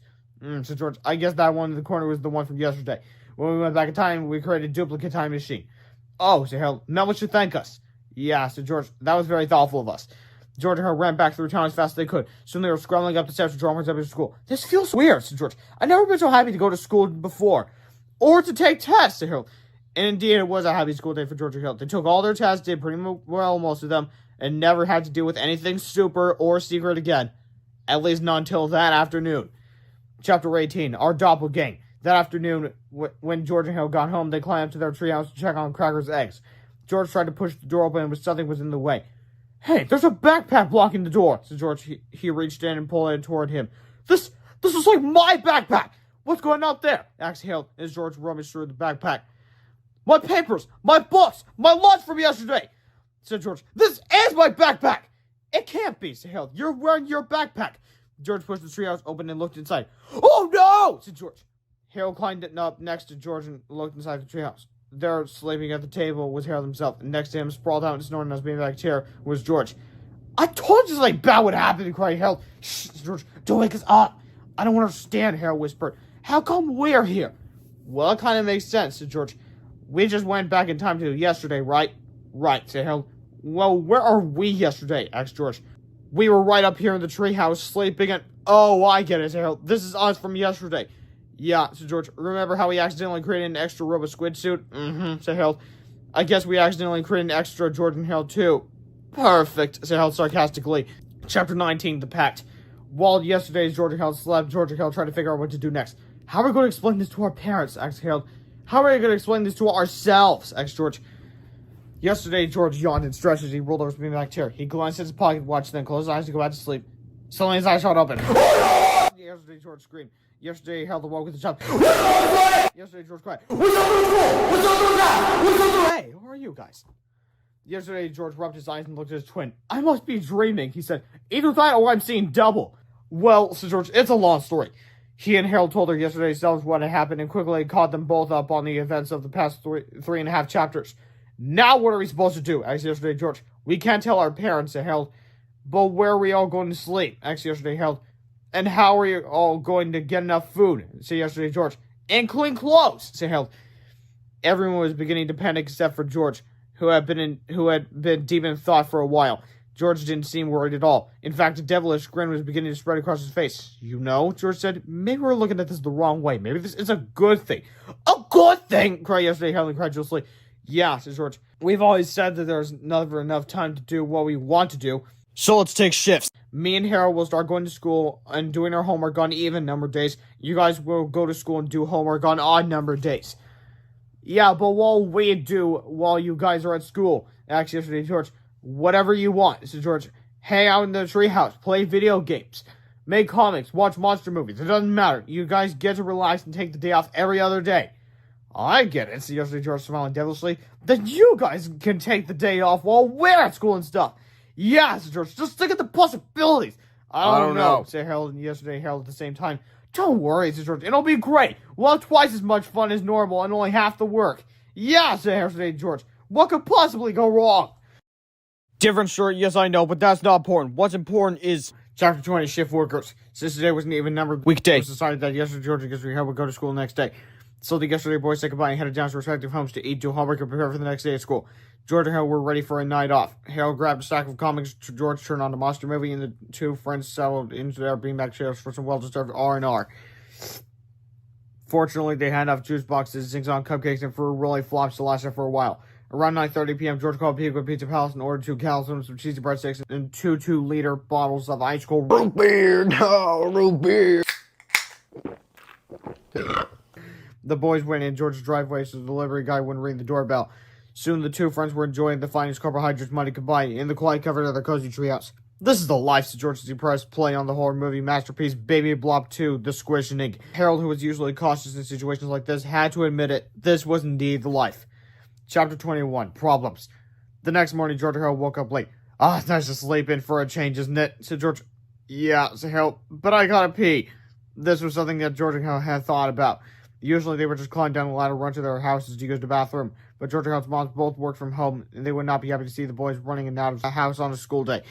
Fortunately, empty 2-liter bottles came in very handy for such situations. But as they poured their contents of their emergency urinals out the window, that's kind of gross. Both boys knew the solution wouldn't work for long. Our food is running low, said Harold, and I spent all my allowance on those calzones last night. No problem, said George. We'll make a comic book selling on the playground at school and use the money to buy all the junk we need. We could even buy one of those portable camping toilet thingies. But we're not supposed to go to school today, said Harold. Actually, we're not supposed to go to our classes today, George clarified. As long as we're never in the same place as our doubles, we should be fine. So George and Harold cleared a space at their desk and began working on their newest comic book. It's called Chapter 22, Super Diaper Baby 2.5. Action, triple flip-a-rama, and special appearance of Dogman. The George B. and Harold shits. One morning, the house gets his house, everybody's watching TV. When suddenly, we interrupt the show for breaking news. Petey the cat has escaped from jail, and he has vowed revenge on Super Diaper Baby and Diaper Dog. That's terrible, I know. Breaking the fourth wall a bit, huh?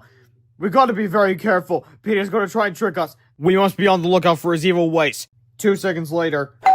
Oh, I wonder who that could be. Yes. Hello, I'm P.T. Duckhat. I'm the world's most famous clown. Can Billy Diaper Dog be my big brain? Okay. Soon, you can run on this big floating mane. Alright. Then the big parade started. These pictures. I think I'm being reminded of that Uncle Grandpa parade thingamajiggy.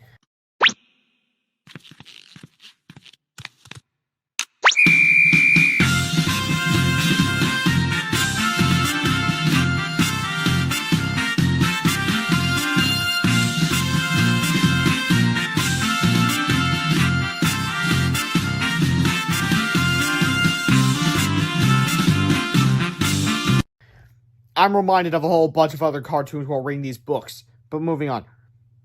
But then, is everyone having fun? Yeah, good, because I have one last surprise. He took off his nose, he took off his makeup, he took off his wig and hat, and he took off his clothes. Guess who? Petey Duckhat was really Petey the cat. Get it? It's a play on words. Get it? No. Never mind. Give me your money, bumps.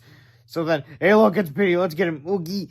But, hey, I'm stuck. Me too. That's because the baby flow is really a robo baby. And our heroes were stuck in the powerful grip of the mighty robo baby. Petey collected wallets and purses from the crowd. Fill her up.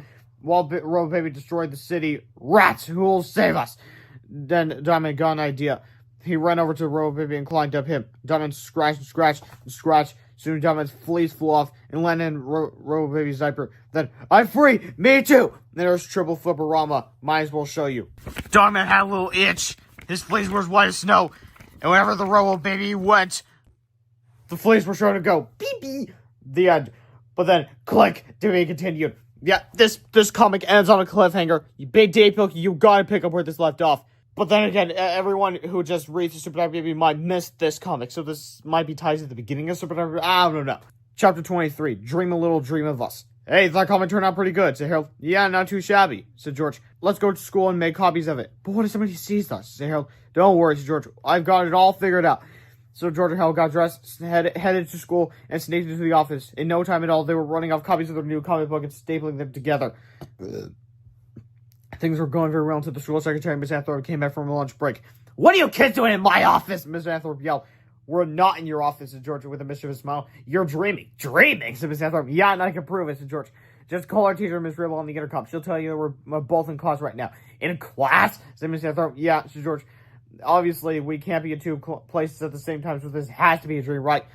Miss Anthorpe was suspicious. She grabbed the microphone on the intercom and contacted Miss Ribble's room. Miss Ribble, she said, where's George here right now? Why, they're right here in my classroom. Miss Ribble replied through the speaker. Oh, really? Said Miss Anthorpe. Of course. Said Miss Ribble. They've been here all day. Miss Anthorpe was stumped. Then she got a sneaky idea. All right, she said. If they're really in your classroom, then send them both to the office right now. Okay. Said Miss Ribble. Miss Anthorpe turned and looked at George and Hill with a snarly grin. I don't know what kind of trick you kids are trying to pull, she said, but you can't fool me.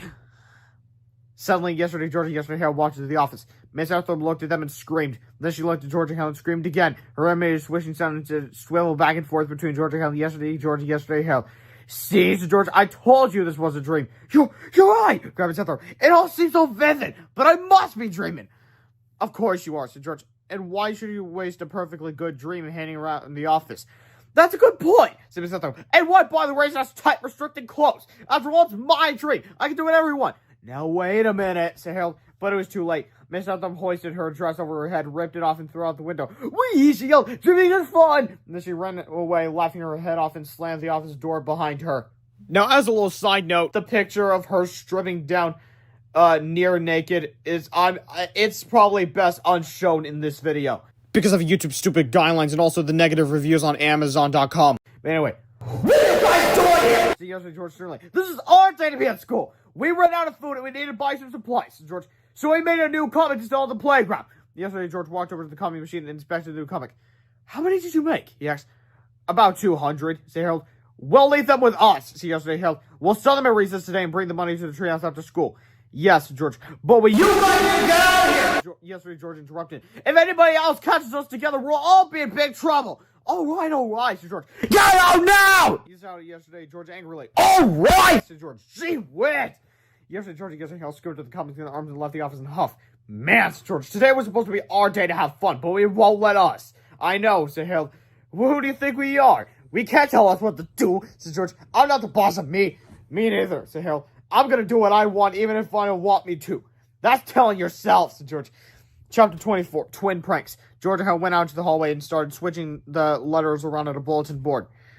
Soon they were spotted by two teachers. Oi, Mr. Meter Park, what do you kids think you're doing?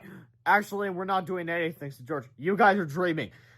It took even less effort to persuade Mr. Meter and Miss Labeler that they were dreaming too. Once they looked through Miss Ribble's classroom window and saw George and Harold sitting in their seats, they were convinced. There can't be two Georges and two Harolds, said Mr. Meter. So this has to be a dream. That's right, said Harold. You can do anything you want. Just don't take off your clothes, and it was too late. Mr. Meter tore off down the hallway, laughing like a crazy person and singing Itsy Bitsy Spider at the top of his lungs. Miss Labeler headed straight for the teacher's lounge, where she yanked open the refrigerator and started stuffing her face with everyone's lunches. Hallelujah, she cried. I can eat anything I want and not gain weight. Hey, that's our food, cried Mr. Rectin. No, it's not, giggled Labeler. This is a dream. Check it out for yourselves. With a mouthful of tuna salad and chocolate chip cookies, she led them all down to Miss Ribble's classroom window. Soon they were convinced, too. George and Helen watched in shock as teacher after teacher started going crazy. Mr. Meter brought in a garden hose and started spraying down the hallway with soapy water. It's the world's biggest slip and slide! He cried.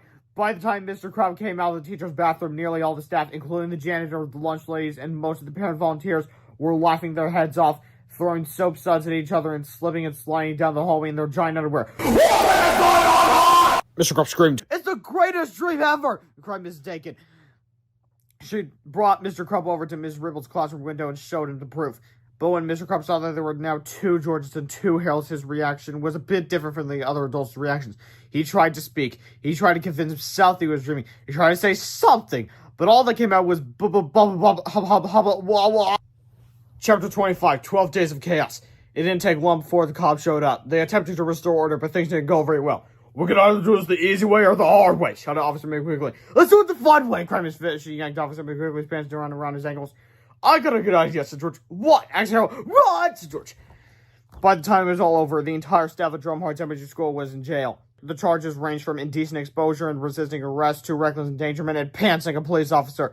The cops didn't quite know what to do with Mr. Krupp, though. He hadn't really done anything wrong. He just stood there in the same spot for hours and hours, saying blah blah blah blah blah blah blah blah blah blah blah over and over and over and over and over and over and over and over again. Sorry, I couldn't resist. Anyway, so it was decided that he should be admitted into the Pequot Valley Home for the Reality Challenged. Again, what this series calls a mental asylum. I already told you in Captain Underpants Book 4, Read Aloud. Anyway, where he remained unchanged for nearly 2 weeks. Good God.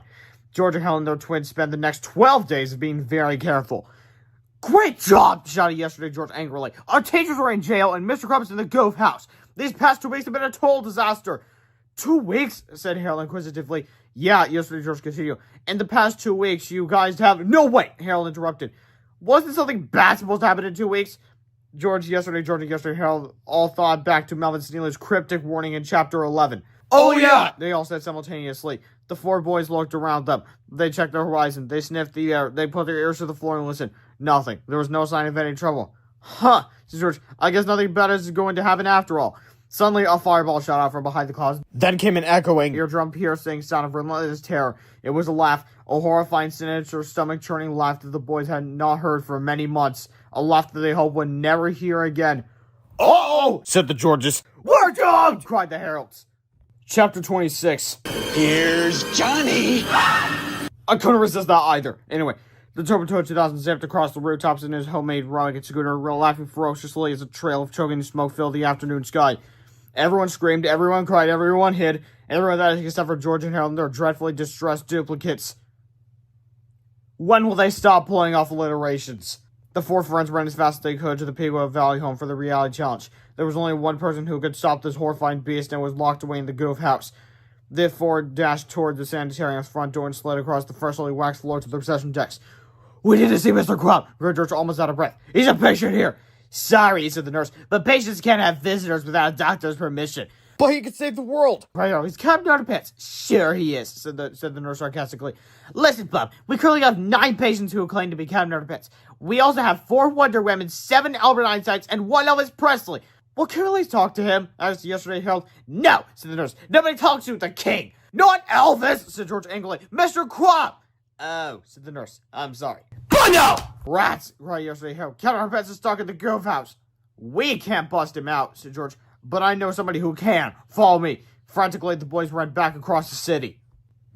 Chapter 27. Disguise Crazy. George had an idea, and he needed everyone's help to pull it off. Harold grabbed some cardboard boxes from his garage. George found some white spray paint in his garage. Yesterday, George and yesterday, Harold each grabbed a barbecue grill from their backyards. With a little ingenuity and a lot of duct tape, the 4 boys had constructed 2 surprisingly convincing Tiger Toilet costumes. George and Harold climbed into the boxes and wheeled themselves awkwardly into town.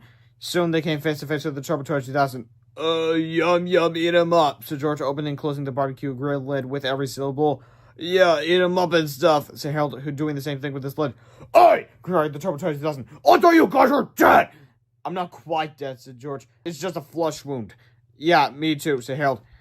Good, said the Turbotoad 2000. You can help me look for those 2 kids who messed up all of our plans a few months ago. Okay, said George. But what about that bald guy with the cape and the underwear? I'll get it later, said the Turbotoad 2000. First, I want to find those 2 meddling kids. I really think you should find that underwear guy first, said Harold. Yeah, said George. He said some really mean things about you. Oh, he did he? Said the Turbotoad 2000. What did he say?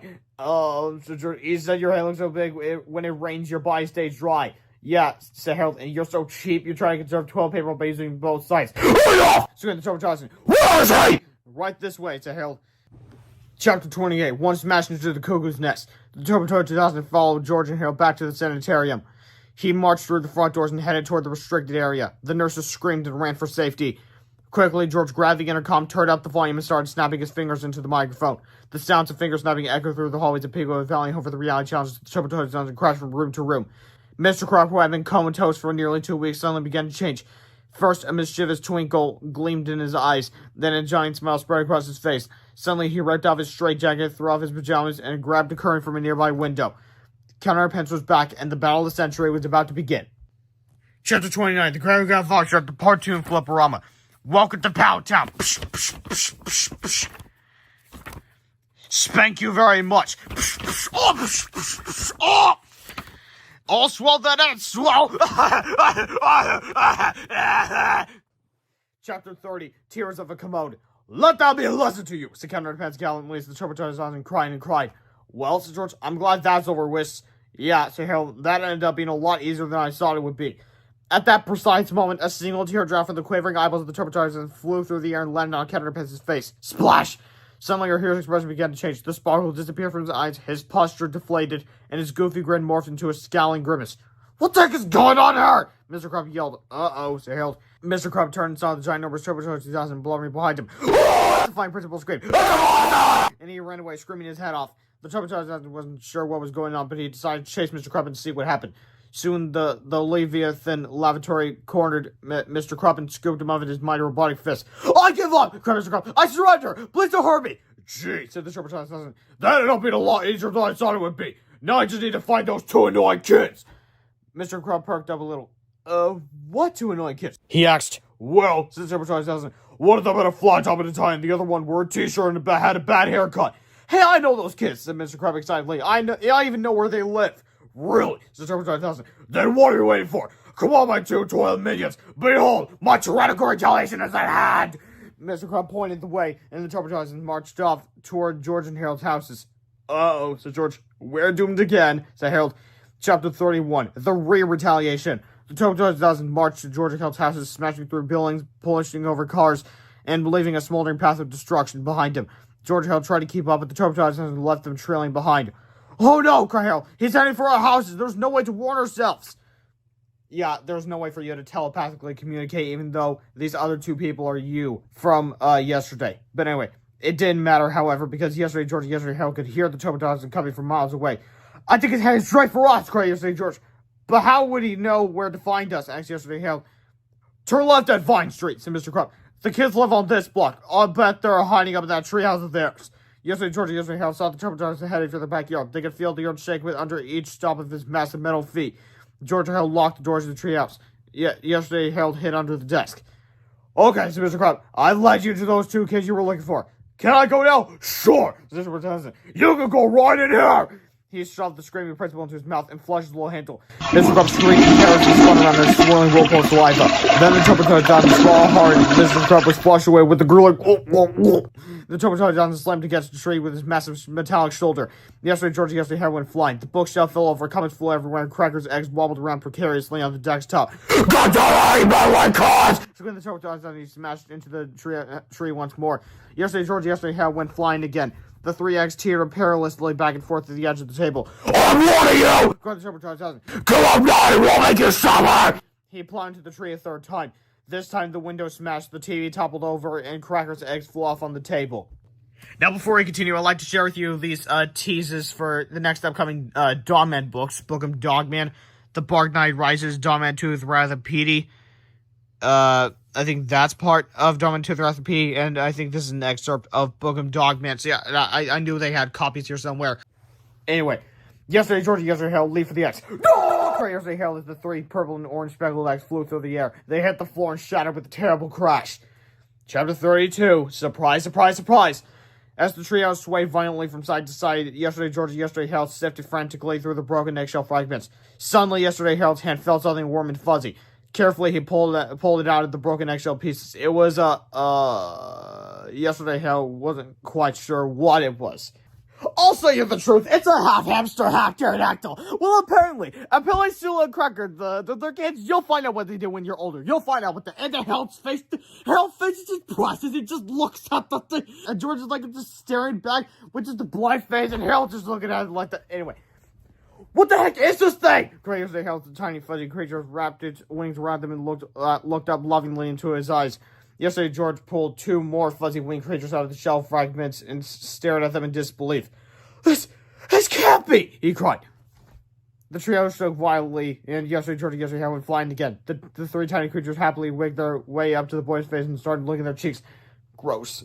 The Turbo 20,000 climbed up the side of the treehouse and tore the door off its hinges. He reached in and grabbed Georgie held his mighty metallic hand. I'm going to roared the preposterous porcelain predator.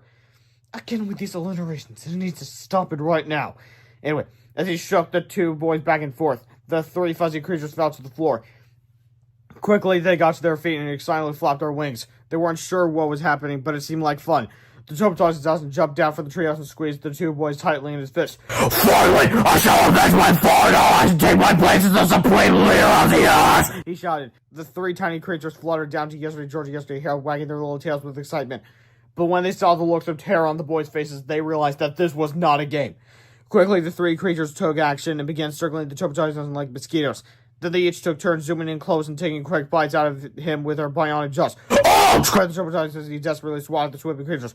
What the heck are those things? Well, they already trust what they are. Another one dived in, bit him on the forearm, and yanked out a steel bolt. I got that! Screamed the frustrated fiend as he released the boys and began swatting at the flying beasties with all his might. The strange furry creatures grasped the Turbo 2000 by his lid and shoulders and lifted him off the ground. Flapping their wings as hard as they could, they carried the villain's lavatory higher and higher into the air. It's my pony and I'll fly if I want to. Let's slide this last thing.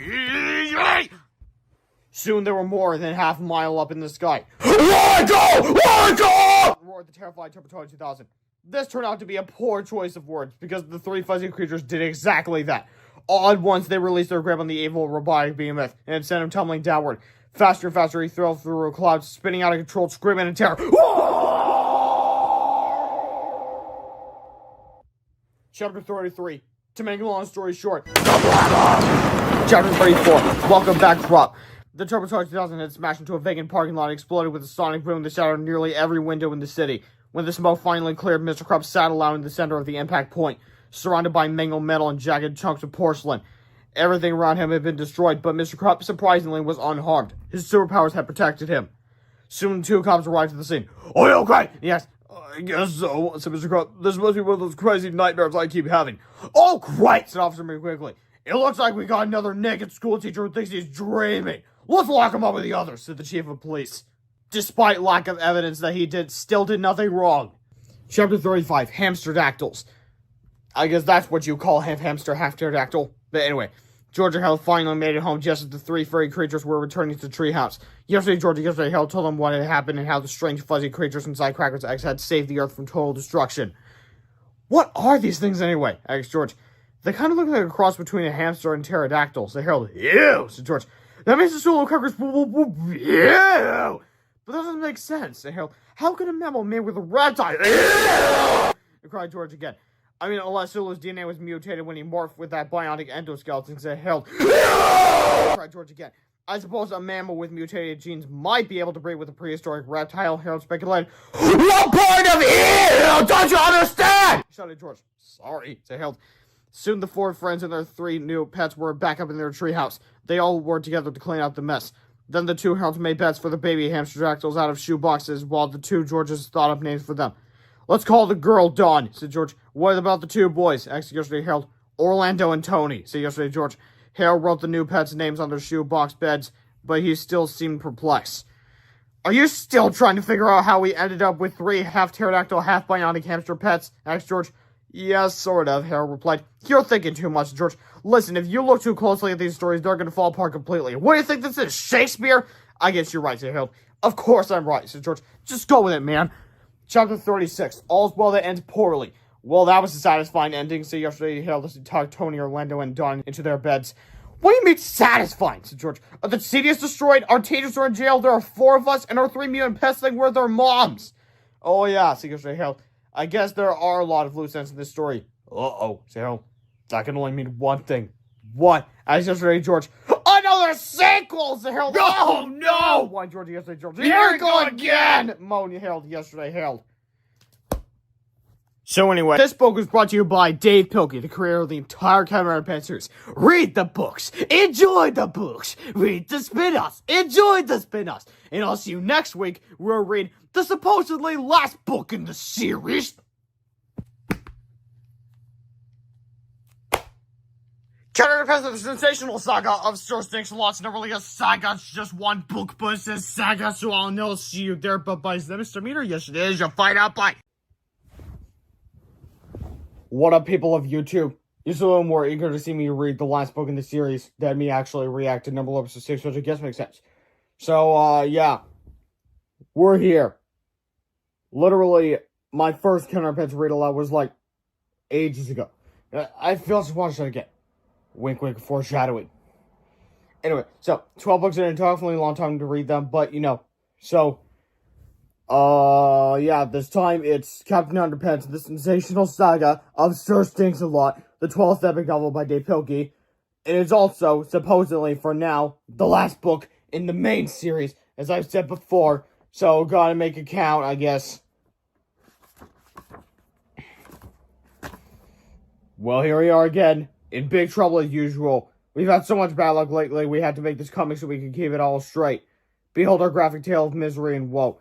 Captain Underpants, the 100% true truth. Once upon a time, two kids named George and Harold. They were smart and handsome and stuff. Thank you, yes we know. Me too. But they're the biggest principal ever. Name of Mr. Crump, blah blah blah. One time Mr. Crump was maybe, you'll follow my rules. So they hypnotized him. Not today, Bob! Mr. Crump was under George and Harold's spell. You're now Captain Underpants. It was funny at first. Look at me! But it got dangerous really quick. Oh no! Then one day, Mr. Crump drank some alien superpower juice and he got real superpowers. Now when Mr. Crump somebody snapped the fingers, snap, he shows the Captain Underpants, and when the Captain Underpants is rolling her turns back into Mr. Crump, blah blah blah. So we got that to deal with, but it gets worse. One day George and Harold had a really big problem. I got you now! So they borrowed a time machine, and they went back in time to fix the problem. Alright, we're smart! But they created a totally new problem. Oh no, we made doubles of ourselves! When the teacher saw two Georges and two Harold's, they all went crazy. We must be dreaming! Let's get naked! Yeah, whoopee! Oh no, my eyes, they burn! So they all had to go to the hospital. The mental hospital. I don't know why I always said mental asylum. It's just... No offense, Dave Pilkey. I know you put a lot of effort into writing these books, but, you know, just... But anyway, the only good thing that happened is that we got 3 new pets. They were half bionic hamsters and half pterodactyls. Orlando, Tony, and Don on that panel. It's been a few weeks since our last adventure. The city's been rebuilt and things are getting back to normal. But there are still a lot of loose ends to our story. There can only be one thing. Another sequel! Oh no, here I go again! But also, Dave Pilkey just put the number on the spine! Anyway, Chapter 1, George, and Harold and Harold. This is George Beard and George Beard, Harold and Harold. George are the kids on the left with the ties and the flat tops. Harold and Harold are the ones on the right with the t-shirts with bad haircuts. Remember that now. Chapter 2, the GOP guarantee. What? Oh my god. Chapter 1 is literally just one page. It's literally just the introduction. It's not really the end of the book. But anyway.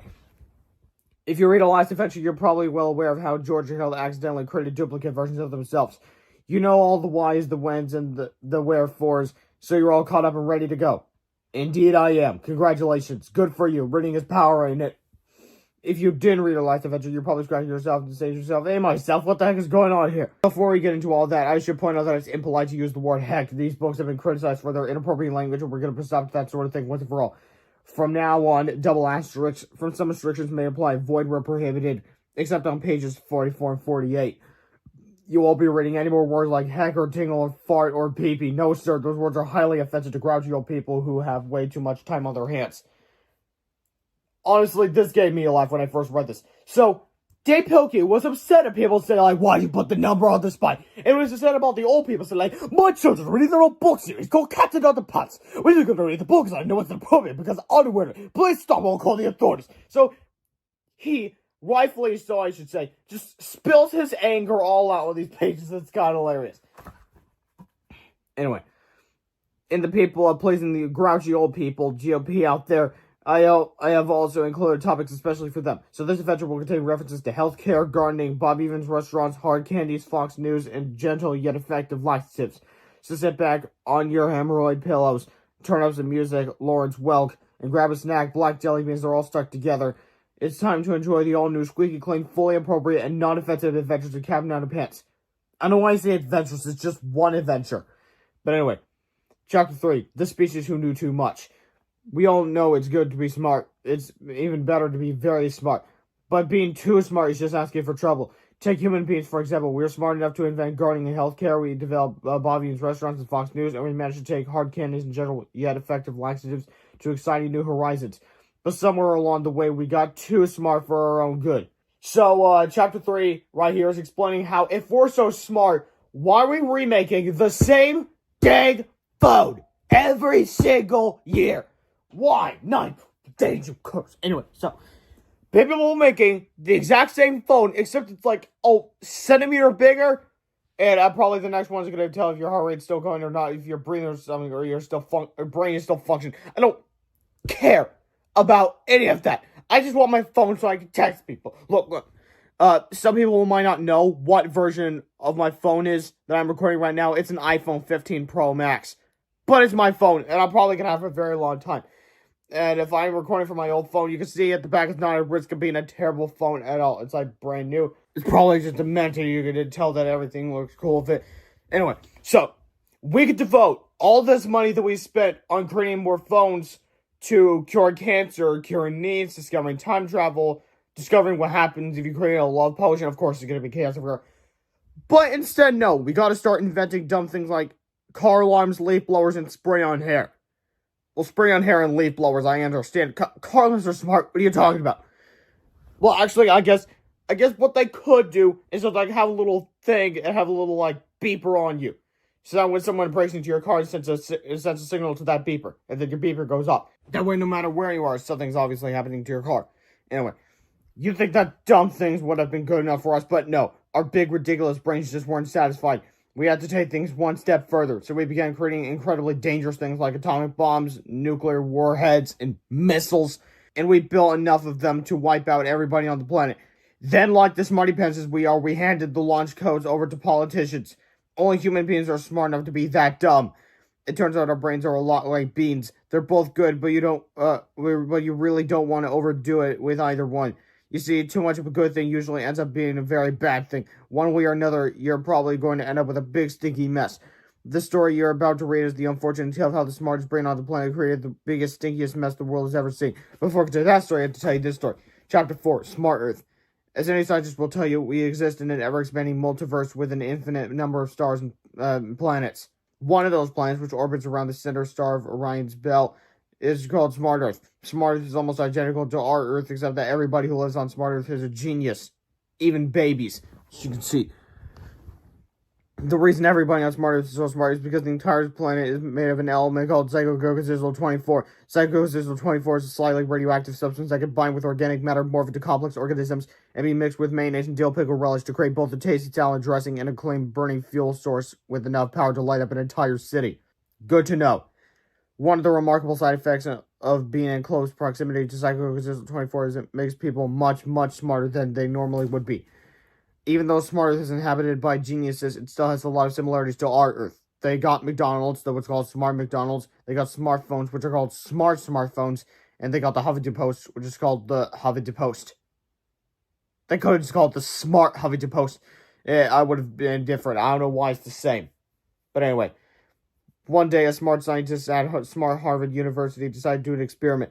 It was the smartest, most intelligent experiment that anyone on Smart Earth had ever conducted. It was so incredibly smart, in fact, that it ended up being totally dumb. That afternoon in her laboratory, Smart Earth's smartest scientist mixed smart Diet Coke with smart Pop Rocks. Then she added a third ingredient to this highly volatile concoction, Smart Mentos. This is what happened. Chapter 5, Lego My Psychogogazizle 24. Based off of Lego My Ego, like the waffle brand. Anyway, the explosion that followed sent chunks of Psychogogazizle-24 whizzing off in different directions throughout the galaxy and beyond. One piece of Psychogogazizle-24 landed on the nearby planet Bad Pun, causing all this pond water to turn to smart pond water. Soon the fish in the pond became so intelligent they started swimming in schools. Another piece of Psycho Sizzle ended up landing in the Great Vineyard on planet Pino. Wham! The Psycho Sizzle 24 was quickly absorbed to the soil and was subsequently soaked up into the grapes. These grapes, which had until recently been harvested almost to extinction, suddenly became self-aware and super intelligent. They banded together bunches and rose up to defeat their oppressors. Okay, I understand all that. And all of a sudden they look like this, and they got legs and stuff, and the battle lasted one whole night. But sadly, it ended the next morning when the sun came up. Their rebellion striven when the poor grapes ran out of juice. Apparently, there's a reason for everything. Perhaps the most devastating result of the destruction of Smart Earth, however, occurred when a tiny piece of Psycho Sizzle 24 entered our own planet's atmosphere. It soared down through the sky at a terrific speed, zooming closer and closer to the small midwestern town of Pico, Ohio. Finally, the tiny chunk of Psycho Sizzle 24 crashed through the roof of the Pico Valley home for the reality challenge. It landed in the group therapy ward, where all the teachers from the nearby elementary school had recently been transferred. Crash! What's that? Cried Mr. Crop. Looks like a meteorite, said Miss Ripple. Don't touch it, warned the doctor. It might be the blob. The doctor's warning was heeded by everyone except for the gym teacher, Mr. Meaner. Gym teachers, I'm sure as you're all aware, are a lot like toddlers. You really have to keep an eye on them because they're always picking things up off the floor and putting them into their mouths. Sort of like doggies. Unfortunately, that's exactly what happened on that fateful day at the Pico Valley home for the reality challenge. So Mr. Meters, he happily chewed up the Psycho Sizzle 24 and swallowed hard. Tastes like chicken! Chapter 6, The Trouble with Zizzles. Suddenly, the tiny chunk of Psycho Sizzle 24 began to bind with Mr. Meter's stomach lining. It started taking over his cells at an alarming rate, spreading throughout his squishy innards and overriding his normal bodily functions. Soon the Psycho Sizzle 24 reached Mr. Meter's mind, where it supercharged all of his brain cells and began the complicated process of making him smart. Are you right, Mr. Meter? Asked the psychologist. You look a little strange. I'm much more than all right, replied Mr. Meter. I'm exceptionally impeccable. Mr. Meter's fellow teachers looked worried. They had never heard him use anything larger than a 3-syllable word before. Usually Mr. Meter just pointed at things and grunted. I think you better sit down, said the psychologist. Nonsense, my good man, said Mr. Meter as his mind's neurons and glial cells began restructuring themselves, forming new connections and making his brain smarter and smarter each second. I've wasted far too much time in this insipid infirmary already. Now wait just a minute, said the psychologist. You can't leave here, you're a patient. On the contrary, said Mr. Meter, who now spoke in a standard British accent, I shall walk out that door expeditiously, and neither you nor anyone else is going to stop me. Shouted the psychologist. Another doctor rushed in to help. Together, the two doctors blocked the exit and refused to budge. You're not going anywhere, Bob, said the psychologist. Mr. Meter, smart to see, looked at the two doctors with pity. This is going to be too easy. Chapter 7, Chapter 7, A Paradox for a Pair of Docs. Get it. Anyway, Mr. Meter approached the two doctors. I have some advice for both of you, said Mr. Meter. Well, too bad, said the psychologist, because we're not going to follow any of your advice. Is that so? Said Mr. Meter. Then I advise you to not follow my advice. The two doctors were confused. Well, we're not going to follow that advice, said the psychologist. But if we don't follow his advice to not follow his advice, said the other doctor, then are we following his advice? Wait a minute, said the psychologist. What if we follow his advice to not follow his advice? Are we still following his advice? The two doctors became so entangled in their deep paradoxical conversation that they didn't even notice Mr. Meter walking out the exit door. Hey, no, it's a chance to escape too, said Miss Ribble. The other teachers followed her out the door, right past the increasingly confused and frustrated doctors. All the teachers and staff of Drumheart's elementary school were now free. They followed Mr. Meter up to the hilltop and watched him in awe as they looked out over the horizon. Most people in Mr. Meter's position would use their newfound genius brains to end world hunger and bring peace to humanity. But these were the last things on Mr. Meter's magnificent mind. Mr. Meter was still a gym teacher at heart, you see. And as everyone knows, most gym teachers are inherently evil. At least it's what the book says. Anyway. I'm sorry, just the camera. There we go. Chapter 8, Why Can't We Be Friends? It occurs to me, said Mr. Meter, that our recent problems have all been caused by willful and disobedient children. I heard that, said Mr. Crop. Silence, you fool, Mr. Meter shouted. If we are to rectify this aberration, we must proceed with prudence and acumen. I'm not sure what those words mean, said Miss Anthrop, but I agree 139%. Me too, said the other teacher simultaneously. Then you must follow my every command, said Mr. Meter. You must all return to your jobs and go about your business as usual. Nothing is to look suspicious. But we want to be evil too, misdirected one. Patience, my dear minions, said Mr. Meter with a hideous sneer. There will be plenty of time for that in the days to come. Chapter 9, Crimes and Misdemeanor. A few days later, school was back in session. The teachers taught, the students studied, and Georgia Hill went back to their mischief. After school, Georgia Hill climbed out into their treehouse to do their homework. The yesterday versions of themselves were busy playing video games and reading comics. How was school today? Asked yesterday George. Meh, said George. Did you learn anything new? Asked yesterday Harold. Said Harold shrugging. By all appearances, things had finally returned to normal. But at night, Mr. Meter tinkered away in a makeshift laboratory inside of an old abandoned factory near Franz Pond. He was developing a powerful mind-control potion that would turn even the most unruly child into a brainless Leo-obedient conformist. Using a base mixture of sodium thiopental, Mr. Meter added liberal doses of butyric acid, I'm sorry, it's going to take me a moment to pronounce this word. Tryptophan, there we go, and clamato juice. Then he filtered the solution through an old dirty pile of sticky gym socks. The concoction smelled terrible, but its sinister effect would be even worse. My formula is now ready for human trials, said Mr. Meter, and I know exactly which 2 humans I'm going to try it out on. Chapter 10, Spray Day. The next day, Mr. Meter showed up at school looking a little different than usual. He still wore the same smelly sweatshirt and sweatpants he had on all week. Nothing new there, but somehow something about him had changed. It was yesterday Harold started to go to school and do homework that day. So the boys dutifully went to their class and did everything they were supposed to do, and a few things they were not supposed to do. Everything seemed normal until after gym class. Mr. Meter excused the rest of the kids, but not yesterday Harold. Boys, said Mr. Meter, I'd like to see you in my office pronto. Why? Asked yesterday George. We didn't do anything. Probably. Mr. Meter pointed to his office door. In my office, no! He shouted. Yesterday Harold slinked into Mr. Meter's filthy office. They had been there before, and they hated the smell of it. It reeked of mold, rat urine, and the putrid sweat of 1,000 tormented souls. But today, for some strange reason, it smelled even worse than usual. Yesterday Harold climbed into 2 sticky vinyl chairs and held their breath. Well, said Mr. Meter as he closed the door behind him and approached our heroes. It looks like we're alone at last. What's going on here? Asked yesterday George suspiciously. Yes, yesterday Harold, we've got to go to our next class. Oh, there'll be plenty of time for classes and studying and homework, replied Mr. Meter. But first, I'd like you to help me out with a little experiment. Mr. Meter lifted his arms, revealing 2 metallic spray nozzles under his crusty pits. Say hello to my sticky friends! He laughed as the nozzles spattered out 2 brown cloudbursts of choking, noxious stank. Chapter 11, ASLS, Attention Superfluous Lethargy Syndrome. Y'all probably heard of ADHD. It's a condition called Attention Deficit Hyperactivity Disorder, or as Dave Pilkey likes to call it himself, Attention Deficit Hyperactivity Delightfulness. Georgia Hill had been diagnosed with it since they were in the 2nd grade. At the time, George's dad had explained to the boys that people with ADHD are usually more creative than ordinary people. This made Georgia Hill feel very special, and they wore their diagnosis like a badge of honor. But today, as they walked down the hallway to their next class, the boys felt much different than normal. It was almost as if their ADHD had been dramatically reversed somehow. They felt focused and attentive. They were calm and orderly. They did not feel the uncontrollable urge to daydream or misbehave. Something had changed about them. You're late for class! Shouted their math teacher and needed a calculator. We are very sorry, said yesterday Harold robotically. Just for that, I'm gonna give you extra homework! Miss Calculator snarled. Thank you, dear teacher, said yesterday George in an enthusiastic monotone. That would be lovely. Miss Calculator eyed the 2 boys suspiciously as they found their way to their desk and sat down quietly. All through class, as she droned on and on, she observed the most peculiar things she had ever seen. Yesterday Harold were actually sitting still and paying attention. They weren't fidgeting, they weren't giggling, they weren't drawing or talking or making irritating noises with their armpits. I hate that word, it's disgusting. Anyway, they had become model students. I don't know what you 2 boys are up to, said Miss Calculator at the end of the class, but I like it. Thank you, said yesterday George. Our greatest desire is to please you.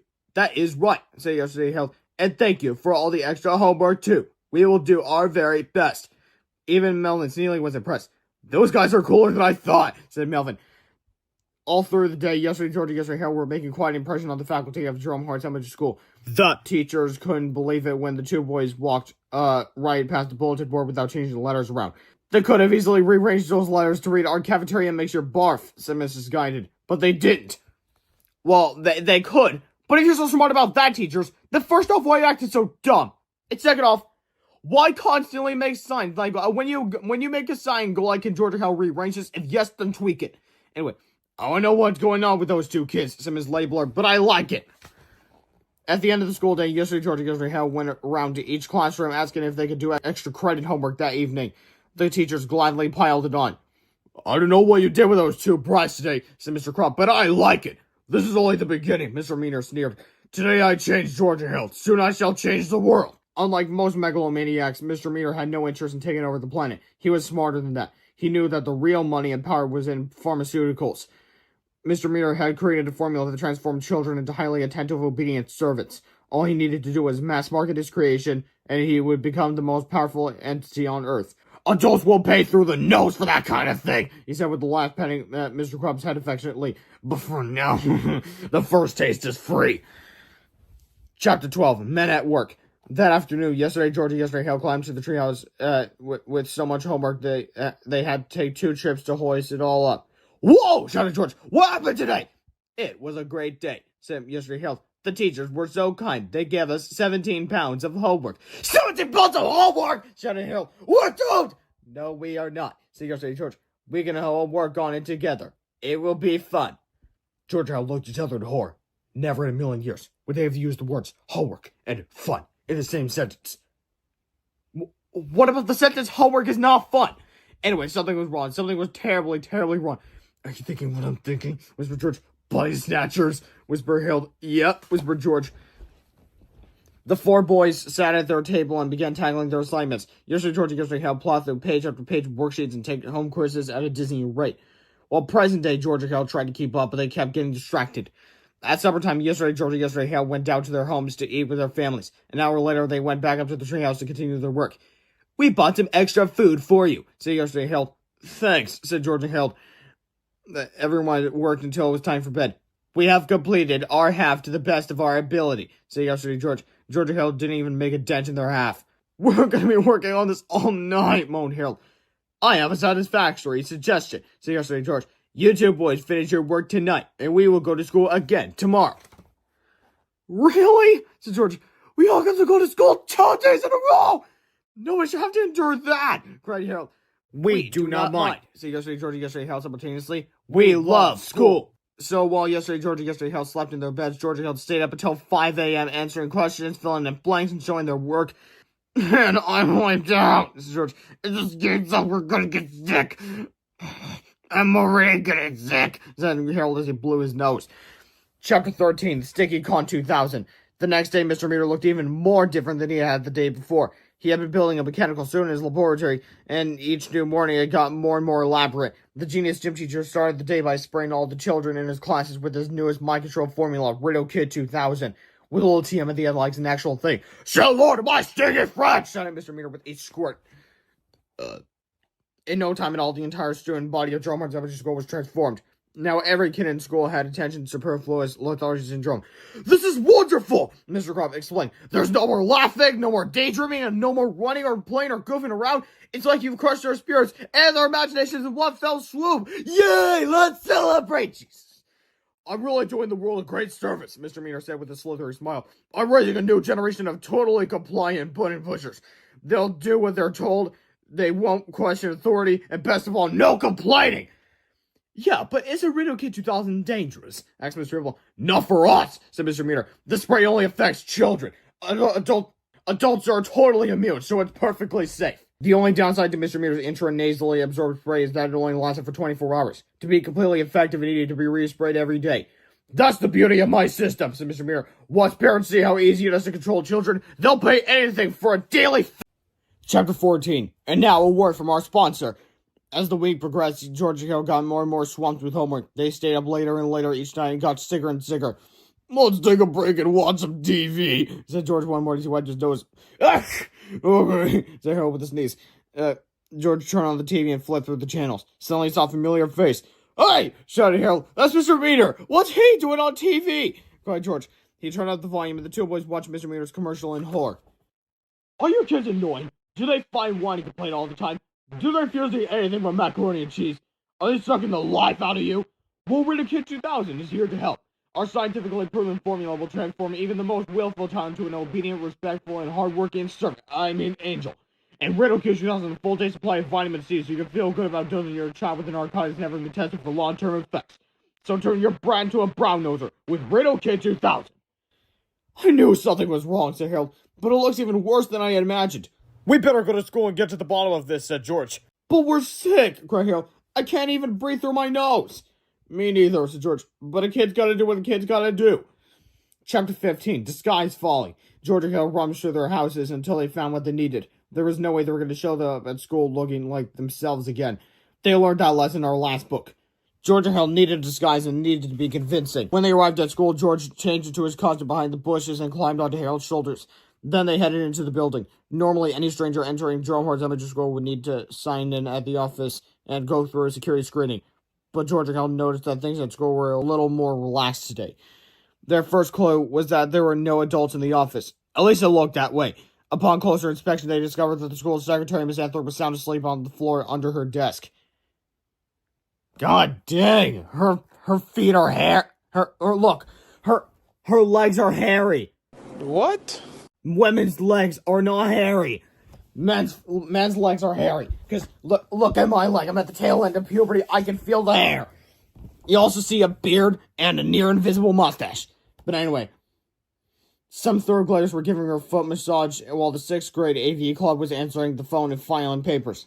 That's weird, said George. As George and Harold walked down the hallway, things just got weirder and weirder. First, they noticed a brownish haze in the air. I wonder what that brown fog is all about, said George. I don't know, said Harold. I can't smell a thing because of my cold. Me neither, said George. As they roamed from room to room, they noticed that the other teachers were asleep, too, and their students were doing all sorts of odd things for them. Some kids were giving the teachers massages, and others were shaving their teachers' beards, plugging their eyebrows, and giving them haircuts. The mathletes were filing out the teachers' tax forms, while the shop kids were watching all the cars in the faculty parking lot. Finally, George and Harold reached the cafeteria, where several teachers were lying on the lunch tables, getting shiatsu massages and manipedis.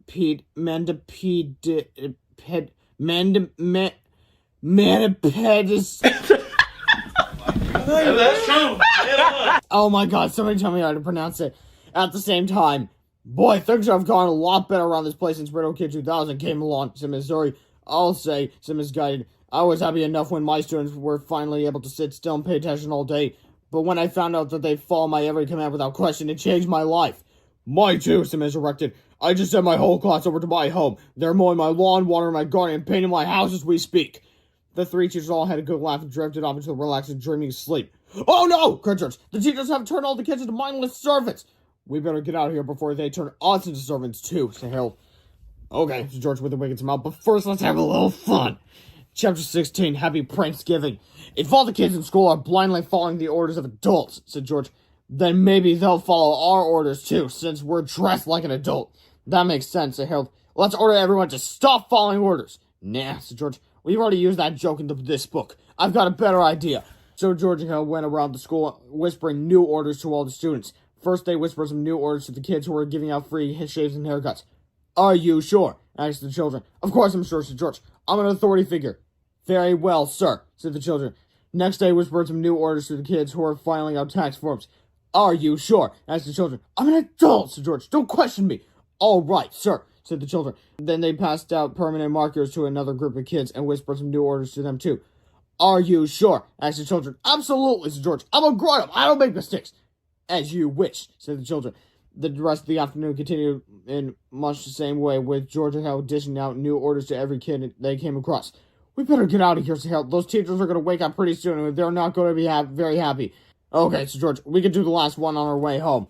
As they headed back to their treehouse, George and Harold stopped by Mr. Rected's place. Though his whole yard was filled with children mowing the lawn, watering the flower garden, and painting the house. George whispered some new orders to them as well. Are you sure? Asked the children. Sure, we're sure, said George. I mean, sure, I'm sure. Don't use your brains, just follow orders. Chapter 17, Wakey Wakey, Big Mistakey.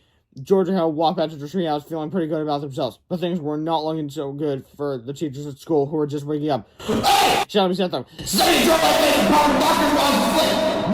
1, 2! Shouted Miss Fit. And then split pain in my rear eye! Saying kick here. Someone give me a mohawk! Cried Miss Ripple. Somebody shut up my eyebrows and Billy's born the right shit! Wailed Missouri. Somebody fall down my tax form to pig line melons to the IRS! Screamed Miss Lightboard. Miss Dakin rushed to the mirror. Thank goodness nobody did anything to me, she laughed. Right! Actually, they cut off your back and it's showing your undies. So, they really did something. Don't look now, cried Mr. Rustworthy, who looks an awful lot like Mr. Fide. But a bunch of kids are out in the parking lot filling up our cars with low-fat cottage cheese. The teachers all rushed to the windows. What is the meaning of this? They shouted. We are following orders, said one of the children. Who gave you those orders? Screamed Mr. Crump. An authority figure, said another kid. We never question authority figures. The teachers were outraged. They marched across town to the old abandoned building that Mr. Meter had converted into a Radio Kid 2000 spray can factory. Look what those kids did to us! Mr. Crump shouted at Mr. Meter. That stupid sticky spray you doesn't work! That's impossible, said Mr. Meter. I'm going to get to the bottom of this. Chapter 18, Low-Fat Rider. Mr. Meter ran back to school, climbed into his low-fat cottage cheese-filled car, and drove around the city. Even with his massive intelligence brain, he still couldn't figure out what had gone wrong. As he drove, he passed by a curious sight. A group of children were watering someone's house, mowing their flower garden, and painting their lawn. Mr. Meter stopped his car and got out. What are your children doing? Yes, we are following orders, said one of the kids. Who are you doing these things? Asked Mr. Meter. A grown-up, said the kid. Grown-ups do not make mistakes. Well, obviously they do. I mean, I hate it I hate it when everyone says, oh, they're always right. But everyone says it's annoying, not gonna be ages. When everyone says they're always right, they're wrong. Because they're not always right. So when anyone says they're always right, you can just say, well, you're wrong. So you're not always right, therefore you're wrong. See? If they're so smart, they're not messing with them. But if you don't, you can be satisfied that they're stupid. Mr. Meter squished back into his car and peeled off. No one will get those kinds of orders, Mr. Meter concluded. This has to be the work of a child. And there's only one way to solve that problem. Mr. Meter zoomed back to his factory and strapped himself into the Sticky Con 2000 mega suit he'd been pulling all week. Somewhere in this town there are children hiding, Mr. Meter said, and I'm gonna get them! Chapter 19, Let Us Spray. The genius gym teacher stomped out of his factory and headed down the street, spraying everything inside with his hideous mega spray spraying everything inside with his hideous mega spray armpits. Say hello to my stinking friends! He shouted. The horrible brown clouds rose up over the city, getting bigger and billier as they spread out across the town. After several hours, Georgia Hill could see the brown clouds from their treehouse window. There's that brown fog against George. It won't be long before it reaches our neighborhood. It's a good thing our noses are clogged up, so we can't smell it, so we're immune. Yeah, but our colds won't last forever, said George. I'm already starting to feel better. Uh-oh, said Harold. We need to find an adult we can trust, and fast. George and Harold had no other choice but to ask their parents for help. The two desperate boys sneaked into Harold's house where both of their families were sitting together just finishing up dinner. Thanks for inviting us over for supper, said George's dad. It's always a pleasure, said Harold's mom. Please let us clear the table, suggested George. What a splendid idea, suggested Harold. Then we shall wash the dishes and mop the floor. Oh, what fun we shall have. George and Harold hid in the hallway, waiting for just the right moment to come in and tell everyone the terrible fate of woe. But before they got a chance, their parents began to talk. I don't know what's come over those two boys lately, said George's dad, but I like it. Me too, said Harold's mom. They've really grown up these past few days. It's like their whole personalities have changed, said George's mom. One improvement. George and Harold looked at each other with sadness, then walked back to their treehouse broken-hearted. Oh man, said Harold. Our parents like the new versions of us better than they like the us versions of us. We're really going to have to find some adults who we can really trust, said George. But who? Cried Harold. I've got an idea, said George. George and Harold ran across town through the choking brown fog until they reached Melvin's Neely's house. Luckily, Melvin's garage door was open. Even luckier, Melvin's glow-in-the-dark time-traveling robo-squid suits were there too. George climbed up into one of the cockpits and fired up the engine. The robo-squid lunged forward and grabbed Harold's tentacled arm. Then he slithered down the sidewalk while George set the controls. You know, we really shouldn't be taking this, said Harold. It isn't ours. Technically, it is ours, said George. Melvin had only one of these things, and we made the second one. You can't steal something you made yourself, can you? That's a good point, said Harold. George started finishing the controllers and pressed the start button. The robo-squid suit shook and sputtered, then disappeared into a ball of blinding light. Chapter 20, away we go. Isn't that kind of a foreshadowing to Tippy's time-traveling controls confirmation switch? Anyway, George and Harold were instantly transported 20 years into the future. Quickly, they ran up to an old lady sitting with her 23-year-old son. Look, son, said the old lady. A giant golden robotic squid is carrying a little boy in one of its tentacles. Sure it is, Mom, said her son. Listen, you need to take your medication every day, or it's not going to... Excuse me, said George. The 23-year-old looked up from his phone screen. Yes, George. Look, we need to borrow your phone. We're trying to locate George Beard. You mean the author? Said the guy. Did you say author? Cried George excitedly. Yeah, said the guy. Everybody knows George Beard. He writes those Dawn graphic novels. Screamed George. He was so overcome with happiness he couldn't contain himself. The glow-in-the-dark time traveling robot squid suit jumped up and down, spun around, and danced a happy jig. I write graphic novels in the future! Screamed George. Oh yeah, I write graphic novels in the future! Settle down, cried Harold, who was starting to feel ill from all the dancing and jerking around. You're acting too crazy, man. Show a little self-control, okay? Sorry, this is George setting Harold down. You know where Mr. Beard lives? George asked the guy. Yeah, he lives up there on Echo Hills next to that graphic novel artist, said the guy. I think his name is, Harold Hutchings or something. Harold Hutchings or something! Screamed Harold as he jumped up and down, flipped somersaults, and ran around in circles like a crazy person. I illustrate graphic novels in the future! Oh, baby! I illustrate graphic novels in the future! Come on, Mr. Self-Control, says George. Let's go meet our future selves. Chapter 21. It's nice to meet me. George and Harold could hardly contain themselves as they rang the doorbell of George's future self. They were so excited they almost forgot why they had come to the future in the first place. Soon George's future self came to the door. He looked a lot like George, only he was really, really old. He was almost 30. Old George recognized George and Harold immediately. Holy Toledo! Cried old George. Whoa, what are you guys doing here? Old George's wife came to the door too. Don't be rude to your fans, honey, she said. Invite them in. Can make yourselves at home, boys. These are my fans, dear, said old George. They're us. Us who? Asked Mrs. Beard. It's Harold and me from when we were kids, said old George. George and Harold accepted Mrs. Beard's invitation and made themselves right at home. They gleefully tore through the house, checking off old George's stuff. Your future house is awesome, said Harold. Thanks, said George. I must admit, I have pretty good taste. Wow, said Harold. You even got your own pinball machine. Cool, explained George. I've always wanted one. Can I play it? Asked Harold. I guess so, said George. After all, it's mine. Look, Harold, cried George. There's even a treehouse in my backyard. That's not for us, said old George. That's for our kids. Our kids? Asked George. I guess it's time you boys met the whole family, said Mrs. Beard. I'll go round up the children, honey, while you call Harold and Billy. Chapter 22. The gang's all here. Soon everyone had gathered together in old George's studio. Old George, his wife, and their kids, Mina and Nick, sat on the couch while old Harold, his husband, and their twins, Owen and Kay, plopped down on the giant beanbag chair. Yep, as it turns out, Harold actually grows out to be gay. And little information for y'all gaming is that you fall in love with people who are the same gender as you. So if you're born as watching turn out to be gay, and if you fall with boys, and if you're a girl, fall with other girls. But I mean, like, really good job on your date, Pilgrim. I mean, like, that's actually a really good lesson to teach kids. Because it's not even like it's a big deal like Dr. Doom or something. It's just like he just, like, casually mentions, like, it literally just goes, old George, his wife, and their kids sat on the couch while old Harold and his husband sat on the beanbag chair. Yeah, that was casually mentioned, but that's really good because it is supposed to be a casual thing. There's nothing wrong with your sexuality. Not at all. So nice how the world is peaceful and... Wait, what? Counter-Underpants and sensational Zagos reveal the co-protagonist Harold to be gay. Yeah, I already said that. LGBTQ plus news reporter Stephen Frank from Logo News commended the unostentatious nature of the book's gay representation, deeming the move a big step forward for kids lit. The parent-teacher organization at Arborwood Elementary School in Monroe, Michigan, refused to include the book at their book fair. What? Can somebody, like, am I missing something, or are they just really stupid? What's wrong with being gay? So if they Pilky made Harold have a wife, then that's fine. That's what being straight is fine, and that's called being gay. No, you can't be gay, guys. No one ever be gay. That's apparently how the world works now. Apparently. Somehow.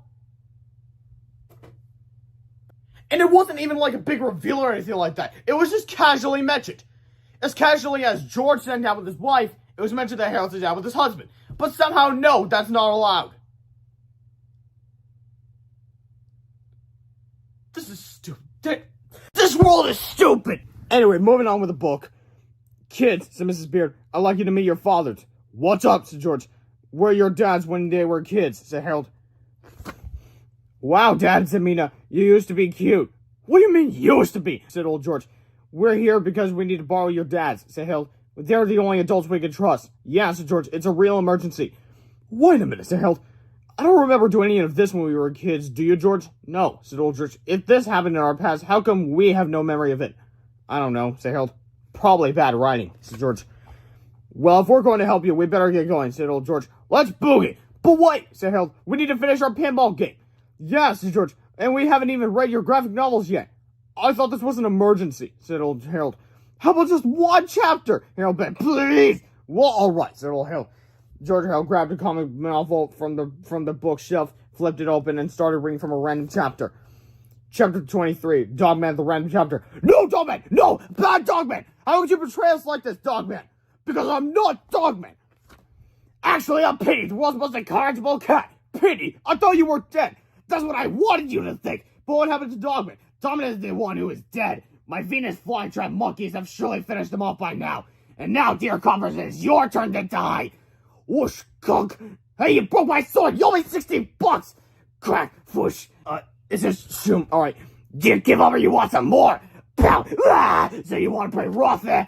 Behold the raging fury in my rocket fist! Whoosh. Hey, you're not P, you're Mecha P! Mecha P, I thought he was dead! I thought you the thing, buck! And now you shall witness the defeat of the Bark Knight! Not if I can help it! Merely don't be a hero! Don't be a fool in your life! My mask! Hey, you're not Mecha P! No! This whole time it's been me! Flippy! The world's most sinister psycho-grenade fish! Flippy, I thought you were dead! That's what I wanted you to think! To be continued. Oh, and also, in this panel, Chief looks like he's from an anime or something. I'm serious, he has that anime mouth. But anyway, chapter 24, away we go. Again. Well, said old George, what'd you think? Did you like it? I guess so, said Harold. Yeah, said George, it was pretty good. For old people. Pretty good? Cried old Harold. Old people? Cried old George. Alright, let's boogie, said George, as they went to the front yard and powered up the Robo-Squid suit. Quickly, he reached out 3 mechanical arms and picked up old Harold, and old George. Suddenly, everything began to shake and sputter as a massive ball of electric light enveloped them all. Are you guys ready to go? Asked Harold. Pretty good! Whined old Harold.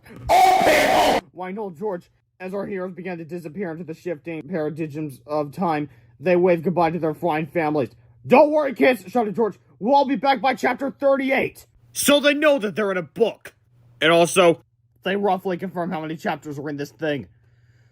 Chapter 25. It was 20 years ago today. Everything stopped suddenly, and George Hill and their future selves looked down from the vacant hilltop. They were back in the present, and the entire city below them was surrounded by a gigantic, stinky brown cloud. Quickly, they made their way through the dark clouds to the treehouse. Wow, cried old George. I haven't been up here in years. Look, cried old Harold. It's Tony, Orlando, and Dawn. I remember them. Yeah, whatever happened to them, said old George. It was like they just disappeared one day. I don't know what you're talking about, said Harold. They've always been here, ever since they hatched. Listen, boys, said old George. We need to stay up here. We'll take care of Mr. Meter's stinky guest. Yeah, said old Harold. It's up to the adults to save the world this time. Chapter 26, Stinkalicious. Stinkalicious kind of reminds me of Pinkalicious. I don't know if it's based on that, but whatever. Anyway, the first thing that old George and old Harold did was run to Mr. Krupp's house.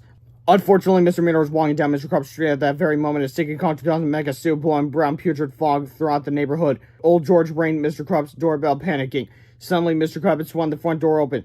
He had been at his kitchen sink all evening, scrubbing the permanent marker off his face.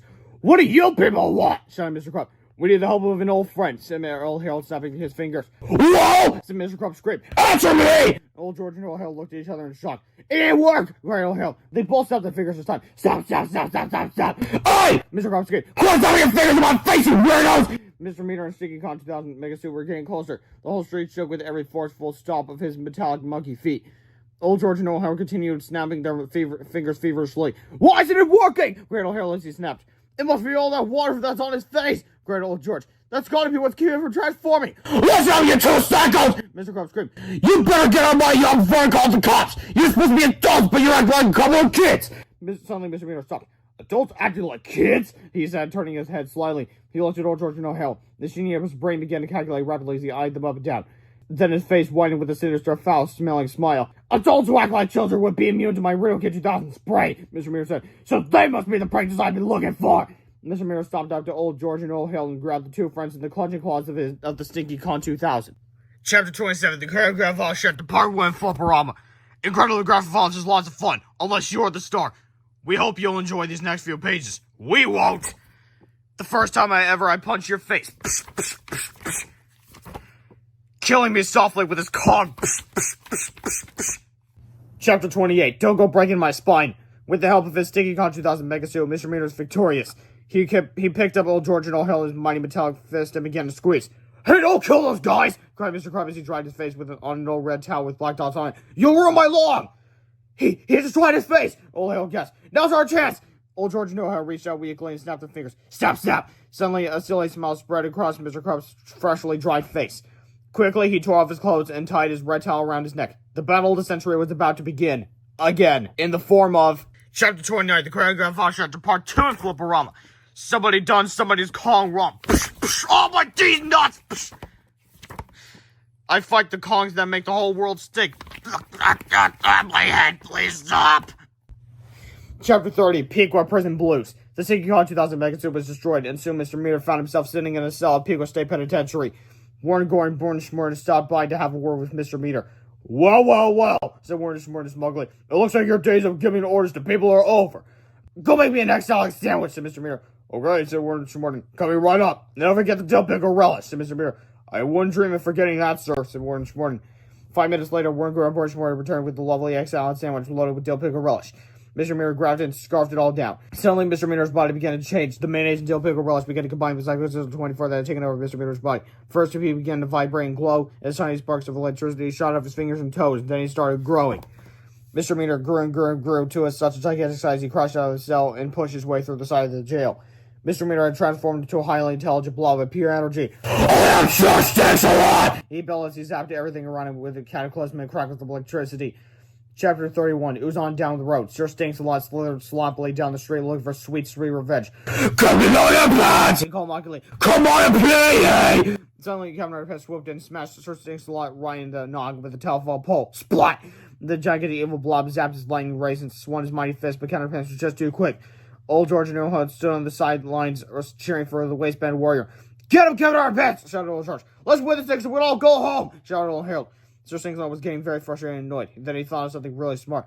Those two guys seem to know Captain Underpants pretty well, said Sir Stinks-a-Lot to himself. I think it's time to find out exactly what they know. Sir Stinks-a-Lot raised his terrifying fist above Old George and Earl Harold, then clobbered them with a powerful punch. Quickly, the energy inside Sir Stinks-a-Lot's body began to absorb Old George and Earl Harold. The two old friends began to merge with the evil glob of energy, and soon the three had become one.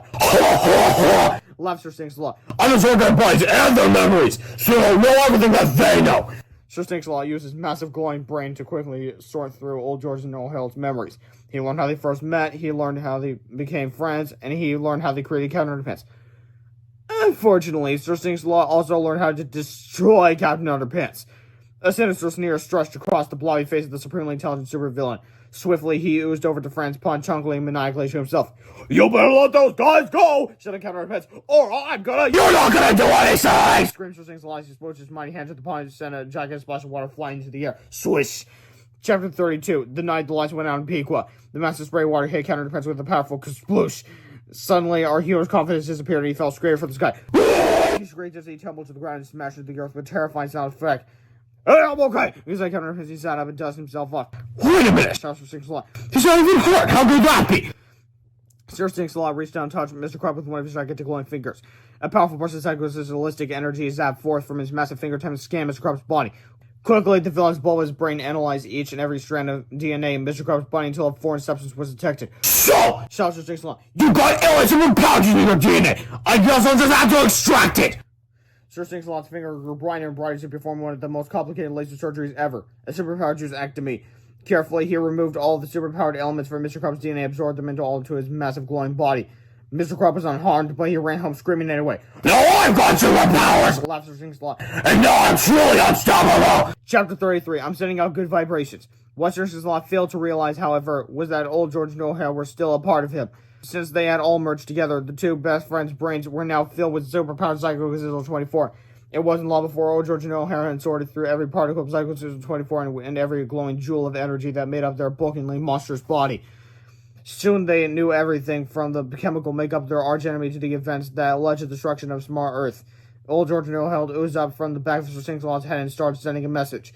The two old friends thought as hard as they could, and soon a telepathic signal radiated from their gooey heads to their old treehouse miles away.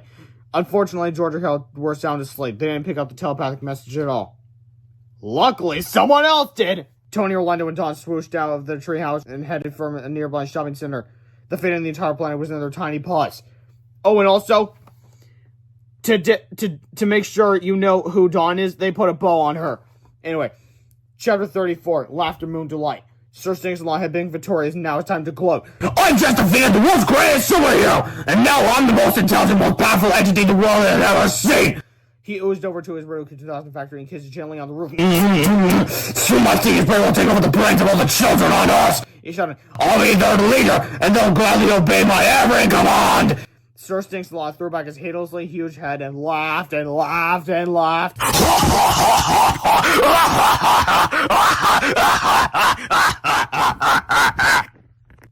Chapter 35. To make a long story short, Chapter 36. Stuck in the puddle with you.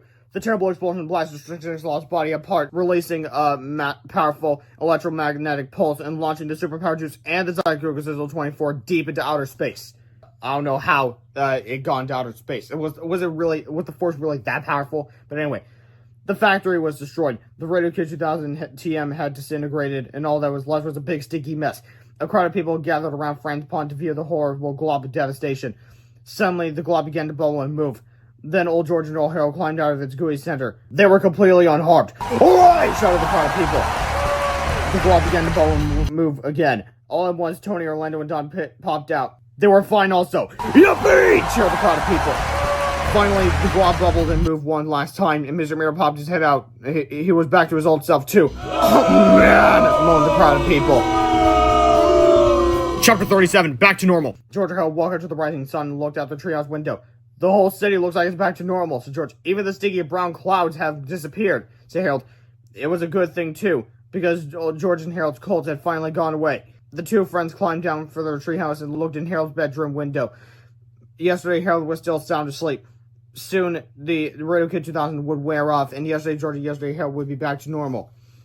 George and Harold walked out to the front yard where they saw some familiar faces. What happened? Cried Harold. Is everything okay? Of course it is, said old George. Yeah, said old Harold. Adults can be heroes too, you know.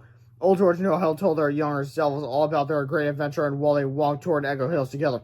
On the way, they passed Mr. Crump. He was outside in his yard raking the grass as a jogger ran by and stabbing her fingers. Stop, stop, stop, stop, stop, stop! You stay away from my yard! Mr. Crump shouted.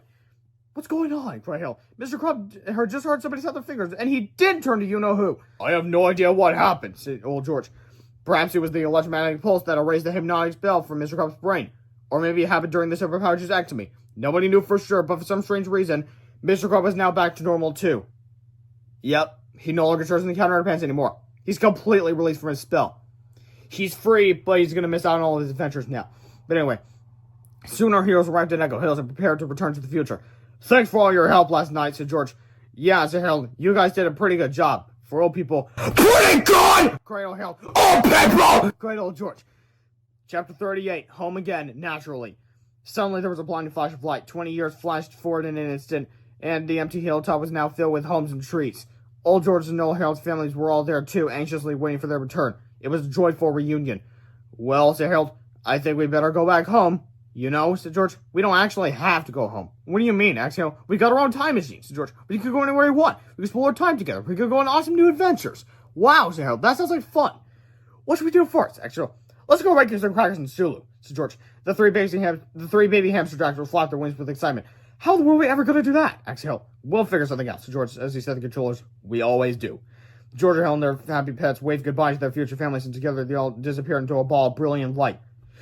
Dave Pookie, if you're listening, I want to see that story. Seriously, I want to know how are they going to rescue them, and what are they going to do next? Okay, so here are them. They're just going to be living regular, boring lives. Well, these guys are going to go on epic adventures. I want to see that. I want to see that storyline. Please, make that the storyline of the 13th book, Dave Pilkey. I know it's supposed to end with, oh, it's always happy ever after and everyone's happy. But I seriously just want to see this. I want to see what happens here. I'm like, yeah, this is a slightly open ending in the book. Us fans still have yet to know when there will be a Captain Underpants book 13. And I think Dave Pilkey said something about it in his September 2017 live stream after Dogman 3 released.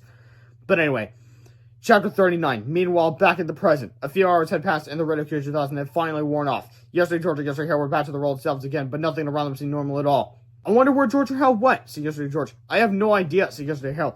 And where did Tony, Orlando, and Dawn go? asked yesterday George. Beats me, said yesterday Harold. It seems like they just disappeared. Yesterday George and yesterday Harold didn't know what happened, or why everything had turned out okay. But it seemed like things were just going to be fine from now on, and they were very grateful. Are you sure about that? Well, look what I just discovered. Yesterday George and Yesterday Harold turned into old George and Earl Harold in the new timeline.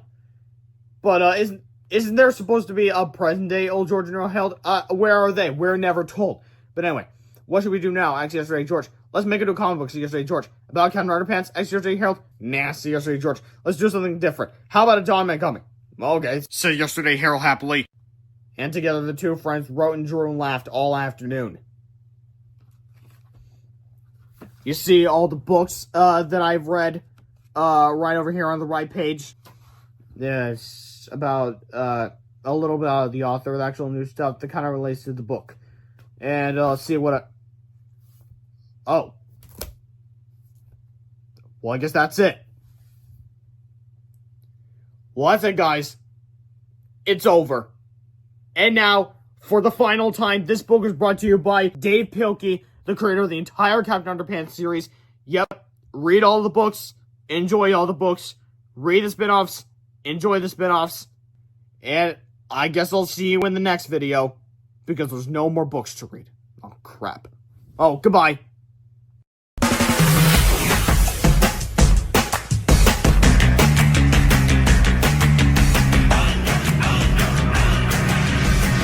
Are you worried about impending doom? Those evil villains got you filled with gloom. Don't you fear, there's a hero in the sky, the sky, the sky. It's not a bird and it's not a plane, and it's not an egg salad sandwich. It's the waistband warrior. Here is mighty battle cry. La, la, la. Hey, watch out, crime. It's wedgie power time. Na, na, na, na, na. Captain Underpants, yeah, yeah, yeah. Faster than a speeding waistband. He's busting down doors, or wearing just his drawers. Na, na, na, na, na. Captain Underpants, yeah, yeah, yeah. More powerful than boxer shorts. His name is, I'm saying, oh yeah, by some unlikely chance, Captain Underpants is his name. Snap your fingers and he'll be right there. That freaky bald dude in his underwear. He'll drop his trousers and he'll fight to save the day, the day, the day. There he goes in his dashing cape. Here he comes in his tidy whities. All the bad guys soil themselves every time they hear him say, la, la, la. Hey, who's that hunk? Is that cotton pre-shrunk? Na, na, na, na, na. Captain Underpants, yeah, yeah, yeah. Now it is time to fly again. Suspend your disbelief. You'll save the world in his briefs. Na, na, na, na, na. Captain Underpants, yeah, yeah, yeah. To the sky. Wow. I'm saying, check out that superhero stance. Captain Underpants is his name. Stand down, movie fans. Oh, he's Captain. Yeah, by some crazy circumstance, Captain Underpants is his name.